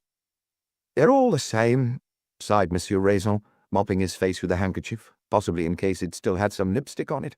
"They're paid on Saturdays, and the minute Wednesday comes around, they're here asking for an advance. Strange office, and strange little fellow. It was hard to believe that they were behind the scenes at a cabaret, rather than in a slightly shady den of some sort. There were none of the photographs of performers on the walls you'd expect. Just a calendar, some metal filing cabinets, a few shelves crammed with files. The furniture might have come from a flea market, and one of the legs of a chair Monsieur Raison pointed Maigret to was mended with string. "Have you found him?" The bookkeeper hadn't entirely recovered his composure. His hairy hand shook a little as he lit a cigarette, and Maigret noticed that his fingers were brown from nicotine. In that office overlooking the courtyard, it was almost impossible to hear any noise from the street, apart from a vague murmur. It was another world. Monsieur Raison was in shirt-sleeves, with large patches of sweat under his arms, and his unshaven face was running with sweat too. Maigret would have bet money that he wasn't married, didn't have a family, and lived alone in a dark apartment in the neighborhood where he cooked his meals on a spirit stove. Have you found him? He repeated. Is he alive? Dead. Monsieur Raison let out a sigh and piously lowered his gaze. I knew it. What happened to him? He was strangled. The bookkeeper looked up with a jerk, as surprised as Maigret had been at Quai de la Râpée. Does his wife know? What about Antonio? I've just come from Rue Victor Massé. Antonio has identified the body. I'd like to ask you a few questions. I'll answer them as best I can. Do you know if Émile Boulet had any enemies? Monsieur Raison's teeth were yellow. He must have had bad breath. That depends what you call enemies. Competitors, yes. He was too successful for some people's liking. It's a hard profession, no quarter asked or given. How do you explain the fact that Boulet was able to buy 4 clubs in a matter of years? The bookkeeper was starting to feel better and was back on familiar ground now. If you want my opinion, it's because Monsieur Émile ran them the way he would have run a chain of grocers, say. He was a serious-minded individual. Meaning he didn't sample the merchandise? Maigret couldn't help remarking sarcastically. The bookkeeper smarted at the dig. If you're thinking of Leah, you've got the wrong end of the stick. I could be her father. Almost all the girls come and confide in me, tell me their troubles, and ask you for an advance. They always need money. So if I understand you correctly, Boulet's only relations with them were those of an employer with his employees. Of course. He loved his wife, his family. He wasn't a tough guy. He didn't have a car, a place in the country or by the sea. He didn't throw his money around, didn't try to impress anyone. That's rare in this business. He would have been successful whatever he did. So his competitors resented him? Not enough to kill him. And as far as the underworld was concerned, Monsieur Émile had earned people's respect. With his dockers? You mean the Mazzotti case? I can assure you he had nothing to do with that man's murder. He refused to pay up, simple as that. And to take the wind out of his sails, he called in a few strapping lads from Le Havre. That did the trick. Where are they now? They went home a couple of weeks ago. The inspector in charge said they could. He was referring to Lucas. Boulet insisted on doing things by the book. You could ask your colleague in Vice, who's in Montmartre almost every night and is a good judge of people. A thought crossed Maigret's mind. Is it all right if I make a telephone call? He rang the home number of Dr. Morel, whom he had forgotten to ask something that morning.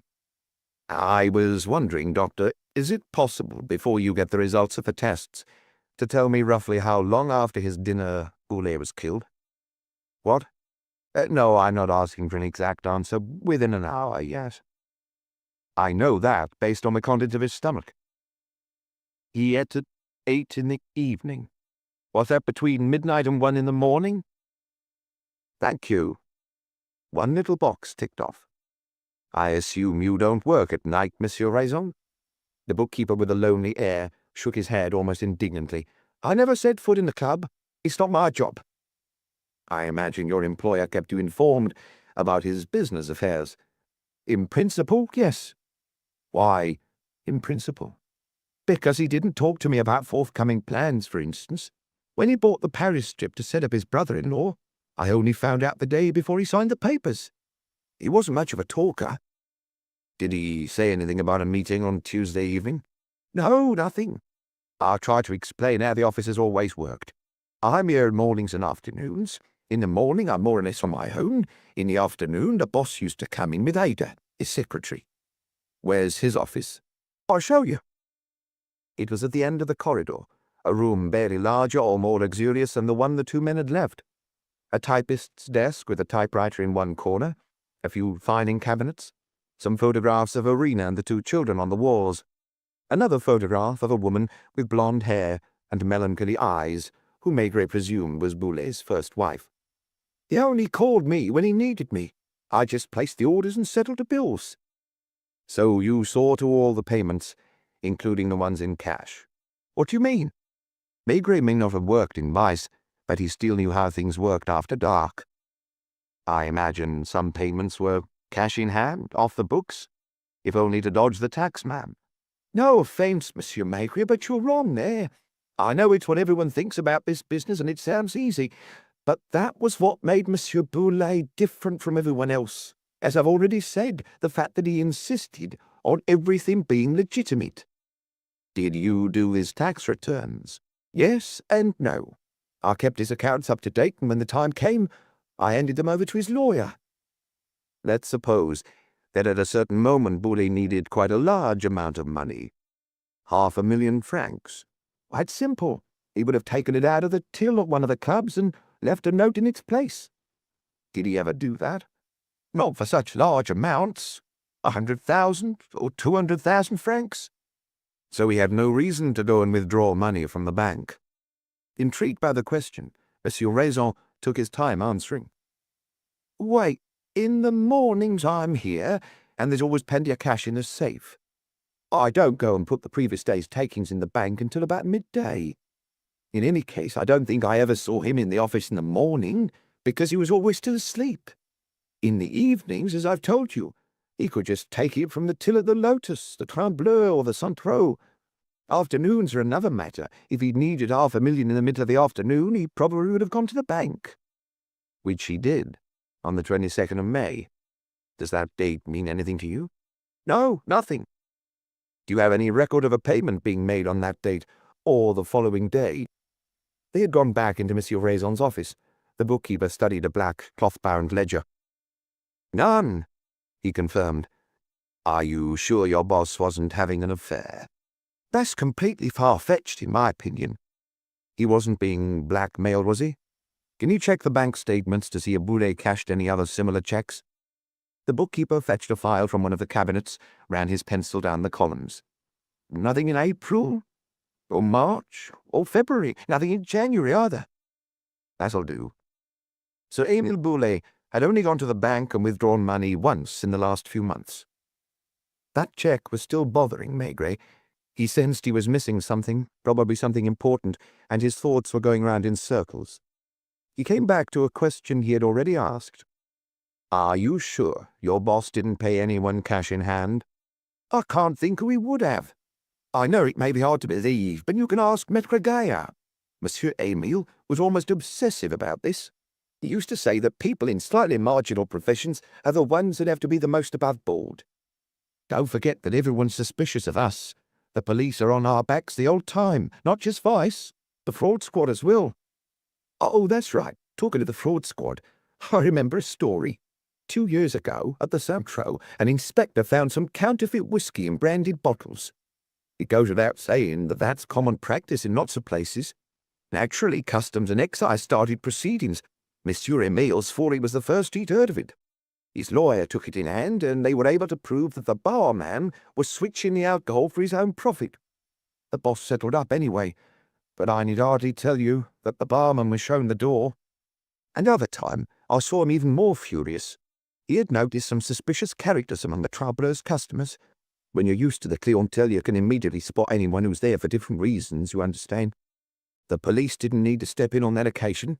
Monsieur Emile found out before they did that a musician he'd recently hired was dealing drugs, on quite a small scale, actually. And then threw him out that evening. How long ago was this? Before the business with the barman, almost 3 years ago now. What happened to the musician? He left France a few weeks later and now works in Italy. None of this explained the 500,000 francs, let alone the death of Boulay, whose body had been kept heaven knew where for 2 days and 3 nights, then left in a deserted street by Père Lachaise. Can you get into the club from these offices? Through here. He opened a door, which Maigret had presumed was the door of a cupboard, and had to turn on a light because it was almost pitch dark. Maigret saw a steep spiral staircase. Do you want to go down? Why not? He followed Monsieur Raison down the stairs, which led to a room where a selection of women's clothes, some shiny with sequins or fake pearls, were hung along the walls. There was a dressing table painted grey and cluttered with jars of cream, makeup, eyeliner. The room had a stale, faintly citrus smell. This was where the performers swapped their everyday clothes for their professional gear before stepping out into the spotlights. Out to where men bought champagne at 5 or 6 times the going rate for the privilege of admiring them. First, though, as Monsieur Raison and Maigret did, they had to go through a sort of kitchen, which lay between the dressing room and the club. 2 or 3 strokes of sunlight filtered through the shutters. The walls were purple, the floor strewn with streamers and multicolored cotton balls. There was a lingering smell of champagne and tobacco, and a broken glass was still lying in one corner near the band's instruments in their covers. The cleaning ladies only come in the afternoon. They clean of trombleurs well in the morning, and then go to Rue Notre Dame de Lorette at 5, so that by 9 everything is ready for the first customers. It was as depressing as a beach resort in winter with its shuttered holiday houses and casino. Maigret looked around as though the decor would give him an idea, a starting point. Can I go straight out onto the street? The key to the gate is upstairs, but if you'd like, don't put yourself out. He climbed the stairs again, and moments later, after shaking Monsieur Raison's clammy hand, was walking back down the stairs that gave onto the courtyard. It was a pleasure after that to be bumped into by a boy running along the pavement, to breathe the wholesome smell of a vegetable stall as he walked past.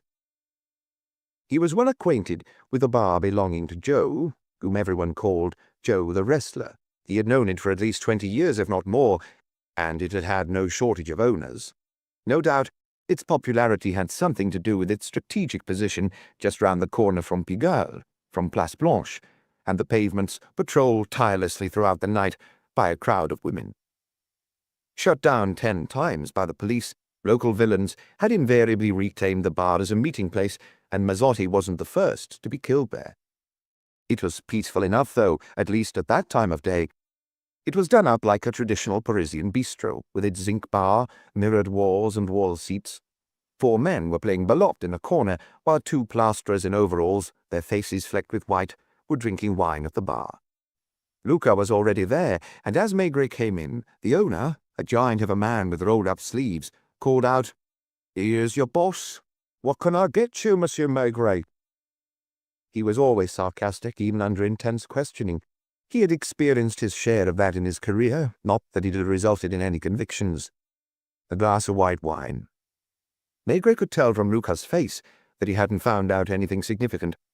He wasn't too disappointed. The investigation was just starting. They were still dipping their toes in the water, as he put it. The 4 card players occasionally gave them sardonic rather than anxious looks. Joe's voice had a similarly sardonic note when he asked, "Found him, then?" "Who?" "Honestly, Detective Chief Inspector, you're forgetting that you're in Montmartre where news travels fast. Emil's been missing for 3 days. You're roaming around the neighborhood." "What do you know about Emile?" "Who? Me?" Joe liked clowning around. "What am I supposed to know? Do you think an upstanding businessman like that is going to patronize my establishment?" This was met with smiles in the card players' corner, but Maigret took a drag of his pipe and drank his wine without letting himself be put out. Then he said gravely, "He's been found." "In the Seine?" "Actually, no. It wouldn't be too much of an exaggeration to say that he's been found in the cemetery." "Did he want to save himself the cost of a funeral? I wouldn't be surprised knowing him. Seriously, though, is Emile dead?" "Has been for 3 days. This time Joe frowned, as Maigret had done that morning. "You mean he died 3 days ago and they only found him this morning?" "Lying on the pavement in Rue des Rondeaux." "Where's that?" "Like I said, a cul-de-sac running alongside Père Lachaise." The card players pricked up their ears. They were obviously as surprised as the landlord. "He hadn't been there for 3 days, though, had he?" "He was put there last night." "Well, if you're asking my opinion, I think something's not right about this. We're having a pretty hot spell, aren't we? It's not going to be very pleasant having a dead body under your roof in weather like this. Quite apart from the fact that that's a strange place to drop off that sort of parcel, unless a maniac did it." "Come on, Joe, it won't hurt you to be serious for a minute." "I'm being deadly serious, Monsieur Maigret. Mazzotti was shot as he was leaving here." "Just my luck. I sometimes wonder if they didn't do it on purpose to get my license taken away." "We didn't give you a hard time, you'll have noticed." "Except for the 3 mornings I was in with your inspector," rejoined Joe, indicating Luca. "I'm not asking if you know who did it." "I didn't see anything. I'd gone down to fetch up some bottles from the cellar." "I don't care whether that's true or not. I just want to know, in your opinion, could Émile Boulet have done it?" Joe grew serious. To give himself time to think, he poured himself a glass of wine, filling Maigret's and Luca's glasses as he did so. He also looked over at the card players' table as if he wanted to ask their advice or convey the position he was in. Why do you ask me that?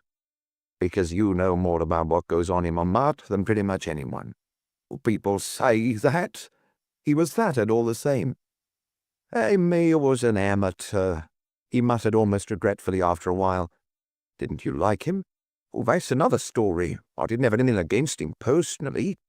What about the others? What others? His competitors. I'm told he was planning to buy more clubs. So? Maigret returned to his starting point. Would Boulay have been capable of doing away with Mazzotti? I told you he was an amateur. The Mazzotti business wasn't the work of amateurs, you know that as well as I do. His dockers wouldn't have gone about it that way either. Second question. How many are there? This may be the last. The plasterers were listening, exchanging winks. Go on then, I'll see what I can do. You've just admitted that Emile's success didn't please everybody. Nobody's ever pleased by another person's success. Except that this is a world where everyone plays a tight game, and openings are few and far between. Granted. So? Do you think Emile could have been killed by someone he worked with? I've already answered that. How? Didn't I tell you it's not pleasant having a dead body under your roof for 2 or 3 days, particularly in this weather? Let's say the people you're talking about are sensitive souls, or that they're too closely watched to take risks. How was he killed? The story would be in the afternoon papers anyway. Strangled. Well, the answer's even more cut and dried then, and you know why. Mazzotti was a clean job. If the people from around here had wanted to do away with Emile, they would have done the same. Have you found the people who took care of Mazzotti? No, you haven't. And you're not going to, even with your informers. Meanwhile, this story of someone being strangled, kept somewhere for 3 days, then dumped by a cemetery wall, well, that stinks. Literally. That's it for your second question. Thank you. Don't mention it. Another? He held the bottle poised over the glass. Not for the moment. Don't tell me you're planning to come back. I've got nothing against you personally, but a little of you goes a long way in this business. How much do I owe you? The second round's on me. When he questioned me for 3 hours, your inspector gave me a sandwich and a beer. When they were outside, Maigret and Luca didn't say anything for a long time. Eventually, Maigret raised his arm to hail a taxi, and the inspector had to remind him that they had come in one of the police judiciaire's cars. They found it and got in. My place, muttered Maigret. He had no good reason to have lunch anywhere else. To tell the truth, he still didn't know where to start with this case. Joe the wrestler, who he knew was being sincere, had merely confirmed what he'd been thinking since that morning. It was true that Emile Boulay was an amateur who had nonetheless set himself up right in the heart of Montmartre. And strangely enough, he seemed to have been killed by another amateur. "What about you?" he asked Luca. Luca understood the question. The local shopkeepers all know the 3 women. They call them the Italians. They make fun of the old woman and the way she garbles French a bit. They don't know Ada as well because she doesn't go into the shops much, but they used to see her going past with her brother-in-law. No one I talked to knew yet. The family seems to be very partial to their food. It's incredible what they can get through, if the butcher's to be believed, and they always insist on the best cuts. In the afternoon, Marina goes for a walk on Square d'Anvers, pushing the pram with one hand and holding the boy with the other. Don't they have a maid? Only a cleaner who comes in 3 times a week. Have you got her name and address? Luca blushed. I can do it by this afternoon. What else do people say?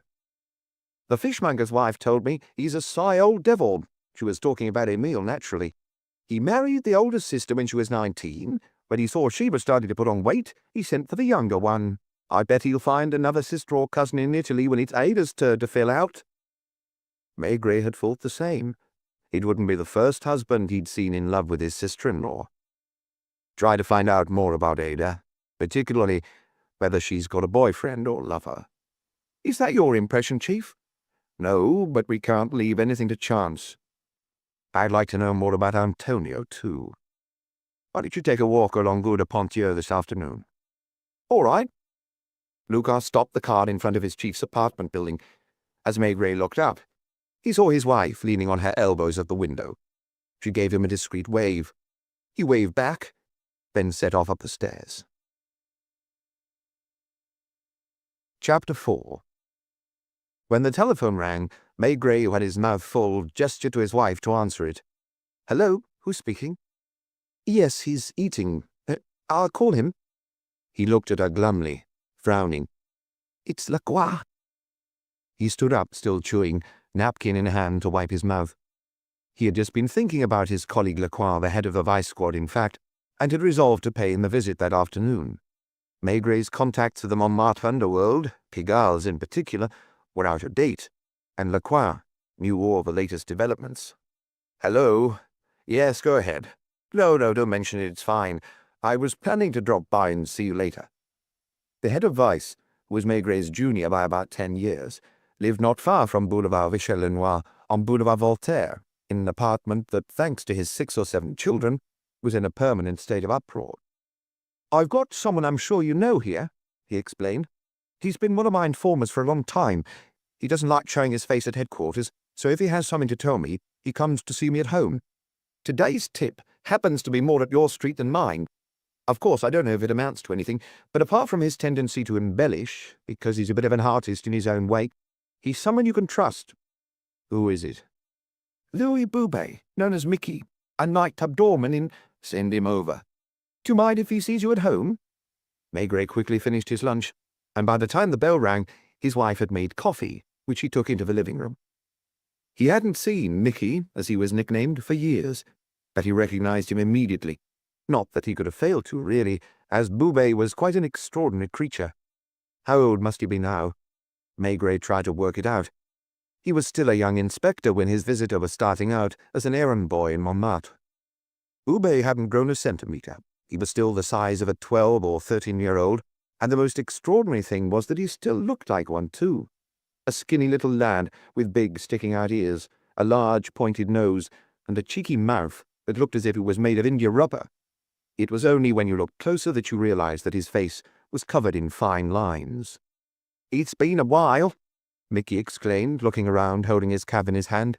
"Remember the Tripoli and La Titoune?" The two men must have been the same age, give or take a couple of years. "Those were the days, eh?" He was referring to a brasserie that used to be on Rue du Perret, a stone's throw from the Lotus. Like its owner, it had had its hour of fame before the war. La Titoune was a statuesque woman from Marseille, reputedly the queen of southern cooking in Paris, who used to greet her customers with a big kiss and call them by their first names. It was a tradition when you arrived to go and see her in the kitchen, and her clientele would always throw up surprises. "Do you remember Fat Louis, who owned 3 brothels in Rue de Provence? And One-Eyed Eugène, and Fine Fernand, who ended up in the movies?" Maigret knew it was futile to ask Mickey to come to the point. It was a coquettish dance of his. He was willing to pass on information to the police, but only after his own fashion, without appearing to do so. The men he was talking about were the big underworld bosses of the time, the owners of brothels, which were still in existence, who would meet up at La Titoune's. They would rub shoulders there with their lawyers, leading barristers for the most part, and actresses, as the place became fashionable, and even government ministers. "I used to take bets on the boxing in those days." Another peculiar thing about Mickey was that he had no eyelashes or eyebrows, which made it strange when he looked at you. "We hardly ever see you in Montmartre, now you're the big chief of the crime squad. Monsieur Lacroix passes by from time to time. Sometimes I do him a little favour, like I used to with you. You know how it is. You hear so many things." What he failed to say was that he urgently needed the police to turn a blind eye to certain activities of his.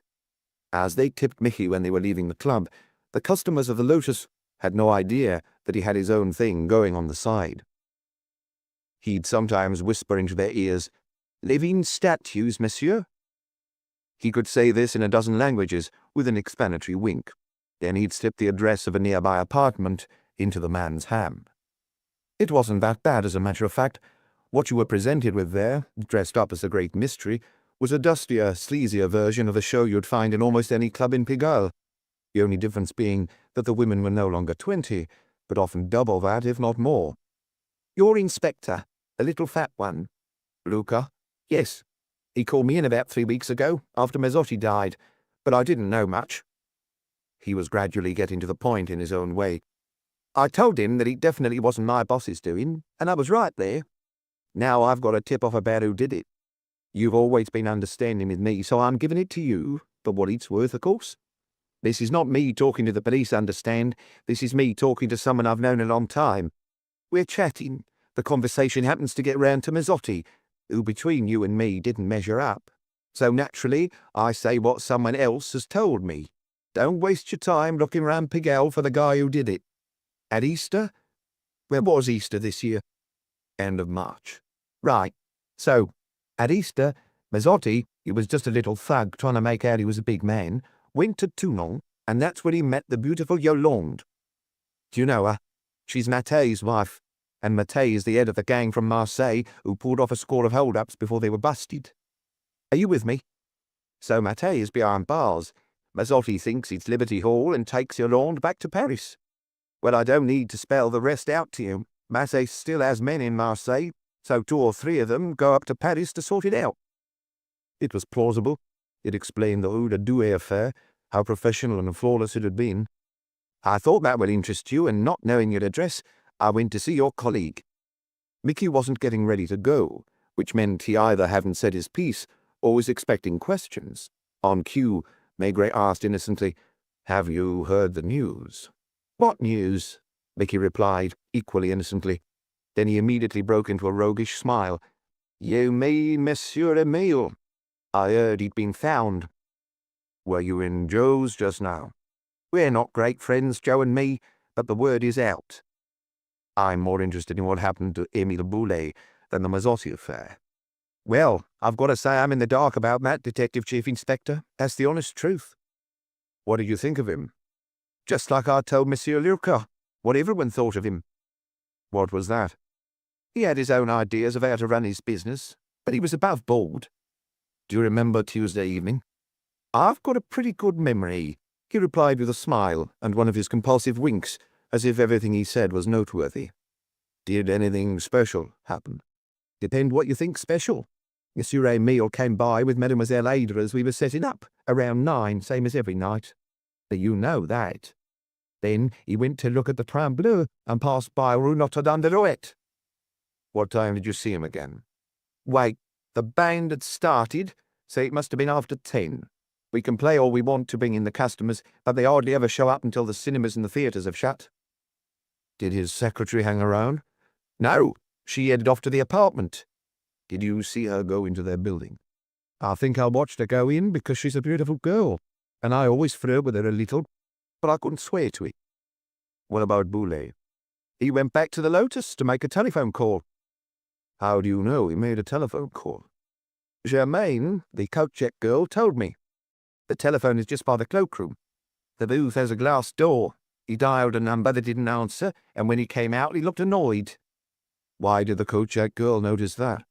"Because usually when he made a telephone call in the evening, he was ringing one of his tabs, or his brother-in-law, and they'd always answer. He tried again a quarter of an hour later." "No luck that time either?" "No.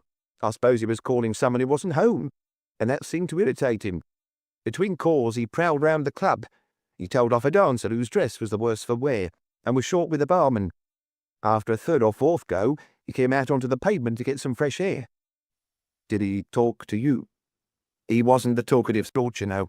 He'd just plant himself in front of a door, look at the sky, the cars on the street. Then, sometimes he'd say if we were going to have a full house or not."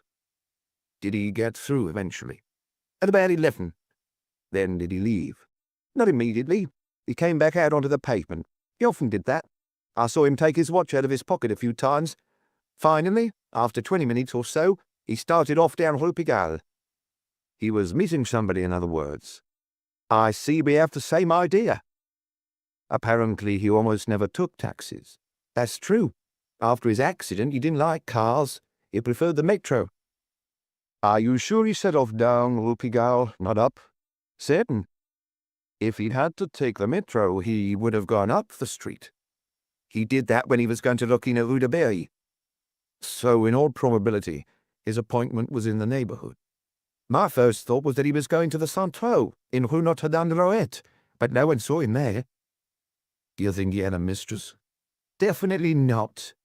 With another wink, the wizened urchin added, I've got some experience in these matters, you know. I'm in the business in a way, aren't I? Where does Monsieur Raison live? The question surprised Mickey. The bookkeeper. He's lived in the same building for at least 30 years, on Boulevard Rochechouart. Alone? Of course. He's another one who doesn't have a mistress, believe you me. It isn't as if he turns his nose up at women, but he wants what he can't afford, so he just bothers the girls when they come into his office to ask him for an advance. Do you know what he does in the evenings? He plays billiards in a cafe, always the same one, on the corner of Square d'Anvers. There aren't that many billiard rooms left round here. He's practically a champion. Another avenue of inquiry that seemed closed. Maigret kept asking questions all the same, not wanting to leave anything up in the air. What's his background, this Monsieur Raison? The bank. He was a cashier for I don't know how many years at the branch where the boss had his account, on Rue Blanche. I suppose he gave him a few tips. Monsieur Emile needed someone reliable to do his books, because you can easily get people skimming off in this business. I don't know how much he pays him, but it must be a fair amount because Monsieur Raison left his job at the bank. Maigret kept coming back to that Tuesday night. It was becoming an obsession. In his mind's eye, he could see the skinny Monsieur Emile standing under the neon sign of the Lotus, looking at his watch occasionally, then finally striding off down Rue Pigalle. He hadn't had far to go, otherwise he would have taken the metro, which was only 100 meters away. If he had needed a taxi, despite his aversion to cars, there were always plenty driving past his club. A sort of map was forming in Maigret's mind, the map of a small corner of Paris to which everything kept leading him back. The former cruise ship waiters' 3 clubs were close to each other, the only exception being the Paris strip run by Antonio. Boulet and his 3 Italian women lived on Rue Victor Massé. Joe, the wrestler's bar, outside which Mazzotti had been shot, was almost visible from the door of the Lotus. Emile's bank wasn't much further off, and as a final touch, the bookkeeper was a local too. It was a bit like a village, which Emile Boulet left only reluctantly, if at all. Don't you have any idea who he could have been meeting? I swear. After a silence, Mickey admitted, I've asked around too, out of curiosity. I'd like to know what's going on. In my job, you've got to know what's going on, don't you reckon? Maigret stood up with a sigh. He couldn't think of any other questions to ask. The doorman had told him various things he didn't know, and might not have known for a long time. But they still didn't explain Boulet's death, let alone the virtually unbelievable fact that someone had kept his body for 3 nights and 2 days before dumping it by Père Lachaise. Thank you, Boulet. As he was leaving, the little man said, Have you come around to boxing? Why? Because I've got a tip for a fight tomorrow if you felt like it. That's all right. He didn't give him any money. Mickey didn't sell his favors for money. Just the occasional blind eye. If I hear anything, I'll call you. 3/4 of an hour later, in his office at the Police Judiciaire, Maigret scribbled something on a sheet of paper, rang the inspector's office, and asked for Lapointe to be sent in. Lapointe didn't need to look at his chief twice to know where he'd got to. Precisely nowhere. He had the heavy, stubborn look he wore in the doldrums of an investigation when he didn't know how to proceed and was half-heartedly trying every angle. Get over to Boulevard Rochechouart and check up on someone called Raison. He's the bookkeeper of the Lotus and Emile Boulet's other clubs. Apparently he plays billiards every night at a cafe on Square d'Anvers. I don't know which one. You'll find it, though. Try to find out as much about him and his habits as you can.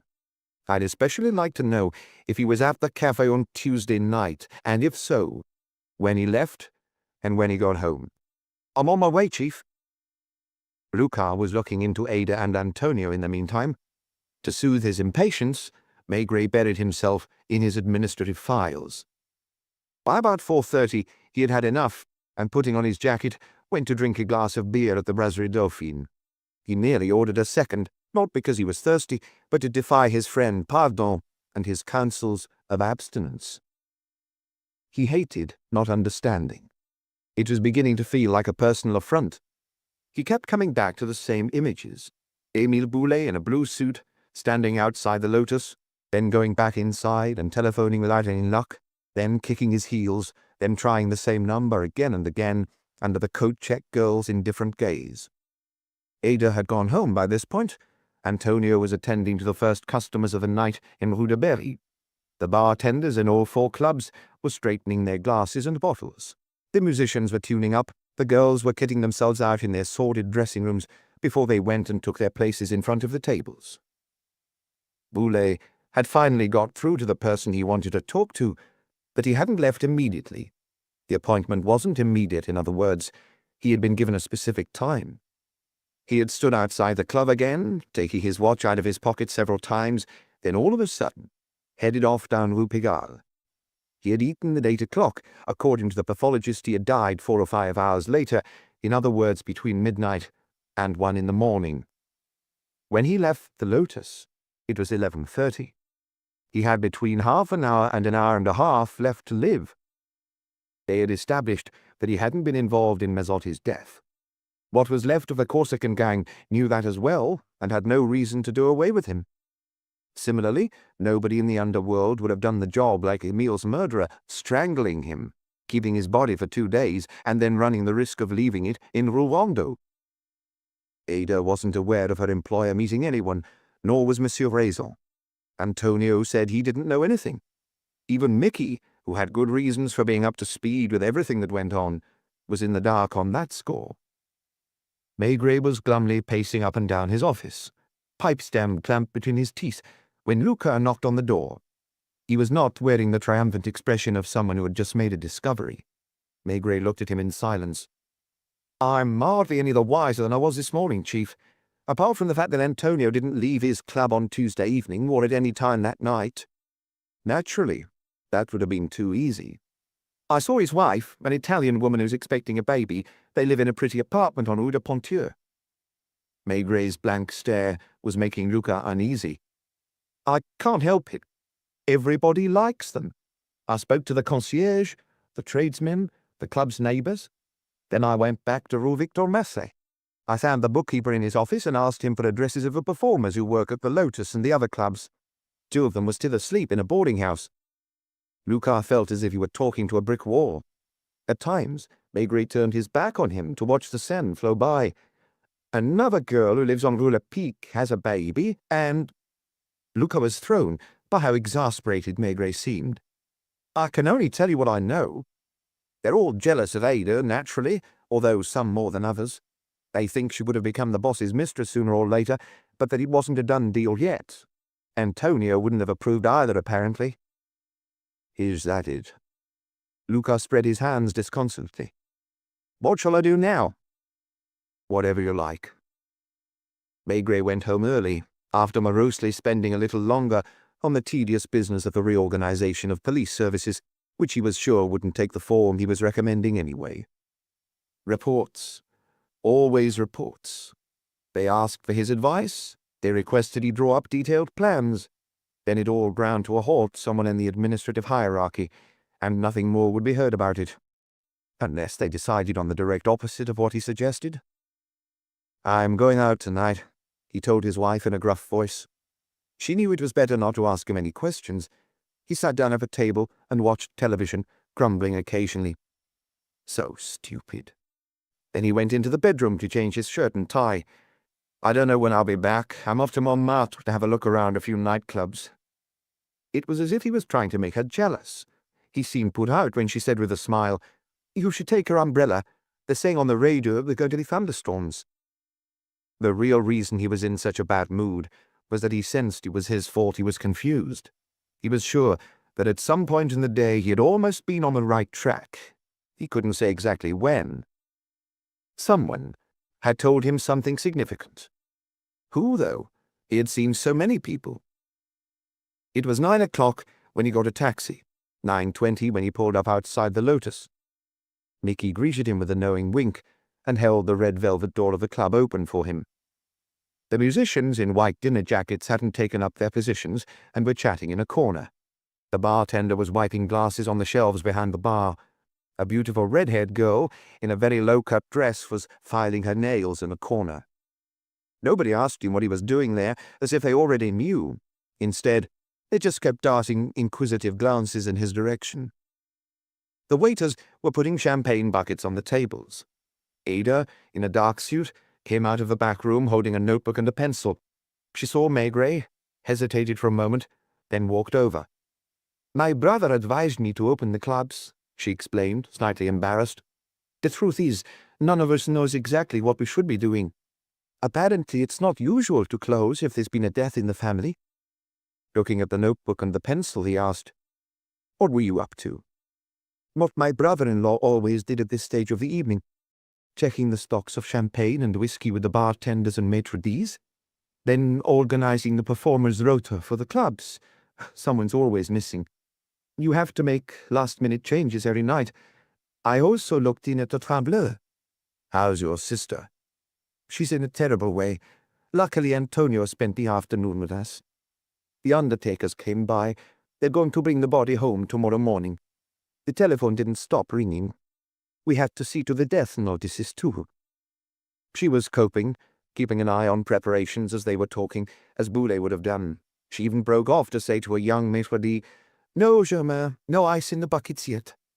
A new employee, no doubt.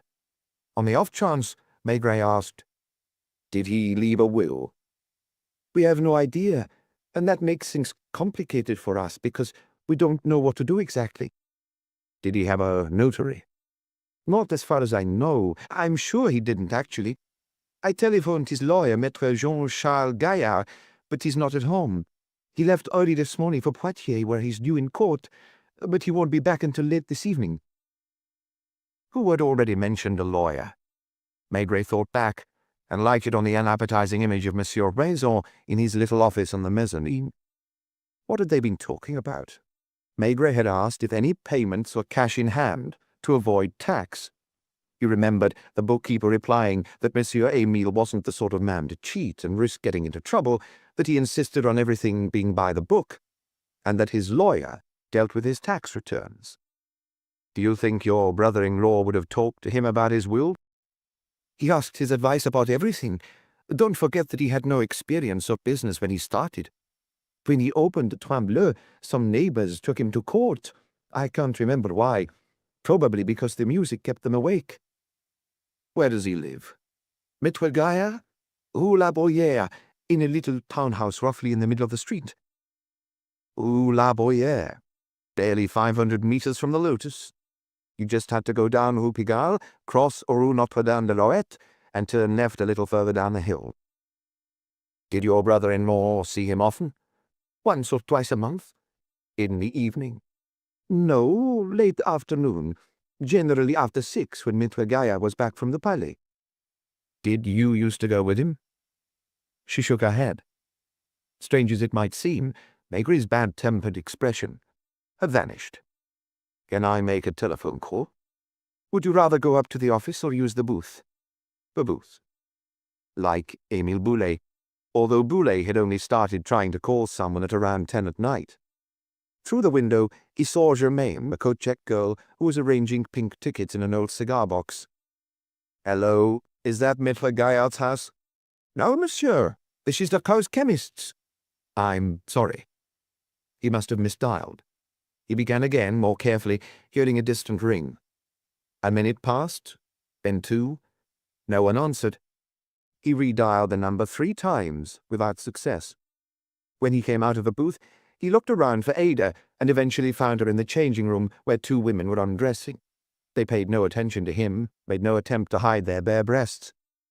"Is Maître Gaillard single?" "I don't know. I've never heard anything about a wife. But he may have one. I haven't had the opportunity to go to his apartment." Moments later, Maigret asked Mickey outside on the pavement, "Do you know Jean-Charles Gaillard?" "The lawyer? I know him by name. He defended Big Lucien 3 years ago and got him off." "He was your boss's lawyer as well?" "That doesn't surprise me. He's meant to be a hotshot." "Do you know if he's married?" "Sorry, Monsieur Maigret. They're not my speciality, really, those people. With the best will in the world, I can't tell you anything about him." Maigret went back into the booth and redialed the number without getting through. Then, on the off chance, he called a barrister he had known for a long time, Chabanel. He was lucky enough to find him at home. Maigret here. No, I don't have a client for you in my office. I'm not at Quai des Chauffeurs, in fact. I'm after some information. Do you know Maître Jean-Charles Gaillard? Not especially. I often run into him at the Palais, and I once had lunch with him, but he's too important for a drudge like me. Married? I think so, yes. Wait, I'm sure now. He married a singer or dancer from the Casino de Paris shortly after the war. At least, that's what I've heard. Have you met her? Have you been to his home? I haven't been invited. They're not divorced, are they? Do they live together? As far as I know. I don't suppose you know if she goes with him when he has a case out of town? It's hardly usual. Thank you. He called Rue La Bruyère again, without luck, as the coat-check girl stared at him with increasing curiosity. Finally, he decided to leave the Lotus, and with a quick wave to Mickey, slowly set off down Rue Pigalle. On Rue La Bruyère, it didn't take him long to spot a townhouse that on closer inspection proved to be one of those middle-class houses you see everywhere in the country, and still occasionally find in some neighborhoods in Paris. All the windows were dark. A copper plate bore the lawyer's name. He pushed the button above it, and a bell rang inside the house. Nothing moved. He rang twice, 3 times, as unsuccessfully as when he had telephoned.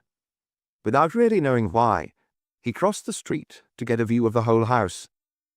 As he raised his head, a curtain moved at an unlit window on the first floor, and he could have sworn he saw a face for a moment. Chapter 5.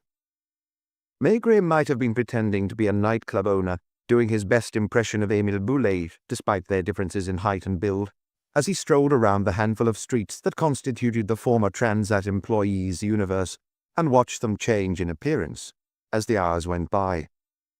First, it was the neon signs that kept flicking on, the uniformed doormen appearing in the doorways. Then it was the jazz spilling out of the clubs, making the air resonate differently. The new faces on the street as the night taxis started to disgorge their fares, and a different fauna moved in and out of the shadows. Women called out to him as he walked along with his hands behind his back. Did Monsieur Émile walk along with his hands behind his back too? He hadn't smoked like Maigret, at any rate. He had sucked mints. Maigret went down Rue Notre-Dame-de-Lorette to the Santeau. He had known the club in the past under a different name, when its clientele was mainly ladies in dinner jackets. Had Montmartre changed that much since then? The bands played at a different tempo, and there was more neon these days, but the cast of characters looked like the one he used to know. Some of them had simply changed jobs, like the doorman of the Santeau, who greeted Maigret familiarly. He was a giant of a man with a white beard, a Russian refugee who for years had played the balalaika in another club while singing old ballads from his country in a beautiful bass voice. "Do you remember last Tuesday evening?" "I remember every evening God has granted me on this earth," the former general said grandiloquently. "Did your boss look in that night?" "At about 9:30, with the pretty young lady." "You mean Ada? He didn't come back later on his own?" "I swear by St. George," the doorman said, shaking his head. "Why St. George?" Maigret went in, glanced at the bar, the tables bathed in an orange light, occupied by the first customers of the evening. Word of his arrival must have preceded him, because the staff, maitre d's, musicians, and hostesses all gave him curious, slightly nervous looks. How long did Boulet used to stay? Maigret headed out again with a wave to Mickey, who was outside the Lotus, and another to the coat-check girl, whom he asked for a token. In the glass booth, he called the Rue de la Bruyère number, again without any luck. Then he went into the Train Bleu, which was decorated like a Pullman carriage. The band was playing so loudly that he immediately beat a retreat, plunging into the quiet and darkness of the second half of Rue Victor Massé, and walked to Square d'Anvers, where only 2 cafes were open.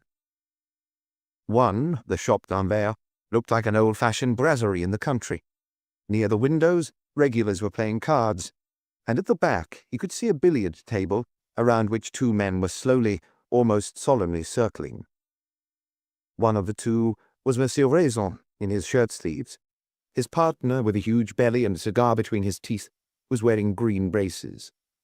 Maigret didn't go in, but stood there for a moment as if fascinated by the show, although he was actually thinking of something else. He started when a voice nearby said, "Evening, Chief." It was Lapointe, whom he had given the job of checking up on the bookkeeper. "I was just heading home, in fact," Lapointe explained. "I found out what he was up to on Tuesday. He left the cafe at 11:15.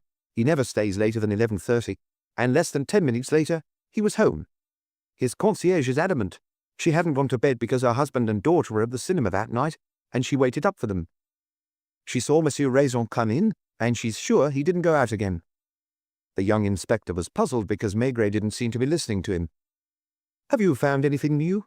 Lapointe ventured. "Do you want me to stay with you?" "No. Get some sleep." He preferred to be on his own for his next round of clubs. It wasn't long before he was back in the Trembleur, or rather, before he was pulling back the curtain and glancing inside, like those customers who check they found what they're looking for before they go in. Then, the Lotus again. Another wink from Mickey, who was deep in mysterious conversation with two Americans, presumably promising them unparalleled entertainments. Maigret didn't need to ask for a token for the telephone. It rang again in the townhouse whose society now knew, and where he was convinced a curtain had moved. He started when a man's voice said, "Yes?" He had given up expecting anyone to answer. "Maître Jean-Charles Gaillard?" "That's me. Who's calling?" "Detective Chief Inspector Maigret of the Police Judiciaire." A silence. Then the voice said, slightly impatiently, "Well? Yes, go on." "I'm sorry to disturb you at this hour." "It's a miracle you got hold of me. I've only just arrived back from Poitiers, and I was having a look through my post before going to bed." "Could you see me for a few minutes?" "Are you calling from Quai des Orfèvres?" "No, I'm a short walk away." "Are they expecting you?" Mickey was by the door, as always, and the street was getting noisier and noisier. A woman emerged from a corner and put her hand on Maigret's arm, then suddenly drew back when she recognized him. "Oh, no offense," she stammered. He walked back to the oasis-like calm of Rue La Bruyère, where a big pastel blue American car was parked outside the lawyer's house. There was a light above the door. Maigret climbed the 3 steps, and before he could press the electric button, the door opened onto a white-flagged hall. Jean-Charles Gaillard was as tall and broad-shouldered as the Russian doorman of the Saint-Tropez. He was a man in his mid-40s with a ruddy complexion and a rugby player's build, who must have been very muscular when he was younger and was only just starting to fill out. "Come in, Detective Chief Inspector." He shut the door, led his visitor to the end of the corridor, and showed him into his office.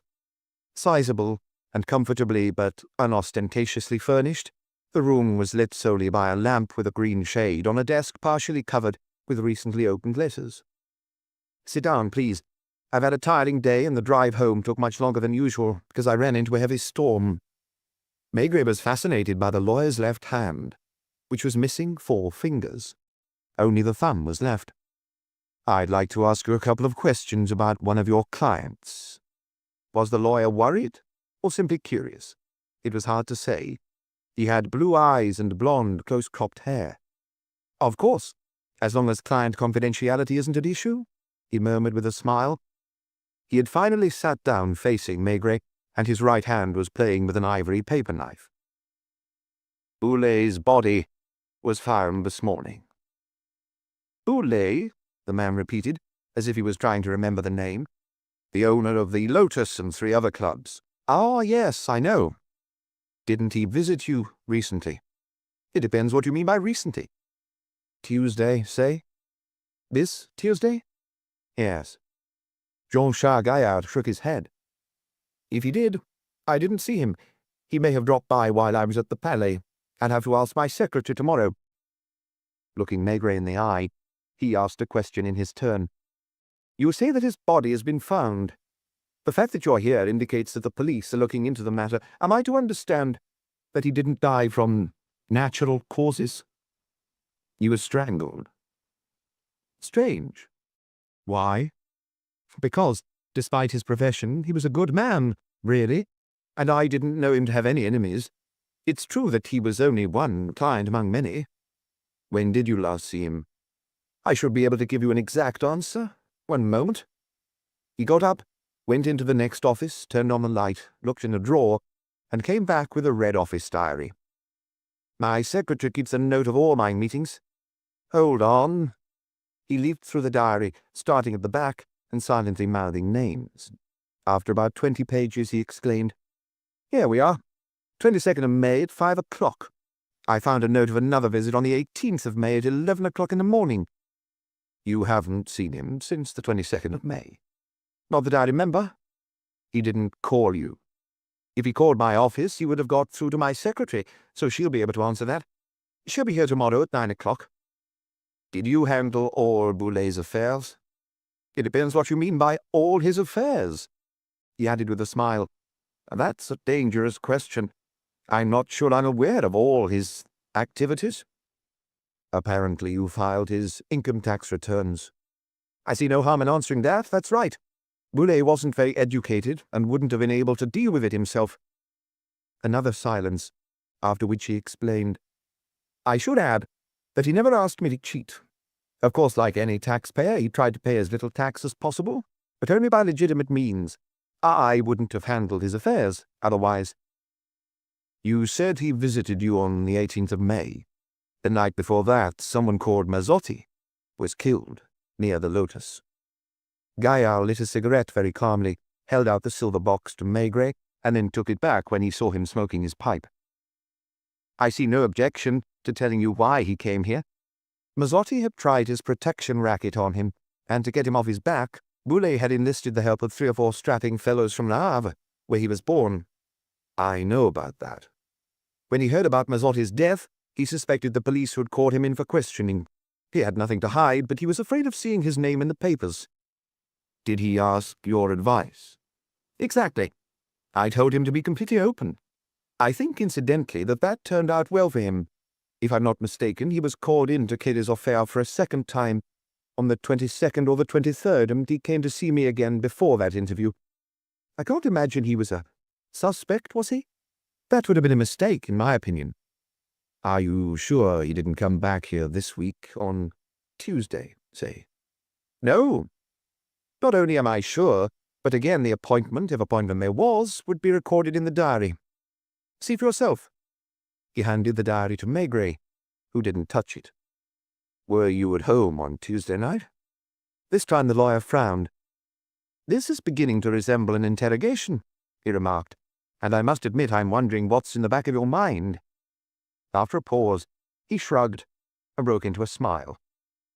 "If I think hard enough, I'm sure I'll be able to work out what I was doing. I spend most of my evenings in this study because it's the only time I can work in peace. Mornings, it's a constant stream of clients. Afternoons, I'm often at the ballet." "You didn't have dinner in town, did you?"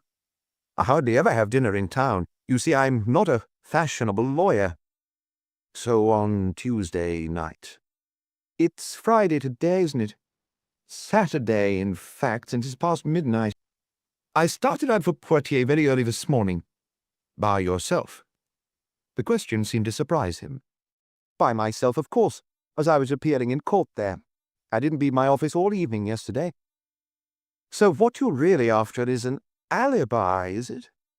His tone remained light, ironic. "What intrigues me is that this is an alibi for Tuesday evening, while my client, if I've understood you correctly, has only just died. Anyway, I am like poor Boulet. I want to do everything by the book. On Thursday, I didn't go out. On Wednesday night, let's see. On Wednesday, I worked until 10, and then, as I had a bit of a headache, I went for a walk in the neighborhood. Now, Tuesday, I was in court in the afternoon, a tortuous business that has been dragging on for 3 years and is far from over. Then I went home for dinner." "With your wife?" Gaillard's gaze rested on Maigret, and he said very distinctly, "With my wife. Yes." "Is she here?" "She's upstairs." "Did she go out tonight?" "She practically never goes out because of her health. My wife has been ill for several years and is in a great deal of pain." "I'm sorry." "Don't mention it. So, we had dinner, Then I came down here to this study as usual. Ah, right, I got it. I felt tired from my afternoon of Palais. I took my car, thinking I'd go for a drive for an hour or two to relax, as I sometimes do. I used to play a lot of sport, and I missed the fresh air. Driving down the Champs-Élysées, I saw they were showing a Russian film that I'd been told was good. To cut a long story short, you went to the cinema. Exactly. You see, there's no mystery. Afterwards, I went to have a drink at Truquet's, then came home. No one was waiting for you? No one. You didn't get a phone call. He seemed to rack his brains again. I can't think of anything, no. I must have smoked a cigarette or two before going to bed because I have trouble getting to sleep. No, really. I have to say I'm quite surprised.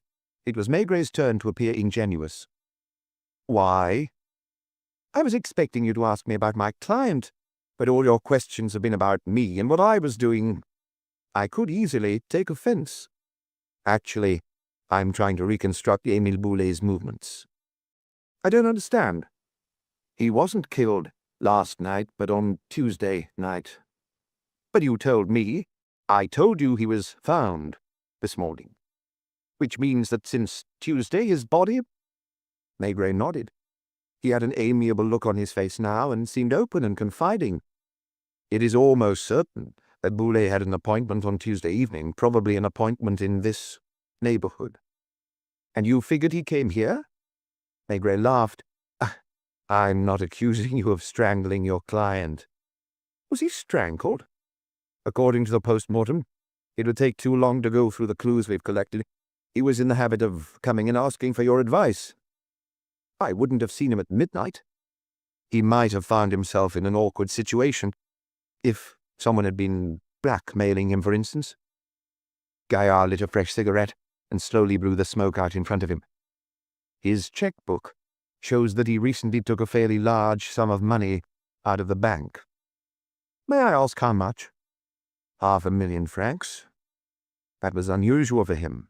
Normally, if he needed cash, he'd take it from the till in one of his clubs. Did it only happen once? Only that one time, as far as we're aware. I know for certain tomorrow when we check his bank account. I still don't see what part I have to play in all this. I'm getting to that. Let's suppose he gave in to the blackmailers initially, and they came back for more, but they arranged to meet him on Tuesday night.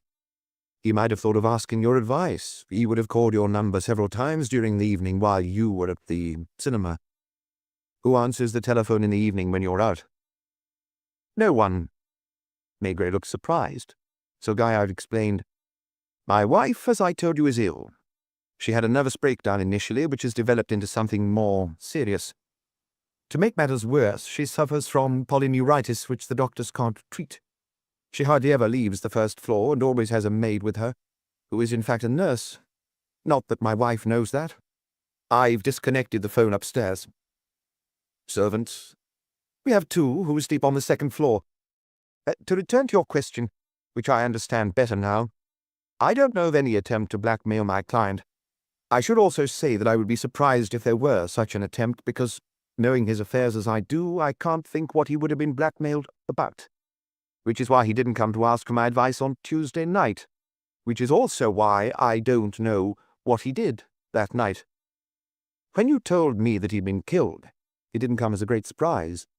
You don't get to where he was in that world without making some serious enemies. I find it more troubling that he was strangled, and even more so the fact that his body was only found this morning. By the way, where did they find it? I suppose it was dragged out of the Seine, was it? It was lying on the pavement by Père Lachaise cemetery. How did his wife react? Do you know her?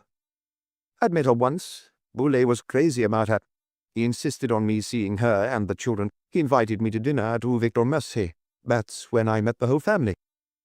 Including Antonio. Including the brother-in-law and his wife. It was a real family gathering. Boulet was very petit bourgeois when it came down to it, and you'd never have suspected from his home life that he made a living from women stripping. Are you familiar with his clubs? I went to the Lotus a couple of times over a year ago, and I was at the opening of the club on Rue de Berry. Maigret was asking himself a lot of questions without venturing to say them out loud. What it meant living with a sick wife, for instance. Did the lawyer look elsewhere for the pleasures he no longer found at home? Have you met Ada? The younger sister? Absolutely. She was at the dinner. She's delightful, as pretty as Marina, but with a better head on her shoulders. Do you think she was her brother-in-law's mistress? I'm putting myself in your place, Detective Chief Inspector. You have to explore every line of inquiry, I realize that, but even so, some of your theories are mind-boggling. If you'd known Boulay, you wouldn't be asking me that question. He hated complications. An affair with Ada would have turned Antonio against him, and Antonio, like all good Italians, has a strong sense of family. Sorry for yawning, but I got up at the crack of dawn to get to Poitiers in time for my trial. Do you usually leave your car outside? I tend not to bother putting it in the garage. There's nearly always space. Forgive me for bothering you like this. One last question. Did Boulay leave a will? Not to my knowledge. I don't see why he would have either. He has 2 children, and he married under the Convention of Common Assets. There's no problem with the inheritance at all. Thank you. I'll go and offer my condolences to his widow tomorrow morning and see if there's any way I can help. That poor woman. There were so many other questions Maigret would have liked to ask him. How had he lost the 4 fingers on his left hand, for instance? What time had he left Rue La Bruyère that morning? And because of something Mickey had said, he would also have been very interested to see a list of his clients. A few minutes later, he was catching a taxi on Place Saint-Georges and on his way home to bed. He got up at 8 as usual the following morning, and at 9:30 he came out of the commissioner's office, having sat through the daily briefing without saying a word. His first thought after opening the window and taking off his jacket was to call Maître Chavanon, whom he had telephoned the day before. It's me again, Maigret. Am I disturbing you? I have someone in my office. Just a quick question. Do you know any colleagues of yours who are on fairly close terms with Jean-Charles Gaillard? Him again. It's almost as if you bear him a grudge. I don't have anything against him, just a few questions. Why don't you ask him directly? Go and see him. I did. Well, was he difficult? Far from it. The fact remains that some questions are too delicate to come right out and ask someone. Chavanon was less than enthusiastic, as Maigret had expected. Professional solidarity applies in almost every field. Members of a particular profession can speak about one another as freely as they want, in private, but outside interference is not appreciated, especially not from the police. Listen, I've told you all I know. I don't know who he's friends with these days, but a few years ago we were very friendly with Ramway. The one who defended the butcher in Rue Colincourt? Him, yes. I'd rather you didn't bring me into it if you're going to see him, especially because he's just had 2 or 3 acquittals in a row, and they've gone to his head. Good luck. Monsieur Ramwell lived in Rue du Bac. Moments later, Maigret had his secretary on the telephone. It's practically impossible. He's busy all morning. Oh, wait. If you come round 10 to 11 and he gets through his 10:30 quickly, the queues at Ramwell's place must have been like at the local dentist's. Next. Maigret went to Rue du Bac anyway, and as he was early, had a glass of white wine at the tobacconist's. The walls of Maître Ramwell's waiting room were covered with signed and dedicated paintings. 3 people were ahead of him in the queue, among them an old woman who must have been a rich farmer's wife. Nonetheless, at 10:55, the secretary opened the office door and discreetly signaled to Maigret to follow her. Although still young and baby-faced, Maître Ramwell was already bald. He came forward, genially, with his hand outstretched. To what do I owe the honor? His office was huge, with wood-panelled walls, Renaissance furniture, and genuine Oriental rugs on the floor. Have a seat. Cigar? Oh, no, that's right. Please, smoke your pipe. Clearly imbued with a keen sense of his own importance, he sat at his desk like an attorney general at the public prosecutor's office.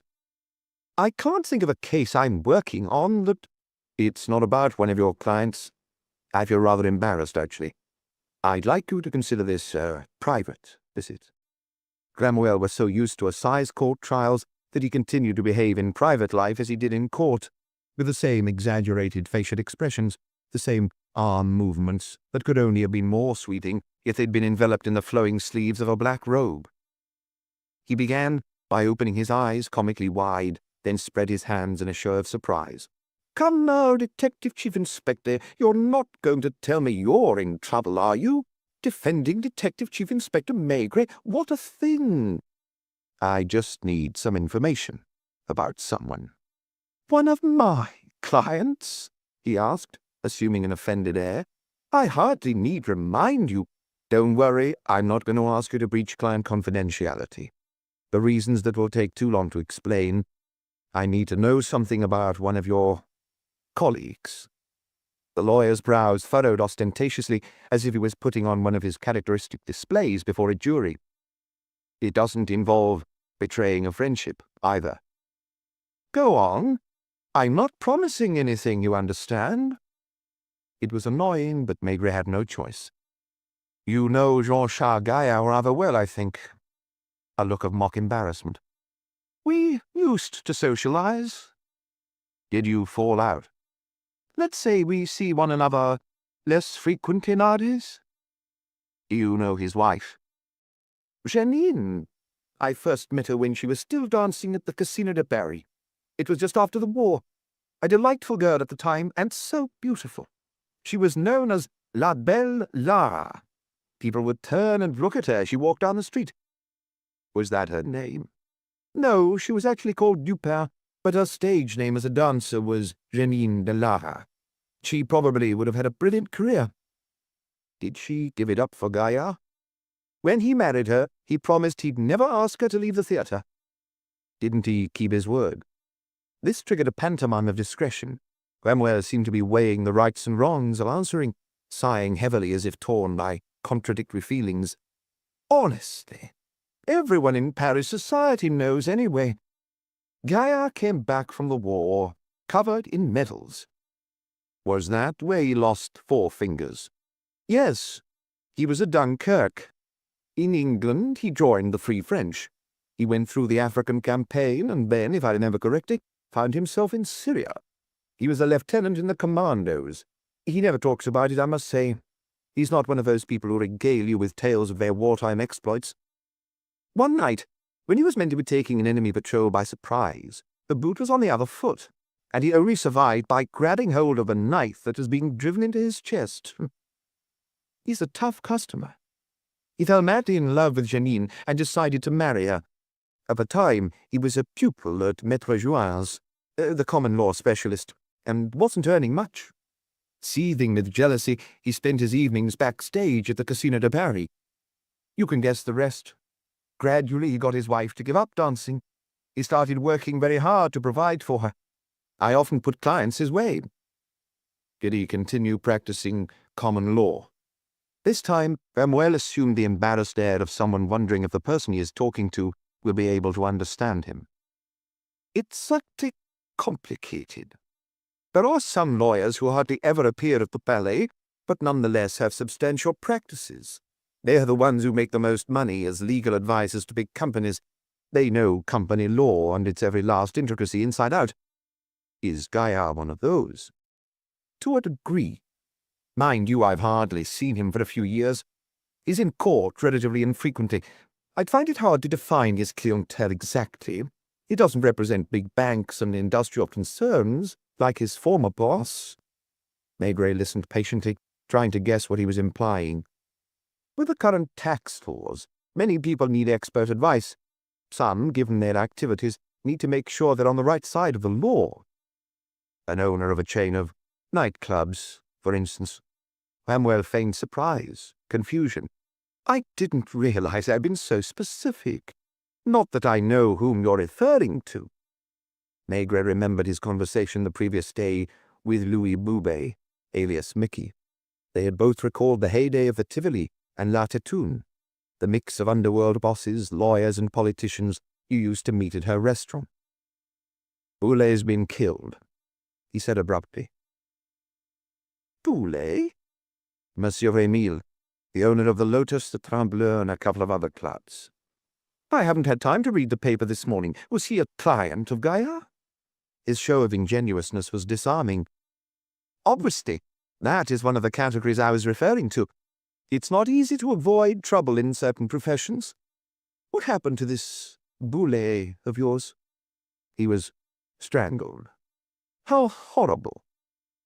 You mentioned Madame Gaillard earlier. Apparently her condition has deteriorated since I lost sight of her. It started back when I was still friendly with them, with a series of nervous breakdowns which became increasingly frequent. I suppose she just couldn't get used to middle-class life. Let's see, how old is she now? In her 40s, if I'm not mistaken. She must be 4 or 5 years younger than him. But she's gone to pieces. She's aged terribly fast. I'm not a doctor, Detective Chief Inspector, but I've known quite a few women, great beauties especially, who have taken that change of life pretty hard. I've heard that she's almost lost her mind, sometimes spending weeks at a time in a darkened room. I feel sorry for Gaillard. He's a clever fellow, one of the cleverest I know, I'd say. He worked very hard to carve out a position for himself. He tried his utmost to give Janine a glamorous life, and for a while they lived in very fine style. But it wasn't enough. And now, his expression may have been one of compassion, but there was still a gleeful, ironic glint in his little eyes. Is that what you wanted to know? Not that I've told you anything confidential. You could have asked anyone in the corridors of the Palais. I don't suppose Jean-Charles Gaillard has ever had any problems with the Bar Council, has he? This time Vermuer flung open his arms, offended. Honesty, what do you mean by that? Saying which, he stood up and looked at the clock on the mantelpiece. I am sorry, but as you probably saw, I have a number of clients waiting for me. I'm in court at 2. I assume no one knows about your visit and that our conversation will remain between ourselves. Then, heading towards the door with a buoyant step, he sighed theatrically. Poor Janine. Chapter 6. Before going home to have lunch, Maigret had looked in at Quai des Orfèvres and told Lapointe almost absent-mindedly, I'd like you to go and have a look around Rue La Bruyère and the neighboring streets as soon as you can. Apparently, a pale blue American car is usually parked outside Maître Jean-Charles Gaillard's townhouse day and night. He handed him a piece of paper on which he had scribbled down the car's number plate. I'd like to know when the car was there on Tuesday evening, and also when it left yesterday morning or the night before. As he said this, he had that look of his, the wide, vacant eyes, the rounded shoulders and lazy, heavy gait. At such moments, people, especially his colleagues, imagined that he was concentrating. Nothing could be further from the truth. But however often he told them, they never believed him. What he was actually doing was a little ridiculous, even babyish. He was taking a glimmer of an idea, the beginnings of a sentence, and repeating it to himself like a schoolboy trying to memorize his homework. Sometimes he would even move his lips, or talk in a low voice alone in the middle of his office, or on the street, or wherever he happened to be. What he was saying didn't necessarily mean anything. Sometimes it sounded like a joke. Everyone has heard of the lawyer who was killed by his client, but I've never heard of the client who was killed by his lawyer.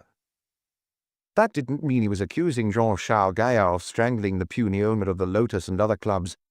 He would have been caught off guard if his wife had suddenly asked him as he was eating, What are you thinking? He probably would have answered, in all honesty, that he wasn't thinking anything. There were also the images he was running through his mind, as if through a magic lantern. Émile Boulet, in the evening, standing on the pavement outside the Lotus. That was a very common occurrence. The little man liked to go and look at the sky, at the crowd flowing by, changing its rhythm and, as it were, its nature as the evening wore on, and calculate the takings of his 4 clubs. The second image was extremely unusual. It was of Boulet going into the telephone booth as the coat-check girl looked on, and dialing a number that didn't answer. 3 times, 4 times. Between attempts, he went for a little walk around the club or out on the street. It was only on the 5th or 6th attempt that he finally got through. But he didn't leave immediately. He waited next to Mickey on the pavement, repeatedly taking his watch out of his pocket.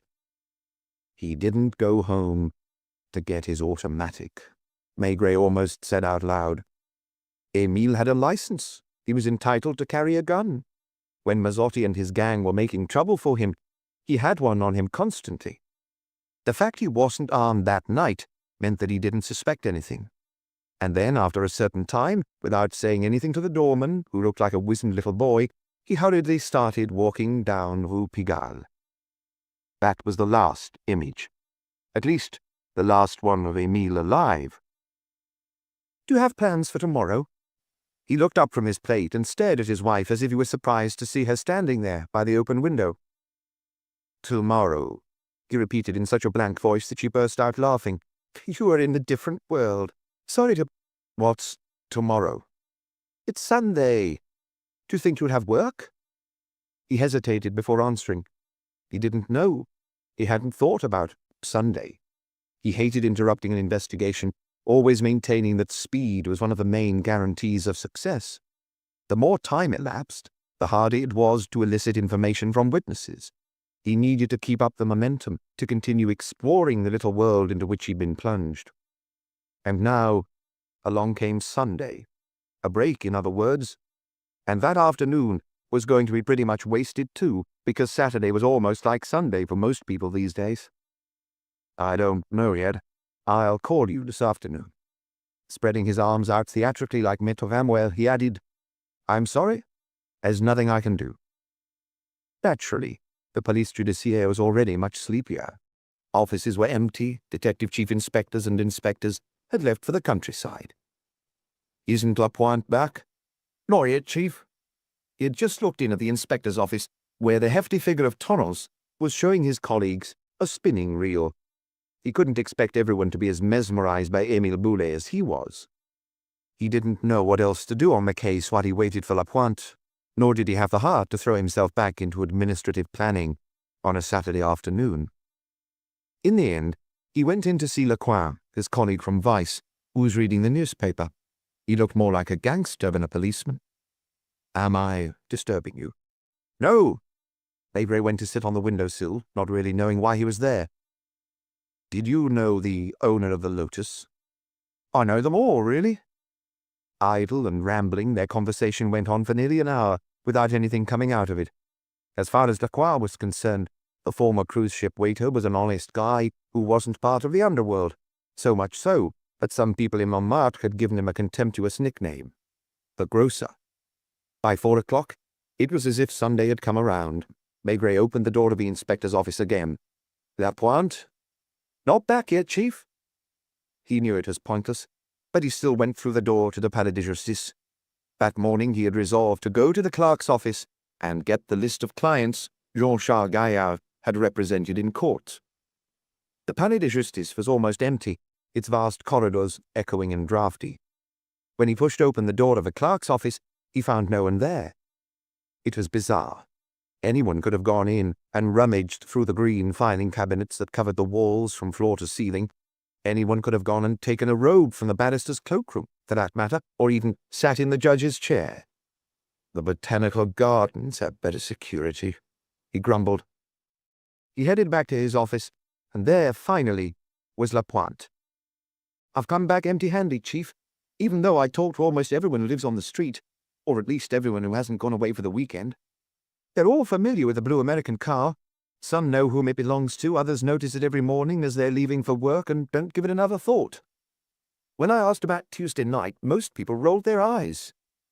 That already seems ages ago to them. Some were in bed by 10, others came back from the cinema at about 11:30 without paying any attention to the cars that are parked all along the road by then. The most common answer was, it's almost always there. They're so used to seeing it in its place, you understand, that even if it isn't there, they think it is. I asked around the local garages. There's only one where they remember the car and a big ruddy-faced guy who sometimes comes in to fill it up. But he isn't a regular customer. There's still a couple where I haven't been able to question anyone, just because they're closed until Monday morning." Maigret opened his arms wide again like Maître Vanwell. What was he supposed to do about that? "Go back on Monday," he sighed. The phone rang. He recognized Antonio's voice and hoped for a moment that he had some news for him. "Is that you, Monsieur Maigret? I am the man from the funeral directors. He's suggesting the funeral takes place on Monday at 10. I didn't want to give him an answer without your say-so. What concern of Maigret's was that?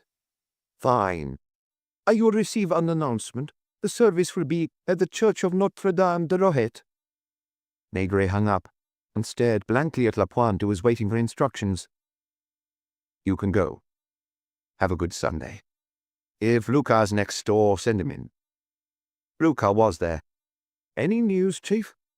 Not a word.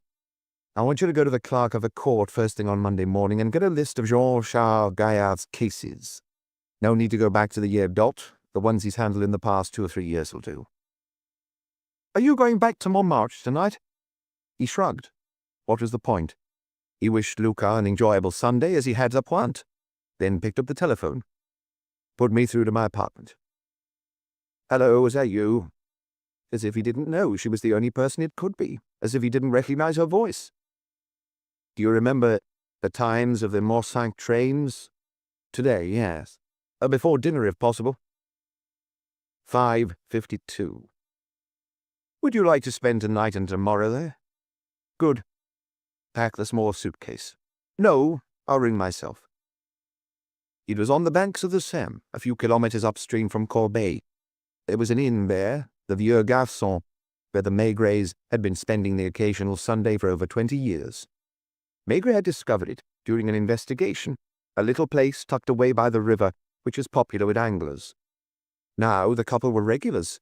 They were almost always given the same room and the same table at lunch and dinner under the trees on the terrace.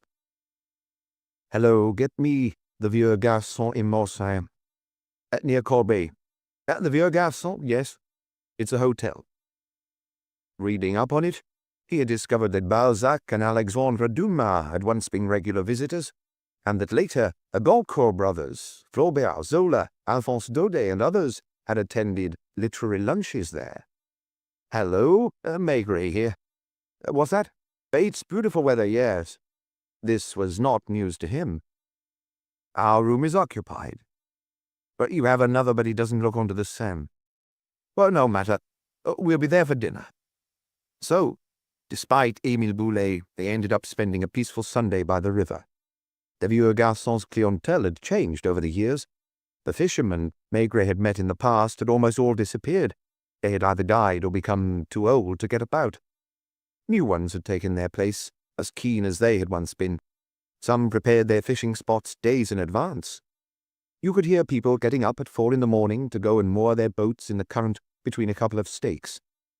There was a new, younger clientele as well, mainly couples with little sailing boats, who danced on the terrace to gramophone records until 1 in the morning.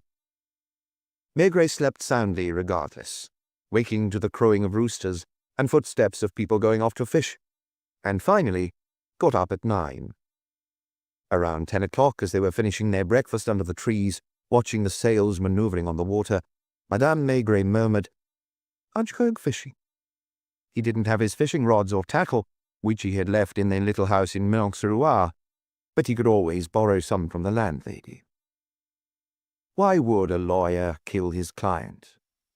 You heard of people killing their doctors because they were convinced they'd been given the wrong treatment, but the opposite was extremely rare. The Bougrat case was the only one he could remember. Émile Boulet wasn't an aggressive person. He couldn't say his lawyer had failed him because he had never been convicted and didn't have a criminal record. Choose any rod you like. The lines are in the cupboard, and you'll find some maggots in the usual place.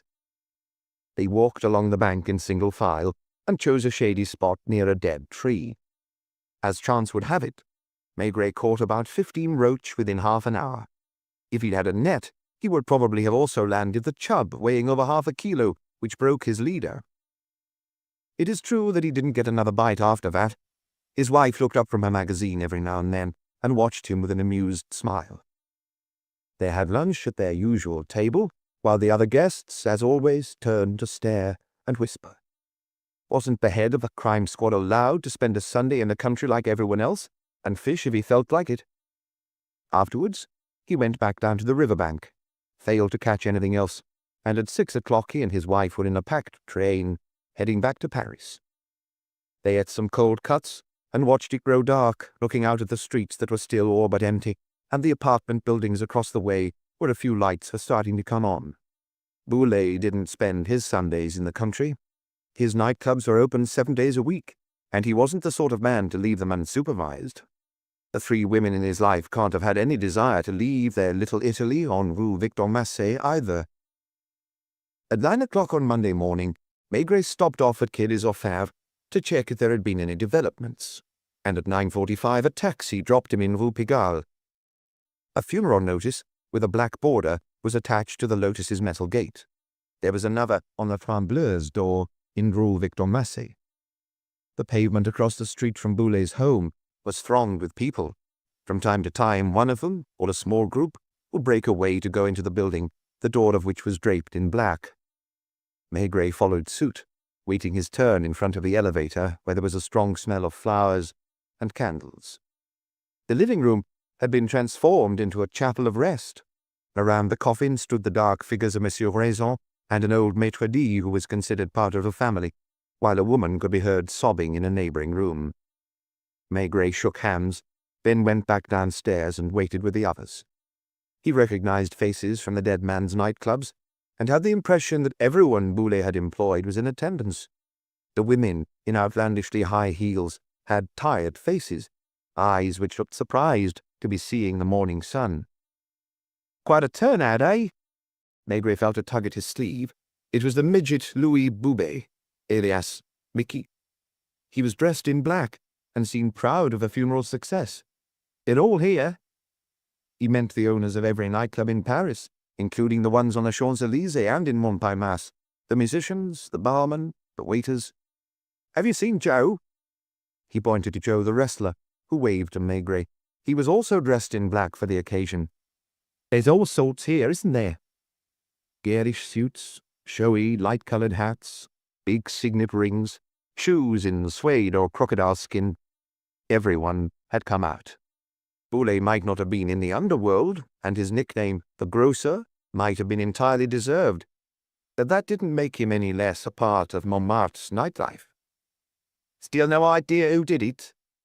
Just then, the lawyer came out of the apartment building which Maigret hadn't seen him go into, but he was almost immediately hidden from sight by the hearse, which had drawn up alongside the curb.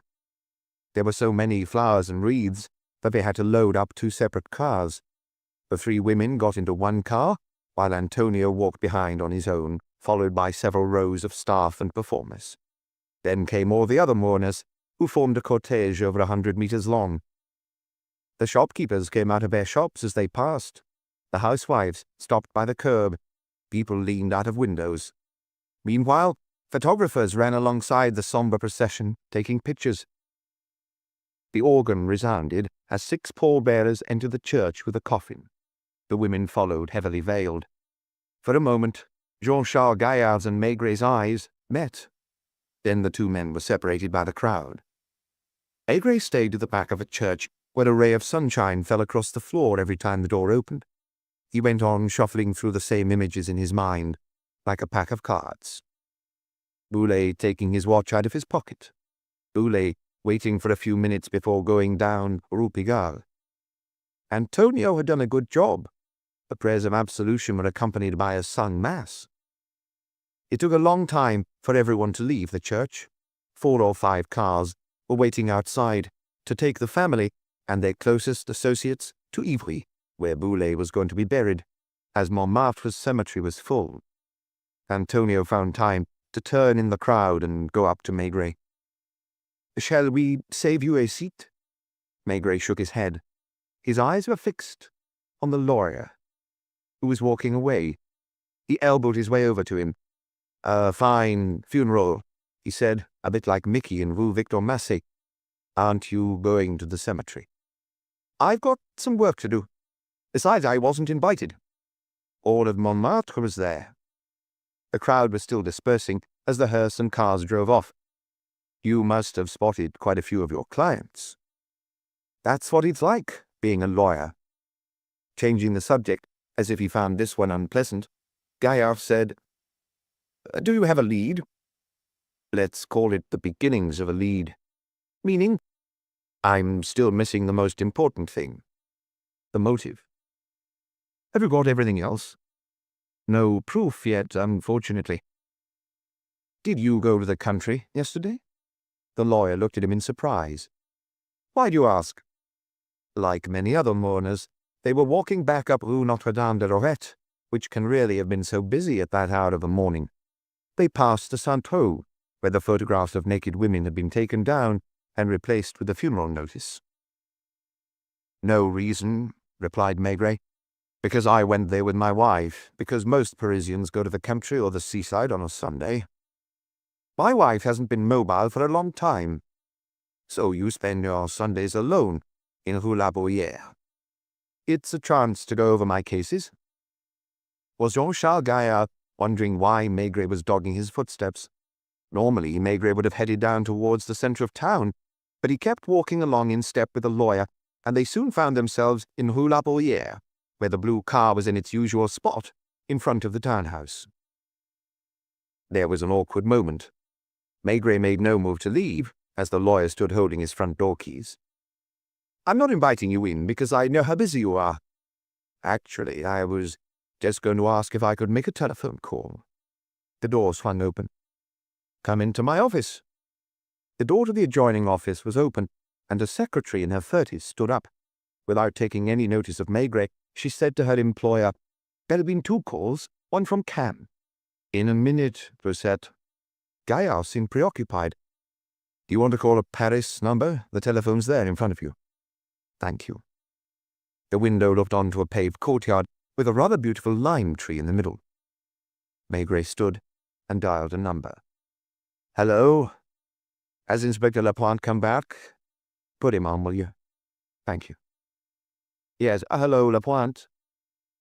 Did you find what you were looking for? He listened for a long time, while the lawyer moved around, rearranging files without sitting down at his desk. Yes. I understand.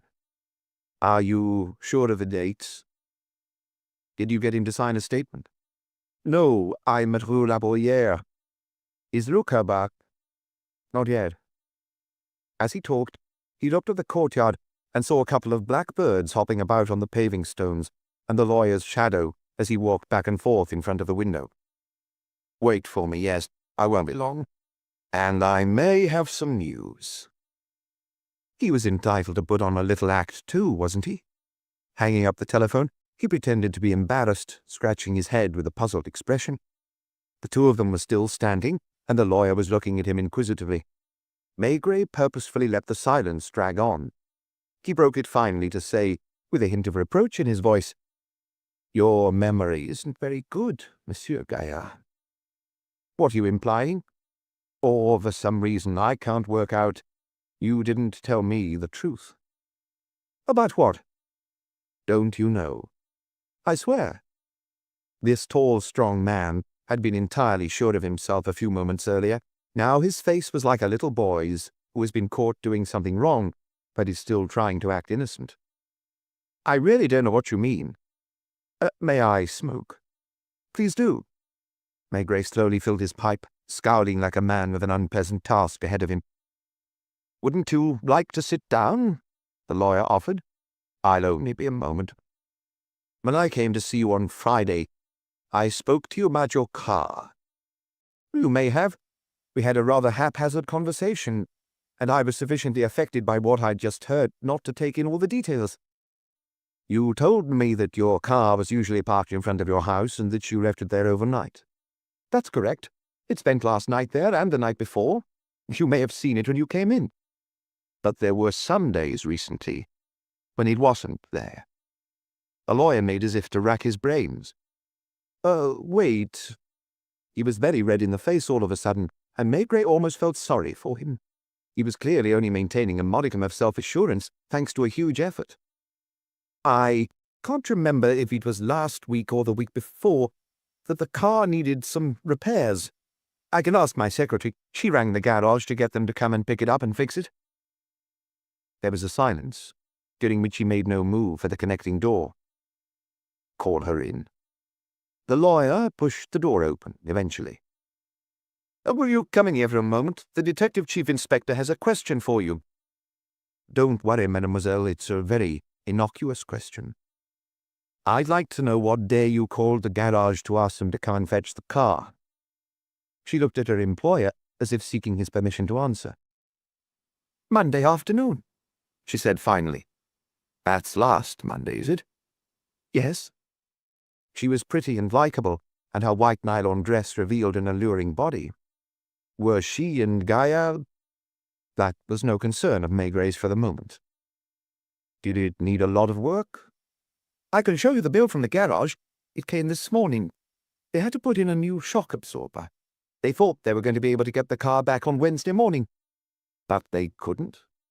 They rang to apologize. It's an American car. They'd been hoping the spare parts would be in Paris, but they ended up having to call the warehouse in Le Havre. Jean-Charles Gaillard was pretending to have no interest in the conversation. He had finally sat down at his desk and was looking through a file. When was the car delivered? Thursday or Friday. Do you mind? It's in my diary. She went into her office, then came back instantly. Thursday evening. They had the shock absorber sent express and worked on it all day. Did you come back after dinner? Another glance at her employer. No, I hardly ever do. Only when there's something urgent.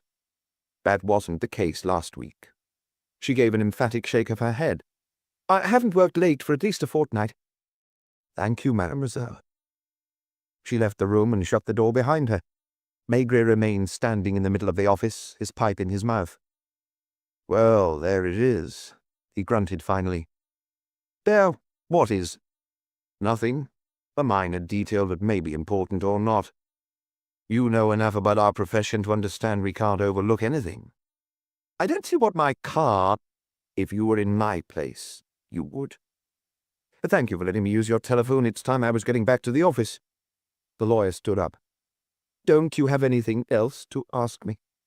What could that be? I asked you all the questions I wanted to ask you on Friday.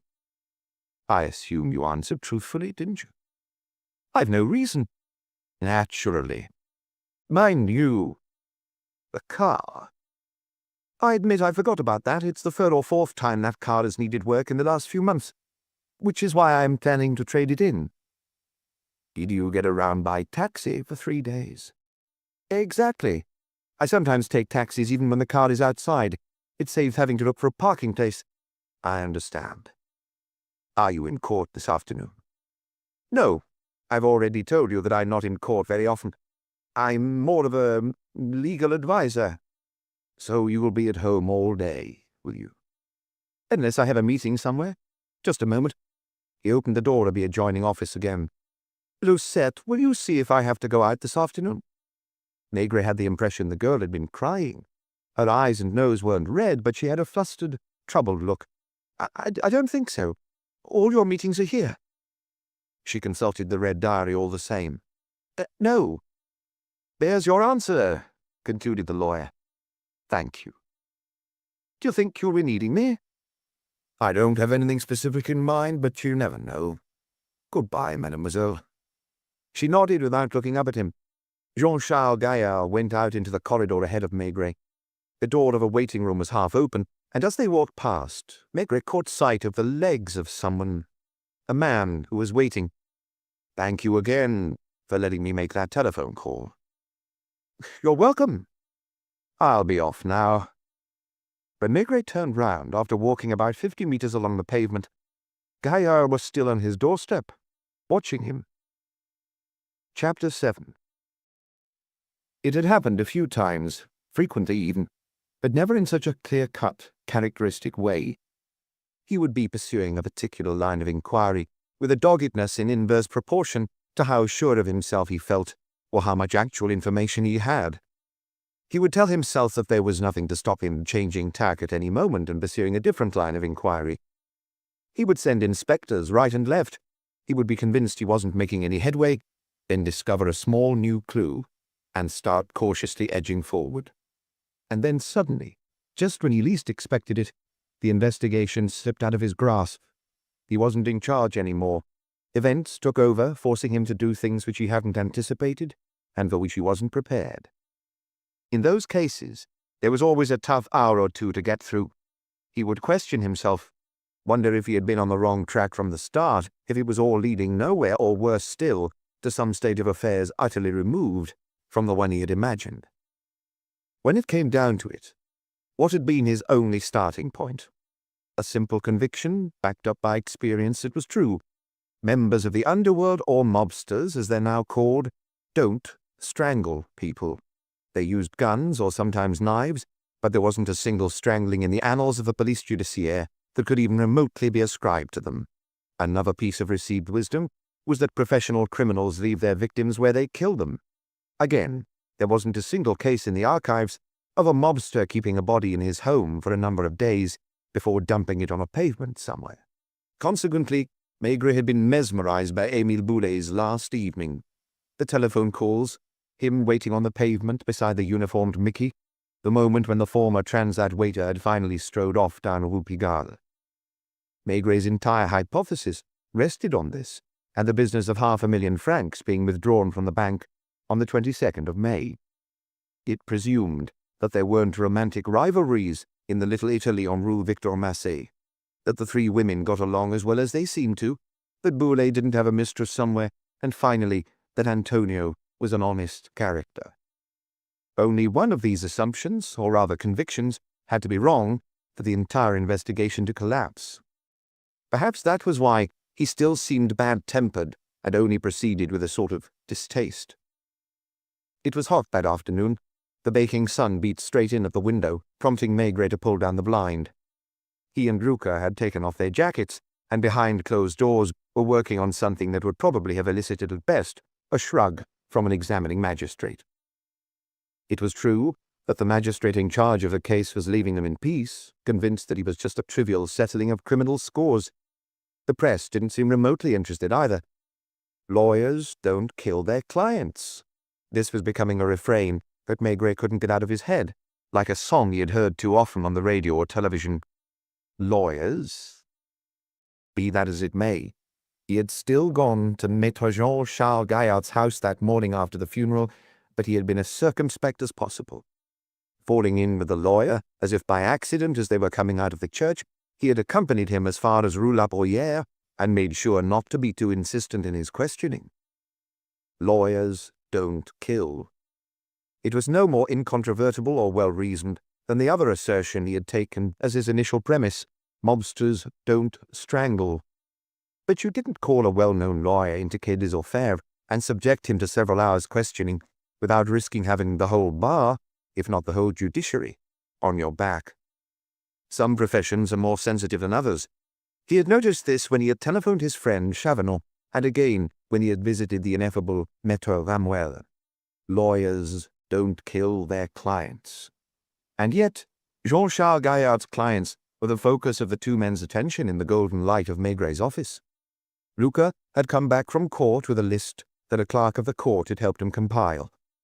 Luca was also beginning to have an idea. It was still vague. He couldn't exactly articulate what he was thinking. The clerk told me something strange. What? He gave an odd smile when I mentioned Jean-Charles Gaillard's name for a start. Then I asked him for a list of cases Gaillard had taken on in the last 2 years, and he had even more of a mischievous glint in his eye. You won't find many of those, he said, because he doesn't have many clients. The opposite. From what I hear, he has a huge practice, and people say that he earns more money than some of the leading barristers who are in the assizes every week. Luca went on, intrigued. I tried to get him to talk, but for a while he just searched through his files in silence. He was writing down names and dates on a sheet of paper, and every now and then he'd mutter, acquitted. Then after a bit, acquitted again. He still had that sly look on his face I found infuriating. Well, well, convicted. Ah, suspended sentence. Naturally. This went on for a long time. The list kept growing, acquittal after acquittal, and if not suspended, then light sentences. Finally, I said, he must be very good. He looked at me as if he was quietly making fun of me and sneered, particularly at picking his cases.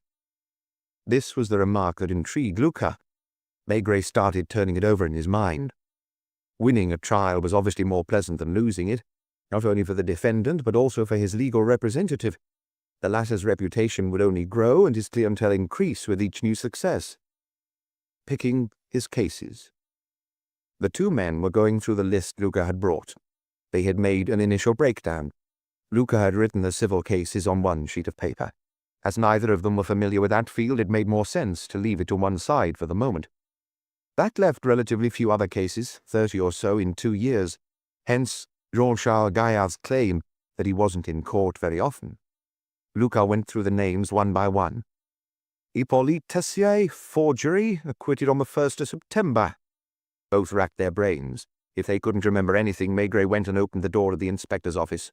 Tessier, forgery. Ring any bells? Wasn't he the manager of a casino somewhere in Brittany who tried to set up an illegal gambling den in Paris? They moved on to the next case. Julien Vande, burglary, acquitted. Maigret remembered him. He was a quiet man with the looks of a sad little clerk who had specialized in stealing transistors. He hadn't been caught red-handed, and they didn't have any hard evidence against him. Maigret had advised the judge not to press charges, but to wait until he got himself in deeper. Put him on the third piece of paper. As they worked like this, the hefty figure of Torrance was sitting on a shady cafe terrace opposite the lawyer's house, and an unmarked police car was waiting a few meters down the road, not far from the blue American car. If Torrance had to sit at his table all afternoon watching the door opposite, how many glasses of beer would he get through? Urbain Portier, receiving stolen goods, 1 year in prison. Sentence, suspended. Luca had handled that case a few months earlier, and the man had come in to Quai Orfèvres several times, a fat character as dishevelled as Monsieur Raison, the bookkeeper, with tufts of black hair sticking out of his nostrils. He ran a junk shop on Boulevard de la Chapelle. You could find anything there, from old oil lamps to refrigerators and tatty clothes. I'm an honest shopkeeper, humble but honest. I had no idea when this guy came in to sell me some lead piping that he'd stolen it. I took him for it. Maigret hesitated at every name. The door of the inspector's office was opened 10 times. Add him. Gaston Mohin, car theft. A kid with red hair. Doesn't say here. Last spring. Yes, April. There was a gang repainting cars and sending them to dealers in the country. Call Dupeur. Inspector Dupeur, who had been in charge of the investigation, happened to be next door. Is this the red-haired kid who trotted out the story of his sick old mother? Yes, Chief. There actually was a sick old mother. He was only 19 at the time. He was the junior member of the gang. He just kept lookout while Mad Justin stole the cars. 2 cases of pimping, a few more burglaries. Nothing momentous. Nothing that would have made the front page. On the other hand, all the lawyer's clients were broadly speaking professionals. Go on, sighed Maigret. That's it. You told me not to go back more than 2 years. There wasn't enough in there to take up the time of a lawyer who lived in a Parisian townhouse, even if it was a fairly ordinary family home. Of course, you had to allow for the cases of his that hadn't gone to court, which was probably most of them. And then there was another type of client, like Boulet, who paid Jean-Charles Gaillard to do their tax returns. Maigret was floundering. He was hot and thirsty, and felt himself getting bogged down. He was tempted to start all over again. Get the inspector of taxes for the 9th arrondissement on the telephone. It seemed like a shot in the dark, but he couldn't justify leaving anything to chance at this point. What? Monsieur Jumelin? Well then, get Monsieur Jumelin on the telephone. I'm calling on Detective Chief Inspector Maigret's behalf, Police Judiciaire. Yes. Hello? No. The Detective Chief Inspector wishes to speak to Monsieur Jumelin in person. The tax inspector must either have been a busy man or have an acute sense of his high office, because it took almost 5 minutes to get him on the telephone. Hello, I'll pass you over to the Detective Chief Inspector. Maigret grabbed the receiver with a sigh. I'm sorry to disturb you, Monsieur Jumelin. I just wanted to ask you something. What's that? Yes, it does concern Émile Boulet indirectly. You've read the newspapers. I understand. No, I'm not interested in his tax returns. That might come up later, but in that case, I promise you I'll go through the proper channels. Of course, I quite understand your reservations. I have a slightly different question. Did Boulet have any problems with you? That's it. Did you ever have occasion to threaten him with legal proceedings, for example? No? That's what I thought. Books always in perfect order. Right. Right. He listened, nodding his head and scribbling on his blotter. Monsieur Jumelin had such a ringing voice that Luca could hear almost everything he said. In a word, he had a good adviser. A lawyer, I know. Jean-Charles Gaillard. He's really who I want to talk about. I imagine he handled the affairs of a few of your taxpayers. What's that? Far too many. Maigret winked at Luca and summoned up his reserves of patience because the tax inspector had suddenly turned voluble. Yes. Oh, very accomplished, clearly. What? Returns that were beyond reproach. You tried, did you? And got nowhere, I see. May I ask another question? Which social class were Gaillard's clients from, for the most part? A bit of everything, I understand. Yes. Many were from the same neighborhood? Hoteliers, restaurateurs, nightclub owners? Obviously, it's difficult. This went on for almost another 10 minutes, but Maigret only listened distractedly as the tax inspector, after his initial reticence, launched into a minutely detailed account of his fight against tax evaders. Ugh, Maigret sighed as he hung up. Did you hear all that? Not quite. As I'd expected, Émile Boulet's tax returns were beyond a reproach. Our friend Jubilin nostalgically repeated that phrase Lord knows how many times. He's been trying to catch him out for years. Last year he combed through all his books again without finding the least irregularity. What about the others? Exactly. All Jean-Charles Gaillard's clients are the same.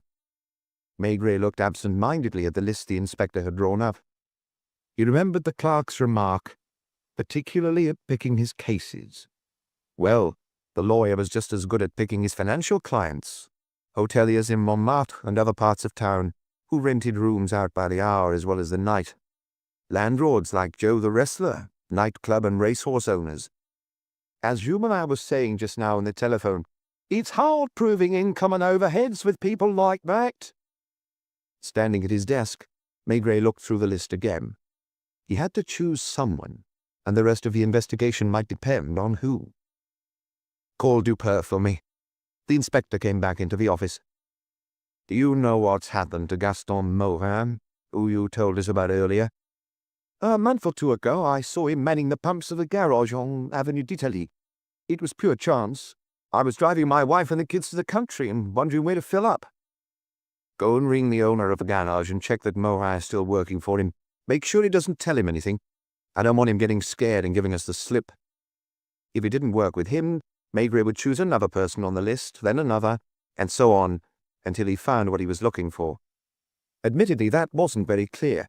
In all the lawyer's cases, there was a certain characteristic, some sort of common feature, which he would have had trouble defining. Lawyers don't kill their clients. Do you still need me, boss? Stay here, yes. It was as if he were talking to himself, and he didn't mind somebody listening in. When it came down to it, they all had good reason to be grateful to him. Either they went to court and were acquitted, or the inspector of taxes had no choice but to accept their returns. I don't know if you see what I'm getting at. Usually, a lawyer is bound to have some dissatisfied clients. If he loses a case, if someone is given a harsh sentence. I see, Chief. Now, it's not easy picking cases. Dupin came back. He's still working in the same garage. He's there now. Get a car downstairs from the yard and bring him back here as quick as you can. Don't scare him. Tell him it's a simple check. I don't want him to be too relaxed, though. It was 4:30, and the heat wasn't letting up. Far from it. There was no air in the room. Maigret's shirt was starting to stick to his back. What if we go and have a glass of beer? A brief interval at the Brasserie Dauphine while they waited for Gaston Morin. As the two men were about to leave the office, the telephone rang. Maigret hesitated before turning back, but ended up answering just to be on the safe side. Is that you, Chief? Torrance here. I recognize your voice. Well, I'm calling from Avenue de la Grande now, mate. What are you doing there? About 20 minutes ago, Gaillard came out of his house and got into his car. Luckily, a traffic jam on the corner of Rue Blanche allowed me to get in mine and catch him up. Did he notice he was being followed? No chance. You'll see why I'm so certain in a moment. He headed straight for L'Etoile, taking the most direct route. He couldn't drive fast because of the traffic, and when he got to Avenue de la Grande Armée, he drove even more slowly. We passed garage after garage. It seemed as if he couldn't make up his mind. In the end, he drove into a place called the Garage Moderne, near Port Mayo. I waited outside. I didn't go in until I saw him come out on foot and head off towards the Bois. This was precisely the small, unexpected fact that was going to deprive Maigret of his freedom of action, or rather, force him to act at a particular moment in a way he hadn't anticipated.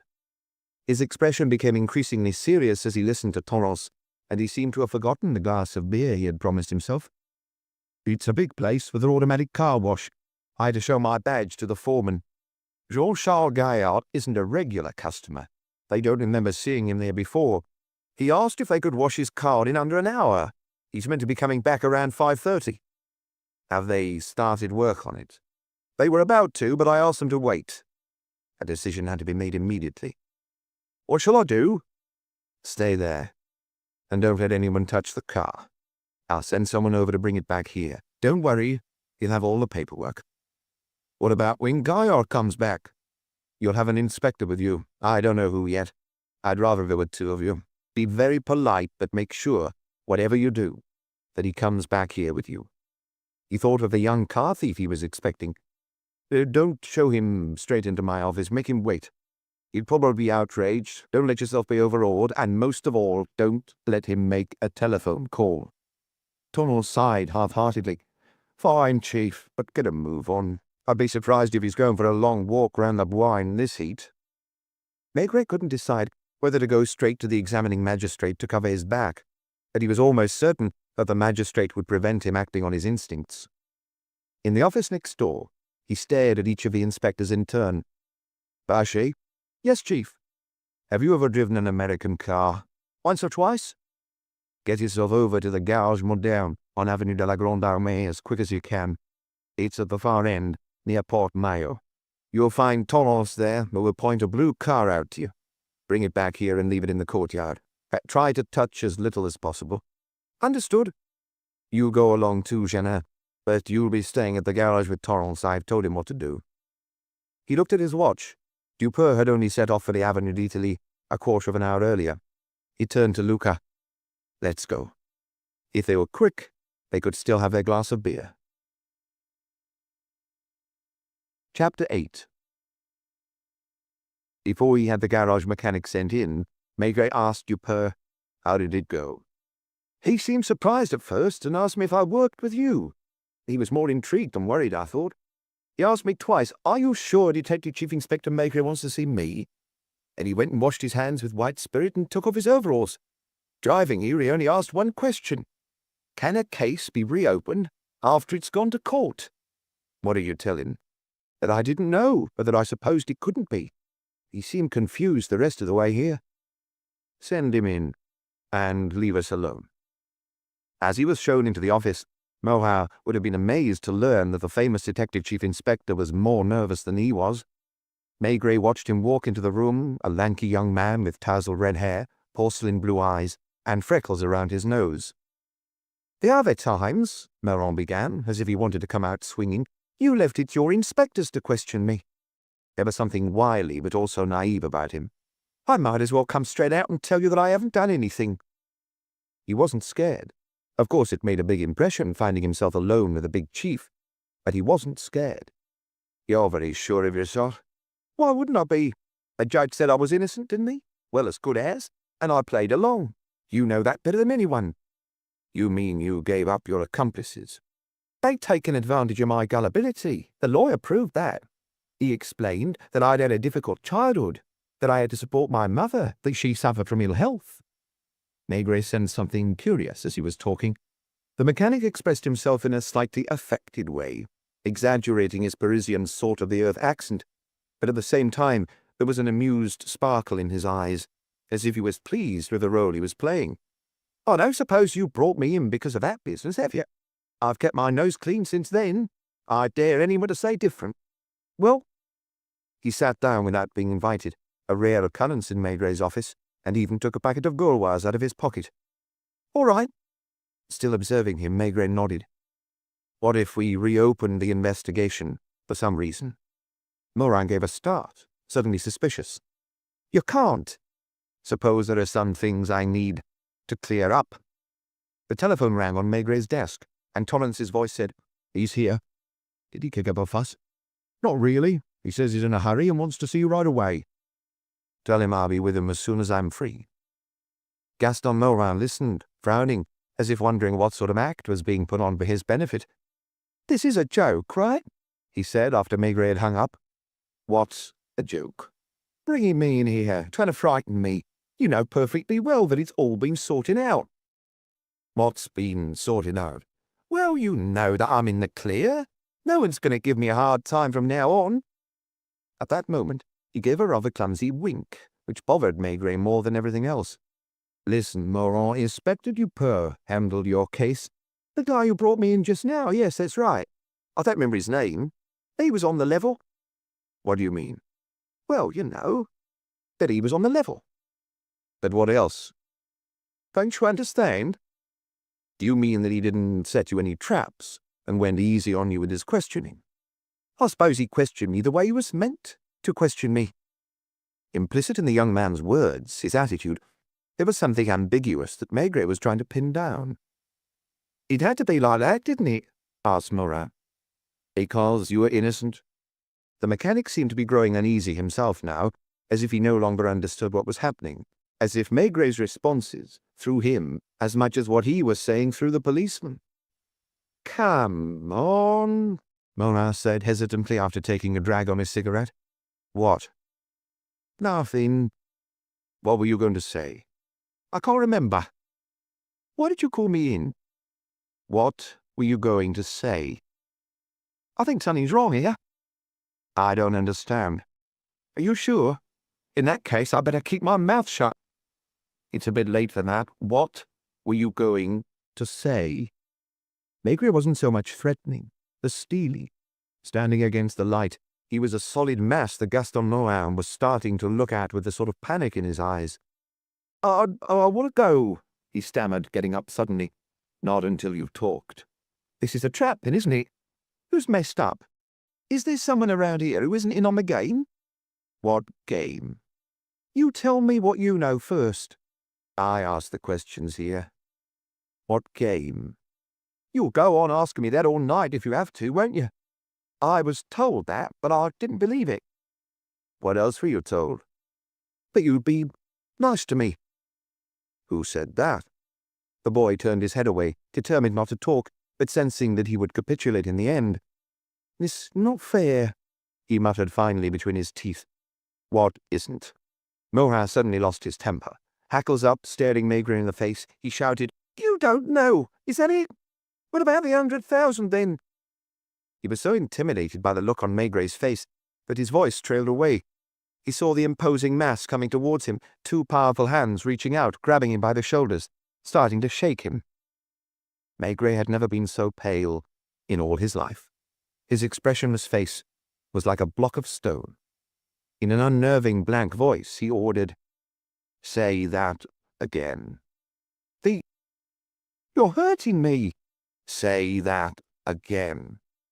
"The 100,000. "What 100,000?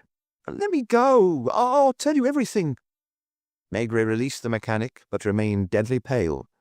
He brought his hand to his chest for a moment, and felt his heart beating violently. I guess I've been a mug," Morin said. "Gaillard?" Morin nodded.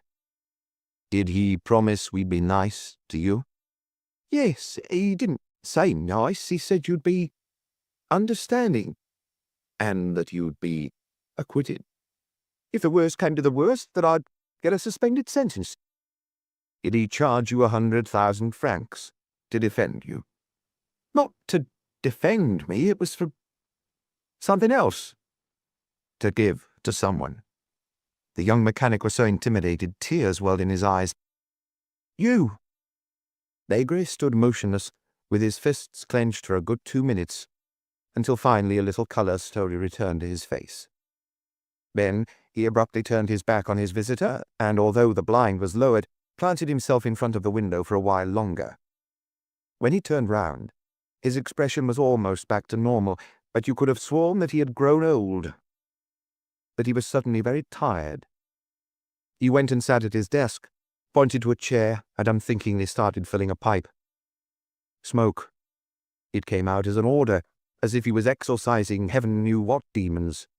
In a deadened, muffled voice, he quietly went on, "I assume you've told me the truth."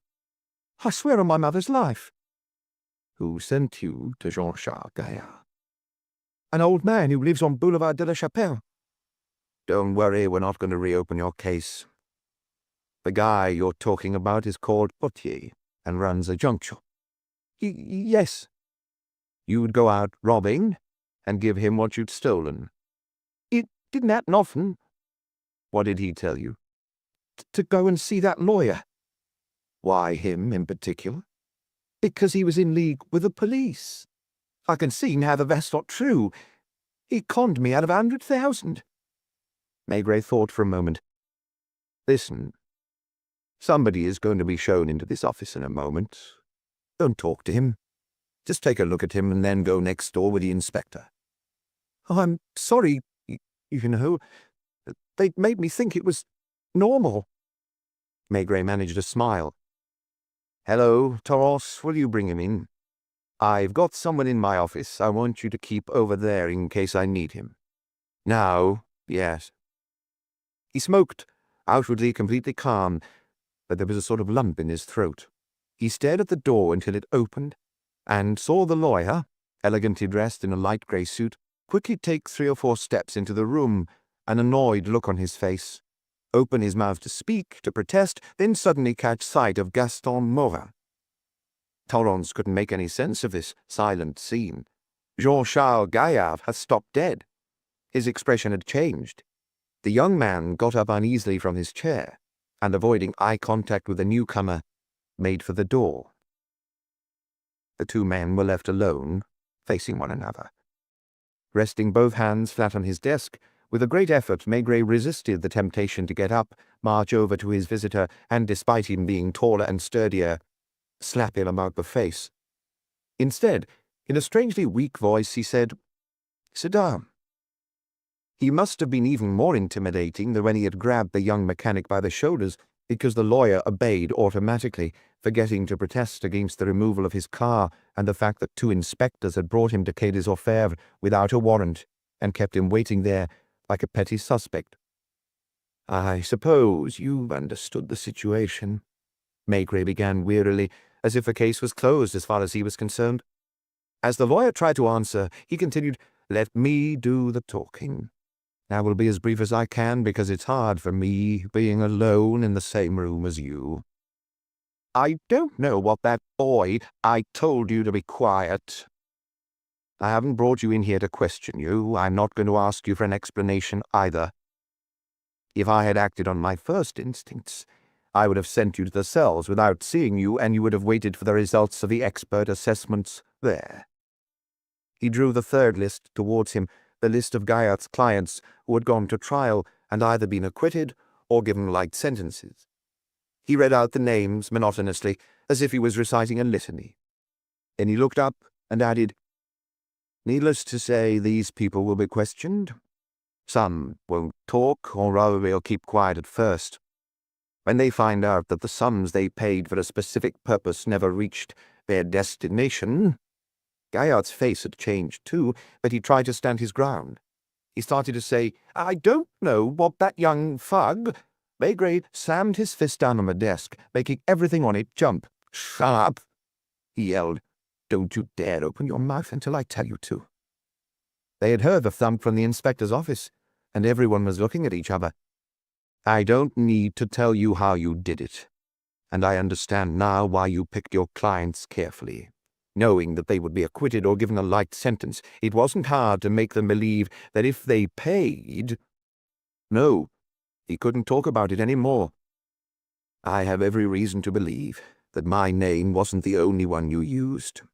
You dealt with people's tax returns. I got in touch with Monsieur Jumelin just now, and I shall be having a long talk with him." His hand was still shaking a little as he lit his pipe. "The investigation will be a long, complicated one. What I can tell you is that it will be very thorough." Gaillard had given up trying to stare him down and lowered his head. His hands were resting on his knees, with a gap where the 4 fingers of his left hand were missing. Maigret's gaze fell on that hand, and he hesitated slightly. When the case goes to the assizes, your lawyer will bring up your conduct during the war, and probably also your marriage to a woman accustomed to a glamorous life, the illness that has isolated her almost completely from society. He leaned back in his chair, closed his eyes. Mitigating circumstances will be found for you. Why did you need money so badly when your wife was housebound, and you apparently led a solitary life devoted to work? I've no idea, and I'm not asking you either. Other people will ask you these questions. You may understand why. This is the first time, Monsieur Gaillard, that... He choked up again. He unashamedly got up, went over to the wardrobe, and grabbed the bottle of brandy and glass which were intended for suspects struggling during long, fraught interrogations. He drained the glass in one, returned to his seat, and relit his pipe, which had gone out. That calmed him down a little, and he spoke in a casual tone of voice now, as if the case no longer concerned him personally. Right now, experts are going over your car with a fine-tooth comb. I'm not telling you anything you don't know when I say that if it has been used to move a body, there will most likely be traces. That struck you so forcefully that after my first visit this morning you felt the need to get it cleaned. Don't say anything, for the last time I'm ordering you to keep your mouth shut, otherwise you'll be taken straight to a cell. I should also tell you that a team of specialists is on its way to Roulab-Bruyère. Gaillard gave a start and stammered, My wife! They're not going there to bother your wife. Looking out of the window this morning, I saw a sort of shed in your courtyard. That will be examined square centimetre by square centimetre, as will the cellar and the rest of the house, right up to the attic if necessary. I'll question your domestic help this evening. Be quiet, I said. Whoever you choose as a lawyer will have no trouble establishing a lack of premeditation. The fact that your car happened to have broken down, leaving you with no means of transport to get rid of a body, proves that. You had to wait for the car to be brought back. And it can't have been pleasant spending 2 days and 3 nights with a body in the house. He had started talking to himself, without even looking at the lawyer.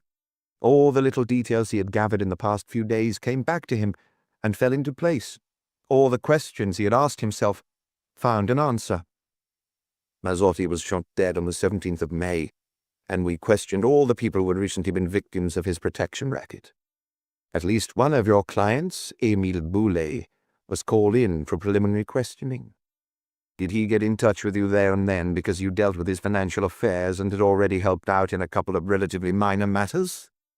Either way, he came here on the 18th of May and was asked the routine questions.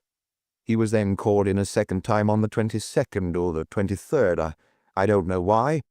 Probably because Inspector Lucan wanted to clear up a few points. So the afternoon of the 22nd was when Boulet took 500,000 francs out of his bank. He needed cash immediately. He couldn't wait until the evening to take it out of the till in one of his nightclubs. We haven't found any trace of this money. I'm not asking if he gave it to you. I know he did.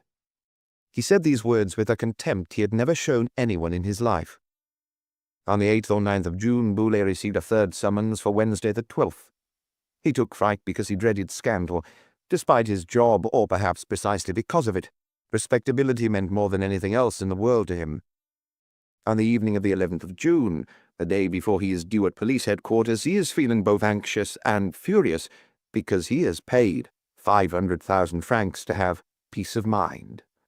At 10 in the evening, he starts telephoning your house and gets no answer. He calls back several times, and when he finally gets through, you agree to see him in a quarter or half an hour. It's not hard to imagine what he said to you in the privacy of your study. He had paid a lot of money not to get mixed up in the Mazzotti affair, not to see his name in the papers. But now, rather than leave him in peace, as he had every right to expect, the police want to question him again, and there's every chance he'll run into journalists and photographers in the corridors of the police judiciaire. He feels he's been tricked. He's as outraged as Gaston Morin just now. He tells you that he's going to have a heart-to-heart with the police and remind them of the deal he has struck with them. And that's it. If he left your house alive, if he came here the following morning, gave vent to his resentment. The rest is none of my concern, Monsieur Gaillard. I have no desire to hear your confession." He picked up the telephone. "Torrance, you can let him go. Don't forget to get his address. The examining magistrate will need him. Then come and get the person here in my office." He stood and waited, impatient to be rid of the lawyer's presence. After a moment, Jean-Charles Gaillard, his head bowed, muttered in a barely audible voice, "Haven't you ever had a passion, Monsieur Maigret?" He pretended not to have heard. "I've had two." Maigret turned his back on the lawyer, determined not to feel sorry for him. "First, my wife, who I tried to make happy in every way I could." His voice was bitter. There was a silence. "Then, when she was confined to her room and I felt the need for distraction, despite everything, I discovered gambling." They heard footsteps in the corridor. There was a quiet tapping on the door. "Come in." Torrance remained standing in the doorway. "Take him to the back office until I'm done at the Palais." He didn't watch Gaillard leave the room. Picking up the telephone, he called the examining magistrate and asked if he could see him right away. Moments later, he went through the little glass door that separates the police's domain from that of the judiciary. He was gone from the police judiciaire for an hour. When he came back, he was holding an official document. He opened the door of the inspector's office and found Lucas impatiently waiting for news. Without any explanation, he gave him Jean-Charles Gaillard's arrest warrant. "He's in the back office with Torrance. Drive them both to the cells." "Shall we handcuff him?" That was the regulation procedure, but there were some exceptions. Maigret didn't want to seem to be taking revenge. The lawyer's last words were starting to trouble him. "No." "What should I say to the guard? Should they take away his tie, his belt, his laces?" "More regulations, more special cases." Maigret hesitated, shook his head, and then was left alone in his office. When he got home a little late for dinner that evening, Madame Maigret noticed that his eyes were glistening and slightly staring, and that his breath smelled of alcohol. He hardly opened his mouth during the meal. At one point he got up to turn off the television, which was annoying him. "Are you going out?" "No." "Is your case over?" He didn't answer. He had a restless night, woke up feeling irritable, and decided to walk to Quai des Orfèvres, as he sometimes did. He had barely entered his office before the inspector's door opened. Lucas closed it behind him with a grave, mysterious expression. "I've got something to tell you, Chief." Did he guess what the inspector was going to say? Lucas often asked himself that question and never knew the answer. "Jean-Charles Gaillard has hanged himself in his cell." Maigret didn't flinch. Didn't say a word. Just stood there, looking at the open window, the rustling leaves on the trees, the boats sliding over the Seine, the pedestrians swarming like ants across Pont Saint-Michel. "I don't have any details yet. Do you think that—" "Do I think what?" Maigret asked, suddenly aggressive. Lucas backed out of the room, stammering. I was just wondering." He slammed the door, and Maigret didn't reappear until an hour later, seemingly relaxed and busy with routine matters.